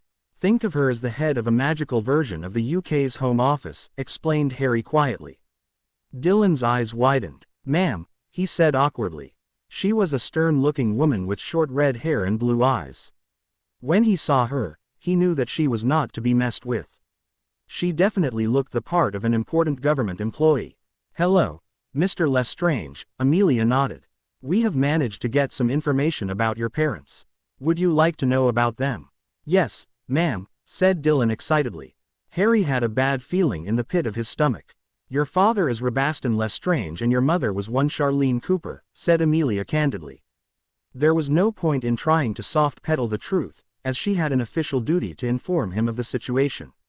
Taking a deep breath, she continued, "Your mother was a Muggle-born, meaning a witch or wizard born to non-magical parents. She attended Hogwarts but dropped out in her 6th year when her family was attacked." "Attacked," repeated Dylan in shock. The next 10 minutes was spent in explaining about the war with Voldemort. "And so, your mother never returned to Hogwarts. She seems to have gone into hiding in the Muggle world and had you in the orphanage." "My parents were not married," asked Dylan, his eyes wide, shaking his head in denial. "Drink this first," said Harry, giving him a phial of calming draught. "Trust me, it'll help." After the boy had calmed down, Amelia continued. "All the evidence we have gathered point towards the fact that your father might have, impregnated your mother without consent. The Gringotts lineage test confirms that they were not married and that you are illegitimate." "What? There has got to be a mistake." "I don't think so, Dylan," said Sirius grimly, "because your father would never have involved himself romantically with a Muggle-born. From what we found out from the orphanage, it is clear that she knew who your father was as well. Thank Merlin he doesn't know about you." "You mean my father is alive?" asked Dylan, horrified. "Why didn't he come and get me?" "Guys, can I talk to him alone for a minute?" asked Harry quietly. Sirius and Amelia looked at each other and nodded. After they left, Harry sat down on the bed and took the boy's hand in his, giving it a soft squeeze. "What I am about to tell you might come as a shock," he said slowly as he formed his words. "Dylan, your father is in prison. He has been for the past 11 years. He is a Death Eater, one of Voldemort's most faithful followers. He, his brother Rodolphus and Rodolphus' wife Bellatrix were sent to prison for life. In fact, you are related to Sirius though Bellatrix, by marriage. They are first cousins, you see." Dylan's lower lip was trembling. Harry sighed as he pulled the younger boy into a tight hug as he cried into his. Harry made soothing sounds, rubbing Dylan's back as he silently let the boy vent. He had no idea why he was consoling the newly discovered Lestrange heir, but it reminded him too much of how he had been when he was at the Dursleys'. Dylan was obviously in a state of shock and he needed someone. Harry may be cold, but he wasn't heartless. My dad is a murderer," he hiccuped. "There is no sugar-coating it, Dylan," said Harry grimly. "The Lestranges are quite, disliked by the common wizarding public. That's why we reacted as fast as we did. Your name raised a red alert and we had to keep you safe before someone took advantage of you by feeding you information for their benefit. You did the same thing, didn't you?" snapped Dylan. After a few seconds, his eyes brimmed with tears of fear. "I'm sorry, I didn't mean to say that. Please don't be mad at me, Harry." "I'm not mad at you," said Harry softly. "I know how you feel. I know that we just met each other a few hours ago, but please, Dylan. Can you trust me? I won't leave you alone. I promise. My life wasn't as very similar to yours so I can understand you better than anyone. All I am asking is that you give me a chance. Please." Gray eyes meet green, looking for any sign of deceit. After a minute, Dylan nodded slowly as more tears flowed down his cheeks. This was all too much for him to handle at such short notice, especially finding out that his father was a notorious murderer. Harry simply rubbed his back, trying to calm him down. Harry stayed in the hospital with Dylan for the next several days. He wanted the boy to trust him, and so far, it was going great. Even though Dylan was an illegitimate child, there was no denying the fact that he was the heir apparent of House Lestrange unless one of the Lestrange brothers sired another child, which was not possible considering they were in Azkaban for life. The political ramifications of this would be huge, not to mention quite ugly, so before anyone to contest to be the guardian of the boy, Sirius and Amelia had quietly gotten it done. Dylan may not be Bellatrix's child, but the Lestranges had intermarried with the Blacks a few generations ago, so it was all clean. Besides, this would ensure that other dark families wouldn't try to get their claws on the boy. There was no telling what they would do. Even Lucius Malfoy would do his best to get custody. They had decided that it was better this way. Once Dylan was fully healed, Sirius used his influence as the owner to make Rita Skeeter write an article in the magical daily newspaper, letting people know the truth. This had to be handled delicately because the name Lestrange might have once been quite influential, but it had since been disgraced because of the actions of the three which led to the state of the Longbottoms. The article correctly conveyed what had happened to the boy's mother and her family, and that the boy had been raised in a Muggle orphanage, not knowing of his heritage. There had been uproar as expected, but then again, even the smallest article with juicy information could get the population to talk or protest. The traditionalists on the Wizengamot had immediately tried to get custody, but Sirius announced that he had already gained guardianship of the boy. Albus Dumbledore was all for it, even though he had been annoyed at not knowing about it. He did not want another child going down a dark path, and the young Lestrange would be safer if he was kept as far away from the former Death Eaters as possible. Augusta Longbottom had been another problem. The woman had said that the boy should not be allowed at Hogwarts or any other magical school in Britain, knowing what his father had done. Sirius had rebutted her statement, saying that they shouldn't judge a child based on their parents' crimes. Dylan had never even met his father and didn't know of him until recently. He argued that Augusta was looking at Rabaston in Dylan, and that was unethical. Augusta had been fuming and refused to talk to Sirius or Amelia after that. A few others had said that the boy was illegitimate and hence could not access the Lestrange title or fortune. Sirius had calmly pointed out that no one at the Wizengamot had the authority to stop the boy from claiming his inheritance, and anyone stupid enough to do so would be charged with line theft. The family magic would decide if he could claim his position as the heir. Needless to say, it was quite a messy political battle, and Sirius was exhausted at the end of it. Once he was healed, Dylan was taken to Black Castle, where they spent their summer. The boy was in awe of the castle and also the beautiful beaches of the island. Daphne and Astoria had also decided to come along. Dylan slowly began to open up over the course of the holidays. He also seemed to trust Harry the most, sticking to him wherever they went. Harry and Dylan went shopping for clothes along with Elizabeth Greengrass, and by the end of the trip, the boy couldn't stop stuttering his thanks.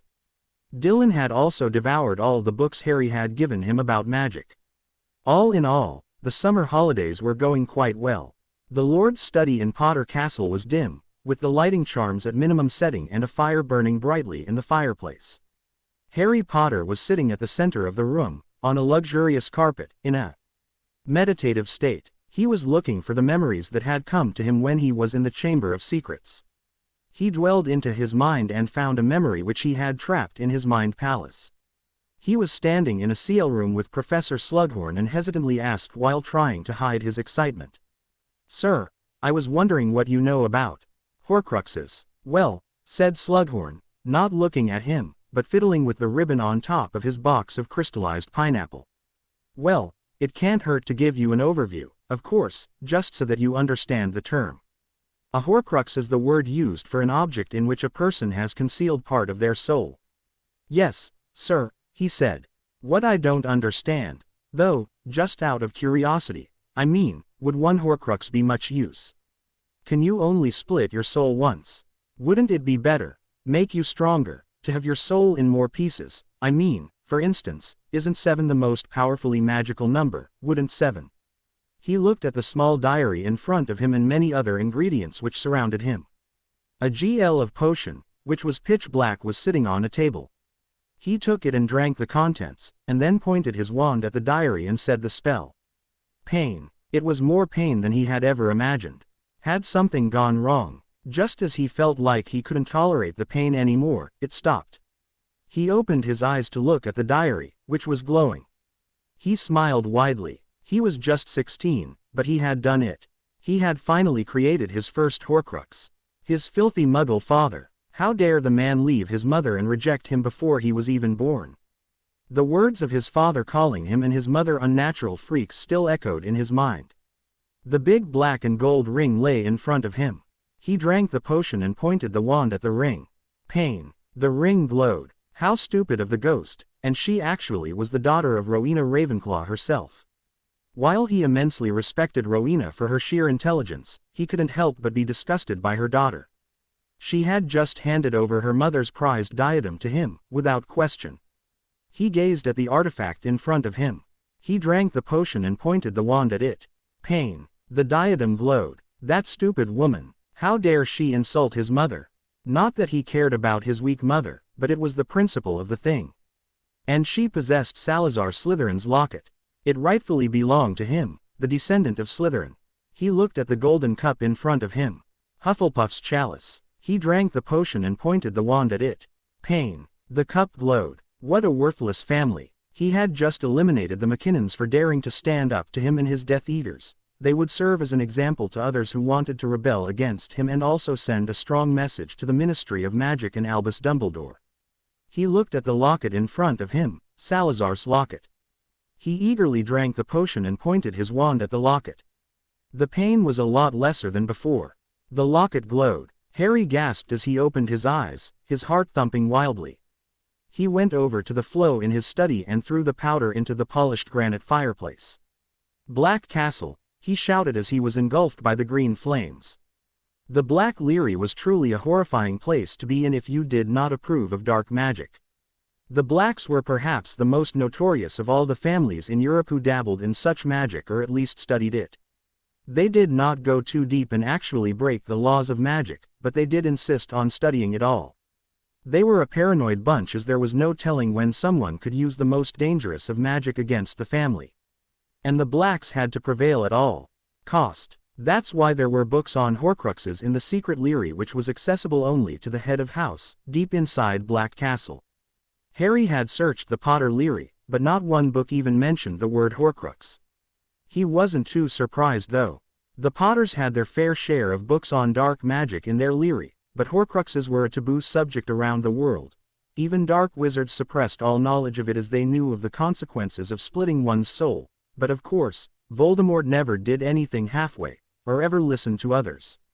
"I can't believe the fool actually created one," said Sirius grimly.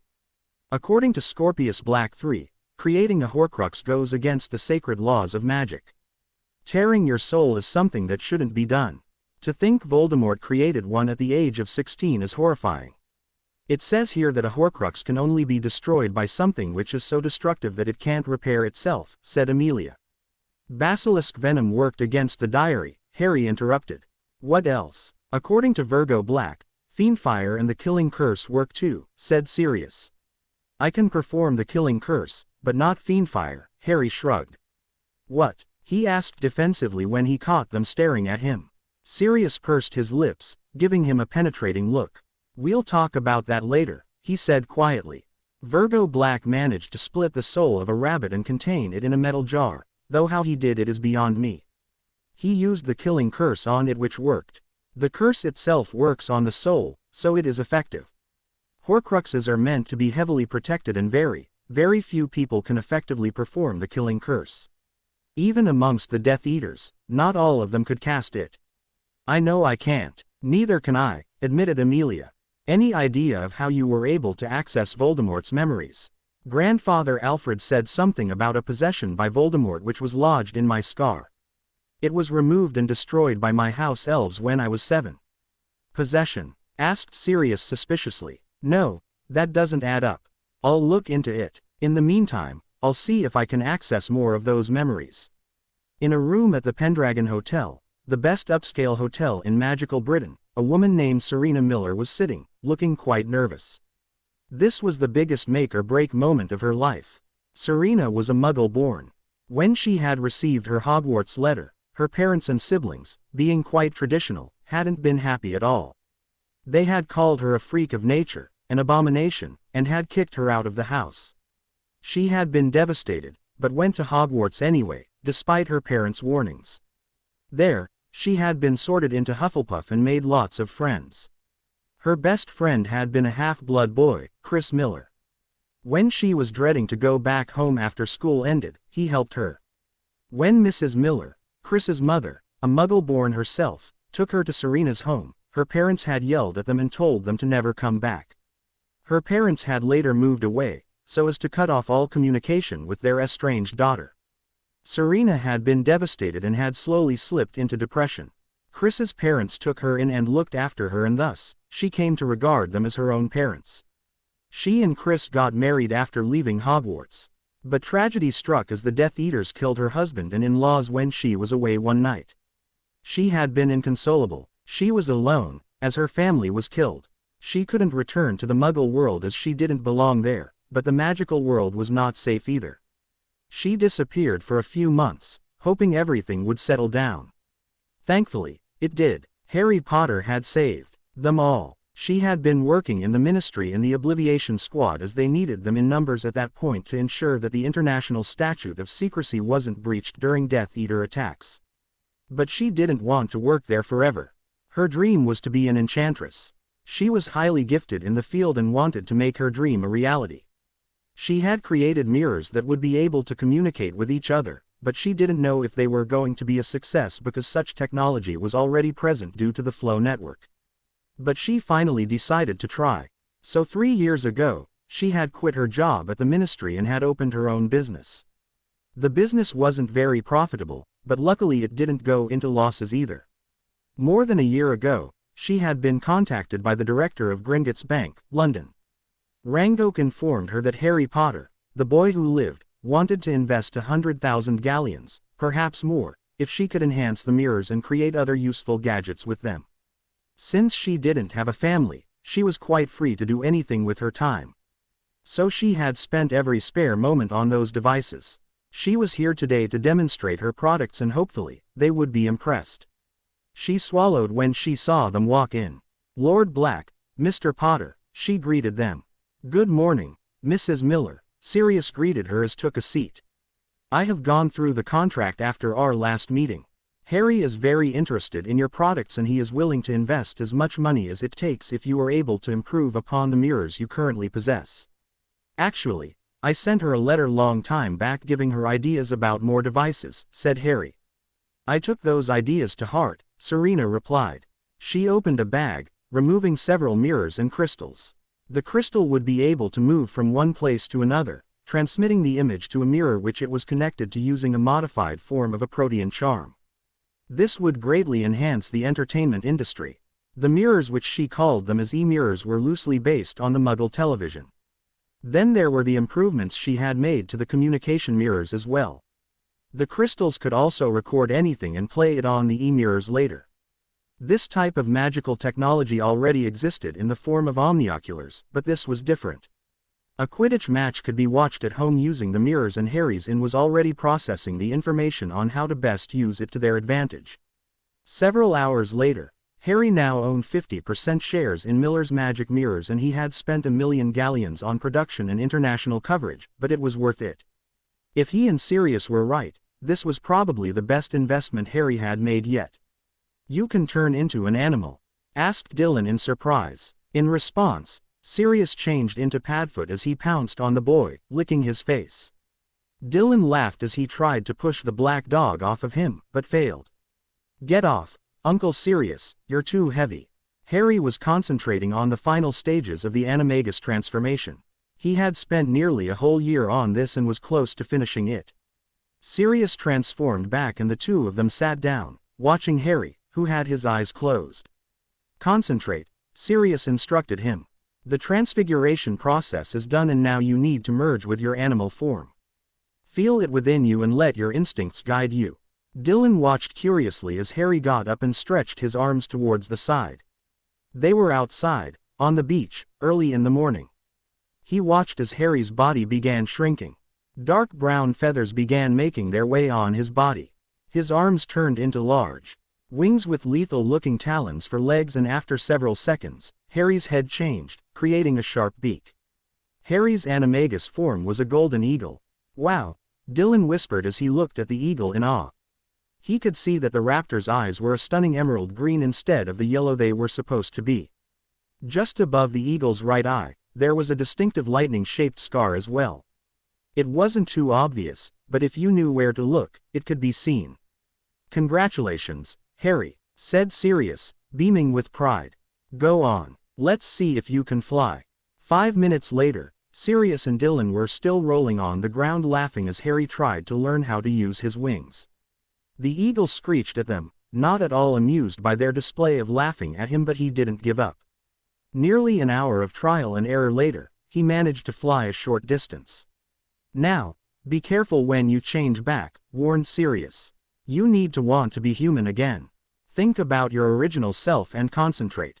Several seconds later, the eagle slowly began to shift, and a pop later, a very Harry Potter was standing in front of them. They couldn't help it. Sirius and Dylan began laughing again. "It's not funny," snapped Harry, folding his arms over his. "You didn't say anything about clothes." "I thought it would be obvious," Sirius replied, wiping his tears away. "Didn't you imagine yourself with clothes on?" When Harry flushed, he laughed again. "Knowing you, I should have expected it." "Don't worry, kiddo, it happens. The important thing is that you're now an animagus. I'm so proud of you." "That was awesome, Harry," said Dylan excitedly. He was blushing slightly, ember due to the fact that his new friend was standing before him without any clothes on. The older boy seemed to be unbothered by his nudity, having not even attempted to cover his exposed genitals. Clearing his throat, he asked shyly, "Do you think I can learn it too? Finish the next 2 or 3 years at Hogwarts and I'll teach you," Harry smiled. Wrapping an arm around the younger boy, he ushered Dylan towards the castle. "Now that I've managed to transform, I deserve a break. Let's head to the pool. I promised to teach you how to swim." Dylan beamed. Sirius simply smiled as he observed the 2 boys before he returned to the confines of his family's ancestral home. The next morning, Harry, Dylan and Sirius were in Ragnar's office at Gringotts. This was the first time Dylan had stepped inside Gringotts, and he was in awe of seeing something so different. "Greetings, Ragnar," Harry greeted him with a small smile. "Greetings to you as well, Mr. Potter, Lord Black, Mr. Lestrange," the goblin replied. "What can I do for you?" "I wanted to talk to you about the new business we invested in a year back," Sirius took over. "I've been told that it's called Firebolt Broomsticks." "Indeed," said Ragnar, extracting the files. "The owner seemed to have changed the name from what he originally intended, but by my estimates, the company will do quite well in the future. It is a worthy investment." "Any news about Miller's Mirrors?" asked Harry curiously. "Your endorsement of the company has greatly helped increase their sales, Mr. Potter," Ragnar gave a toothy grin. "Very cunning of you to do so, and the gifts which are given free of cost to the customers when they buy products more than 100 galleons is quite a technique to attract customers. I have received a report that production is going well and that sales are increasing every day." "Good," said Harry. "What about expansion plans?" "We are currently looking at places of business in several magical districts of Europe, Americas, Africa, Australia and Asia," said Ragnar. "I can give you a clear picture in 4 to 6 months or so." After Harry nodded, Sirius began. "We are here to see if Dylan here can claim his status as the heir of House Lestrange." Ragnar nodded as he brought forward a small silver bowl. "As you know, being the illegitimate child makes this more complicated, but since he is the only heir of the Lestrange family, no one else can stop him from trying. Pour 7 drops of blood into this bowl, Mr. Lestrange, and dip your hand in it." Harry took Dylan's hand and waved his hand over it, creating a thin cut over his palm. Dylan winced but allowed 7 drops of blood to fall. Once done, Harry healed it and he put his hand inside the bowl. A gray mist formed around him as the Lestrange family magic judged him. After what seemed like a minute, the aura seeped into the boy's skin. Dylan removed his hand from the bowl and a thin gold band with a small onyx stone appeared on his right ring finger with the Lestrange crest on it. "Congratulations, Mr. Lestrange," said Ragnarok. "Even though it is unnecessary, I must point out that if your father ever gets married and has a child, that child would automatically be made the heir. But considering the fact that he'll be in Azkaban for life, it is highly unlikely." "Can't he claim headship as I did?" asked Harry. "No, the law does not allow that because technically, his uncle is still Lord Lestrange even if he is in prison for life. He can claim headship on his 17th birthday only. He may claim it before only if all three of them die in Azkaban before he turns 17. "Thank you for your time, Ragnarok," said Sirius. "We'd like to visit the Lestrange family vault, please. I'll come back later next week to discuss the investment options." "Good. Griphook will take you to the vault." After a long cart ride, the three of them stepped out of it and in front of a round metal door with the Lestrange crest on it. Griphook began chanting for a few minutes as the goblin wards came down. Sirius and Harry were not surprised by it because it was something which was there on their family vaults as well, but it was new to Dylan. "There are both wizard and goblin wards on the vault," said Sirius quietly to the boy. "This is one of the oldest vaults in the bank. The Black and Potter vaults are nearby, actually. They are heavily guarded and protected by the best wards money can buy. Having such a vault is very expensive, which is why I want to get the investments rolling again. Place your hand on this pedestal and pour 3 drops of blood," instructed Griphook firmly. Dylan did as instructed and after a series of clicks, the MIV door opened. He gasped. There were mountains of gold and other treasures inside it. Dylan had never seen so much gold in his life. When he was an orphan, he didn't even have money to get food if he was hungry, but looking at this. "All yours," said Sirius with a smile. The three of them stepped inside it, looking carefully. "Be careful not to touch anything. Some of the items can be cursed." Harry was looking through the vault when his eyes landed on a small golden cup. Suddenly he screamed out in pain as another memory altered him. "Bella, my most loyal servant," he said in a silky voice. "I have an important task for you." "Anything, my lord," said Bellatrix, falling to her knees, her eyes glistening with pure devotion, as though she was talking to a supreme being. "I have an object that is extremely valuable to me, Bella," he said clearly. "I want it to be stored in a very safe place, so I am entrusting it to you. Tell me, who has access to the Lestrange family vault at Gringotts?" "No one other than me, Rodolphus and Rabaston, my lord," breathed Bellatrix. "What can I do, my lord? I live only to serve you." "I'm glad to hear that, Bella," he replied, amused.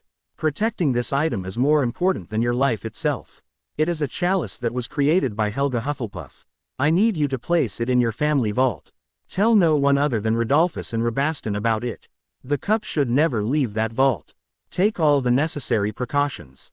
If something were to happen to it, Lord Voldemort would not be pleased." "I will not fail you, my lord," said Bellatrix pianately. "I will destroy the world before I let that cup fall into the wrong hands." He smirked slightly. "You have the gratitude of Lord Voldemort, Bella. Rise." He ped her a familiar-looking small golden cup. Harry opened his eyes with a gasp. His eyes were unfocused and he could see the worried faces of Sirius and Dylan who were holding him. "Harry, are you all right?" asked Sirius worriedly. Harry grabbed Sirius' shirt, pulling him closer. "Sirius, it's here," he hissed. "That cup belongs to Voldemort. Helga Hufflepuff's cup." "What?" Sirius exclaimed in disbelief. He turned around and saw the small golden cup which was sitting on a shelf, glinting innocently, looking nothing like a piece of Voldemort's soul. "We need to destroy it." "What's going on?" asked Dylan hesitantly. "That cup, Dylan, is something which is very valuable to Voldemort," said Harry quietly. "We were searching for it but I never knew that it was here in the Lestrange vault. Voldemort gave the cup to Bellatrix for safekeeping. Sirius, we need to store it somewhere safe. If it falls into the wrong hands, if it is lost." "I know," said Sirius grimly. "But I can't take it out. I don't have the authority." "But I can, right?" said Dylan curiously. Harry and Sirius turned to face him, looking confused. Their expressions cleared. "We can't let you get involved in this, Dylan," said Sirius, shaking his head. If Voldemort were to find out you were involved in this, you could be in grave danger. No, we'll have to figure out another way for me to claim access to it. Listen, I don't care about that, said Dylan heatedly. You two have done so much for me over the past month. No one has ever shown so much care for me before. You took care of me, got me clothes, gave me food, and gave me a home. There is nothing I can do to repay you for that. But this is something I can do. Please, let me help you. Sirius looked conflicted. He did not want to paint a target on the boy, but this was way too important. But if they destroyed all the Horcruxes, there would be no target on him at all. All right, Dylan, said Sirius finally. An hour later, the cup of Helga Hufflepuff was kept in a highly secured vault at Potter Castle.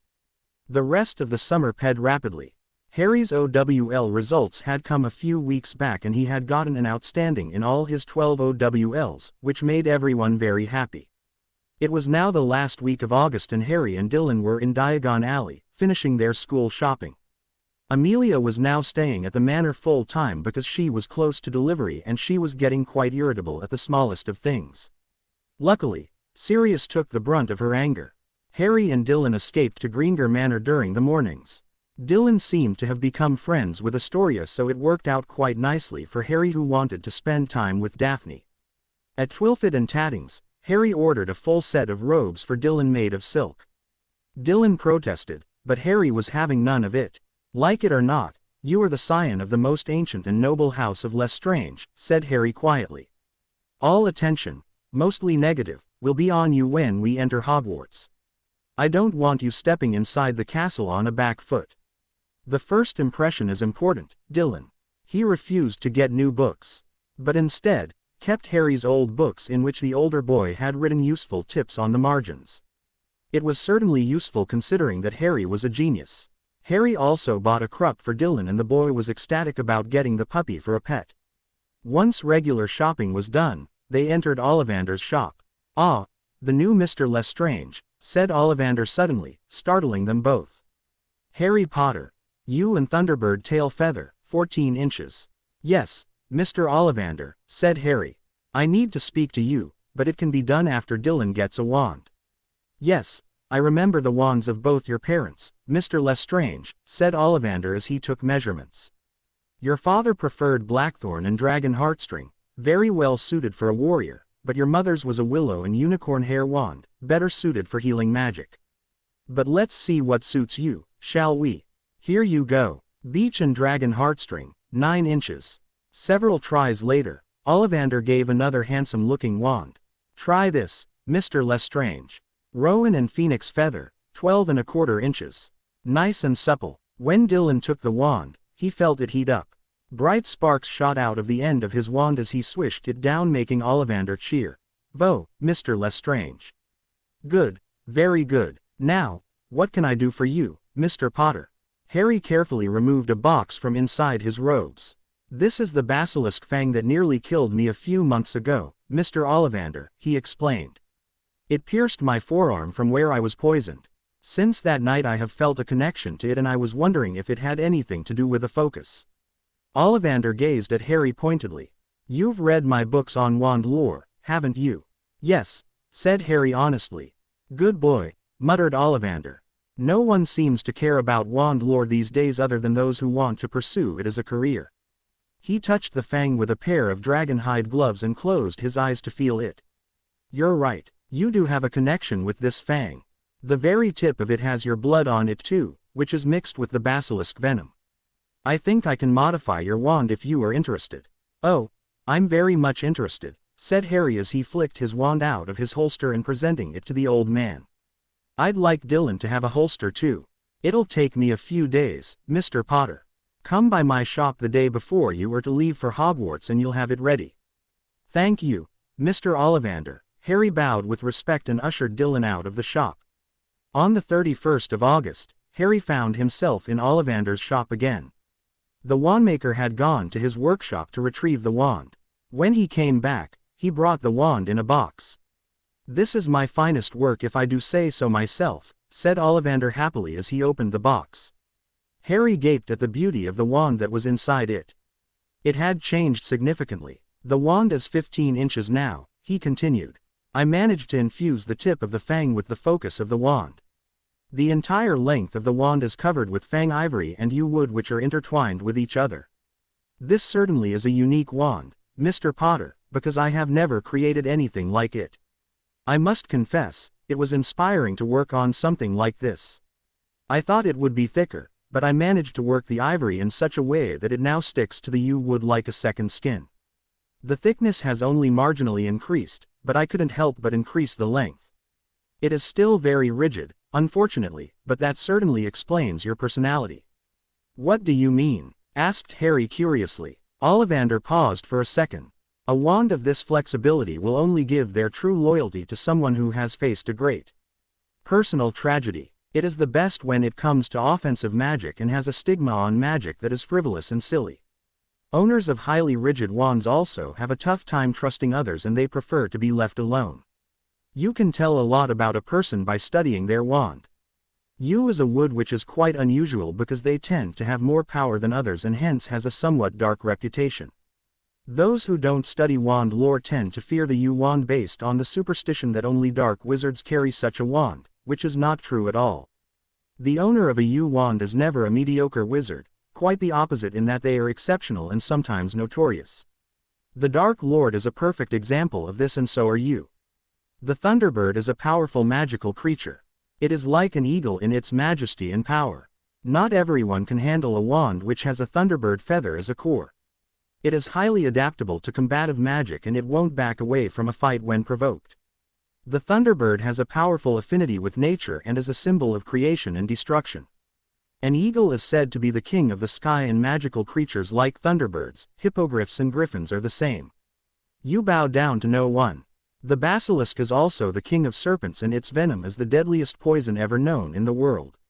The fact that you survived after getting bitten by one is a wonder in itself. It is unheard of and that's why you have a connection with this fang.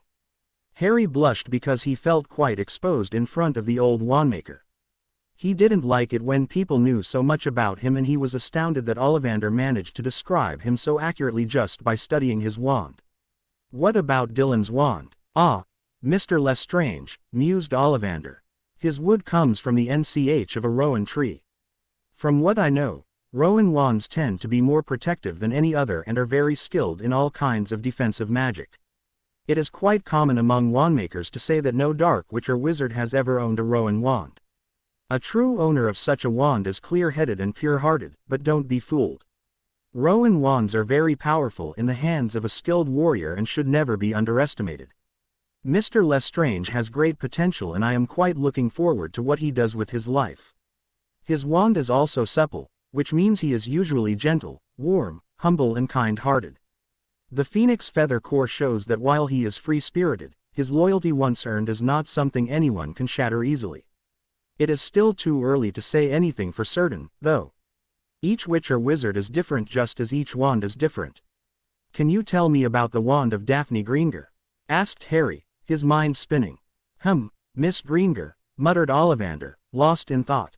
Walnut and dragon heartstring, 12.5 inches. Walnut wands find the ideal mate in the hands of highly intelligent witches and wizards.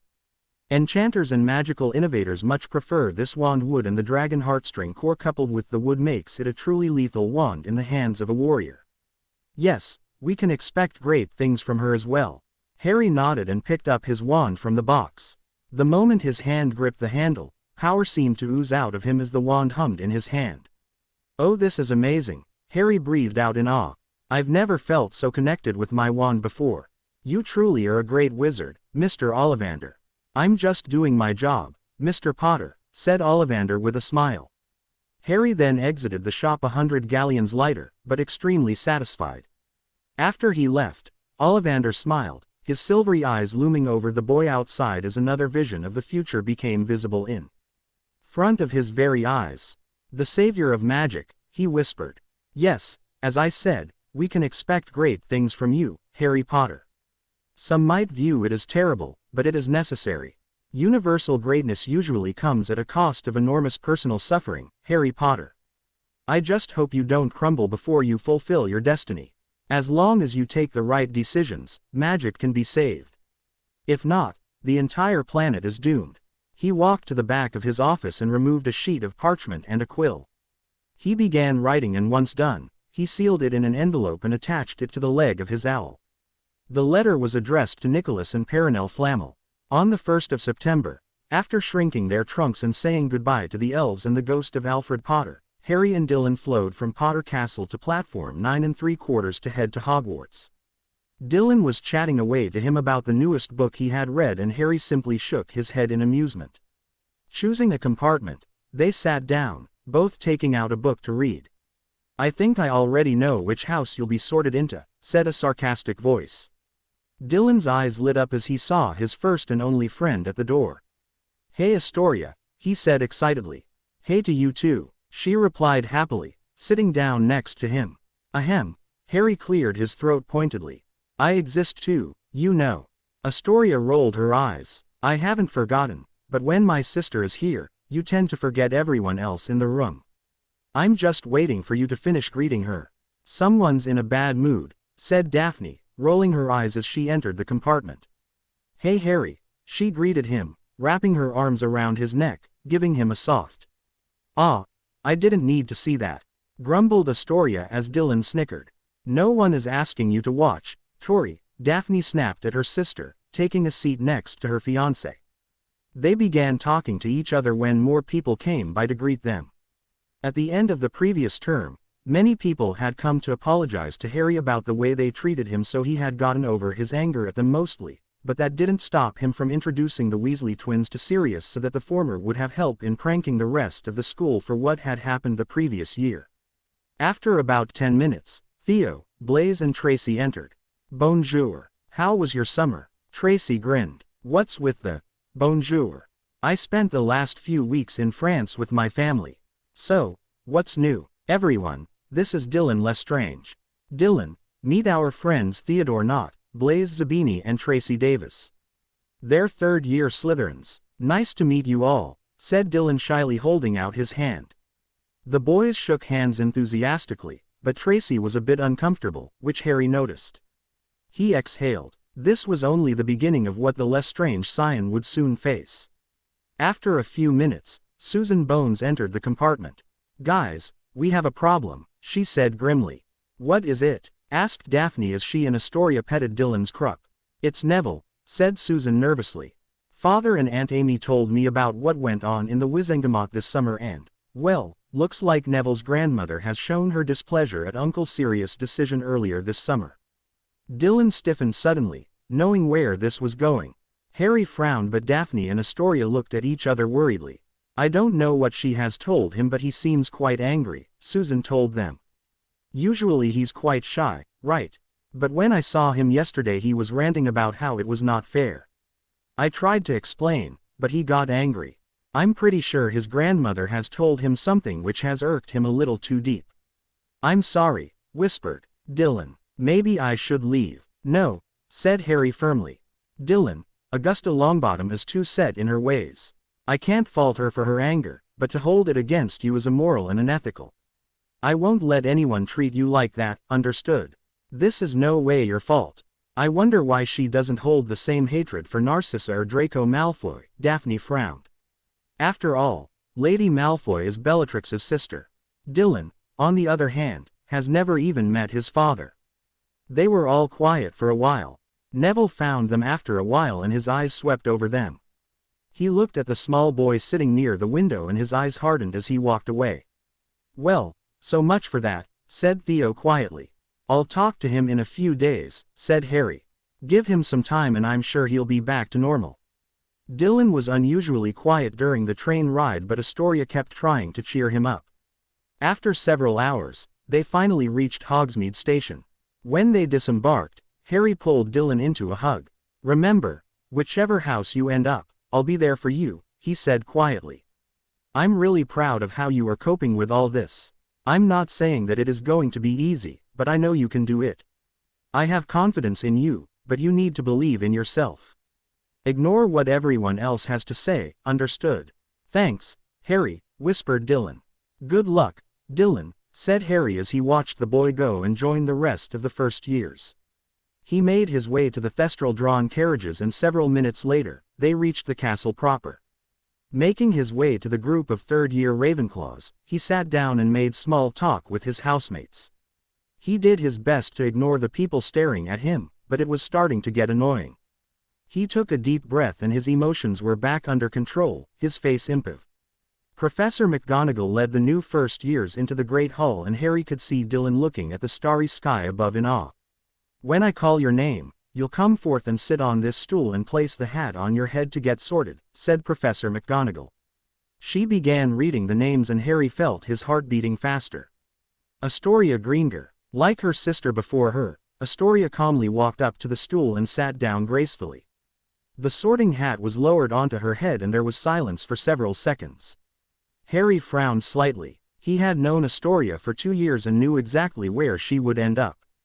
The fact that it was taking so long meant one thing: she was fighting the hat's decision. After a minute, the hat's brim opened as it shouted, "Slytherin."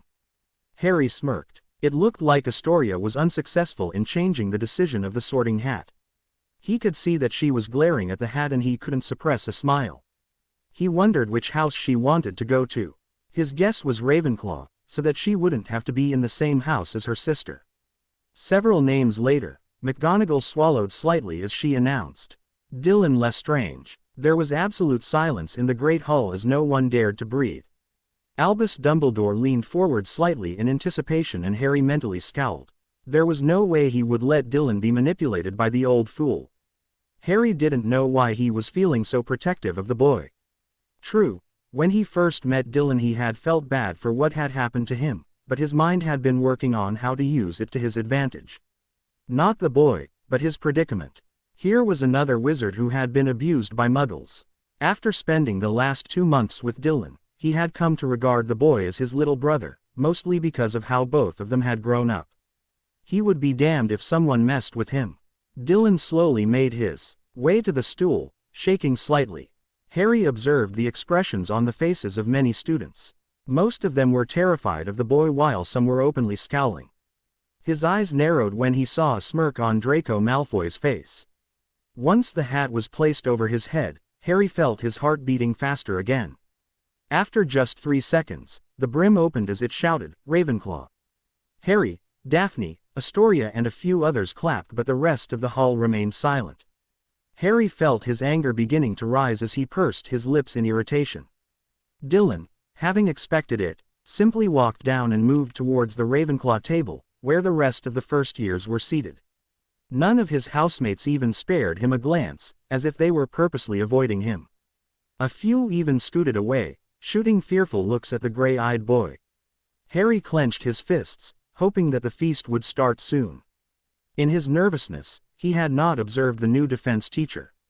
His eyes widened marginally in shock as he recognized the man. What was Dumbledore up to? After the sorting was over, Dumbledore stood up. "I have a few announcements to make," he said cheerfully. "But before that, tuck in." Food suddenly appeared in front of them as people began piling up their plates with food. Harry turned to the side and saw that Dylan was eating alone. Gritting his teeth in anger, he got up, in full view of everyone in the Great Hall, crossed over to the end of the Ravenclaw table and sat down next to Dylan, piling his plate with food. "Told you I wouldn't leave you alone," muttered Harry. Dylan swallowed his food and smiled slightly. "Thank you," he whispered. Albus Dumbledore observed the 2 boys sitting at the end of the Ravenclaw table. Dylan Lestrange's appearance was a complete shock to him, but a quick check on the Book of Admittance of Hogwarts had gotten the information he had needed. He had never expected Rabaston to have sired a bastard child. As soon as he found out about it, he had rushed to the ministry to find out everything possible. If the boy was anything like his father or uncle, it would be disastrous. The threat of Voldemort, and to an extent, Harry, was bad enough and he didn't need any more. But Sirius had already moved ahead. He had gained custody of the boy. He had conflicted about that. On one hand, Sirius taking custody of the boy was better than someone like Lucius Malfoy or Aidan Avery or even Theodore Nott Sr. But the problem was that Sirius Black was anti-Dumbledore and Albus couldn't have that. The entire Wizengamot also was up in arms over the issue. The traditionalists were against the boy because he was an illegitimate half-blood child. The Lestranges were pureblood fanatics and they couldn't have that. Sirius, however, was right. They couldn't stop Dylan from claiming his heritage. Line theft was serious business in the magical world. The air ring on the boy's finger only proved who was right. The centrists were not that powerful without support from either side, so it didn't matter what they thought. The liberals, on the other hand, under the light banner, wanted to get rid of the boy. Augusta Longbottom had been the most vocal, and the fight she and Sirius had in the Wizengamot earlier this summer was legendary. Albus was happy about that because Sirius had lost some support with the liberals even though he was Regent Gryffindor. Unfortunately, that did not mean Sirius was any less powerful. He was now Lord Black and the regent of Houses Potter, Gryffindor and Lestrange. He controlled 4 important votes, but Dumbledore had been in the political game for a century.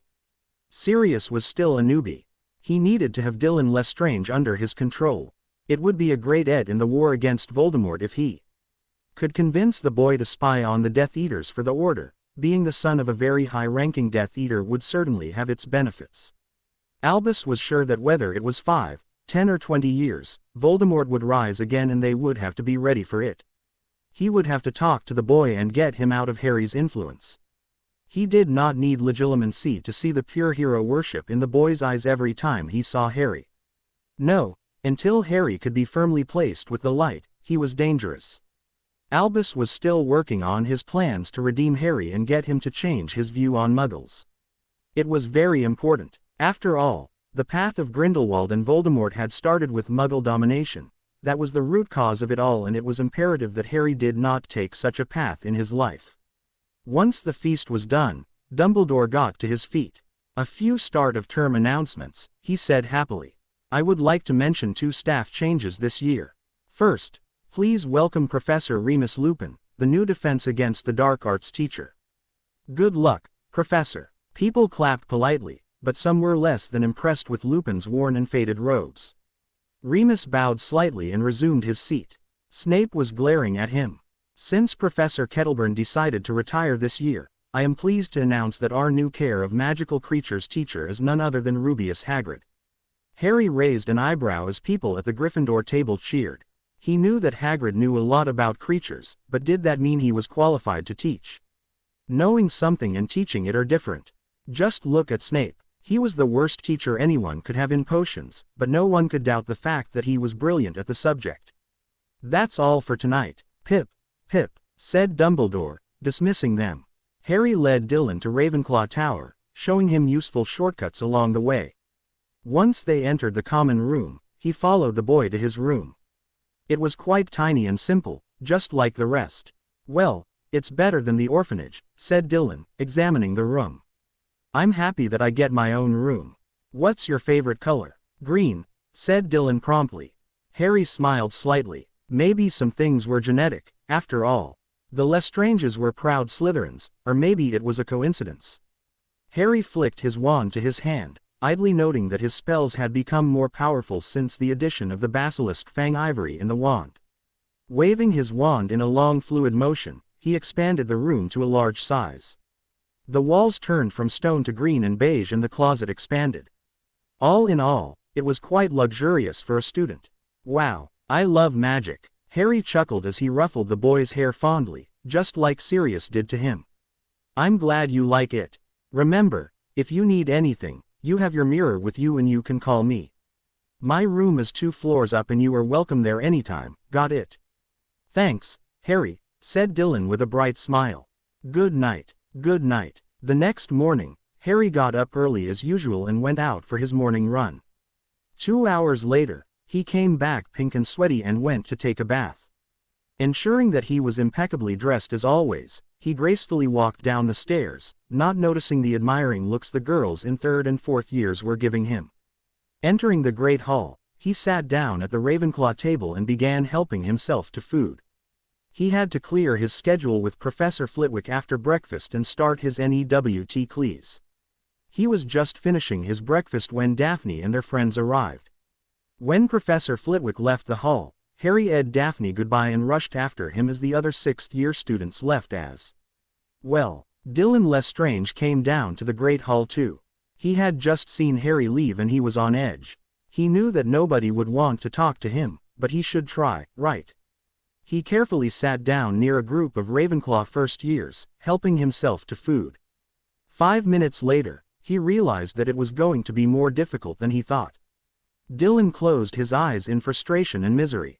Even in the magical world, he was still a freak. A few older years were watching Dylan with barely concealed scowls. "That's Rabaston Lestrange's son, right?" asked 17-year-old Tony Wallace. "Yes," snarled Kevin Taylor. "The Lestranges murdered my grandparents. I think it is time we taught him a lesson. He's probably the same as his father, a murdering, bloodthirsty lunatic. And a bastard to boot," said Tony darkly. Harry was immediately cleared to continue with ancient runes, arithmancy, charms, herbology, potions, defense against the dark arts and transfiguration. His first CL was potions and he proceeded to the dungeons along with the 6th years. Snape entered the CL room in a dramatic fashion as always. "You are now NEWT students," he began. "I only accept the best of the best in my CL, so I won't handle anyone blowing up cauldrons here. If I feel that you are not up to the mark, I will ensure that you are not sitting in my CL, so be well prepared before you enter my CL room." Snape's lip curled when he spotted the 13-year-old boy amongst the 16-year-olds. "So, Potter, you managed to get into my NEWT CL. Tell me, how many people did you bribe to get an outstanding in your OWLs?" "None, Professor," said Harry calmly. "There are anti-cheating quills used by students and evaluators, as you very well know. There are also other measures taken that prevent such fraud. Why, Professor Snape, do you doubt the competence of Madame Marchbanks and her team?" 10 points from Ravenclaw for your cheek, Potter, Snape retorted automatically. "Today we will be preparing the draft of living death. This is the most complicated potion you have come across till date. Be warned, any mistakes you make could make the drinker enter a state of coma from which he can never recover from. It may also lead to death, so be careful with what you are doing." He saw a few people gulp and Snape mentally smirked in satisfaction. He saw the impish face of Harry Potter and decided to test him again. "Let's see how much our resident prodigy knows about the potion," he said silkily. "Potter, what are the 2 main ingredients for the draft of living death?" "Powdered root of asphodel and an infusion of wormwood, Professor," Harry replied immediately. "What is the last step before which the potion would be complete?" asked Snape. "The last step is to add a small piece of valerian root," he answered, "after which the potion turns very pale and transparent." Snape's lip curled as he stared at the boy. "The instructions are on the blackboard. You have an hour and a half. You may begin." Harry waited for everyone to finish gathering their ingredients while he prepped his workstation. He charmed his rods, ignited a magically controlled flame, cast enchantments around the cauldron that would prevent accidents, and then went to gather ingredients. He had prepared this potion beforehand. As always, the ghost of Alfred Potter was quite happy to tutor Harry again. He also used his mother's notes to a great extent.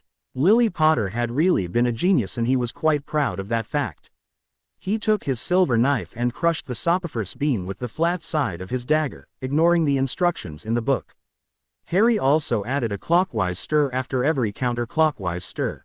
He remained calm as he watched Snape frown, walking towards him. Harry quickly flicked his wand as a sample of the potion was filled in a phial. "Potter, what is this?" asked Snape angrily. "The draft of living death, Professor," said Harry casually. "Tell me, Potter, can you read?" snapped Snape. Harry heard someone snickering in the background. He was not oblivious to the people in the school who were jealous of him. Harry still had many people who disliked him. Sirius had explained that it was mainly resentment because they felt Harry had everything while they didn't. He had the money, the good looks, the fame, a fiancé, and was in the accelerated program.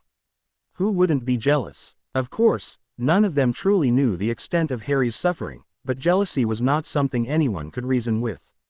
"Of course, Professor," said Harry, not falling for the trap to rile him up, though as always, he did retort with a cheeky reply.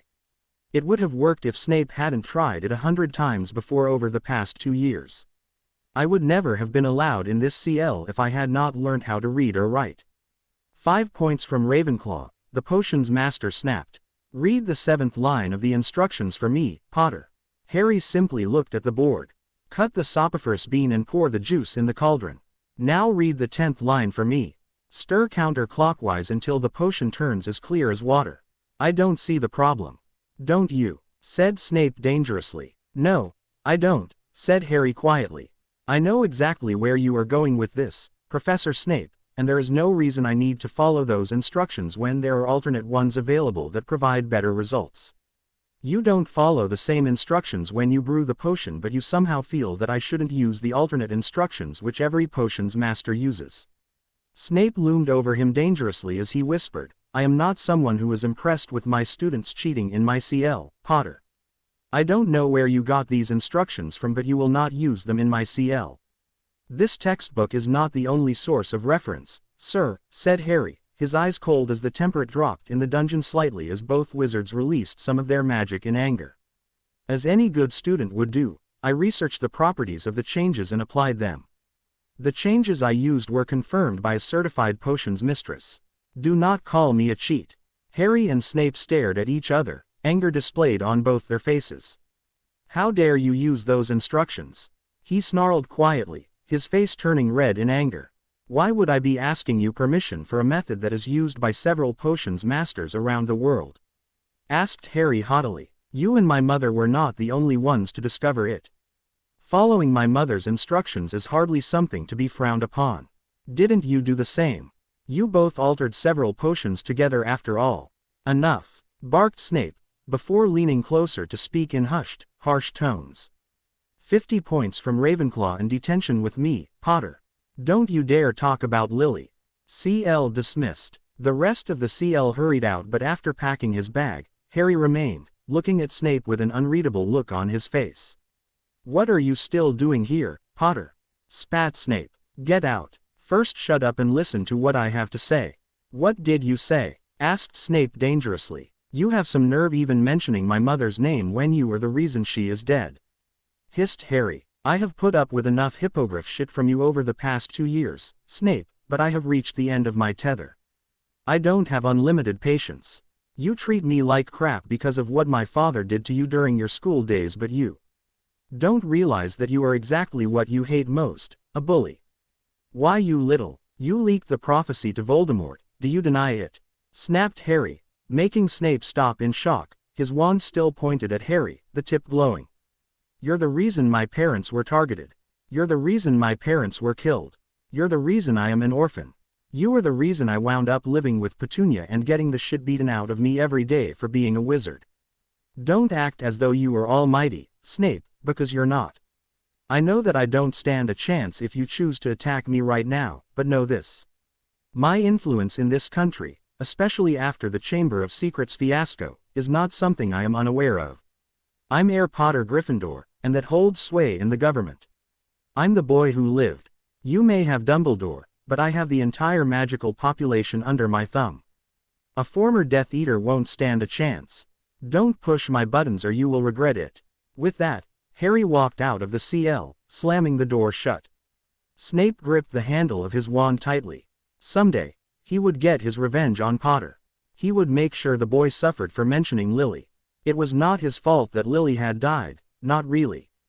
If Lily had never married James Potter and married him instead like she was supposed to, if she had never had a child with Potter, then none of this would have happened. It all came back to Potter again. It was always about James Potter, and the bastard son was just like him. But it was only a matter of time, of that Severus was sure. He would watch as Potter cried. He would make sure the boy lost everything just like he had lost everything when Lily died. The next 2 weeks at Hogwarts went on without much of a fuss. Harry had been irritable for the first few days, but some quiet time with Daphne had managed to calm him down. He also began spending more time in the room of requirement, dueling against the practice dummies, his spells getting more violent by the day. He would not be weak. He knew that if Snape had chosen to attack him, Harry would have had ass handed to him. He was not stupid. The defense CL was better than Harry expected. Professor Lupin began teaching them about curses and how to counter them. Since Harry studied ahead, he knew the theory, but the practical portion was good as well. His CL mates were struggling with the spells because Lockhart had not taught them anything the previous year, but Sirius and Amelia had ensured that Harry was taught the subject well. He found himself helping those who were struggling in CL, and that was met with surprise from everyone. Professor Lupin did not acknowledge Harry as anything other than a student, and Harry was perfectly fine with that. With all that was going on, he hadn't had much time to interact with anyone except Daphne and a few minutes with Dylan every night. So when he entered the Great Hall for lunch during the end of the second week of school, he frowned when he saw no sign of Dylan. Harry had not come to the Great Hall much over the last 2 weeks, having a house elf provide food for him in the room of requirement being Lord Gryffindor had its perks, even if he could not use that title outside Hogwarts until he was 17, as he studied and practiced magic. His notice me not charm was still active, so he stood back and observed after casting a disillusionment charm on himself. Dylan Lestrange was not having a good time at Hogwarts. This place turned out to be as bad as the orphanage. He thought Harry would be there for him, but the older boy was not always around, having a full schedule of clees, but he was touched that Harry had made it a point to talk to him every night despite being so busy. Astoria was the only one in his year who spoke to him. No one seemed to want anything to do with him. Daphne and her friends were all right and were quite nice to him, but they were older. Sure, Harry was older too, but it was Harry and there was a difference. Then there were the bullies. It had started off small on the second day of school. A trip jinx, jelly legs, something like that. But slowly, especially over the past week, it had become worse. He didn't want to go to the hospital wing in fear of retaliation, so he hid his injuries under his robes and acted as though everything was fine. The biggest problem was hiding it from Harry every night, but he had somehow managed. He had to remain strong if he was going to survive here. He didn't want to let Harry down, or Uncle Sirius and Aunt Amelia for that matter. But the worst part was that for the past 3 days, the older students weren't letting him eat food in the Great Hall. None of the teachers noticed because the students were quite subtle. They used a variety of spells to ensure they were not caught. Dylan would barely be able to grab a few slices of toast before he was forced out. He was quite hungry. He knew that he had to tell Harry about it, but he didn't know how much sway Harry had over them. From what the older boy had told him, Harry's popularity had taken a beating the previous year. What could a 13-year-old boy do against a dozen 17-year-olds from all 4 houses? Dylan had been called a bastard so many times over the last 2 weeks, it had already become routine for him. He had just traded one word for another, but he wasn't sure if being called a bastard instead of freak was any improvement. Just as Dylan entered the Great Hall, he quickly made his way to the Ravenclaw table and grabbed a few slices of toast. "Hello, Lestrange," said a voice quietly. Dylan stiffened and turned towards the staff table. The boys were disillusioned as always. "Tell the teachers anything, Lestrange, and we'll make you regret it," growled a voice. "Now get lost. We don't want murderers in our school. Go back to the orphanage where you came from. No one wants you here." Dylan clenched his fists. He had heard that phrase too many times growing up. The anger had long since faded away. Each time he had been angry, he had been punished badly. He didn't have the strength to feel anger anymore. Just as he was about to leave the Great Hall, someone put their hand on his shoulder. He stiffened. "Look at me," said Harry quietly, lifting the boy's chin with his hand. Harry looked into the boy's eyes, and what he saw made his blood boil, his green eyes darkening. "Well, if they don't let you sit at the house tables, we'll have to make ourselves comfortable on the floor," said Harry with a dark smirk. "What?" asked Dylan, still in a daze at seeing Harry at the Great Hall. In response, Harry flicked his wand. A thick picnic mat appeared in the middle of the Great Hall. With another flick, comfortable pillows appeared as well. Everyone had stopped talking now and was staring at them. Supremely unconcerned, Harry sat down gracefully on the mat. "Well, what are you standing over there for?" asked Harry with a teasing smile on his face. "Aren't you hungry, Harry?" said Dylan uncertainly, his face flushed. "Sit," said Harry firmly. Trixie, a Hogwarts house elf, appeared in front of him. The Great Hall was silent as a grave.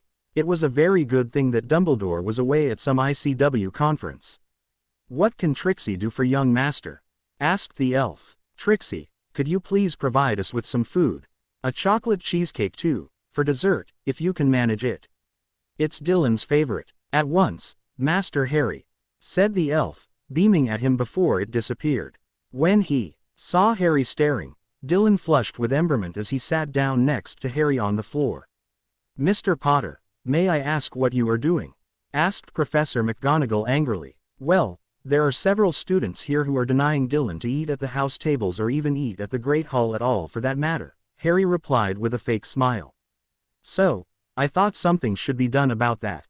If they don't want Dylan there, I'll simply create another place for Dylan, simple as that." Snape was very tempted to say something, but he held his tongue. The incident 2 weeks ago was still fresh in his mind. "Not allowed to eat," repeated Professor McGonagall, her eyes flashing, hands trembling in anger. "Explain. Why don't you ask Wallace and Taylor, Professor?" asked Harry, turning towards them, eyes burning with fury. "I'm sure they'll know more about it.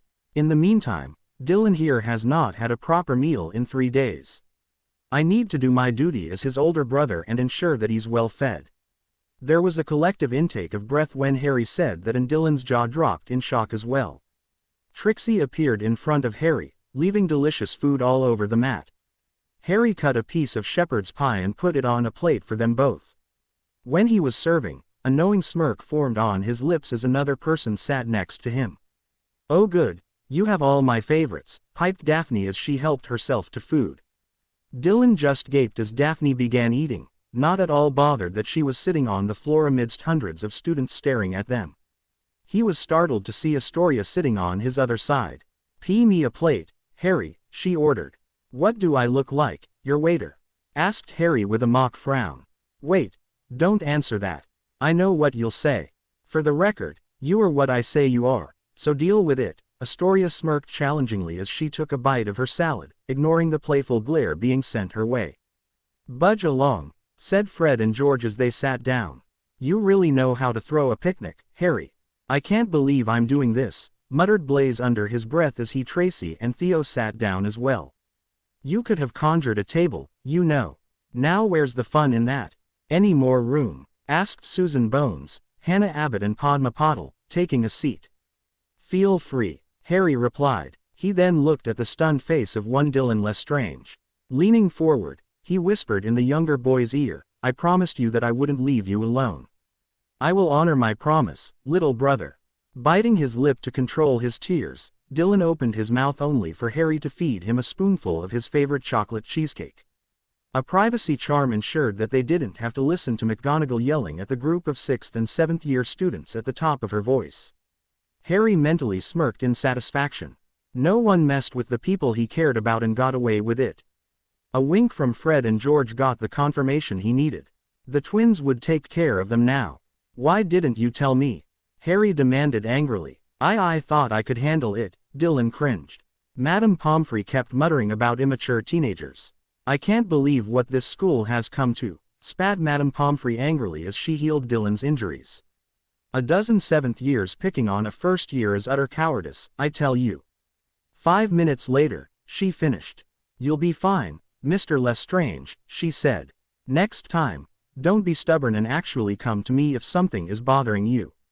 Merlin, why people are treating you like this is beyond me. I remember your mother and she was one of the sweetest people I have ever known." "You knew my mother?" asked Dylan in surprise. "Yes, a very sweet and soft-spoken girl actually," said Madame Pomfrey with a sad smile.